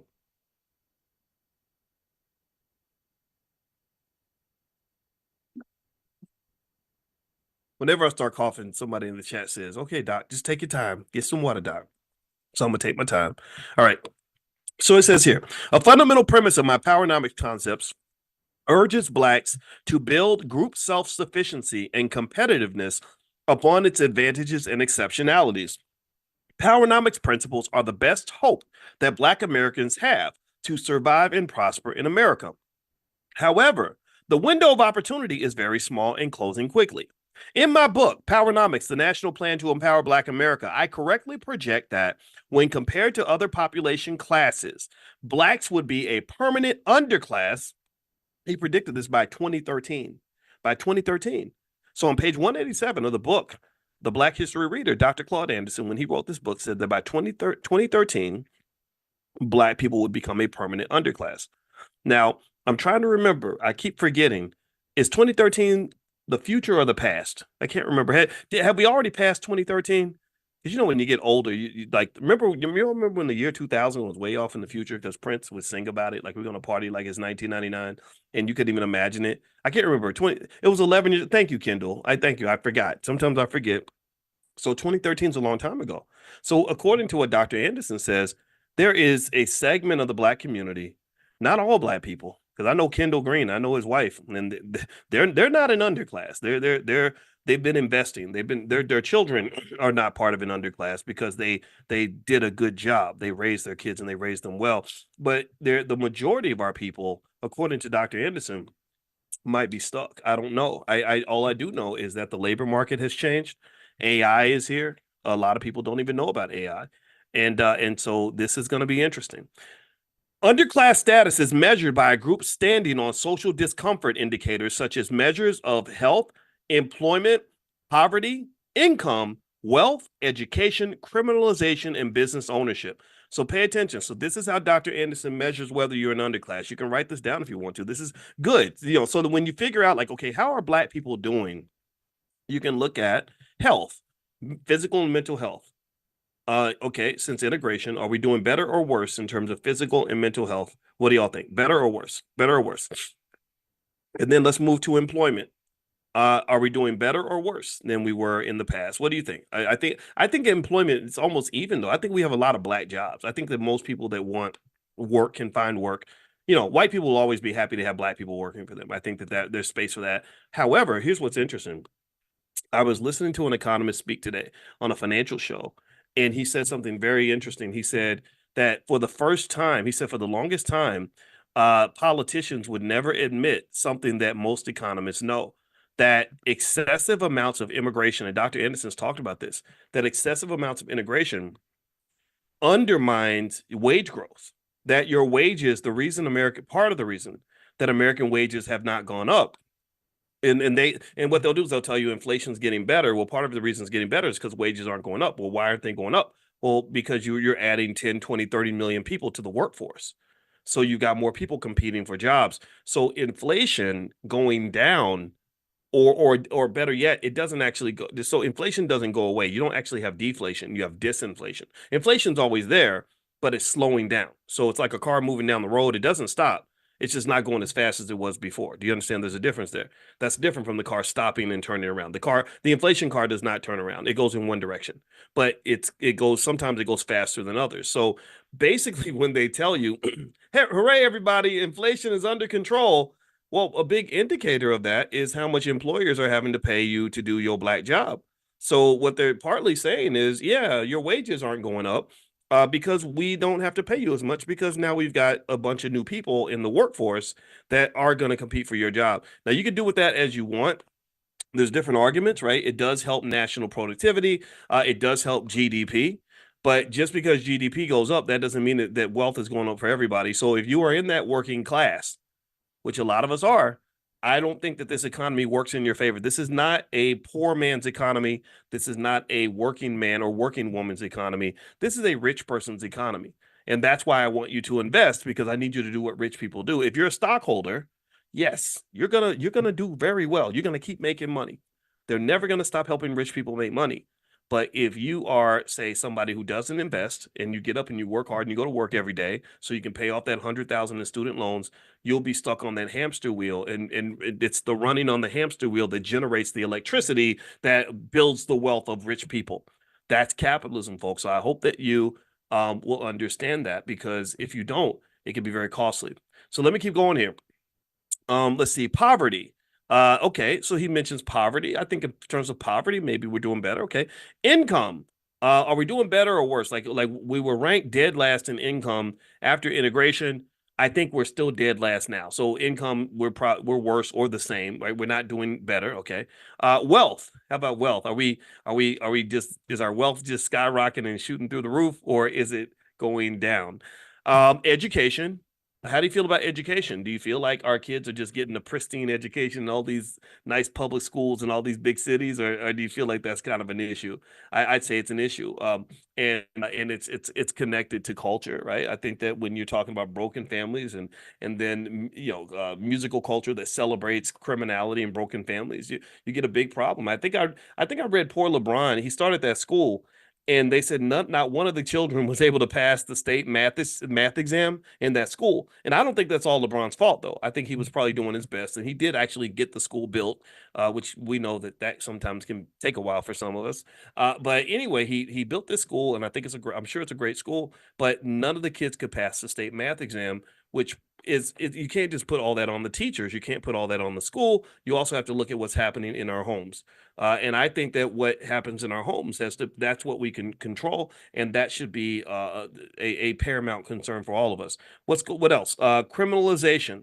Incarceration, things like that. That's another factor, and business ownership. So these are the things that Dr. Anderson says we can look at to determine our quality of life. So maybe as you go vote, whoever you vote for, you can make this list: health, employment, poverty, income, wealth, education, criminalization, and business ownership, and sort of look at these as indicators of which candidate you feel is going to benefit you the most. Personally, I don't think either one of the major candidates will do it, but it's up to you to make that decision.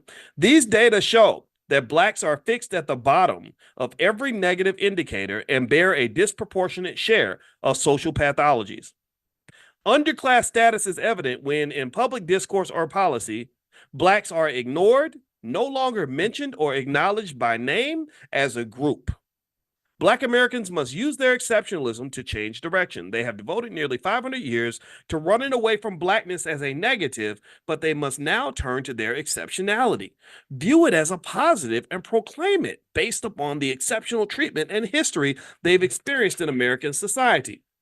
To use group exceptionalism as a positive force, it is necessary to know what makes them exceptional and distinguished from other groups in society. The following is a partial list of the ways blacks are exceptional in the U.S.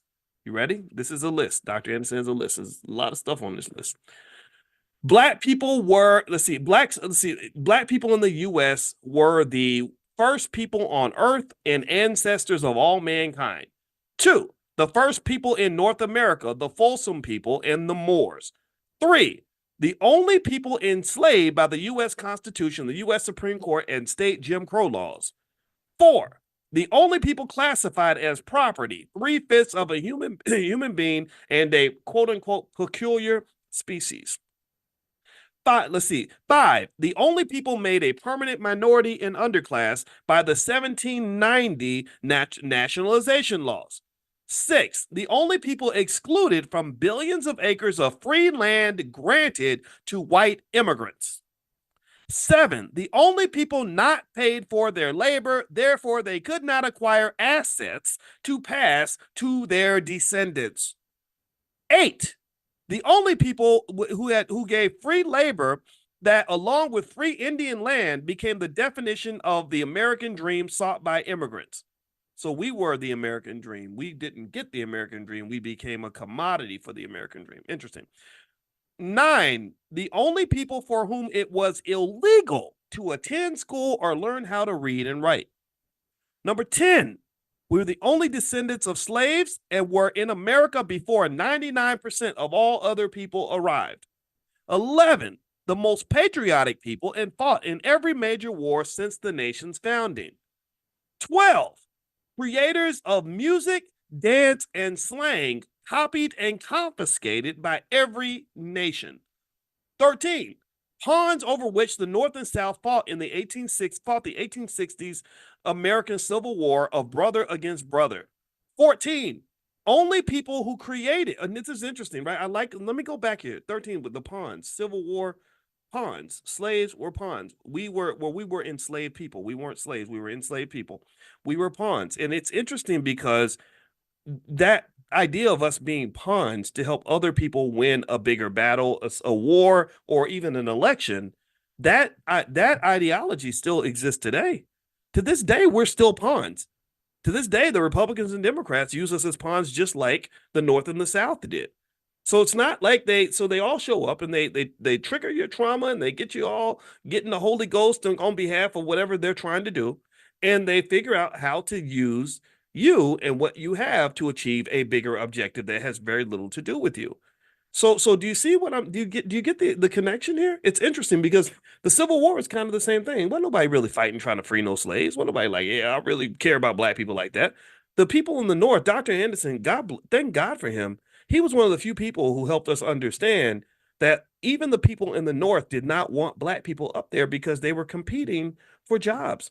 Black people were getting killed for trying to take somebody's job. They made laws blocking skilled black people from getting certain jobs. You couldn't go up there and be a carpenter or a mason, bricklayer, whatever. You couldn't do all that stuff, or plumber. They blocked all that out. They blocked you out of the unions and blocked your grandfather and grandmother out of certain trades. So this idea that the North and the liberals loved us is a false idea. It is simply not true, 100% not true. So Dr. Anderson is helping us to understand that. So you've always been pawns, though, for a bigger game. So let's keep going. And actually, that leads to another thought. Is before I read this, one of the reasons that we do financial consciousness training every day is because consciousness allows you to have self-awareness. When you are conscious and self-aware, you no longer are easily commodified by someone's bigger agenda because you can see the agenda. Consciousness is leveling up. It's a deeper perspective. It's where you see the world in higher dimensions. And that's what we do every morning. And I said, if we're more financially conscious, then what happens is that you start to understand your economic power. When you're financially conscious, you understand the position you have in the system. Like imagine if somebody trained you to be a cog in a wheel and there's a big machine, right? And you're a little tiny bolt in one of the machines. Well, if you're not conscious, then you're just going to do what the bolt does. You're just going to sit there and just play your position. But when you become conscious, you elevate and you see the whole machine. And you say, oh, there I am. I'm the bolt in the machine. I don't want that damn job. Get me the hell up out of here. Do you understand? So really, consciousness is critical for us to really know what's going on. Consciousness maybe starts with knowledge and information. I can provide a lot of that on the economic stuff, but then it also is almost just meditative, and it's meditative in terms of really seeing the bigger picture.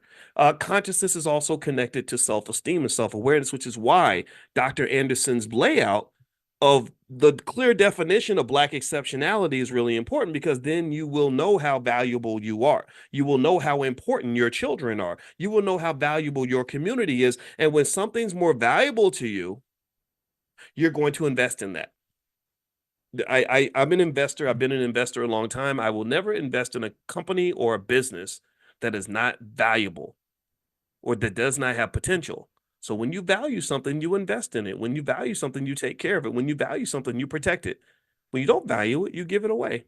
That's why we got all these poor little girls giving their bodies away, twerking on Instagram because they don't value their girls that value their bodies don't do that. Or men run around planting seeds in every girl that that looks good that walks by. Nick Cannon and Cam Newton, that whole conversation. Like, I'm gonna just go sleep with her and her and her and her. I think a man that values himself and values his seed doesn't really think that way. He says, no, I'm the king, and as the king, I'm only going to choose the proper queen that will carry my seed. I'm not having some stripper having my baby just because she's cute. I need to make sure I vet the people that are allowed to even be part of this very important, very significant, very royal bloodline. Do you understand? So really, that self-awareness, that knowledge, that ability to see the big picture, all these things relate to consciousness, and this is why we must be conscious. So when I say woke, like when I had that, y'all saw me at InvestFest, I had the shirt on that said financially woke. For me, woke is like wide awake, like you're seeing it all. And when you're really woke about the world and you really are committed to that, you start to just see things. And unfortunately, what happens sometimes is because I try to stay as woke as I can, and I see stuff and I say, I see that and I see that and I see that. Sometimes people don't understand it. And I get it. I understand that. So let's all wake up. Let's pay attention. We are exceptional, and we should demand that. You got to stand on that. You can't be letting people knock you off your perch. You got to stand on your exceptionality. So let me keep going. So he says also, we were the only people that were pawns in the Civil War. I mentioned that. Number 14, we were the only people who the only people who created the need for a second U.S. Constitution, the 13th, 14th, and 15th Amendments and civil rights laws. 15, we were the only people we were only Southern labor class whose images were displayed on Confederate currency. Didn't know that. 16, only people in America who were denied the humanity of loving, nurturing, building, and protecting their own families. You weren't even allowed to nurture and love your children. And so when you see it that way, it helps us understand why we're not nurturing our children the way we should right now. For hundreds of years, we weren't allowed to do that. So it says here, reflection upon the exceptionalities listed above should lead readers to question how different the U.S. would look today if, 1, Blacks had been a paid labor force that cleared the land, built the roads, bridges, canals, government offices, and universities. What would have happened if you had got paid? Number 2, if Blacks had been members of the founding fathers, what would the nation look like if that had happened? Participating in the writing of the nation's constitution, allowed to vote, hold public office, and express a group self-interest. What would the country look like if we had done that? What would America look like today if Blacks had ownership of some of the thousands of acres of free land upon which to build mega farms and ranches and extract the minerals, oil, gas, lumber, and other resources, and the opportunity to accumulate wealth from the generous land giveaways? I want you to think about whatever city you're from. Put the city that you're from in the chat. Everybody tell me what city you're from. I'm gonna read literally from the chat. Tell me, what city do y'all live in? Type the name of your city. Rep your city right quick, because I'm gonna use this as an example. Let's see here. What we got? Let me hold on. I'm opening up the chat. It's taking a minute. Sorry. Okay, I see Chi-Town. I see Dr. Vibe. It looked like I saw Toronto for you. Was that right? Kansas City, Tulsa, Oklahoma, Brooklyn for Douglas. Okay, so Douglas. Let's start with Douglas and Brooklyn. Douglas I love Brooklyn. The black people in Brooklyn are amazing. Um, I got to do another event there because when I went there, you guys really came out in droves, and I appreciate that so much. So imagine if you went through Brooklyn and think about all the skyscrapers you see in Brooklyn, just thousands of skyscraper buildings. Each of these buildings worth hundreds of millions of dollars, maybe billions for some of them worth billions of dollars.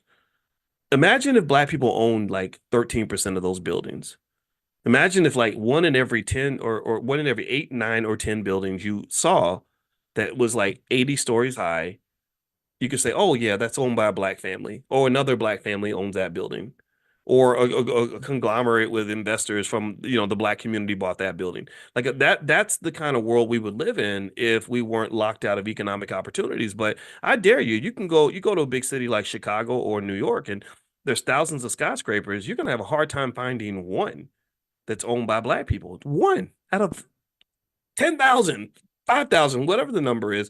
And I think that's atrocious. That's appalling. That pisses me off. That makes me angry. And again, that's another thing that consciousness does. Consciousness doesn't, it takes you from just seeing the world as it is to seeing the world as it could have been. And then also consciousness allows you to see the world as it could be if you make certain decisions. So you literally can time travel, mind travel to different dimensions. You can travel through space and time and see things in various ways. So I don't really see what's happening around me very much. I'm seeing 20 years in the future. I'm seeing the what ifs all the way across the board. So the big what if is that if you didn't have hundreds of years of slavery, Jim Crow, and oppression, if you didn't have hundreds of years of wealth extracted and stolen from the black community, if you did not have hundreds of years of consistent, horrific abuse and disregard and disdain for black people, the world would look very, very different. And I think that we should fight for that world. When Dr. King had that dream of unfortunately they weakened his dream. They watered it down to that whole thing about little white girls and little black boys holding hands. I ain't never wanted to hold hands with a white girl. No disrespect. If you're white, I don't hate you. I just like black women the most. I want to hold hands with my wife. And my dream is much bigger than that. And my dream is not holding hands with a white woman. My dream is us owning what we really should own. My dream was when I went to the Black Business Conference this weekend and saw thousands of Black business owners, hundreds of CEOs. They had dozens of African delegations forming deliberate connections to do tens of millions and hundreds of millions of dollars of business with Black-owned businesses. My dream was InvestFest, where I went over there and saw thousands of young people sitting there listening to information about everything from trading stocks to buying real estate to starting a business. That's the dream I have. That's what I want to see. Because if we double and triple down on that and really commit to that, taking back our stuff, we got to take back our stuff. If we commit to taking back our stuff, I think that we will have a future that is incredibly bright. And not only should we do it, we have to do it. You have to do it, because if you don't do it, then your kids are going to end up in slavery just like you. Our grandkids will be in slavery just like I don't want anybody going through what I went through. It was really hard to get by. It was really hard to figure out how to get a couple of nickels to rub together. It was really hard to be in a workplace where it was so toxic that it affected my mental health. Why do you think I never worked for anybody? I never went to corporate America. I got my dream job. You talk about black jobs. I got a real good black job when I was in college. Let me tell you what happened. I got a job, an internship with GE Aircraft Engines, because I told you I was the top black student on campus. I had the highest grade point average, so I got everything I applied for. So I applied for this internship because it paid the most money. I needed money, and they put me in this super nice apartment in Boston. and I worked for the General Electric Aircraft Engines Division in Lynn, Massachusetts. That was a great summer. I had a lot of fun, but I absolutely hated that fucking job. Excuse my French. I'm not going to cuss anymore, but I hated that job with a passion. It was terrible. It was boring. I didn't relate to anybody. My boss was a racist. Her name was Mary Perna. I'll never forget this terrible lady. And it was just a bad experience all the way around. I remember walking away saying, man, is this it? Is this what I've been fighting for? It's gotta be better than this. And so once I understood wealth, and then I started to explore how certain other people live when they built a legacy, when they do the investing, when they have the discipline, when they prepare for the future, I said, oh, that's the American dream over there. You see, you was pointing me over to this stupid corporate job and white women or whatever the hell you think I was that was supposed to be my dream, or BET. Like that's supposed to be the American dream, like becoming a famous rapper or something so you can get shot in the face in front of your kids. No, that's not a dream. None of that's a dream. The American dream, in my view, is financial security. The American dream is peace. The American dream is freedom. The American dream is for me to be able to provide for my family and to be a proud man, to knowing that my wife can depend on me, and to know that I can simply just be a happy human being. That, you know, the American dream for me is being physically and mentally healthy. The American dream for me is being able to be proud and black and hang out with other black people without being scared. You know, being a bug-eyed slave, like, y'all, they gonna find out the black folks is talking. I can't hang out with the black people. I kid you not, when I told y'all when I went to Syracuse University, there was a black woman that got hired who told me that she deliberately avoided spending too much time with the other black people because she didn't want to get in trouble. I'm like, we're not in the third grade. This is not kindergarten, lady. Like, what are you talking? Like, what do you mean get in trouble? We're in our 30s at the time. Who's gonna get us? You know, but that was what she told me. And I was like, this is the Twilight Zone. This is crazy to me. They got us scared to be honest. They got us scared to be real about who we are. Ain't nothing wrong with you loving yourself. Ain't nothing wrong with you loving other black folks. Ain't nothing wrong with you being pro-black. Nothing's wrong with that. There's something wrong with them. Anybody who defines you as being bad, dangerous, or disruptive because you're pro black family, pro black community, you want to fix the problems and you're committed to that. There's nothing wrong with you. There's something that is wrong with them. They're the crazy ones. They're the ones who become so attached to a dysfunctional, jacked up reality that when you give them a dose of honesty and truth, they don't know what to do with that. Well, Dr. Boyce is dangerous. What did Dr. Boyce ain't no dangerous, man. I ain't out here hurting nobody. If you see me, I'll give you a hug. I'll shake your hand. If you're hungry, I'll feed you. What the hell makes me dangerous? What am I doing that's dangerous? I get it. I'm chopping up your bullshit false reality with some honesty, and I'm a pretty smart guy, so I know the difference between real shit and bullshit, and you don't like it. That's your problem. That's what makes me dangerous. But I'm not a dangerous man. A lot of y'all met me. You know I ain't dangerous. I think I'm a nice guy. I'll smile at you a lot. I smile a lot. I'm friendly. So why do we have this weird world where, you know, like, oh, well, I can't say that I'm on Instagram, and you know, why? That's insanity. So I don't think we have to submit and commit to a ridiculous reality. I don't think we have to submit to that. I think that you can dream a little bit, and I encourage you to dream hard. You know, dream strong, dream as a free man, free woman. Have those dreams of freedom, whatever that looks like for you. Have that dream and commit to it, and don't be scared. Don't let anybody knock you off of that.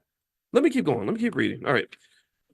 All right, so we're on page 189 of Dr. Claude Anderson's book. I hope that you will support him. Every black child should be reading his books. His website is powernomics.com, by the way. And this book is called The Black History Reader. And you won't find this in any public school anywhere because he's another one of those dangerous Negroes. Dangerous guy. All right. So here's what Dr. Anderson says. He says, reflection upon the exceptionalities listed above should lead readers to question how different the U.S. would look. And we talked about what would the world look like if we had been paid? What would the world look like if we had been among the founding fathers? What would the world look like if we had ownership of the thousands of acres of free land that was given to other people where they built oil and gas and lumber empires, etc.? What would the world look like if we'd been allowed to economically benefit from our inventions, our music, our dances, our culture, and our communities? What if hip hop belonged to us? What would that look like? It would be amazing, right? Because hip hop is this $1 trillion industry that's owned by a bunch of people who can't even rap. That doesn't make any sense. Number five. What would the world look like if blacks had received the land, money, and tribal membership mandated in the 1866 Indian treaties? What about that? Y'all know about that? You don't know about that. Cody Ransom came in. Cody Ransom is in Greenwood, the Greenwood section of Tulsa, Oklahoma. He knows all about that. He knows about all that land and property that was given to Native Americans and that black people were supposed to get a big chunk of that. He knows that we were supposed to get a lot of the special benefits that were given to other groups, and that not only did the colonizers block black folks out of that, but even some of the Native American tribes, some of these tribes that you're taught that are your allies or whatever, they block black folks out. Right. So you don't really have any friends, and they create narratives that make you think you have friends. Well, my thing is like, if you're my friend, why aren't you sharing your wealth? If you're really my friend, then you're going to give me my piece of the pie. If you lock me out and have me out here starving, you ain't really my friend. So anyway, let me keep going. Number six, what if black people, what would the world look like if black ownership rights had been preserved to land in Florida according to the Adams-Onis Treaty? That's another one. We haven't read about that yet, but we are going to get to that. That's another treaty where apparently we are supposed to have a big chunk of the land in Florida too. What if blacks had received the $50 million stolen by whites from the Freedmen's Bank? So there was a Freedmen's Bank where they put money in there that was supposed to be for y'all. Somebody took all that money and nobody knows where it went. The exceptionality of black Americans is their best, but so far unused pathway to socioeconomic competitiveness, independence, and self-sufficiency. So since we just got finished talking about that treaty, let me read to you what this treaty was. The treaty that involved Florida. Oof, there's a lot here. Oof. Okay, all right, let's keep going. All right, the Adams-Onis Treaty of 1819 was a treaty between the U.S. and Spain that sold the Spanish territory of Florida to the United States. The treaty also settled the fights that the two countries had long waged over slavery and the rights awarded to black people who settled in Florida. Some black settlers had always been free, and others had escaped from slavery. For 300 years, Spain had claimed the Florida territory that stretched from the Atlantic Ocean along the Gulf Coast to mid-Texas. During that period, the Spanish government and the Catholic Church proclaimed Florida to be a haven for free blacks and runaways who escaped southern plantations to become Spanish citizens. Spain's offer of citizenship included physical protection and free land for blacks accepting Catholicism. After a number of costly military conflicts, Spain fell on hard times and by 1819 agreed to sell Florida to the U.S. for a mere 5 cents an acre or approximately $15 million. The sale was formalized in the Adams-Onis Treaty signed by Secretary of State John Quincy Adams and ratified by the Senate in 1821. The terms of the sale should have protected blacks who were made U.S. citizens by the treaty. So they were Spanish citizens. They were made U.S. citizens. How many of y'all knew this? How many of y'all... Let's pause. Yes or no? How many of y'all learned any of this in school? Anybody learn about this stuff in school? Did they tell you this specific stuff? I'm looking for one yes. I see nope. Monica says nope. Jama, April, hell no from Jean Trey. I'm looking for one. I need just like I'm looking for one. I don't see one yes. One yes. Now do you kind of understand why I can't get fired up about fighting for like public schools? I can't do that because they lie to us and they don't tell us anything. Like, I think we should be educating our own kids. I want our kids to be like Caden. I told you all I saw about Caden. I saw Caden at Invest Fest and he was 14 and he just finished high school at 14 and he's already a millionaire because his parents really did what most parents should do, which is embraced him and really loved him and taught him in a nurturing space so he could be his best. I'm in that camp. But again, I'm not criticizing anybody's choices. I just think that these schools are just not that great, and that's what I believe. I think you're a commodity. Your kid makes somebody else money, and that's why they want them there. All right, so let me keep going. But no disrespect to all the teachers I know you're doing your best. But we know what the system does. It doesn't give you the ability to really do what I think you need to do. If I could raise a couple $100 million, I swear I would totally like start a bunch of schools across the country and hire a bunch of black teachers who love black children and pay you as well as I could to allow you to be the intervener in the lives of these children, because what these children need isn't just education. What they really need is love. They need love. Love is the glue that elevates education. It's not even just about learning the math and the science and the facts. It's about learning it from somebody who really cares about you and wants the best for you. And I believe that when you are around people that want the best for you, you bring out the best in yourself. And I only know this because I was a black boy in public schools who acted a fool, who never made good grades, who was very disruptive. But when I was around people that genuinely loved me, particularly black women. So thank you for being there for us. When I was around people that really loved me, a man who was really mentoring me properly, a woman who really nurtured and cared about me, I became a whole different person. I became the best kid ever. And I think that's true for so many of our children. I think that they feel like they're in little penitentiaries when they're going to these public schools. And so if I had my way, I would get as many of our kids out of there as I possibly could. Again, no disrespect to anybody else's approach. I know some of us can make it work, and I'm not in any way criticizing that or criticizing you as a parent. I just, in my view, that's the gold standard. So when I become a billionaire, just know one of the first things I'm going to do is start a public school. So if you have $1 billion and you want to donate to the cause, hit Amani up and tell her you want to make a donation or something. All right. So anyway, let's keep going. All right, so the sale was formalized in the Adams-Onis Treaty signed by Secretary of State John Quincy Adams. Okay, he says the terms of the sale should have protected blacks who were made U.S. citizens by the treaty, which conferred upon them ownership of the Florida land they had worked. So they were supposed to get ownership of their land. Alas, that did not happen. What a surprise. The Adams-Onis Treaty is just another instance in which whites one-sidedly benefited from circumstances and assets created by black people. The Adams-Onis Treaty expanded this nation's landmass and provided the opportunity for whites to steal land and benefits that had rightfully belonged to blacks. Whites not only stole land ownership and freedom from blacks, but also severely punished them. Treaties are the highest laws of the land and have the strength of international law when they are made between sovereign nations. The treaty stipulations required the U.S.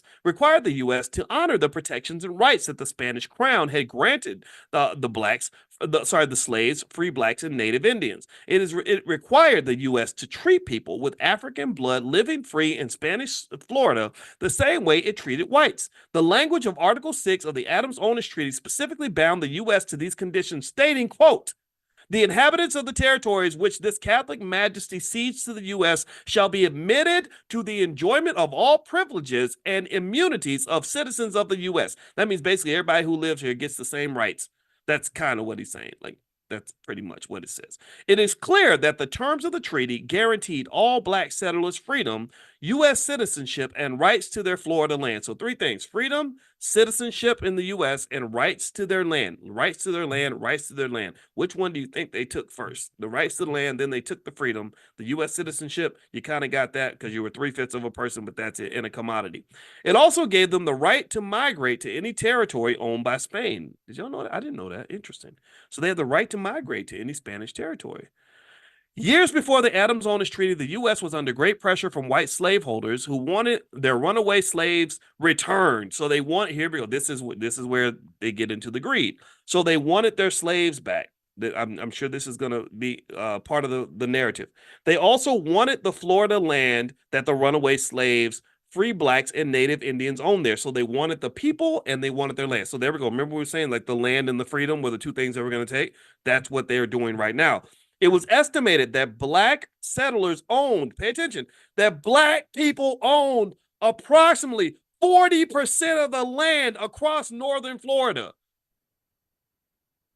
That's a lot of land. 40%. That's ours. That's ours. Where's my cut? That's ours. 40% of the land in northern Florida. Slave owners petitioned General Andrew Jackson to use his military forces to help them seize the land and the slaves. So the slave owners went to Jackson. They said, those Negroes, we want their land and we want their bodies. We want their black bodies and we want that land. And so they got Jackson to use the military to go to Florida and take it back.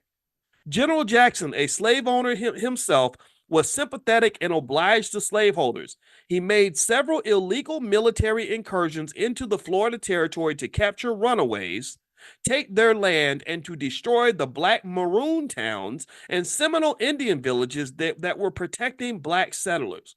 Jackson had no military, executive, or congressional authority to invade Spanish Florida and to kill its black and Indian citizens. His actions nearly threw the U.S. into war with Spain over these incidents. The only reason Jackson's military invasions did not trigger a war at the time was that Spain was so financially weak that it preferred to sell Florida to the U.S. rather than get into another fight. Are y'all as freaked out about this as I am? I'm reading this with you. I did not know these things. I did not know these things. This is fascinating. This is what one thing that's interesting too is Spain's ability to defend itself was driven by economic problems. I think that's a profound point that I want to make to you, and I want you to understand that even in your life as an individual, your ability to defend yourself and to defend your own freedom comes down to whether or not you are financially prepared. So therefore, the fact that you live in a society that teaches you to be economically reactive instead of economically proactive pretty much opens the door for you and your children to end up in slavery. When you don't have financial security, in general, you don't have security, period.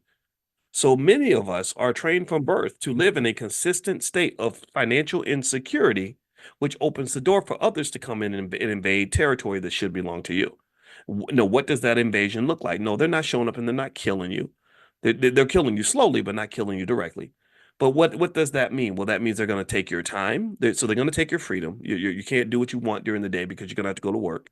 They're going to come in. They're going to get your children. Your children can't work in the family business. They're going to have to go work for, this white man over here and that white man over there, right? And then on top of that, you're just going to be in this constant state of economic anxiety. So what I want you to understand is that this is bigger than money. Money is bigger than money. Money is not that important to me, honestly. Just today, I get people on my Instagram all the time. My Instagram is Dr. Boyce Finance, by the way, and I have another one, Dr. Boyce Money. Follow me on Instagram if you want to.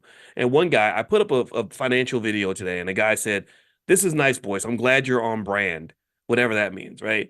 And I said, "I'm always on brand. Every single thing I say is on brand. It's because I'm not a finance professor who happens to be a black man. I'm a black man who happens to be a finance professor. My only interest in economics, my deep interest in economics is only driven by one thing, that economics is deeply connected to the other things that matter in our lives in terms of freedom and overall well-being. Money is a pathway to these things. That's why I care about money. I'm not trying to sit here and be rich so I can talk about how I have more money than another person. That's silly. That's for children. I believe money is important. I believe wealth is important because wealth will protect you when they come and try to invade you.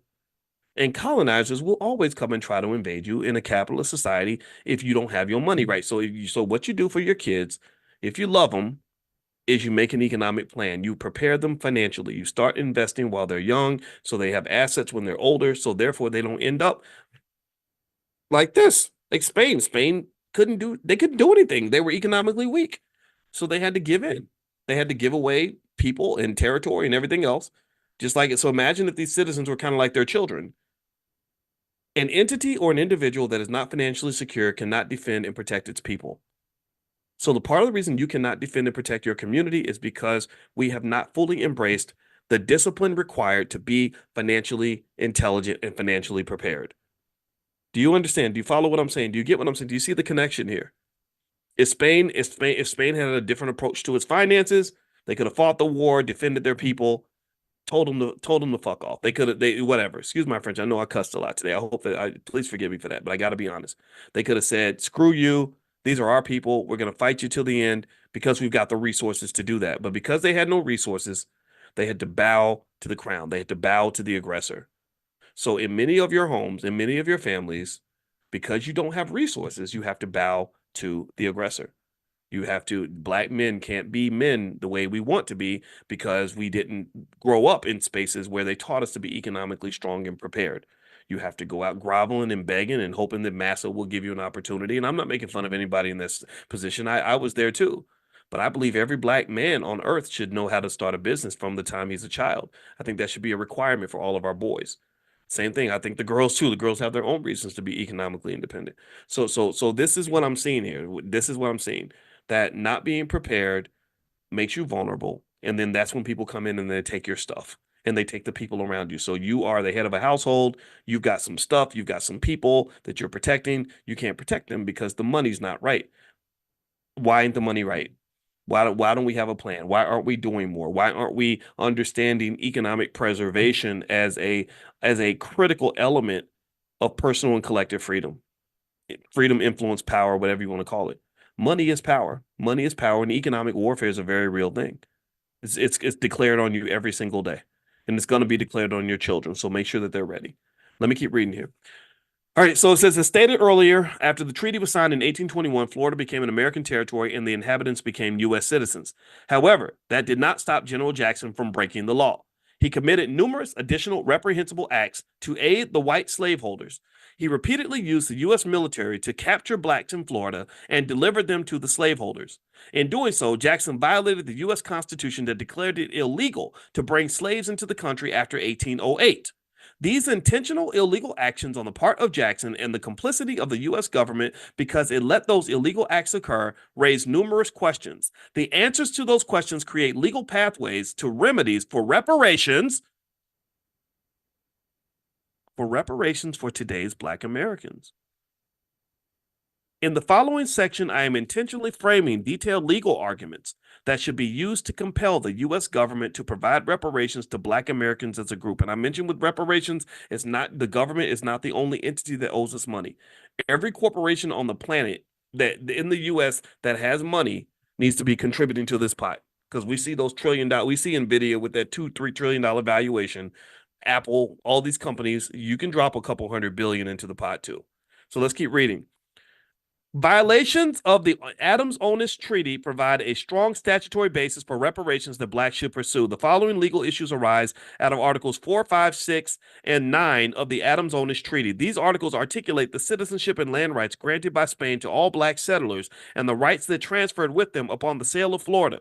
To pursue reparations based on this treaty, blacks must develop a comprehensive legal strategy. The first step blacks must take is to demand that the U.S. government provide a historical investigation into each legal issue I have identified and make a formal claim.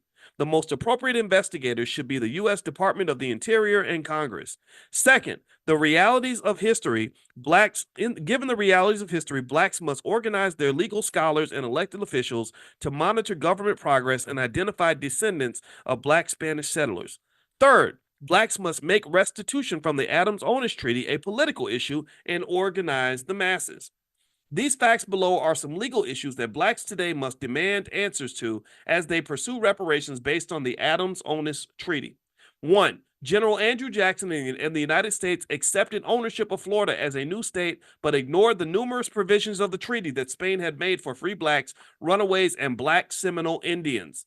2. What compensation is due to the descendants of the free blacks in Spanish Florida that General Andrew Jackson killed or shanghaied and delivered into slavery more than a generation after 1808, the date after which the Constitution, as ratified, prohibited bringing slaves into the country? 3. Why didn't black Spanish citizenship and land ownership convert into citizenship and ownership in the United States as required by the treaty? So why weren't the citizenship and land ownership converted over? 4. When Indians and black settlers were removed from Florida by the U.S. government, why weren't millions of acres of Florida land owned by black settlers and black Seminoles held for them in accordance with the Adams-Onis Treaty? What happened to the ownership of that land? That can be traced. You can trace who owns property, right? Am I right? Yes. So on page 193 of the Black History Reader, Part 5, Dr. Anderson says, do the descendants of black landowners still have entitlement to that Florida land? They owned the land based on Spanish decree and natural or divine law, but did not have paper documents such as deeds. 6. If the terms of the treaty are invalid, then the state of Florida still belongs to Spain. Nearly 2 centuries after the U.S. Congress signed the Adams-Onis Treaty, it is necessary to track ownership of the many Florida lands that have been owned by black Spanish settlers whose land rights should have followed them after the U.S. purchase. If the treaty is valid, then the obligations to black settlers must be honored. 7. What happened to the sovereignty rights of free black settlers who had lived throughout Florida for centuries and were forced into slavery? Think about this. You've been free for centuries and they force you. I mean, that's terrible. That's horrible. and who had been lived in Florida throughout Florida for centuries and were forced into slavery or were later marched along the Trail of Tears with native Indians to the Oklahoma Territory. What happened to their land? Were the owners compensated? Were their descendants compensated? Or is that a bill still waiting to be marked, paid in full by the U.S. government? That's what Dr. Anderson's asking about. That is a lot. That is very deep. And that is where we're going to stop for today. Whew. I don't know about y'all, but I'm kind of tired. I need a cigarette and I don't even smoke. If I was an alcoholic, I'd be getting a drink right now. Shoot. If I was a drug addict, I'd be hitting the pipe twice. But fortunately, I'm none of these things. So instead, I think I'm gonna go kiss my wife and eat some of her delicious dinner. So with that said, we're gonna meet next week for book club. If you want to get an invitation, you want to be on the list, text the word greatness to 87948. Text greatness to 87948.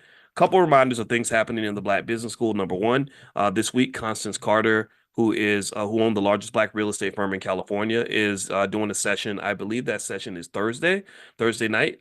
We have B1 Real Estate, and it's her mastermind, so that's going to happen this week. Also tomorrow, or sorry, scratch that. Sorry, that's going to be tomorrow. Yeah, tomorrow night, Thursday, duh.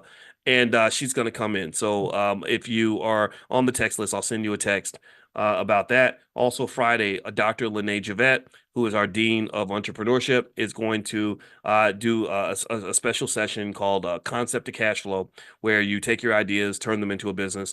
Dr. Javette studied Black entrepreneurs in her doctoral work. She's on the faculty. She's going to be doing that Friday. That's free. Now, the real estate event, that's part of Dr. Boyce Real Estate. The real estate event with Constance, you get a free trial in that. Just make sure you're on the list. In fact, if you want to join us tomorrow morning for financial consciousness training, those who haven't signed up, text the word morning, MORNING, to the number 87948, and I'll send you invitations to all that stuff. So text morning to 87948. Number three, we have an estate planning training that I put together in the Dr. Boyce Academy.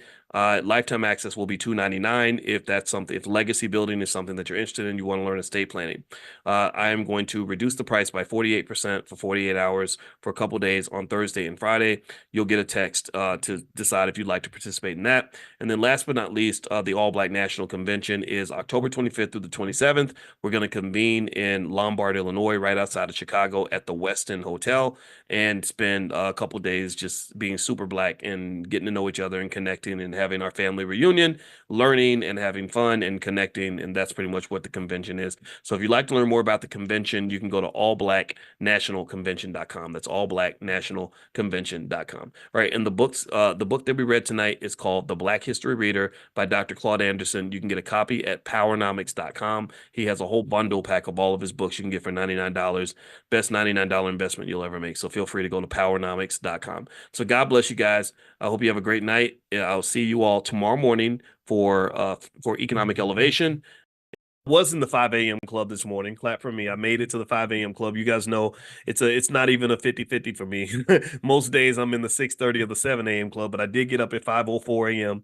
5:04. I thought about 5:04 because isn't that the area code of New Orleans? And my friend D1, he's a great rapper out of New Orleans, and he has this song that says, "Y'all ain't ready for that 5:04." So apparently the 5:04 is a source of pride, and shout out to everybody from the 5:04 because I got up at 5:04 this morning. So one of the things I thought I would do is I thought I'd pull up a book I wrote when I was on the faculty of Syracuse University called Financial Lovemaking. And this book, Financial Lovemaking, which if you want a copy, it's at drboycebooks.com. In this book, I talk about that. I talk about being a shopaholic and signs that you might actually be one, because a lot of people don't know that you can have addictions to money and to shopping the same way you can be addicted to crack, the same way you could be addicted to sex, the same way you could be addicted to gambling, the same way you could be addicted to alcohol, the same way you could be addicted to anything, you can be addicted to money. Money affects your brain the same way as a drug. Shout out to Professor Andrew Lowe at MIT, whose research dug into this issue in terms of what region of the brain it specifically affects. So it affects the same region of your brain as cocaine. So addictions are very real. Addictions are everywhere. And so shopping addiction is a very real thing, and also gambling addiction. That's another type of addiction in terms of financial psychology that you want to be really careful about. You want to warn your sons in particular because now they've legalized sports gambling, and which I think is just terrible. I wish they hadn't done that because now they're really encouraging young guys to dig into gambling. And I say young guys because they don't really aim for young women as much because young women are not as susceptible to sports betting. But the young guys, I think like between the ages of 22 and 36, oh, you're toast. Because the thing is, when you're young, I guess the testosterone, we think we're invincible. We think nothing bad can happen until it happens, until you're making 60,000 a year and you got $400,000 in debt and you're trying to figure out how to fix it. And that's a hard thing to fix. It's much easier to prevent a financial problem than it is to fix one. So write that down in your head. I mean, it's much easier to prevent a problem than it is to fix it. So just remember that, an ounce of prevention is worth a pound of cure. So anyway, so what I thought I would do is dig into some of these signs. Like how do you know if you're a shopaholic? In fact, give me a yes if you feel like you've ever seen anybody who was a shopaholic or spendaholic. Give me a yes if you, maybe it was you, maybe it was you. Give me a yes if you've ever seen anything where you say, gosh, that almost seems like an addiction. That doesn't seem healthy. Something's wrong with that. Give me a yes if you've ever seen anybody in that category. Um, and so yeah, I think it's pretty common, right? It's kind of a big deal. In fact, in America, we have a big problem with spending. They love consumer spending. They love watching consumers spend because consumer spending actually drives the economy. That's how rich people stay rich. That's how the economy keeps roaring. Is they pretty much just have Americans addicted to consuming things from an early age. So anyway, so let me pull this up. All right, so let me see here. All right, so one other thing, let me see. I'm trying to think what else is going on. I know also Cody Ransom is teaching a Black Wall Street class. If you want to join that class on the true history of Black Wall Street, you can go to b1wallstreet.com, be the number one wallstreet.com. Feel free to take a look at that. I'm a believer that we shouldn't have slavery or anything like slavery or taught to us by slave masters. I don't think slave masters are the best people to teach slavery to people who used to be enslaved. And so so it's not just true for slavery. It's true for anything related to Black history. I think Black history and really anything about that comes down to like how to be Black, what Black people are supposed to do.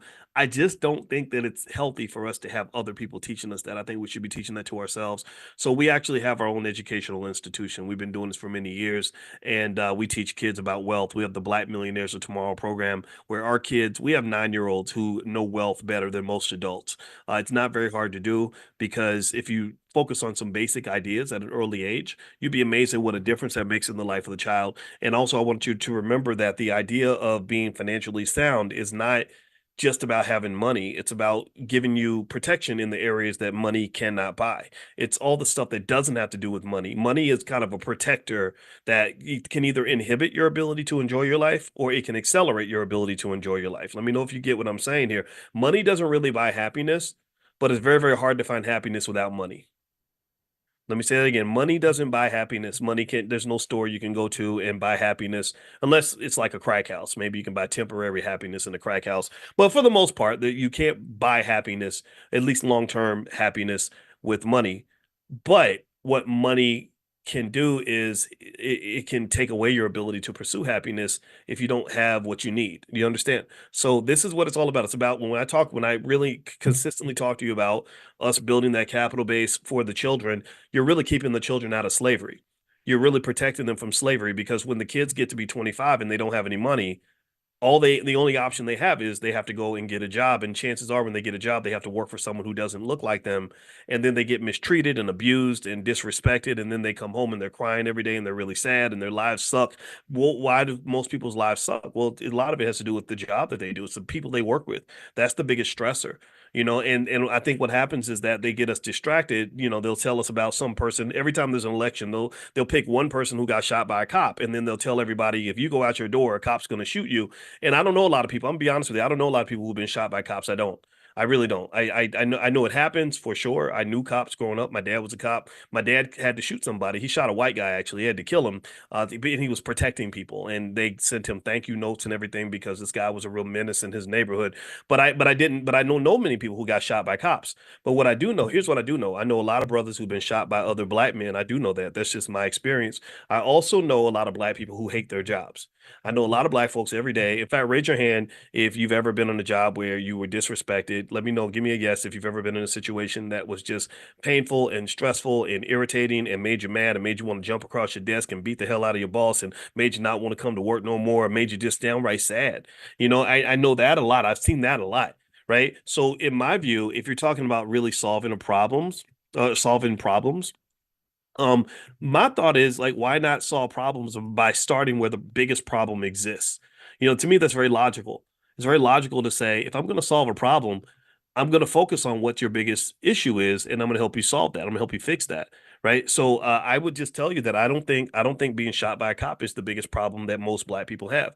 I'm not saying it's not important. I've talked to you. I've worked on criminal justice initiatives. I told you about what Russell Simmons and I did, where we pushed the Obama administration to change their incarceration policies. I believe in that 100%. I've talked to you extensively about things like the Biden crime bill and how many people went to prison and nobody, a lot of those people are still locked up, how it disrupted and destroyed the black family and therefore taking away trillions of dollars in wealth from the black community because it's almost impossible to build wealth without family. Every study shows this.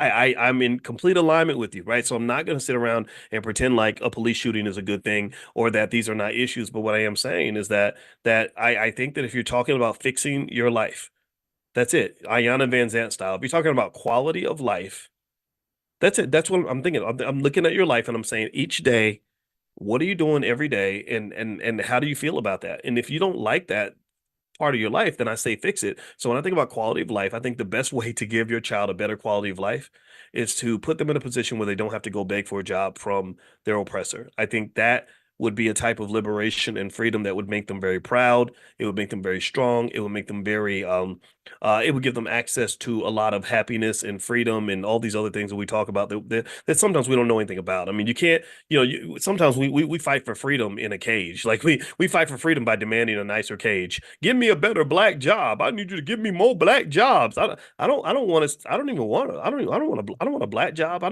I mean, maybe like if I was in the NBA or something that I might take that black job, but I don't want a black job. I want a black owned business. Because when you have a black owned business, you get to decide what jobs are going to be the black jobs, which jobs are going to be the white jobs, who's going to get the most opportunity. You don't become a person seeking an opportunity. You transition into a person who creates an opportunity. Do you understand?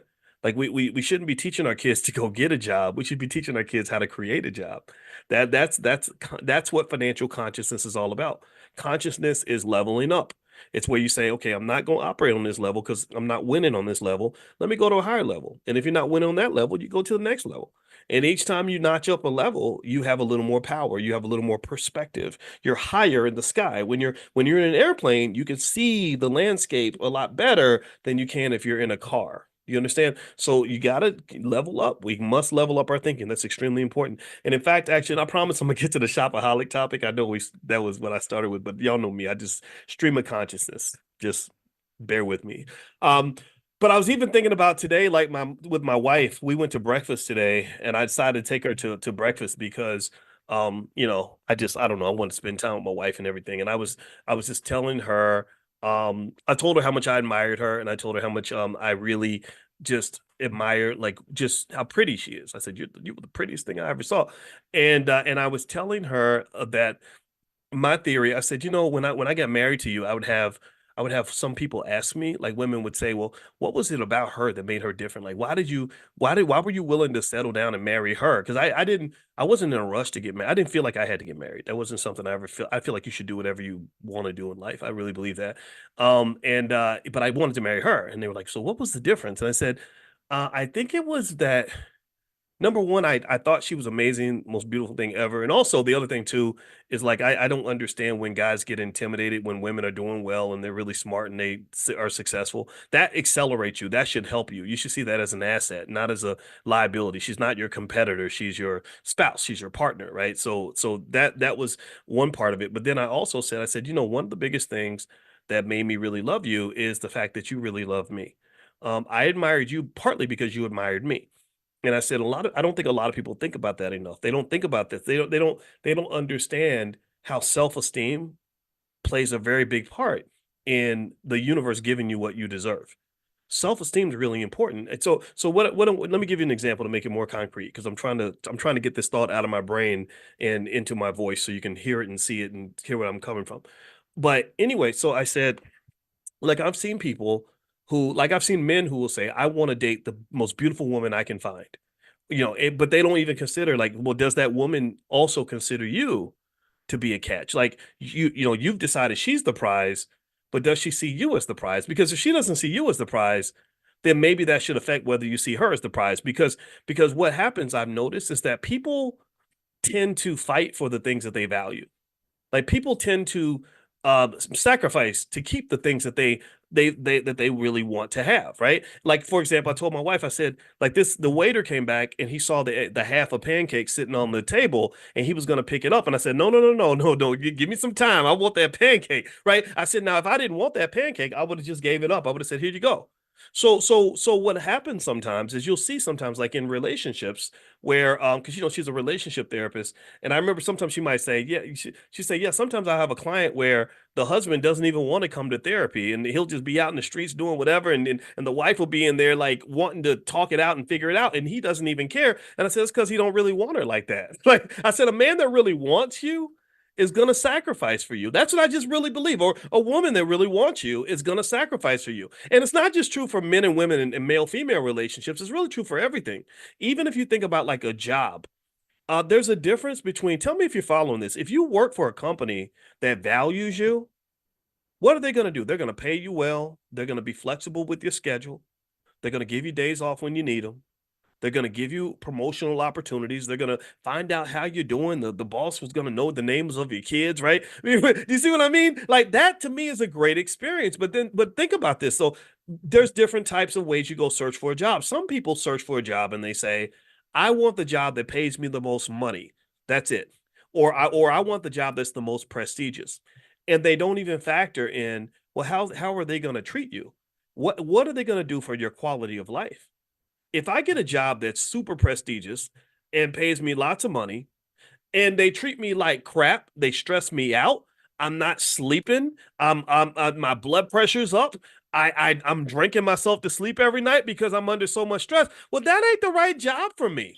That's not the right place for me to be. I'm not supposed to be here. And what tends to happen is when we get more mature and you get past that self-esteem issue that you had when you were young, where somehow you felt the need to be in this space because maybe it validated you, right? You're young and you're like, I want to go work for the White House so I can tell my friends I work with the president, or I want to go get this job so I can tell my friends how much money I made. Then eventually you get to the point where you're like, I don't need that anymore. I don't need a fancy title. I don't need necessarily a ton of money. I just want to be happy. I want to be in a place that values me. So your job criteria, your search criteria changes as you start to accept and respect the idea that you're a whole human being who should be making a decision based on multiple variables and not just one. Do you understand? So I told my wife, so we were talking about relationships at that time, but I think this applies to everything because remember, your problem with racism as black people, I would believe, is that you're in an abusive marriage with white America. That's what you are. You're in an abusive relationship where your partner tells you they love you, but they might punch you in the face every now and then and pee on you or something, R. Kelly style. But you stand there and you accept it because you somehow feel that nobody else is going to want you, and that's what happens. This is what they live. This is how the politicians they get the votes. This is how they get us to give them all our money and all that because it's a self-esteem thing, right?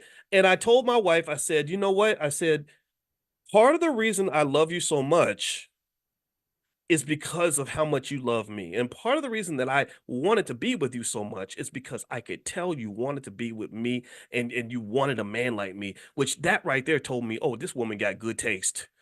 Right?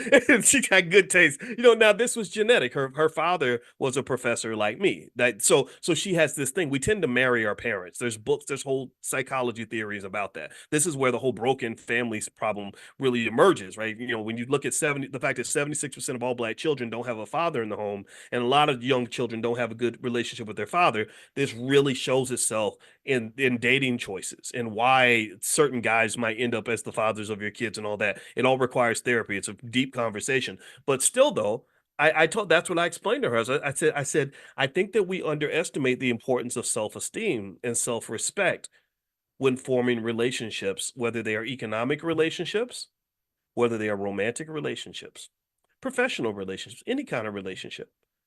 I believe that you should never in your life spend time or energy on anyone or anything that does not want to give similar energy back to you.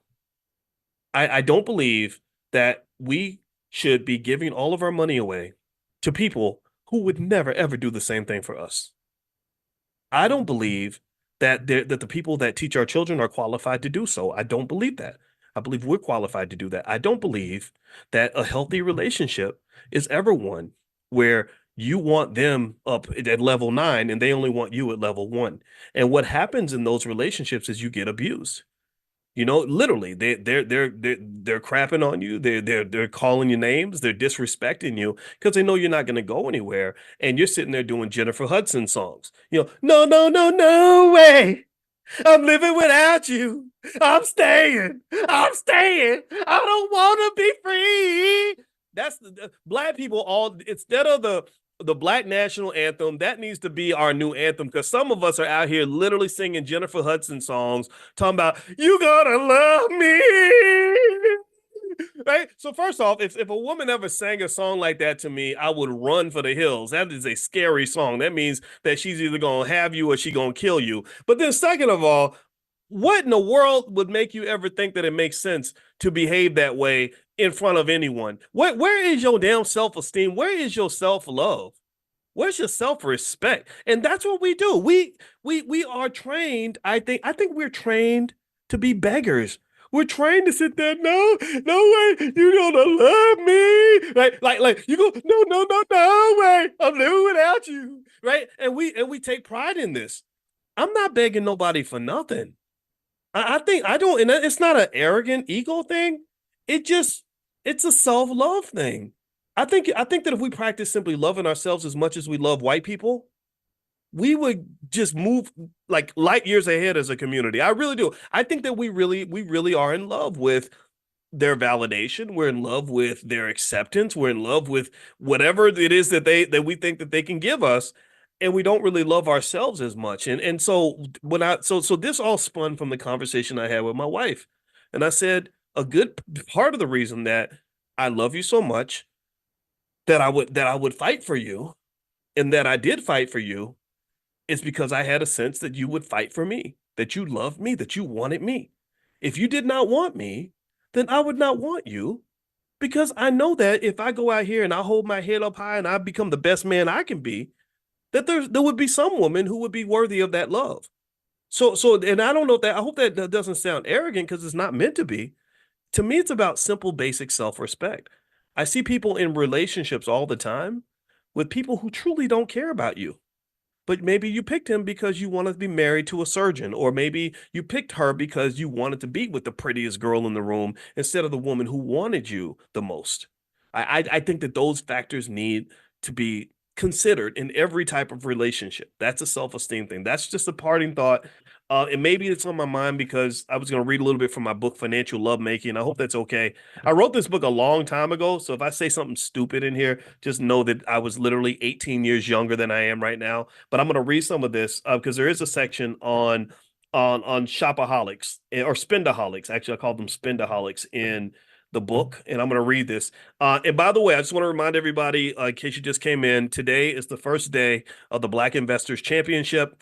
If you'd like to enter the Black Investors Championship and win the Black Investors Cup, which also comes with lifetime access to the Black Business School for the winner, you can go to blackinvestorscup.com. Or if you get on the text list, I will text you a link that will let you join with the entry fee cut by 40%. I think the entry fee is $69 for lifetime access to all the material because we'll give you training materials on how to invest and things like that to go with it. But we will take 40% off and the price drops to $39. So that link will go out later on today. If you want to receive that via text, just pull out your phone, text the word morning, MORNING, to 87948. Text morning to 87948. And also, I want to remind you the All Black National Convention is going to be October 25th through the 27th in Lombard, Illinois, right outside of Chicago. It's a very nice suburb, very cool area. I went to visit the Hotel the Westin's, very, very fancy. We have about 60 experts from our community coming in all different kinds of areas with the sole objective of solving problems for our community. Everything from health, physical health, mental health. We have mental health experts. We have relationship experts. We have political scientists. We have economists. We have real estate experts. We have people from groups as diverse as the Nation of Islam. We don't care if you're Democrat, Republican, gay, straight, male, female, young, old, rich or poor, educated, uneducated, as long as you're Black first. So if that's who you are and you want to repair our community and build institutions in our community and build the next generation, then that's the convention for you. It's going to be a lot of fun too. We always have the B1 ball. The B1 ball is a lot of fun. So feel free to go to allblacknationalconvention.com. That's allblacknationalconvention.com. Okay, so let me read this. This is from page 57 in my book, Financial Lovemaking. And I wrote this in 2006 when I was at Syracuse University because I was really fascinated with how love and money are connected. I didn't understand. I never fully processed how me making more money suddenly made me more handsome. I just didn't understand that because I was the same guy when I was a broke graduate student. But when I was making six figures, I noticed a change in terms of how women responded. Like your jokes suddenly are like the funniest jokes ever, and you become like the most interesting man in the world. And it made me study it. It made me just say, wow, this is so crazy. Like you want to sleep with me and you just met me 20 minutes ago. Oh, holy crap, this is nuts. And so anyway, rather than like digging into it in that direction, I decided to study it because that's what I do. I think about things, and I found I was really fascinated by what I found. I found that my belief, for example, is that it is just fundamentally true that generally speaking, women are more attracted to men who can provide security and various forms of security, right? It might be men who are taller on average are more attractive, men who are stronger on average are more attractive, men who are more intelligent, men who are funnier actually, because comedy or the ability to be funny is a type of intelligence. What else? Men who are more powerful, men who are wealthier, things like that, right? It's not always true, right? Sometimes it's not the case, but on average, that tends to be true. So anyway, here's what I wrote about shopaholics, and I was talking about your financial body, and I asked, do you spend like you have no common sense? And I spelled sense CENTS. Let's see what Boyce said. Remember he said this 18 years ago. When I teach personal finance, I love to use a particular term with my students. The term is spendaholic. I use this term because I see overspending to be similar to any other kind of hyperindulgence. Overeating, using drugs, or drinking alcohol. All of these things can be done in moderation, but there are some who do them incessantly. Americans have a horrible problem when it comes to overspending, mainly because our culture is driven by consumption, credit cards, and many other things that can put us into financial jeopardy. And I remember when I wrote this book, I was doing that summer research visit with the Center for European Economic Research, and that was when the German guy pointed out to me that Americans make less, that we make more money than Germans, but they save 5 times more than we do, and also we spend like crazy. They haven't paid more in taxes. They make less money and pay more in taxes, but they save a lot more than we do because it's a different culture. So it says here, a spendaholic is similar to an alcoholic. Answer this questionnaire to determine if you might be a spendaholic. These questions are not meant to embarrass or chastise you. They are simply meant to encourage you to study your own spending habits to see if they can be improved. So give me a yes or no if any of these apply to you. So answer in the chat. Let's have some fun. 1, if you have money in your pocket, do you spend till every penny is gone? They call that oversatiation. Does anybody do that? I used to do that a lot. That was my big problem. Money would burn a hole in my pocket, I ain't gonna lie. It still does actually. And I'll tell you how I dealt with that. 2, do you like to shop or spend when you feel bored or emotionally down? That's what they call emotional spending. 3, do you find yourself broke before every paycheck and not sure where all your money went? In parentheses, I call that money binging. 4, do you ever go shopping and eventually spend money without having anything in mind that you want to purchase? That's compulsive spending, where you just go shopping and you don't know what you want. You just know you want to eventually buy something. I do that. I'll walk in and I'll just be thinking, like my wife would be like, what are you looking for? I'll be like, I don't know. I'm just looking for something to jump out at me. 5, if you lost your job today, would you be able to survive on your savings for more than 2 months? If you were to significantly reduce your spending today, would this be any different? Careless spending. Okay, if you were to significantly reduce your spending today, would this be any different? Oh, so if you were to cut your spending, would you be able to survive longer than 2 months? Okay. 6, do you use credit cards for things other than big ticket items? If so, do you take longer than 1 month to repay the balance? And here I have petty spending. That's the definition of petty spending. Do you use credit cards for just a lot of stuff or just for big ticket items? 7, if you run out of cash at the mall, what do you do? A, go right to the ATM. B, find another source of payment. Or C, stop shopping and go home. And in parentheses, I have negative self-enablement. I have not used that term since I wrote this book, but that's pretty good. I like this. See, I don't know. Well, you could write a book like in 2006 and read the same book in 2024, and I kid you not, it's like somebody else wrote the book. So I'm literally reading this, trying to figure out what Boyce said, just like you are, because I haven't read this book for years. 8, do you find that you frequently feel worse after you spent a lot of money and have nothing left as if you've done something wrong? Do you have spender's guilt? One sign of being a spendaholic or a shopaholic is that you feel guilty when you're done. Just like anything else, like if you're an alcoholic or drug addict or a sex addict or something, you do stuff and then later on you're like, damn, I shouldn't have done that. 9, if you could go back in time for 1 year, would you change the amount of money that you spent? Would you do that if you could go back? I would. I'm raising my hand. I'm definitely in that category. To this day, I'm in that category. I ain't gonna lie. It doesn't go away because you never stop being you. Just like they say for drug addicts, like you're never like completely recovered. It's day by day, step by step, and just finding ways to take who you are and channel it in a way that's going to be healthier for you. Right. And that's just what it is.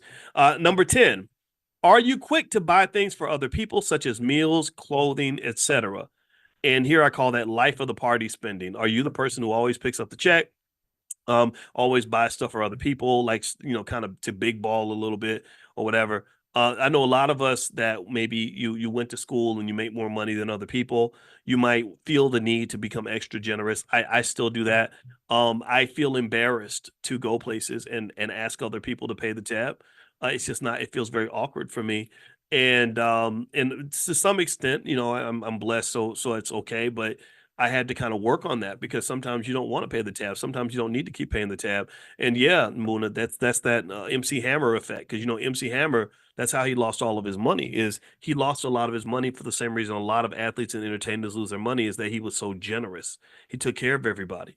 And they asked him, they said, "So what'd you do with all that money?" He said, well, I had 100 employees. So and he's playing with his beard and he's like, "What do you think I did? You think I fed them hamburgers? Or he said, like, do you think I paid them with hamburgers or something like that?" Right. And the thing is that I don't knock the generosity at all. I think that Hammer, um, I think the generosity is fine. But like if I was to go back in time and I was an advisor to Hammer, what I would say to him is that you have to develop an infrastructure that feeds itself. Like you can't do a charity based model of paying people, like, because if you do, you're going to be trying to dance until you're 70 years old because you got to do a whole lot of dancing to pay 100 people, for the rest of their lives. Because once people start to get money from you, they're dependent on that MC Hammer paycheck. They're dependent on that MC Hammer lifestyle. And when you take that away from them, that's going to be financially traumatic for them. And traumatized people tend to have a trauma response. So that person who was your homeboy, your best friend, you put $1 million in his pocket over a 1 or 2 year period, suddenly you take all that away from him. Sure, his better self might say, "Well, it's okay, man. You did a lot for me and I appreciate it." A lot of people don't do that. Most people are like, "You SOB, you son of a blankety blanket," especially if you're not suffering too. Now, if you're broke and he's broke, then that might be okay. But if he's broke and you're not, like, you're still torn and you're still making money because you just decided to kind of cut some cords, oh, you're going to become public enemy number one. Jamarlin Martin, who started Bossip, he and I had a really good time. We went fishing on a fishing trip, and I like this guy a lot. And I got a chance to talk to him in maybe about 2018 about just all the years where he was building Bossip. And I mean and if you know Bossip, do y'all know Bossip? Is Bossip still a big blog? I don't know if it's even out there. I haven't seen it. I haven't gone to the site or not. But it was back kind of like in the golden era of blogs where this blog was getting millions of views. Kim Kardashian got her start on Bossip. Like, she used to call them every day. He was telling me about how Kim would call and ask them to cover to cover whatever scandal she was involved with, because that's all she cared about. She didn't care about whether it was good publicity or bad publicity. She just wanted the publicity. And you see, she converted that into $1 billion empire. But anyway, one of the things I remember him talking about was that when the company was on its way up and he was very, very generous to a lot of people, that was all fine. But then when they had to do cutbacks, it became really tough for him because a lot of those very same people he'd helped the most were the ones who were angriest at him. And it wasn't that they hated him, it was that more so that when people lose something that they're dependent on, it's a trauma. It's a trauma for them. It's a financial trauma. My wife did a whole workbook on financial trauma. If you want to go take a look, it's at drboycebooks.com. And when people are traumatized, they just sometimes they're not gonna sit back and be calm and cool and collected. They're gonna freak out, right? So long story short, I think with MC Hammer, that's the risk you have, is that you're being very generous and you're doling out money, and what you're doing is you're doling out dope. You're giving everybody some dope because the dope is soothing, they're soothing their lives and making things better, and giving them a feeling of euphoria, like, oh my God, thank you, I love you, I appreciate you so much. So now you got 100 people that are dependent on you financially. So you got 100 dope addicts, basically, except the dope is just the money, right? And it's not because they're bad people. It's just that they need that money that you're sending them every week. And it's not an amount that's going to make them just, super happy. It's just enough for them to feel normal. So when you take that away, it's just like taking money away or taking drugs away from an addict who need to get, a shot of heroin every morning, or a bottle of liquor every morning, or whatever. And so that reaction is literally a withdrawal. So you take away a dope fiend's dope, he's gonna get mad at you. He's gonna kick you in your ass. He's not thinking properly because he's feeling off balance in that moment. And I really think that that's what MC Hammer was running into. So what I would say to Hammer is, number one, I would just first of all, I tell him, look, let's not hire anybody for a while. Let's just kind of think about this thing and figure out how we can develop something that's more stable. But then when you hire people, maybe hire them temporarily so that you can manage expectations, so they don't think that you're supposed to take care of them for the rest of their life. And then the third thing I would say is, let's develop some infrastructure. Let's make some investments with this. Hey, we got the cash flowing right now. Let's take this cash flow is coming from one source of capital. And the capital is what they call human capital. And it's coming from the fact that there is a really popular man named MC Hammer who gets on stage and dances around the world, and people pay millions of dollars to see him dance. That's not sustainable. That's not a sustainable source of capital. You're going to get old. You're going to be 50 years old. You won't be 50 years old if you're trying to dance like that. You can't even dance like that. It's hard to dance like that at 28 years old. So, I mean, you ever see Hammer dance? Hammer, Hammer, Hammer, Hammer. I mean, that man moves. That energy was insane. And so what the goal would be is, okay, we're going to really, really milk this era. We're going to milk the next 5, 6, 7, 10 years or whatever, as long as you're big. But the whole time we're going to be siphoning this cash into a more sustainable form of capital. We're going to start buying into other types of businesses. Maybe they're movie theaters. Maybe it's just buying shares of stock, right? Or whatever, right? Okay, here, this company called Apple. The stock is $5 a share. We think this company is going to have a bright future. And then years later, Apple's trading at $200 a share. So you're sitting on millions of dollars in capital that isn't going to get tired, that doesn't have to dance, that isn't going to get old. It's just going to sit there and keep paying people forever. And that's how you develop something that's more sustainable. That's how you develop a recursive ecosystem, right? A feedback loop. So now you've got these people on your team. They're trained. Everybody's trained to do their job. They're all being paid well to do their job. And because they're doing their job well, that's bringing more money into the business, right? So you can afford to pay them because you're getting something back. It's not a charity model. Charity is important, but charity will drain you. You can't do charity forever. You can't have a one-way source of wealth for all of eternity, because eventually the original source will dry up and then everybody suffers, right? So long story short, I would have probably tried to convince Hammer to take some of that money and make some other investments in some appreciating assets, starting with the very basics: stock market investing, real estate investing, and some limited amounts of entrepreneurship. Nothing crazy. We ain't buying your cousin's bowling alley and your Aunt Lucy's liquor store. We're not doing all of that.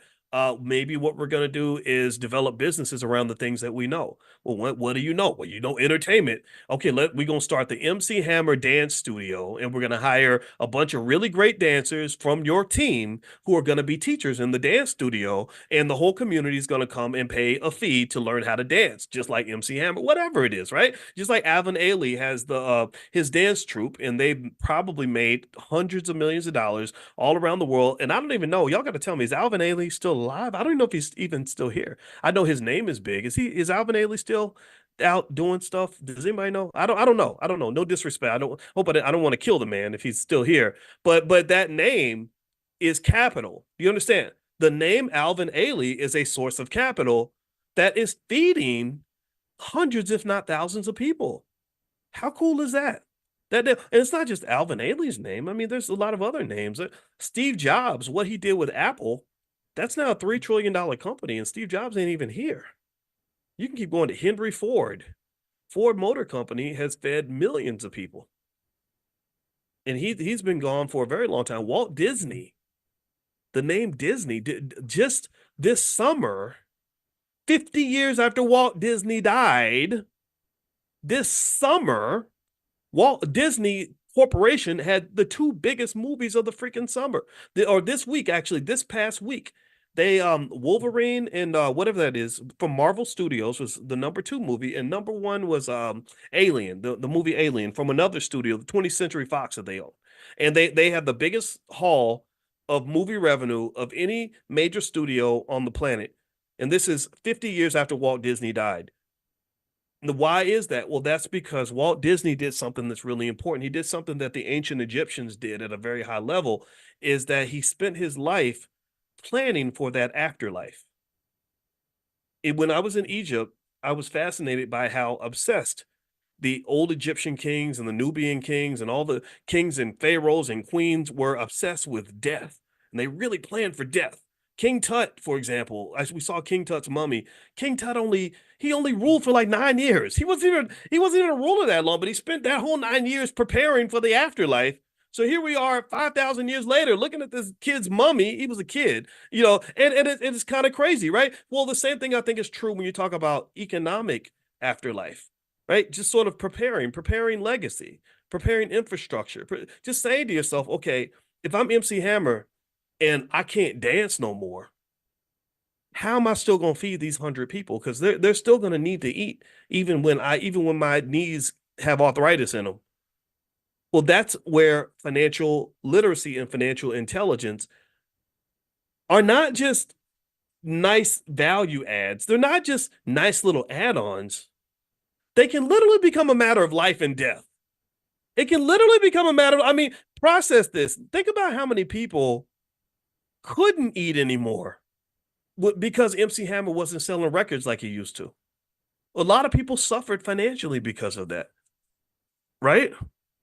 So Alvin Ailey died in 1989. Thank you for sharing that. About 10 of y'all shared the year of his death. So thank y'all for giving me the information. Y'all intelligent Black people are the best. So yes, he died in 1989. I was actually a senior in high school that year. That's how long ago that was. And so even though this man died, what's 89 is 35 years ago, I guess. He's still, they're still making millions of dollars from his name because there was an infrastructure put in place. See, infrastructure and a process and a system will always outlive an individual. A system can work harder than an individual. A system is typically smarter than an individual. So when I talk to you all and we go into our Black Millionaires of Tomorrow program for children, and I explain to you what kind of children you need to build, I've given you a simple blueprint that if every family applies this, then you're talking about $1 trillion legacy that's being built over time. It goes back to sturdy. Remember we talked about sturdy children, STERDY. Sturdy, the S in sturdy stands for systems. You want children that can think in terms of systems. The T stands for technology, E stands for entrepreneurship, R stands for relationships, and D stands for delegation. The Y stands for the youth. If we have sturdy children, then you can build empires. You're not going to have rappers who have 5 good years and then everybody goes broke. You'll have rappers that can parlay 5 good years into 500 good years, or at least into 50 good years, because they understand the importance of developing infrastructure. Black leadership comes and goes because there's no infrastructure. Martin Luther King gets shot, the whole movement's done. Malcolm X gets shot, movement's done. Umar Johnson doesn't survive past tomorrow. We don't have King Kong consciousness. All that stuff is gone. He's just another dead black man. But if you have systems and infrastructure, like for example, the Anti-Defamation League can't die. Nobody can kill it. They wouldn't know who to assassinate if they ever decided to do that, because it's a system, it's an institution. They've got infrastructure. Do you understand? So what you want to do if you're building that legacy is I encourage you to think in terms of infrastructure. If you do that, then you've got a chance to live forever. You can do what the ancient Egyptians did and have people literally benefiting from your labor for the next 100, 200 years. And the beauty of it too, that's amazing, is that you literally are liberating people that are not even born yet. If you just think about, if you were able to, if we were all disciplined enough, for example, to just buy some shares of stock and never sell them and hold that in the family for the next 50 years, that will be enough to buy an apartment building for your great grandchild. That's enough for somebody to never have to work for anybody. My wife bought her first house from World War II savings bonds that her great grandfather bought in 1942. Do you understand?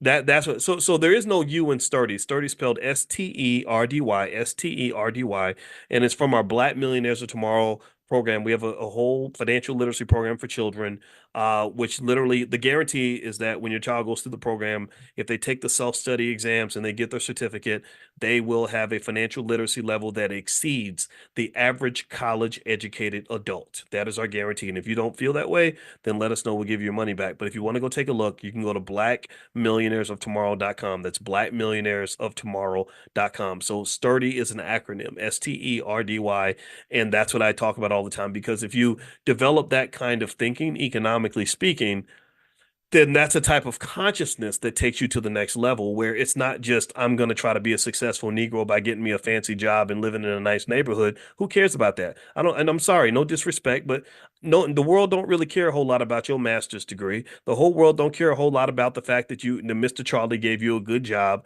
Nobody cares if you got an Oscar or a Grammy. Nobody really cares about that. And it's not because it doesn't matter. I get it. I got the degrees and I got the fancy jobs and I've had all that. But if something happens to you, if you're dead, if you stop breathing tomorrow, then everything you've accomplished is gone. All that labor, all that energy you put into making yourself into whatever you are, because you live in America where rugged individualism is celebrated, and we're told to celebrate ourselves and invest in ourselves. The biggest investment is the investment I made in me. I remember when I used to hang out with Dame Dash. He used to talk about that all the time. I'm going to invest in me. I'm going to invest in me and do this for me. Me. I said, man, you sound like an opera singer. Me. Like, why is everything me? How come it can't be we and us? I don't want to invest everything in me. In order for me to invest in me, I need to properly invest in you.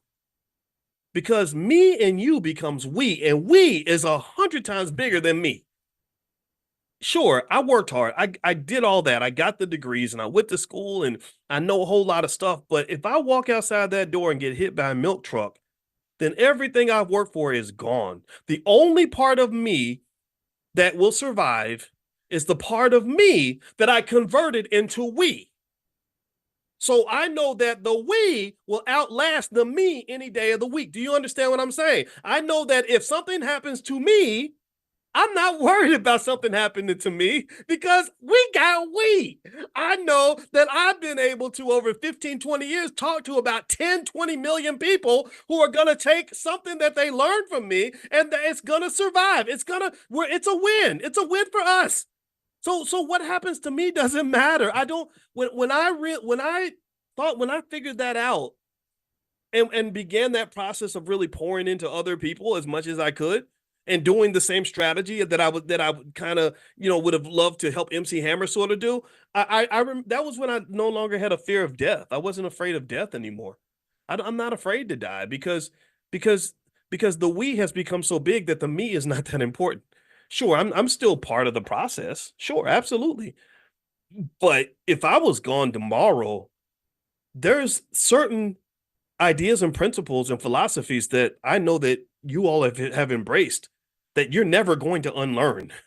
Now your kids know it, your grandkids know it. You've been talking to people about it for 10, 15 years. So me doesn't matter anymore. Now me has become we, and they can't kill that. They can't kill the we. They can only kill the me. So so I don't sit around saying, "Oh, what if they come and assassinate me like they did Booker T. Washington, or take me down like Marcus Garvey's." That stuff doesn't bother me. I have a job to do, and I would say the same thing is true for any of you, all of you. A lot of you are super talented. You've got so many great things you've worked on. You have so much knowledge. You have so much skill, so much possibility and potential.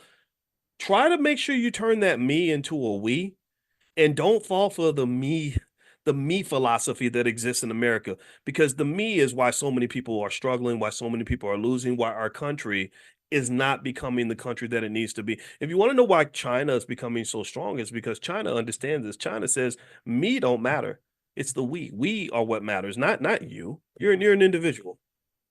So doing everything by yourself is not really gonna get you what you're looking for, because I hate to break it to you, but at some point you're going to die. We're all going to die.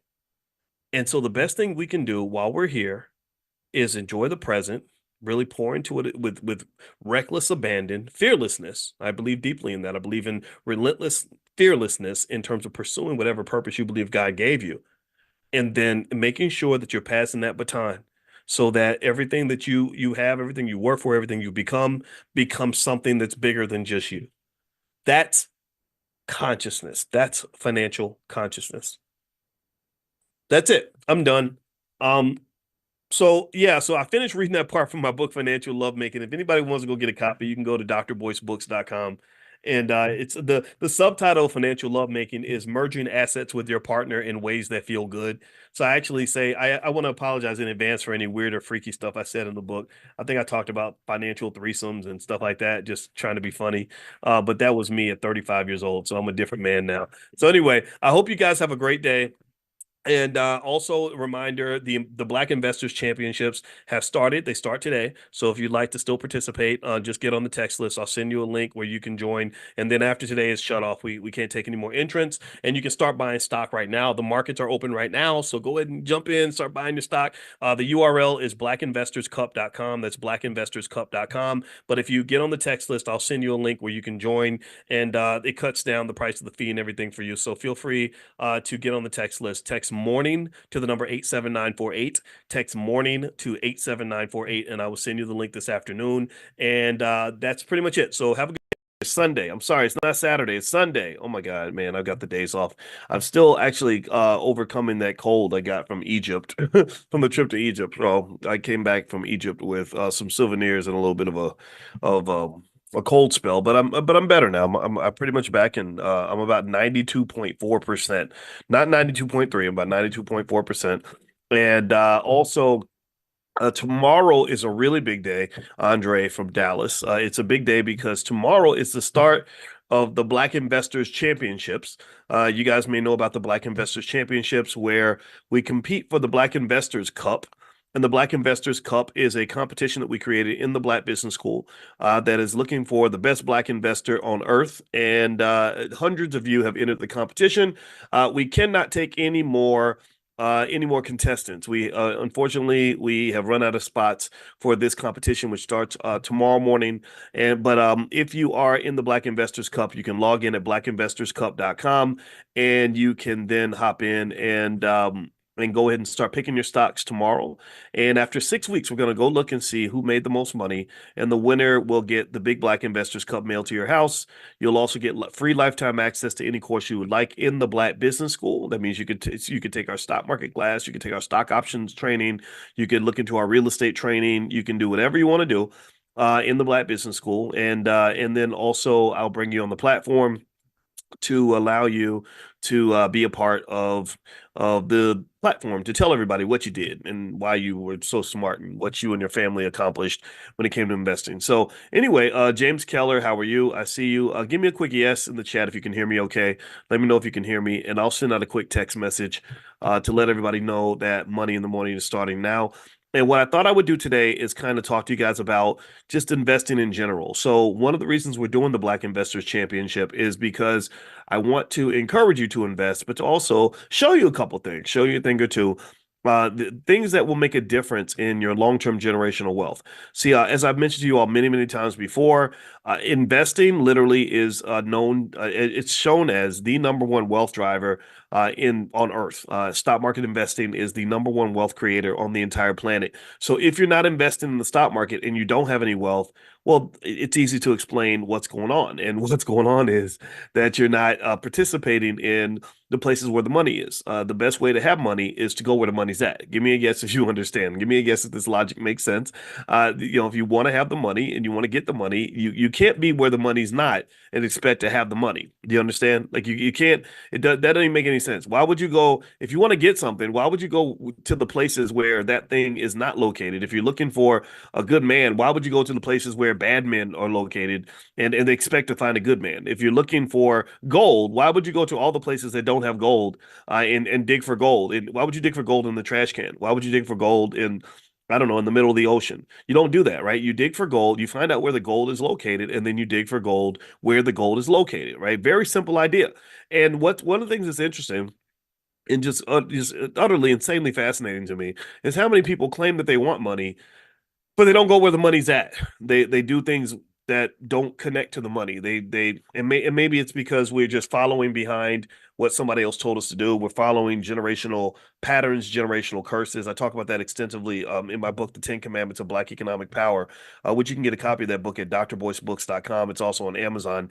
And I'm going to tell you, when you sort of ask that question, why don't most Black people invest? The only thing that can come to mind is culture. That's the only solution, right? Because if I ask most people, if I say, "Do you think investing will help you have more money?" Um, then most people say, "Yeah." Do you think investing is a good idea? Most people say, "Yeah." That's where money is. And so the only thing that can explain that disparity and that discrepancy is just culture. Just I don't do it because nobody around me did it. Nobody encouraged me to do it.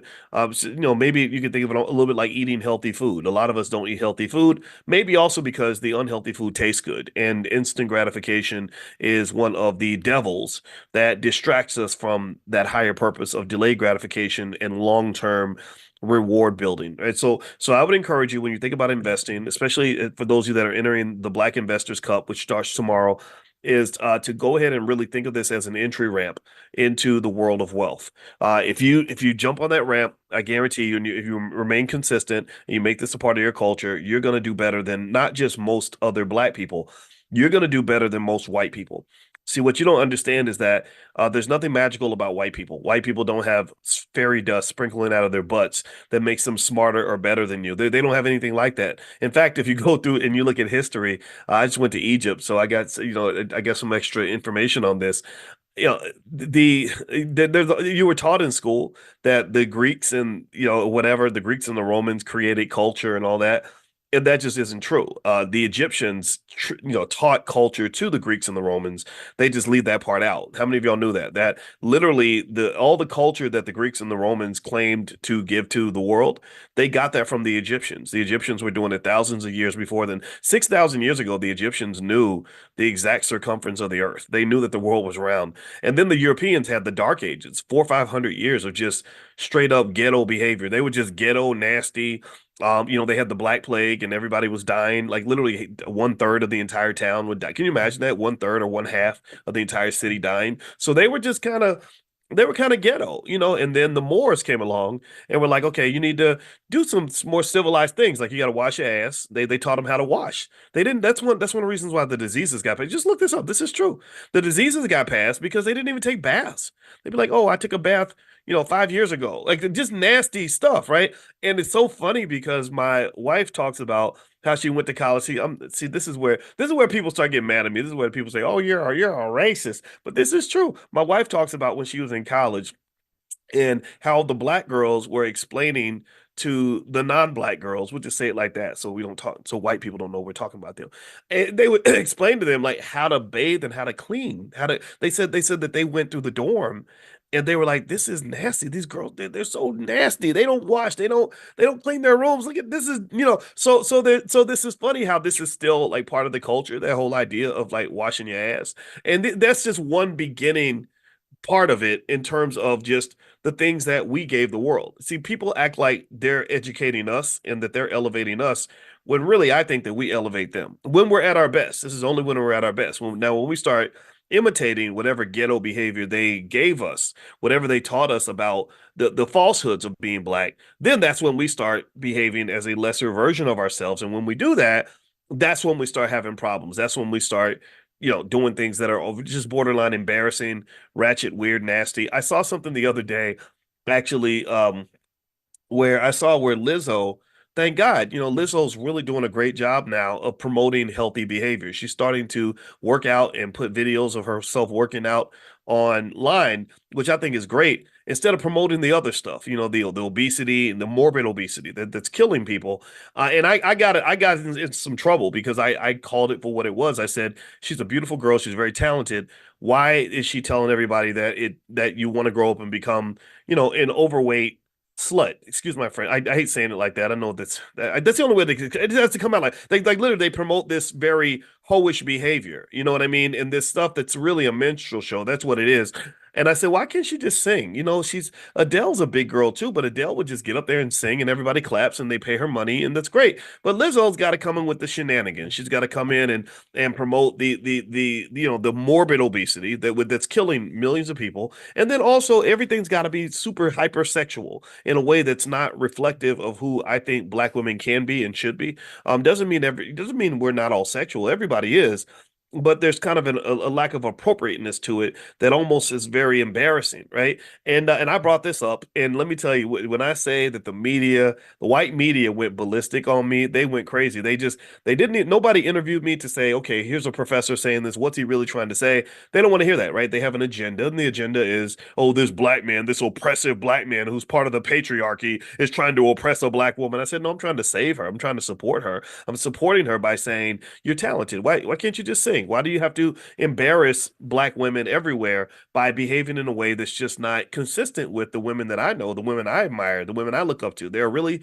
talented female performers who don't get any attention because they tell you got to twerk, you got to get half naked, you got to act like a buffoon. And so anyway, what's interesting about Lizzo is two things. One, eventually, if you saw, she eventually got hit with a lawsuit where basically all that nonsense, all that buffoonery was happening behind closed doors, and next thing you know, she gets hit with this. I don't know if it's sexual harassment or whatever. Like they were literally telling employees, like you have to get on stage and shoot a banana out of your coochie cooch, just crazy stuff like that. And so eventually, and what they don't understand, what nobody taught them, what I think if I were her father, I would have explained this to her, is that when you're in a lawsuit and you're dealing with HR issues, it's hard to explain to HR why you had to have women on stage shooting bananas out of their vaginas. Like that doesn't fit well in the age of political correctness and appropriateness, right? You can't say, well, this is part of our business model that we have to behave in this way to get fans.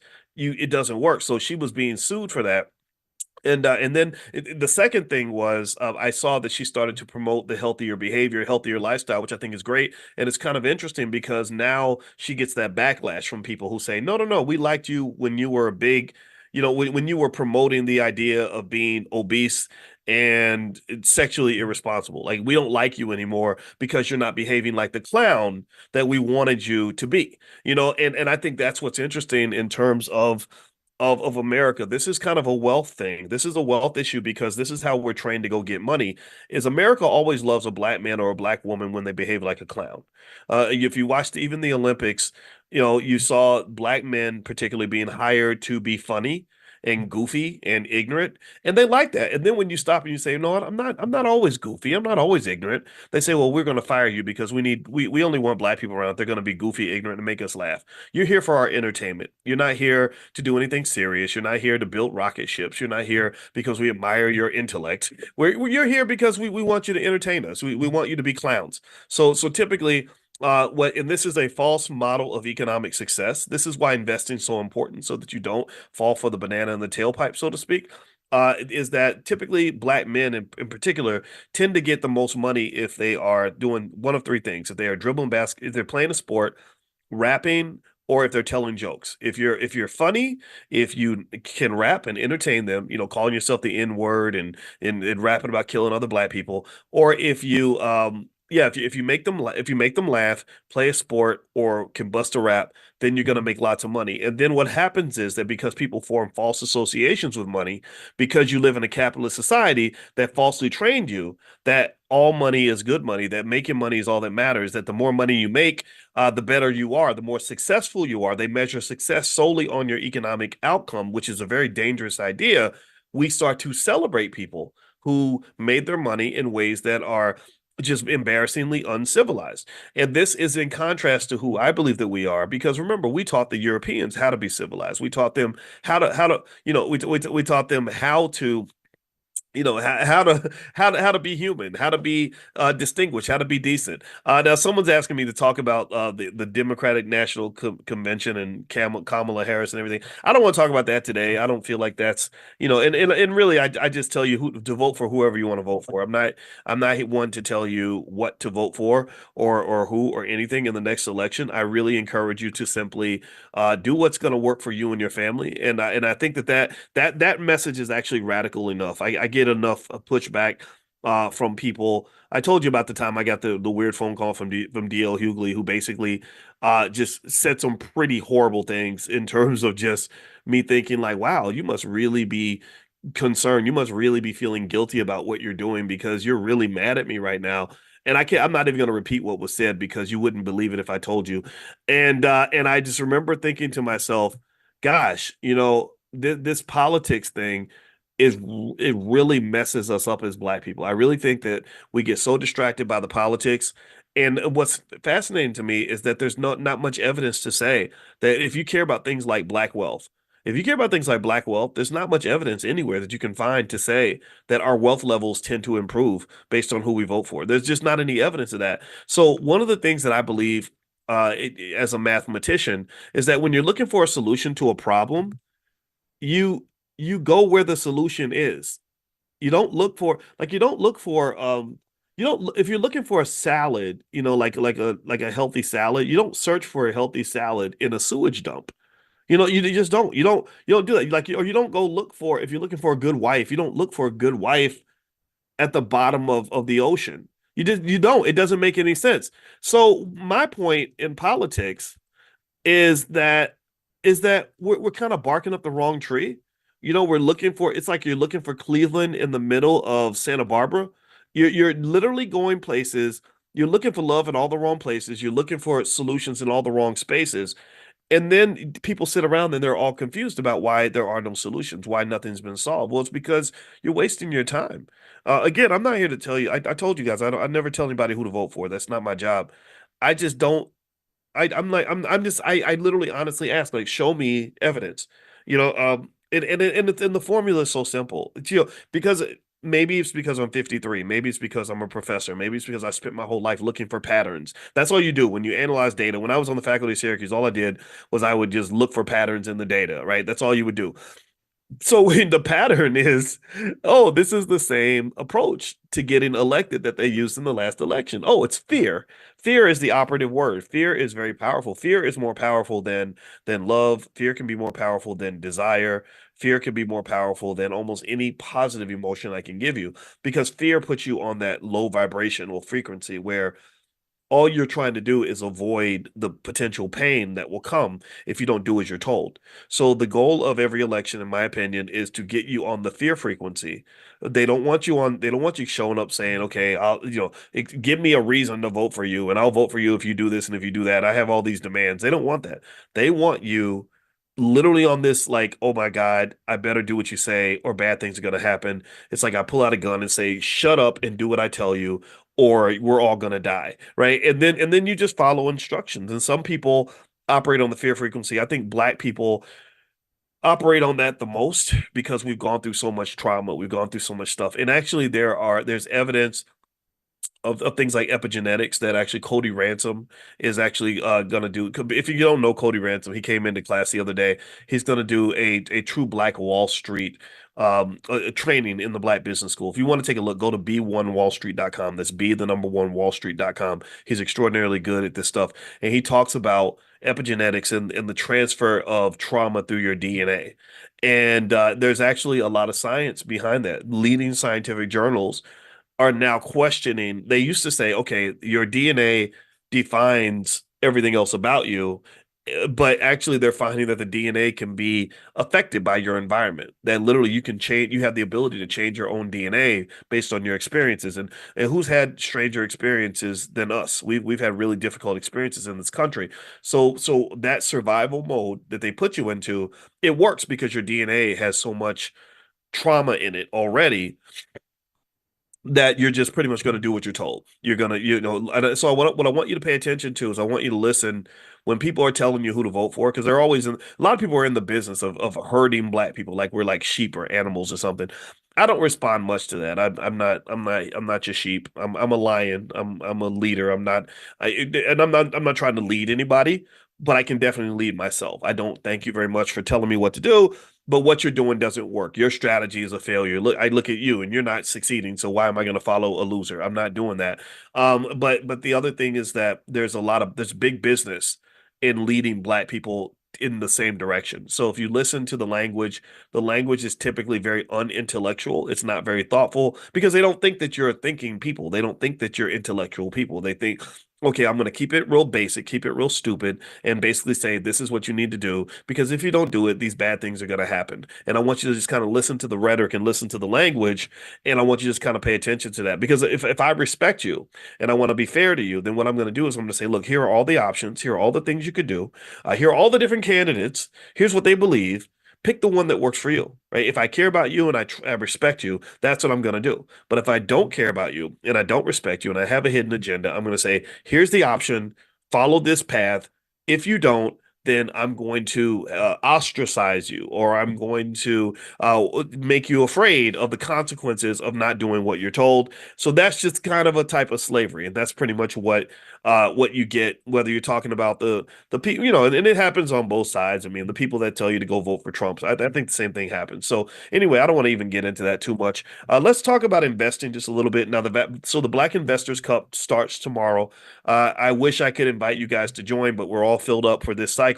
So there's no more space. If you go to blackinvestorscup.com, you'll see the information, but you can't sign up now. I gave you guys in Money in the Morning first dibs, first access. So hundreds of you signed up. Now we're kind of full. So we'll let you guys know when we do another competition. This starts tomorrow. The cup is really big. I have to hold it like this, and I'll mail it to your house when you win. And also, you get lifetime access to the Black Business School. So here are some thoughts in terms of investing strategies, in terms of how you approach investing. First thing is with investing always involves risk. You cannot, it's very difficult to invest and make money without facing risk on some level. And there's two major types of risk. There's what they call systematic risk, and there's what they call idiosyncratic risk.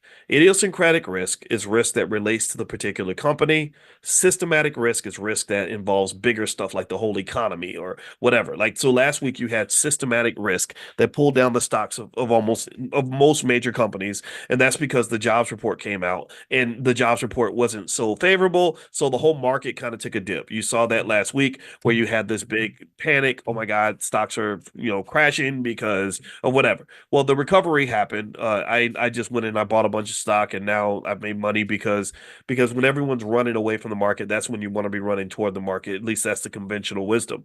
So if you want to think about systematic versus idiosyncratic risk, you can think of it like boats on an ocean. So imagine that you're looking at the ocean and every single boat represents a company. So all these boats are on the ocean. Now, so they all have one thing in common. The one thing in common that they have is that they're all on the same water. Do you understand? So if a big tsunami comes through, it's going to hit all the boats. The rising tide will affect all boats, right? And so you heard Obama say that, right? But there's reasons why some people, if you don't have a boat, then the rising tide means you already drowned. So that's the problem with being Black, is that you don't really have a boat. So anyway, so the rising tide, the changing tide will affect all boats. But here's the thing. Every boat has its own idiosyncratic or specific factors. So every boat has a different size. You have some boats that are really big. You have some boats that are tiny. Every boat has a different captain. Some captains are really experienced and very good at steering the boat in turbulent water. Some captains don't know what the hell they're doing. Every boat has a different age. Some boats are brand new and shiny and strong, and some boats are a little old and tired. Some boats are headed east, some are headed west, some are headed north, some are headed south. The direction that the boats are going will affect how the tide affects them. Do you follow me? Do you get the analogy here?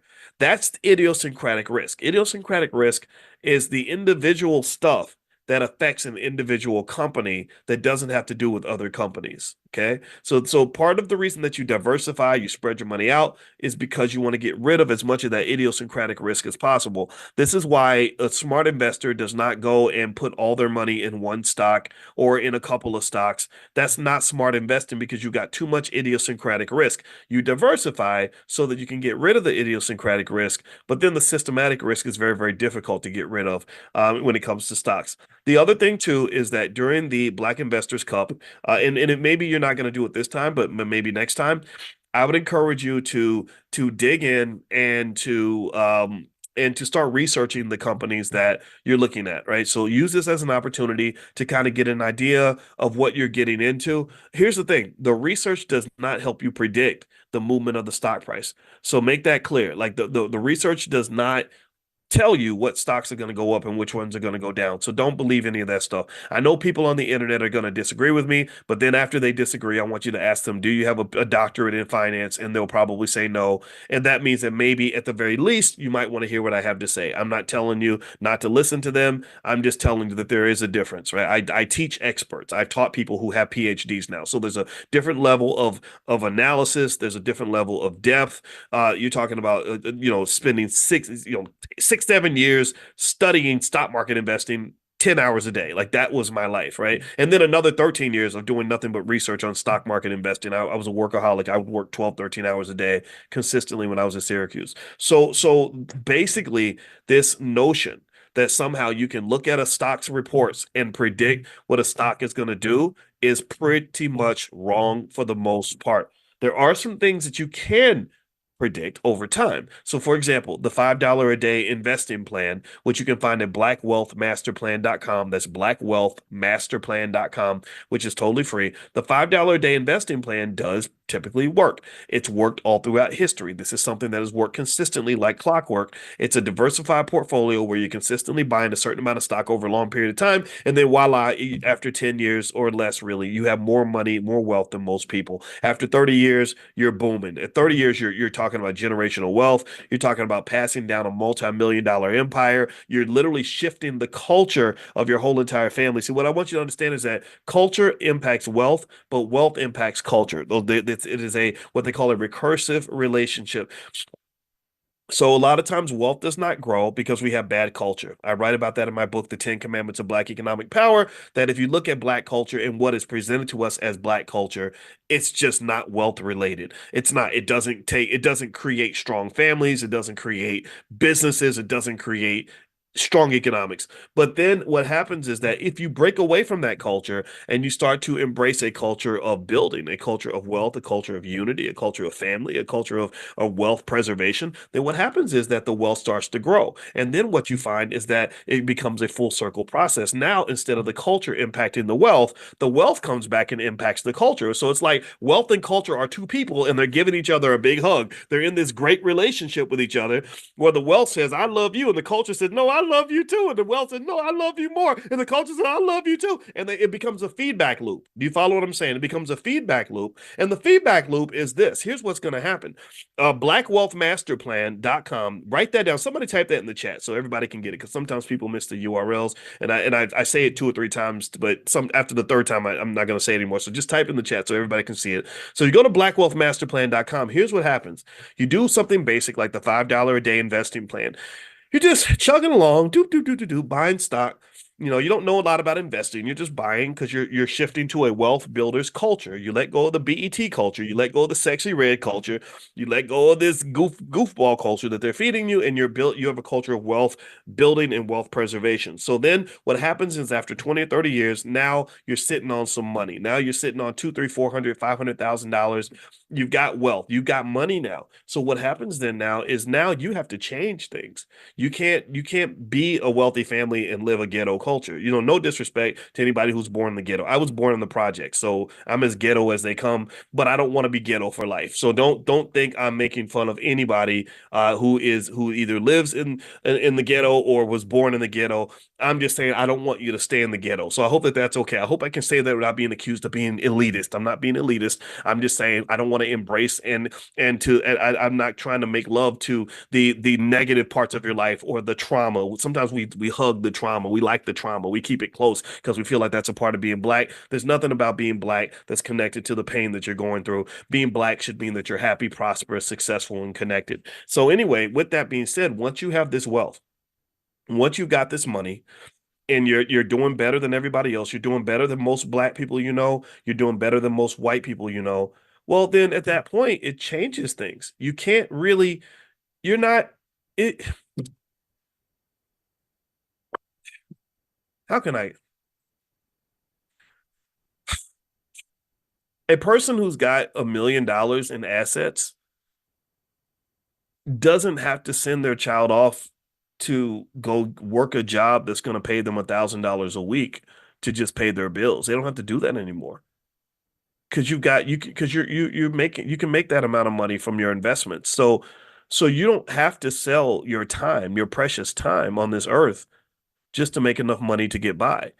A family that has assets, like you got some real estate, you got some stocks, you have some cash, you're doing fine. Money's not a thing.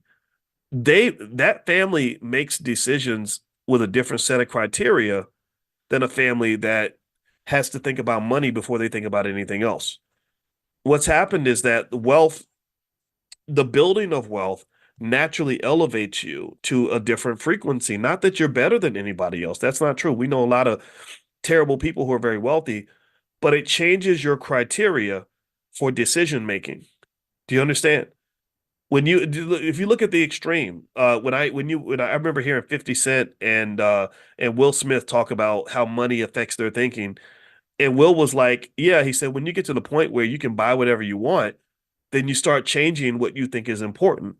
Because when you're struggling, when you're on that struggle frequency, that's where they want to keep you. They want to keep you on the struggle frequency because what you don't understand is that keeping you on the struggle frequency is a type of slavery. They keep you caged like an animal because they want you to stay on the frequency of an animal. And the frequent that struggle frequency is that every decision I make, it's not a multivariable, it's not a multivariate decision. It's not something where there are other factors that are driving the decision making. The number one variable is money. Which one is going to make the most money? Or I want to do this and do that. Well, I can't because I don't have enough money. Or what am I going to do? Am I going to do this or do that? Well, I got to do that because that's going to pay me the most money. Do you understand? So money just kind of becomes this abusive partner in this relationship where every time you're trying to decide what your next move is going to be, every time you're seeking happiness in your life, the money barges in and says, "Oh hell no, get out! Back up! I'm making the decision right now." That's what money does. That's what can happen. That's the power of money. See, there's not just power in having money. There's power that comes with the lack of money, and that power can be very oppressive. Do you think? I mean, think about this. Do you think that your colonizers could have so much power around the world over millions of people if they didn't have so much money to exert that power? The power is driven by the money.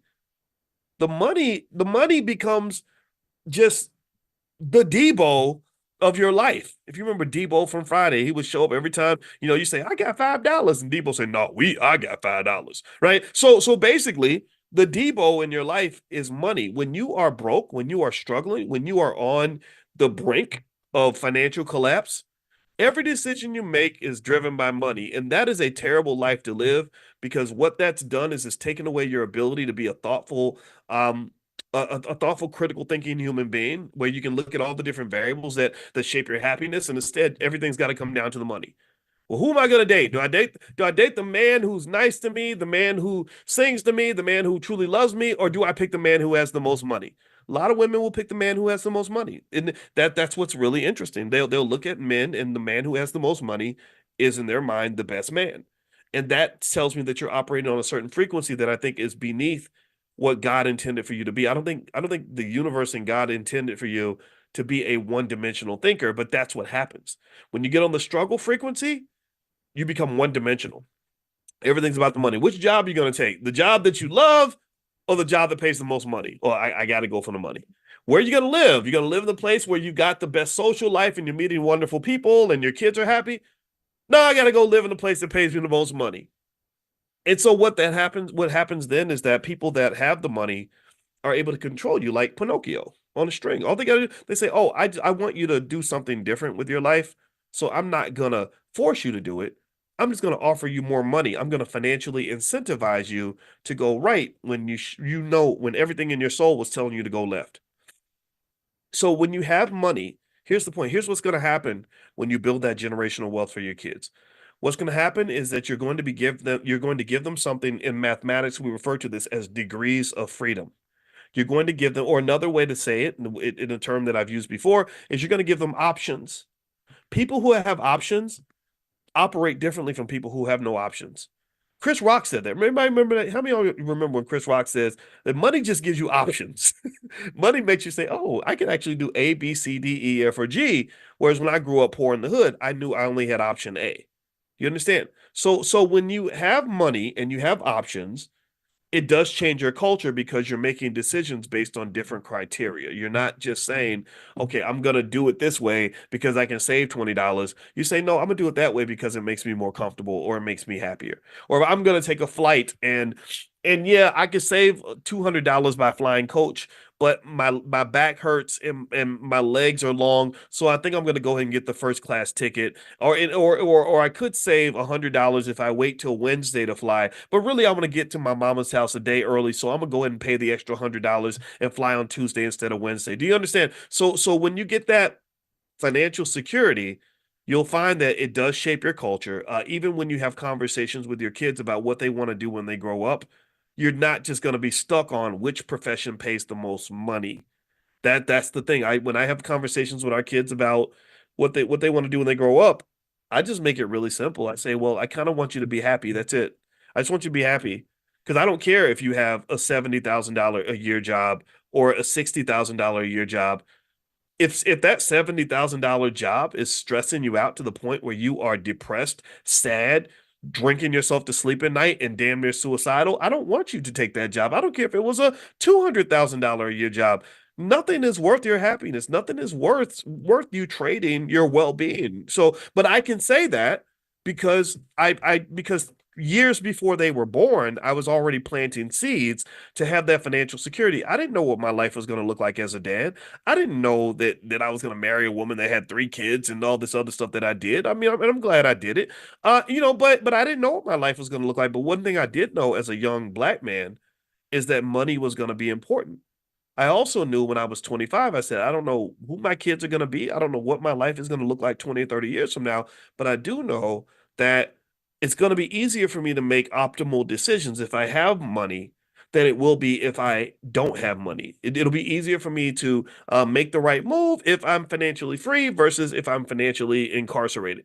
So effectively, I started to invest long term, not just to have money, but really to just sort of be in a position where I could be the kind of leader and father that my children would need instead of a guy who says, "Hey, you know what?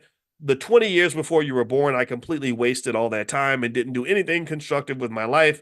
So now you're going to struggle because I'm just sitting here trying to play catch up."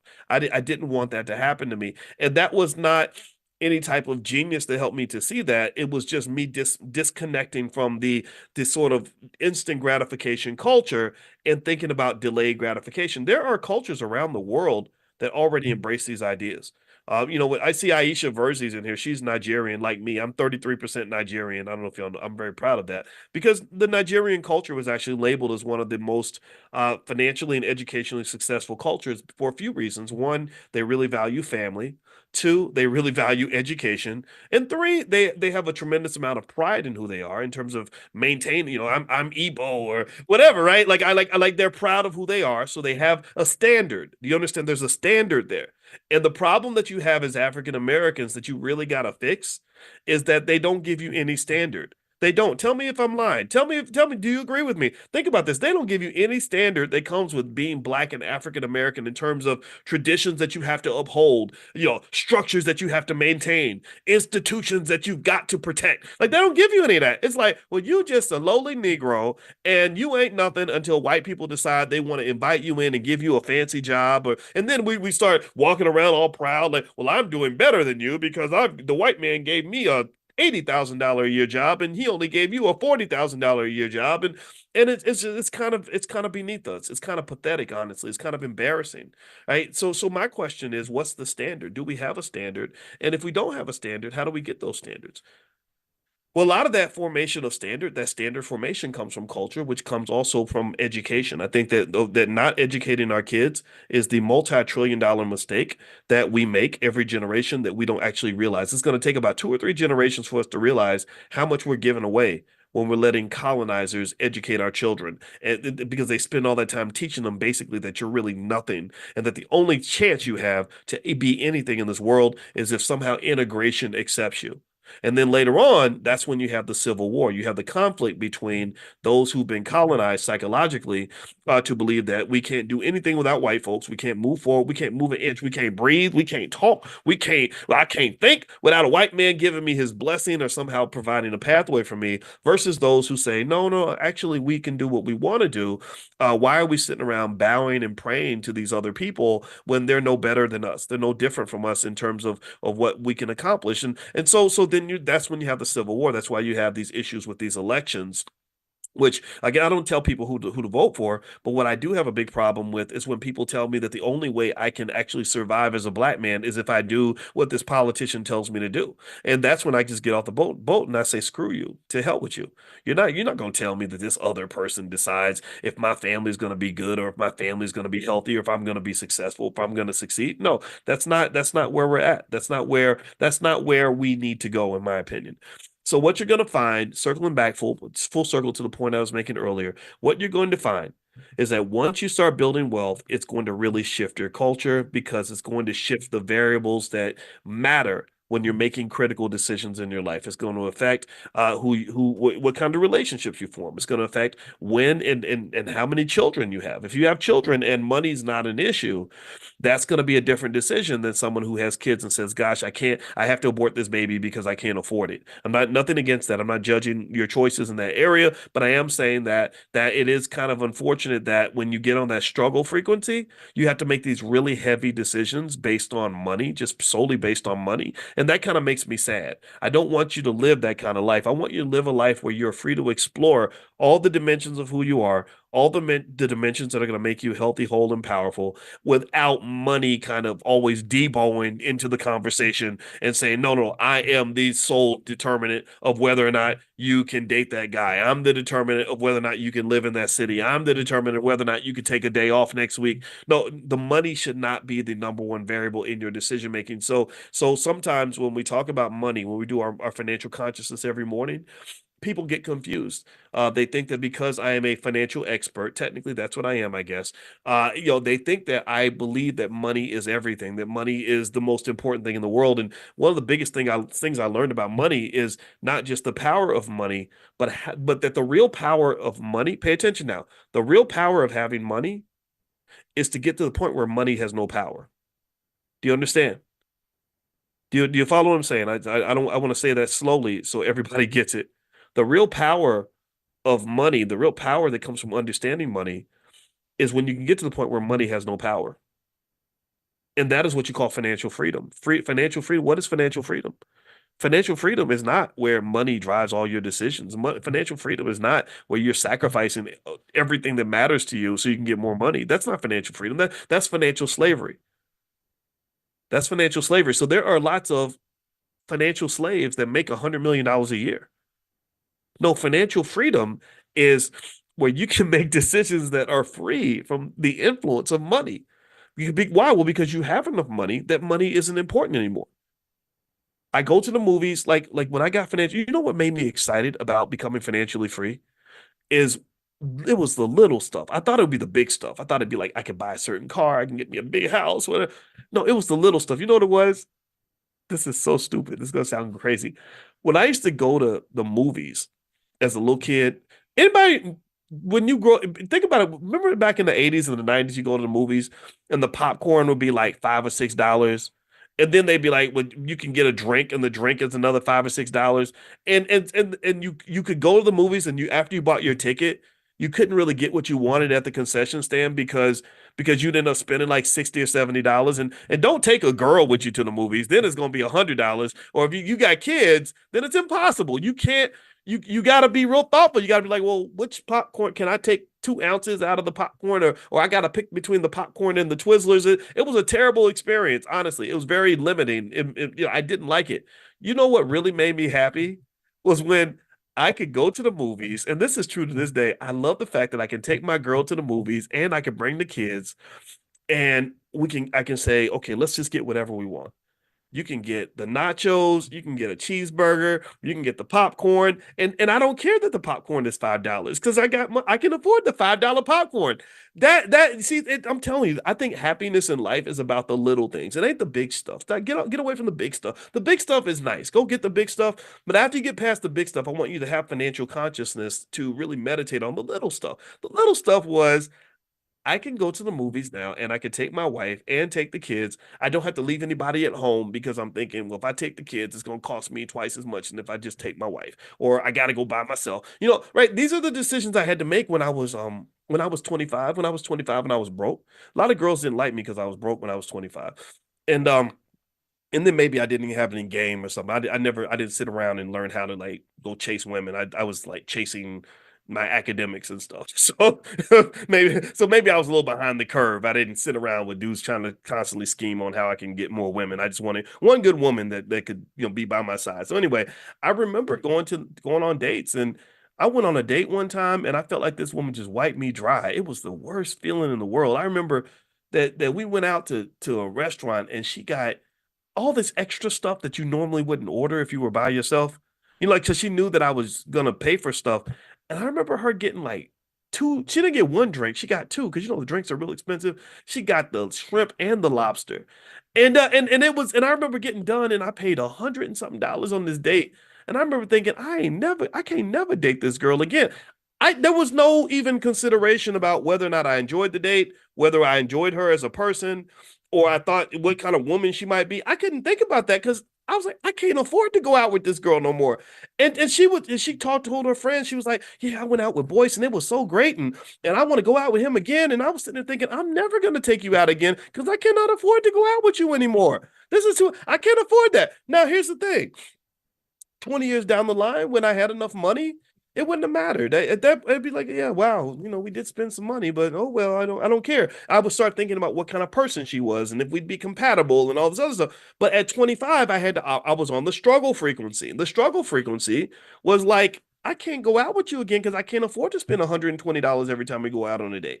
And who knows, maybe in her mind she was thinking like, "Ooh, he was so generous, I'm gonna go give him some." But I didn't even know about that. I've never even understood this idea that you would trade your body and go, pick up some STDs just because somebody bought you a nice meal. I never understood that. Or people who think, well, because I took you to Red Lobster, you owe me the access to your womb because I took you out to we had a nice trip to Olive Garden, so now I get to be your baby daddy. I never understood that at all. I think that logic is just crazy because, I think that your body is precious. I think that your reproductive organs matter. I think that who the father or the mother of your children is going to be is a $1 billion decision. And the fact that you're making $1 billion decisions over a $100 trip to Red Lobster or whatever, or $80 trip, because Red Lobster ain't that expensive, that's crazy to me. That's the culture.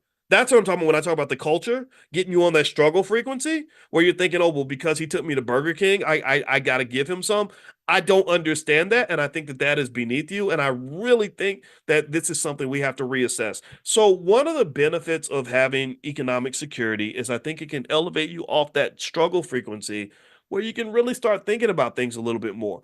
And I can just tell you, when I think about that crazy date with that lady when I was 25 years old, maybe she would have been a great partner for me. I mean, I love my wife and stuff, but I met a lot of really awesome, intelligent, beautiful black women, in my life. I'm not a kid, right? I've gone on dates and stuff, and who knows, maybe it would have been a great relationship if I'd had enough financial security to not have the money come in and devo my decision making. So even if I had sat there and said, well, she seemed like a nice lady, maybe we could be compatible, the money would come in and say, no, you can't date her because you can't afford it. Look at your bank account.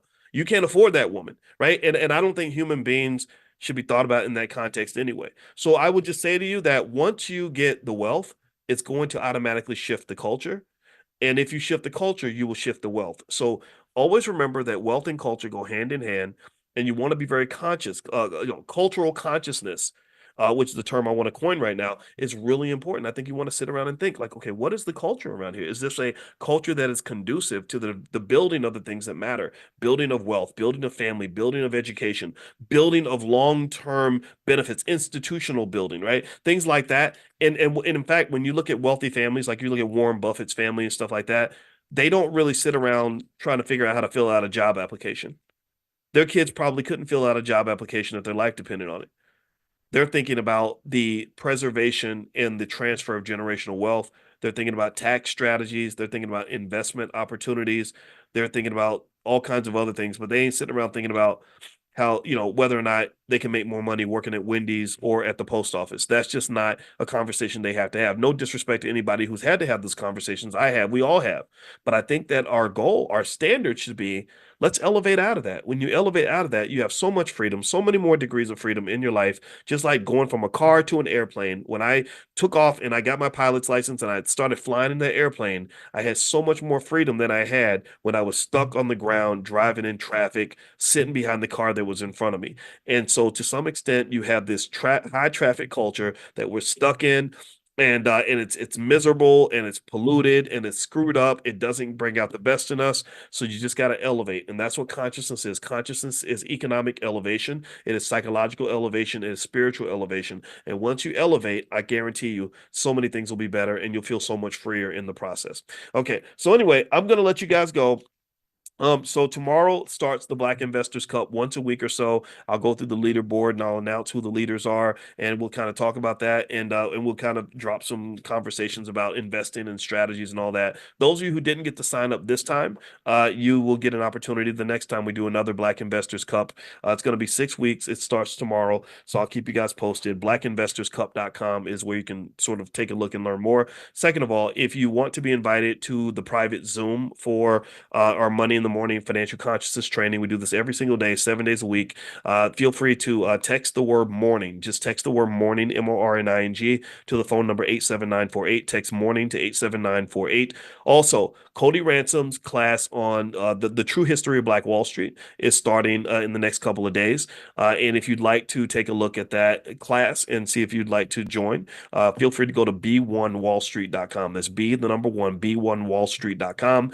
And at b1wallstreet.com, you can see what the class is about and what they're doing. One membership, you can bring anybody in your family, so you don't have to buy multiple memberships for people in the same household. So it's sort of buy one, get one free. So feel free to go to b1wallstreet.com. All right, I'm out of here. Have a great day, everybody.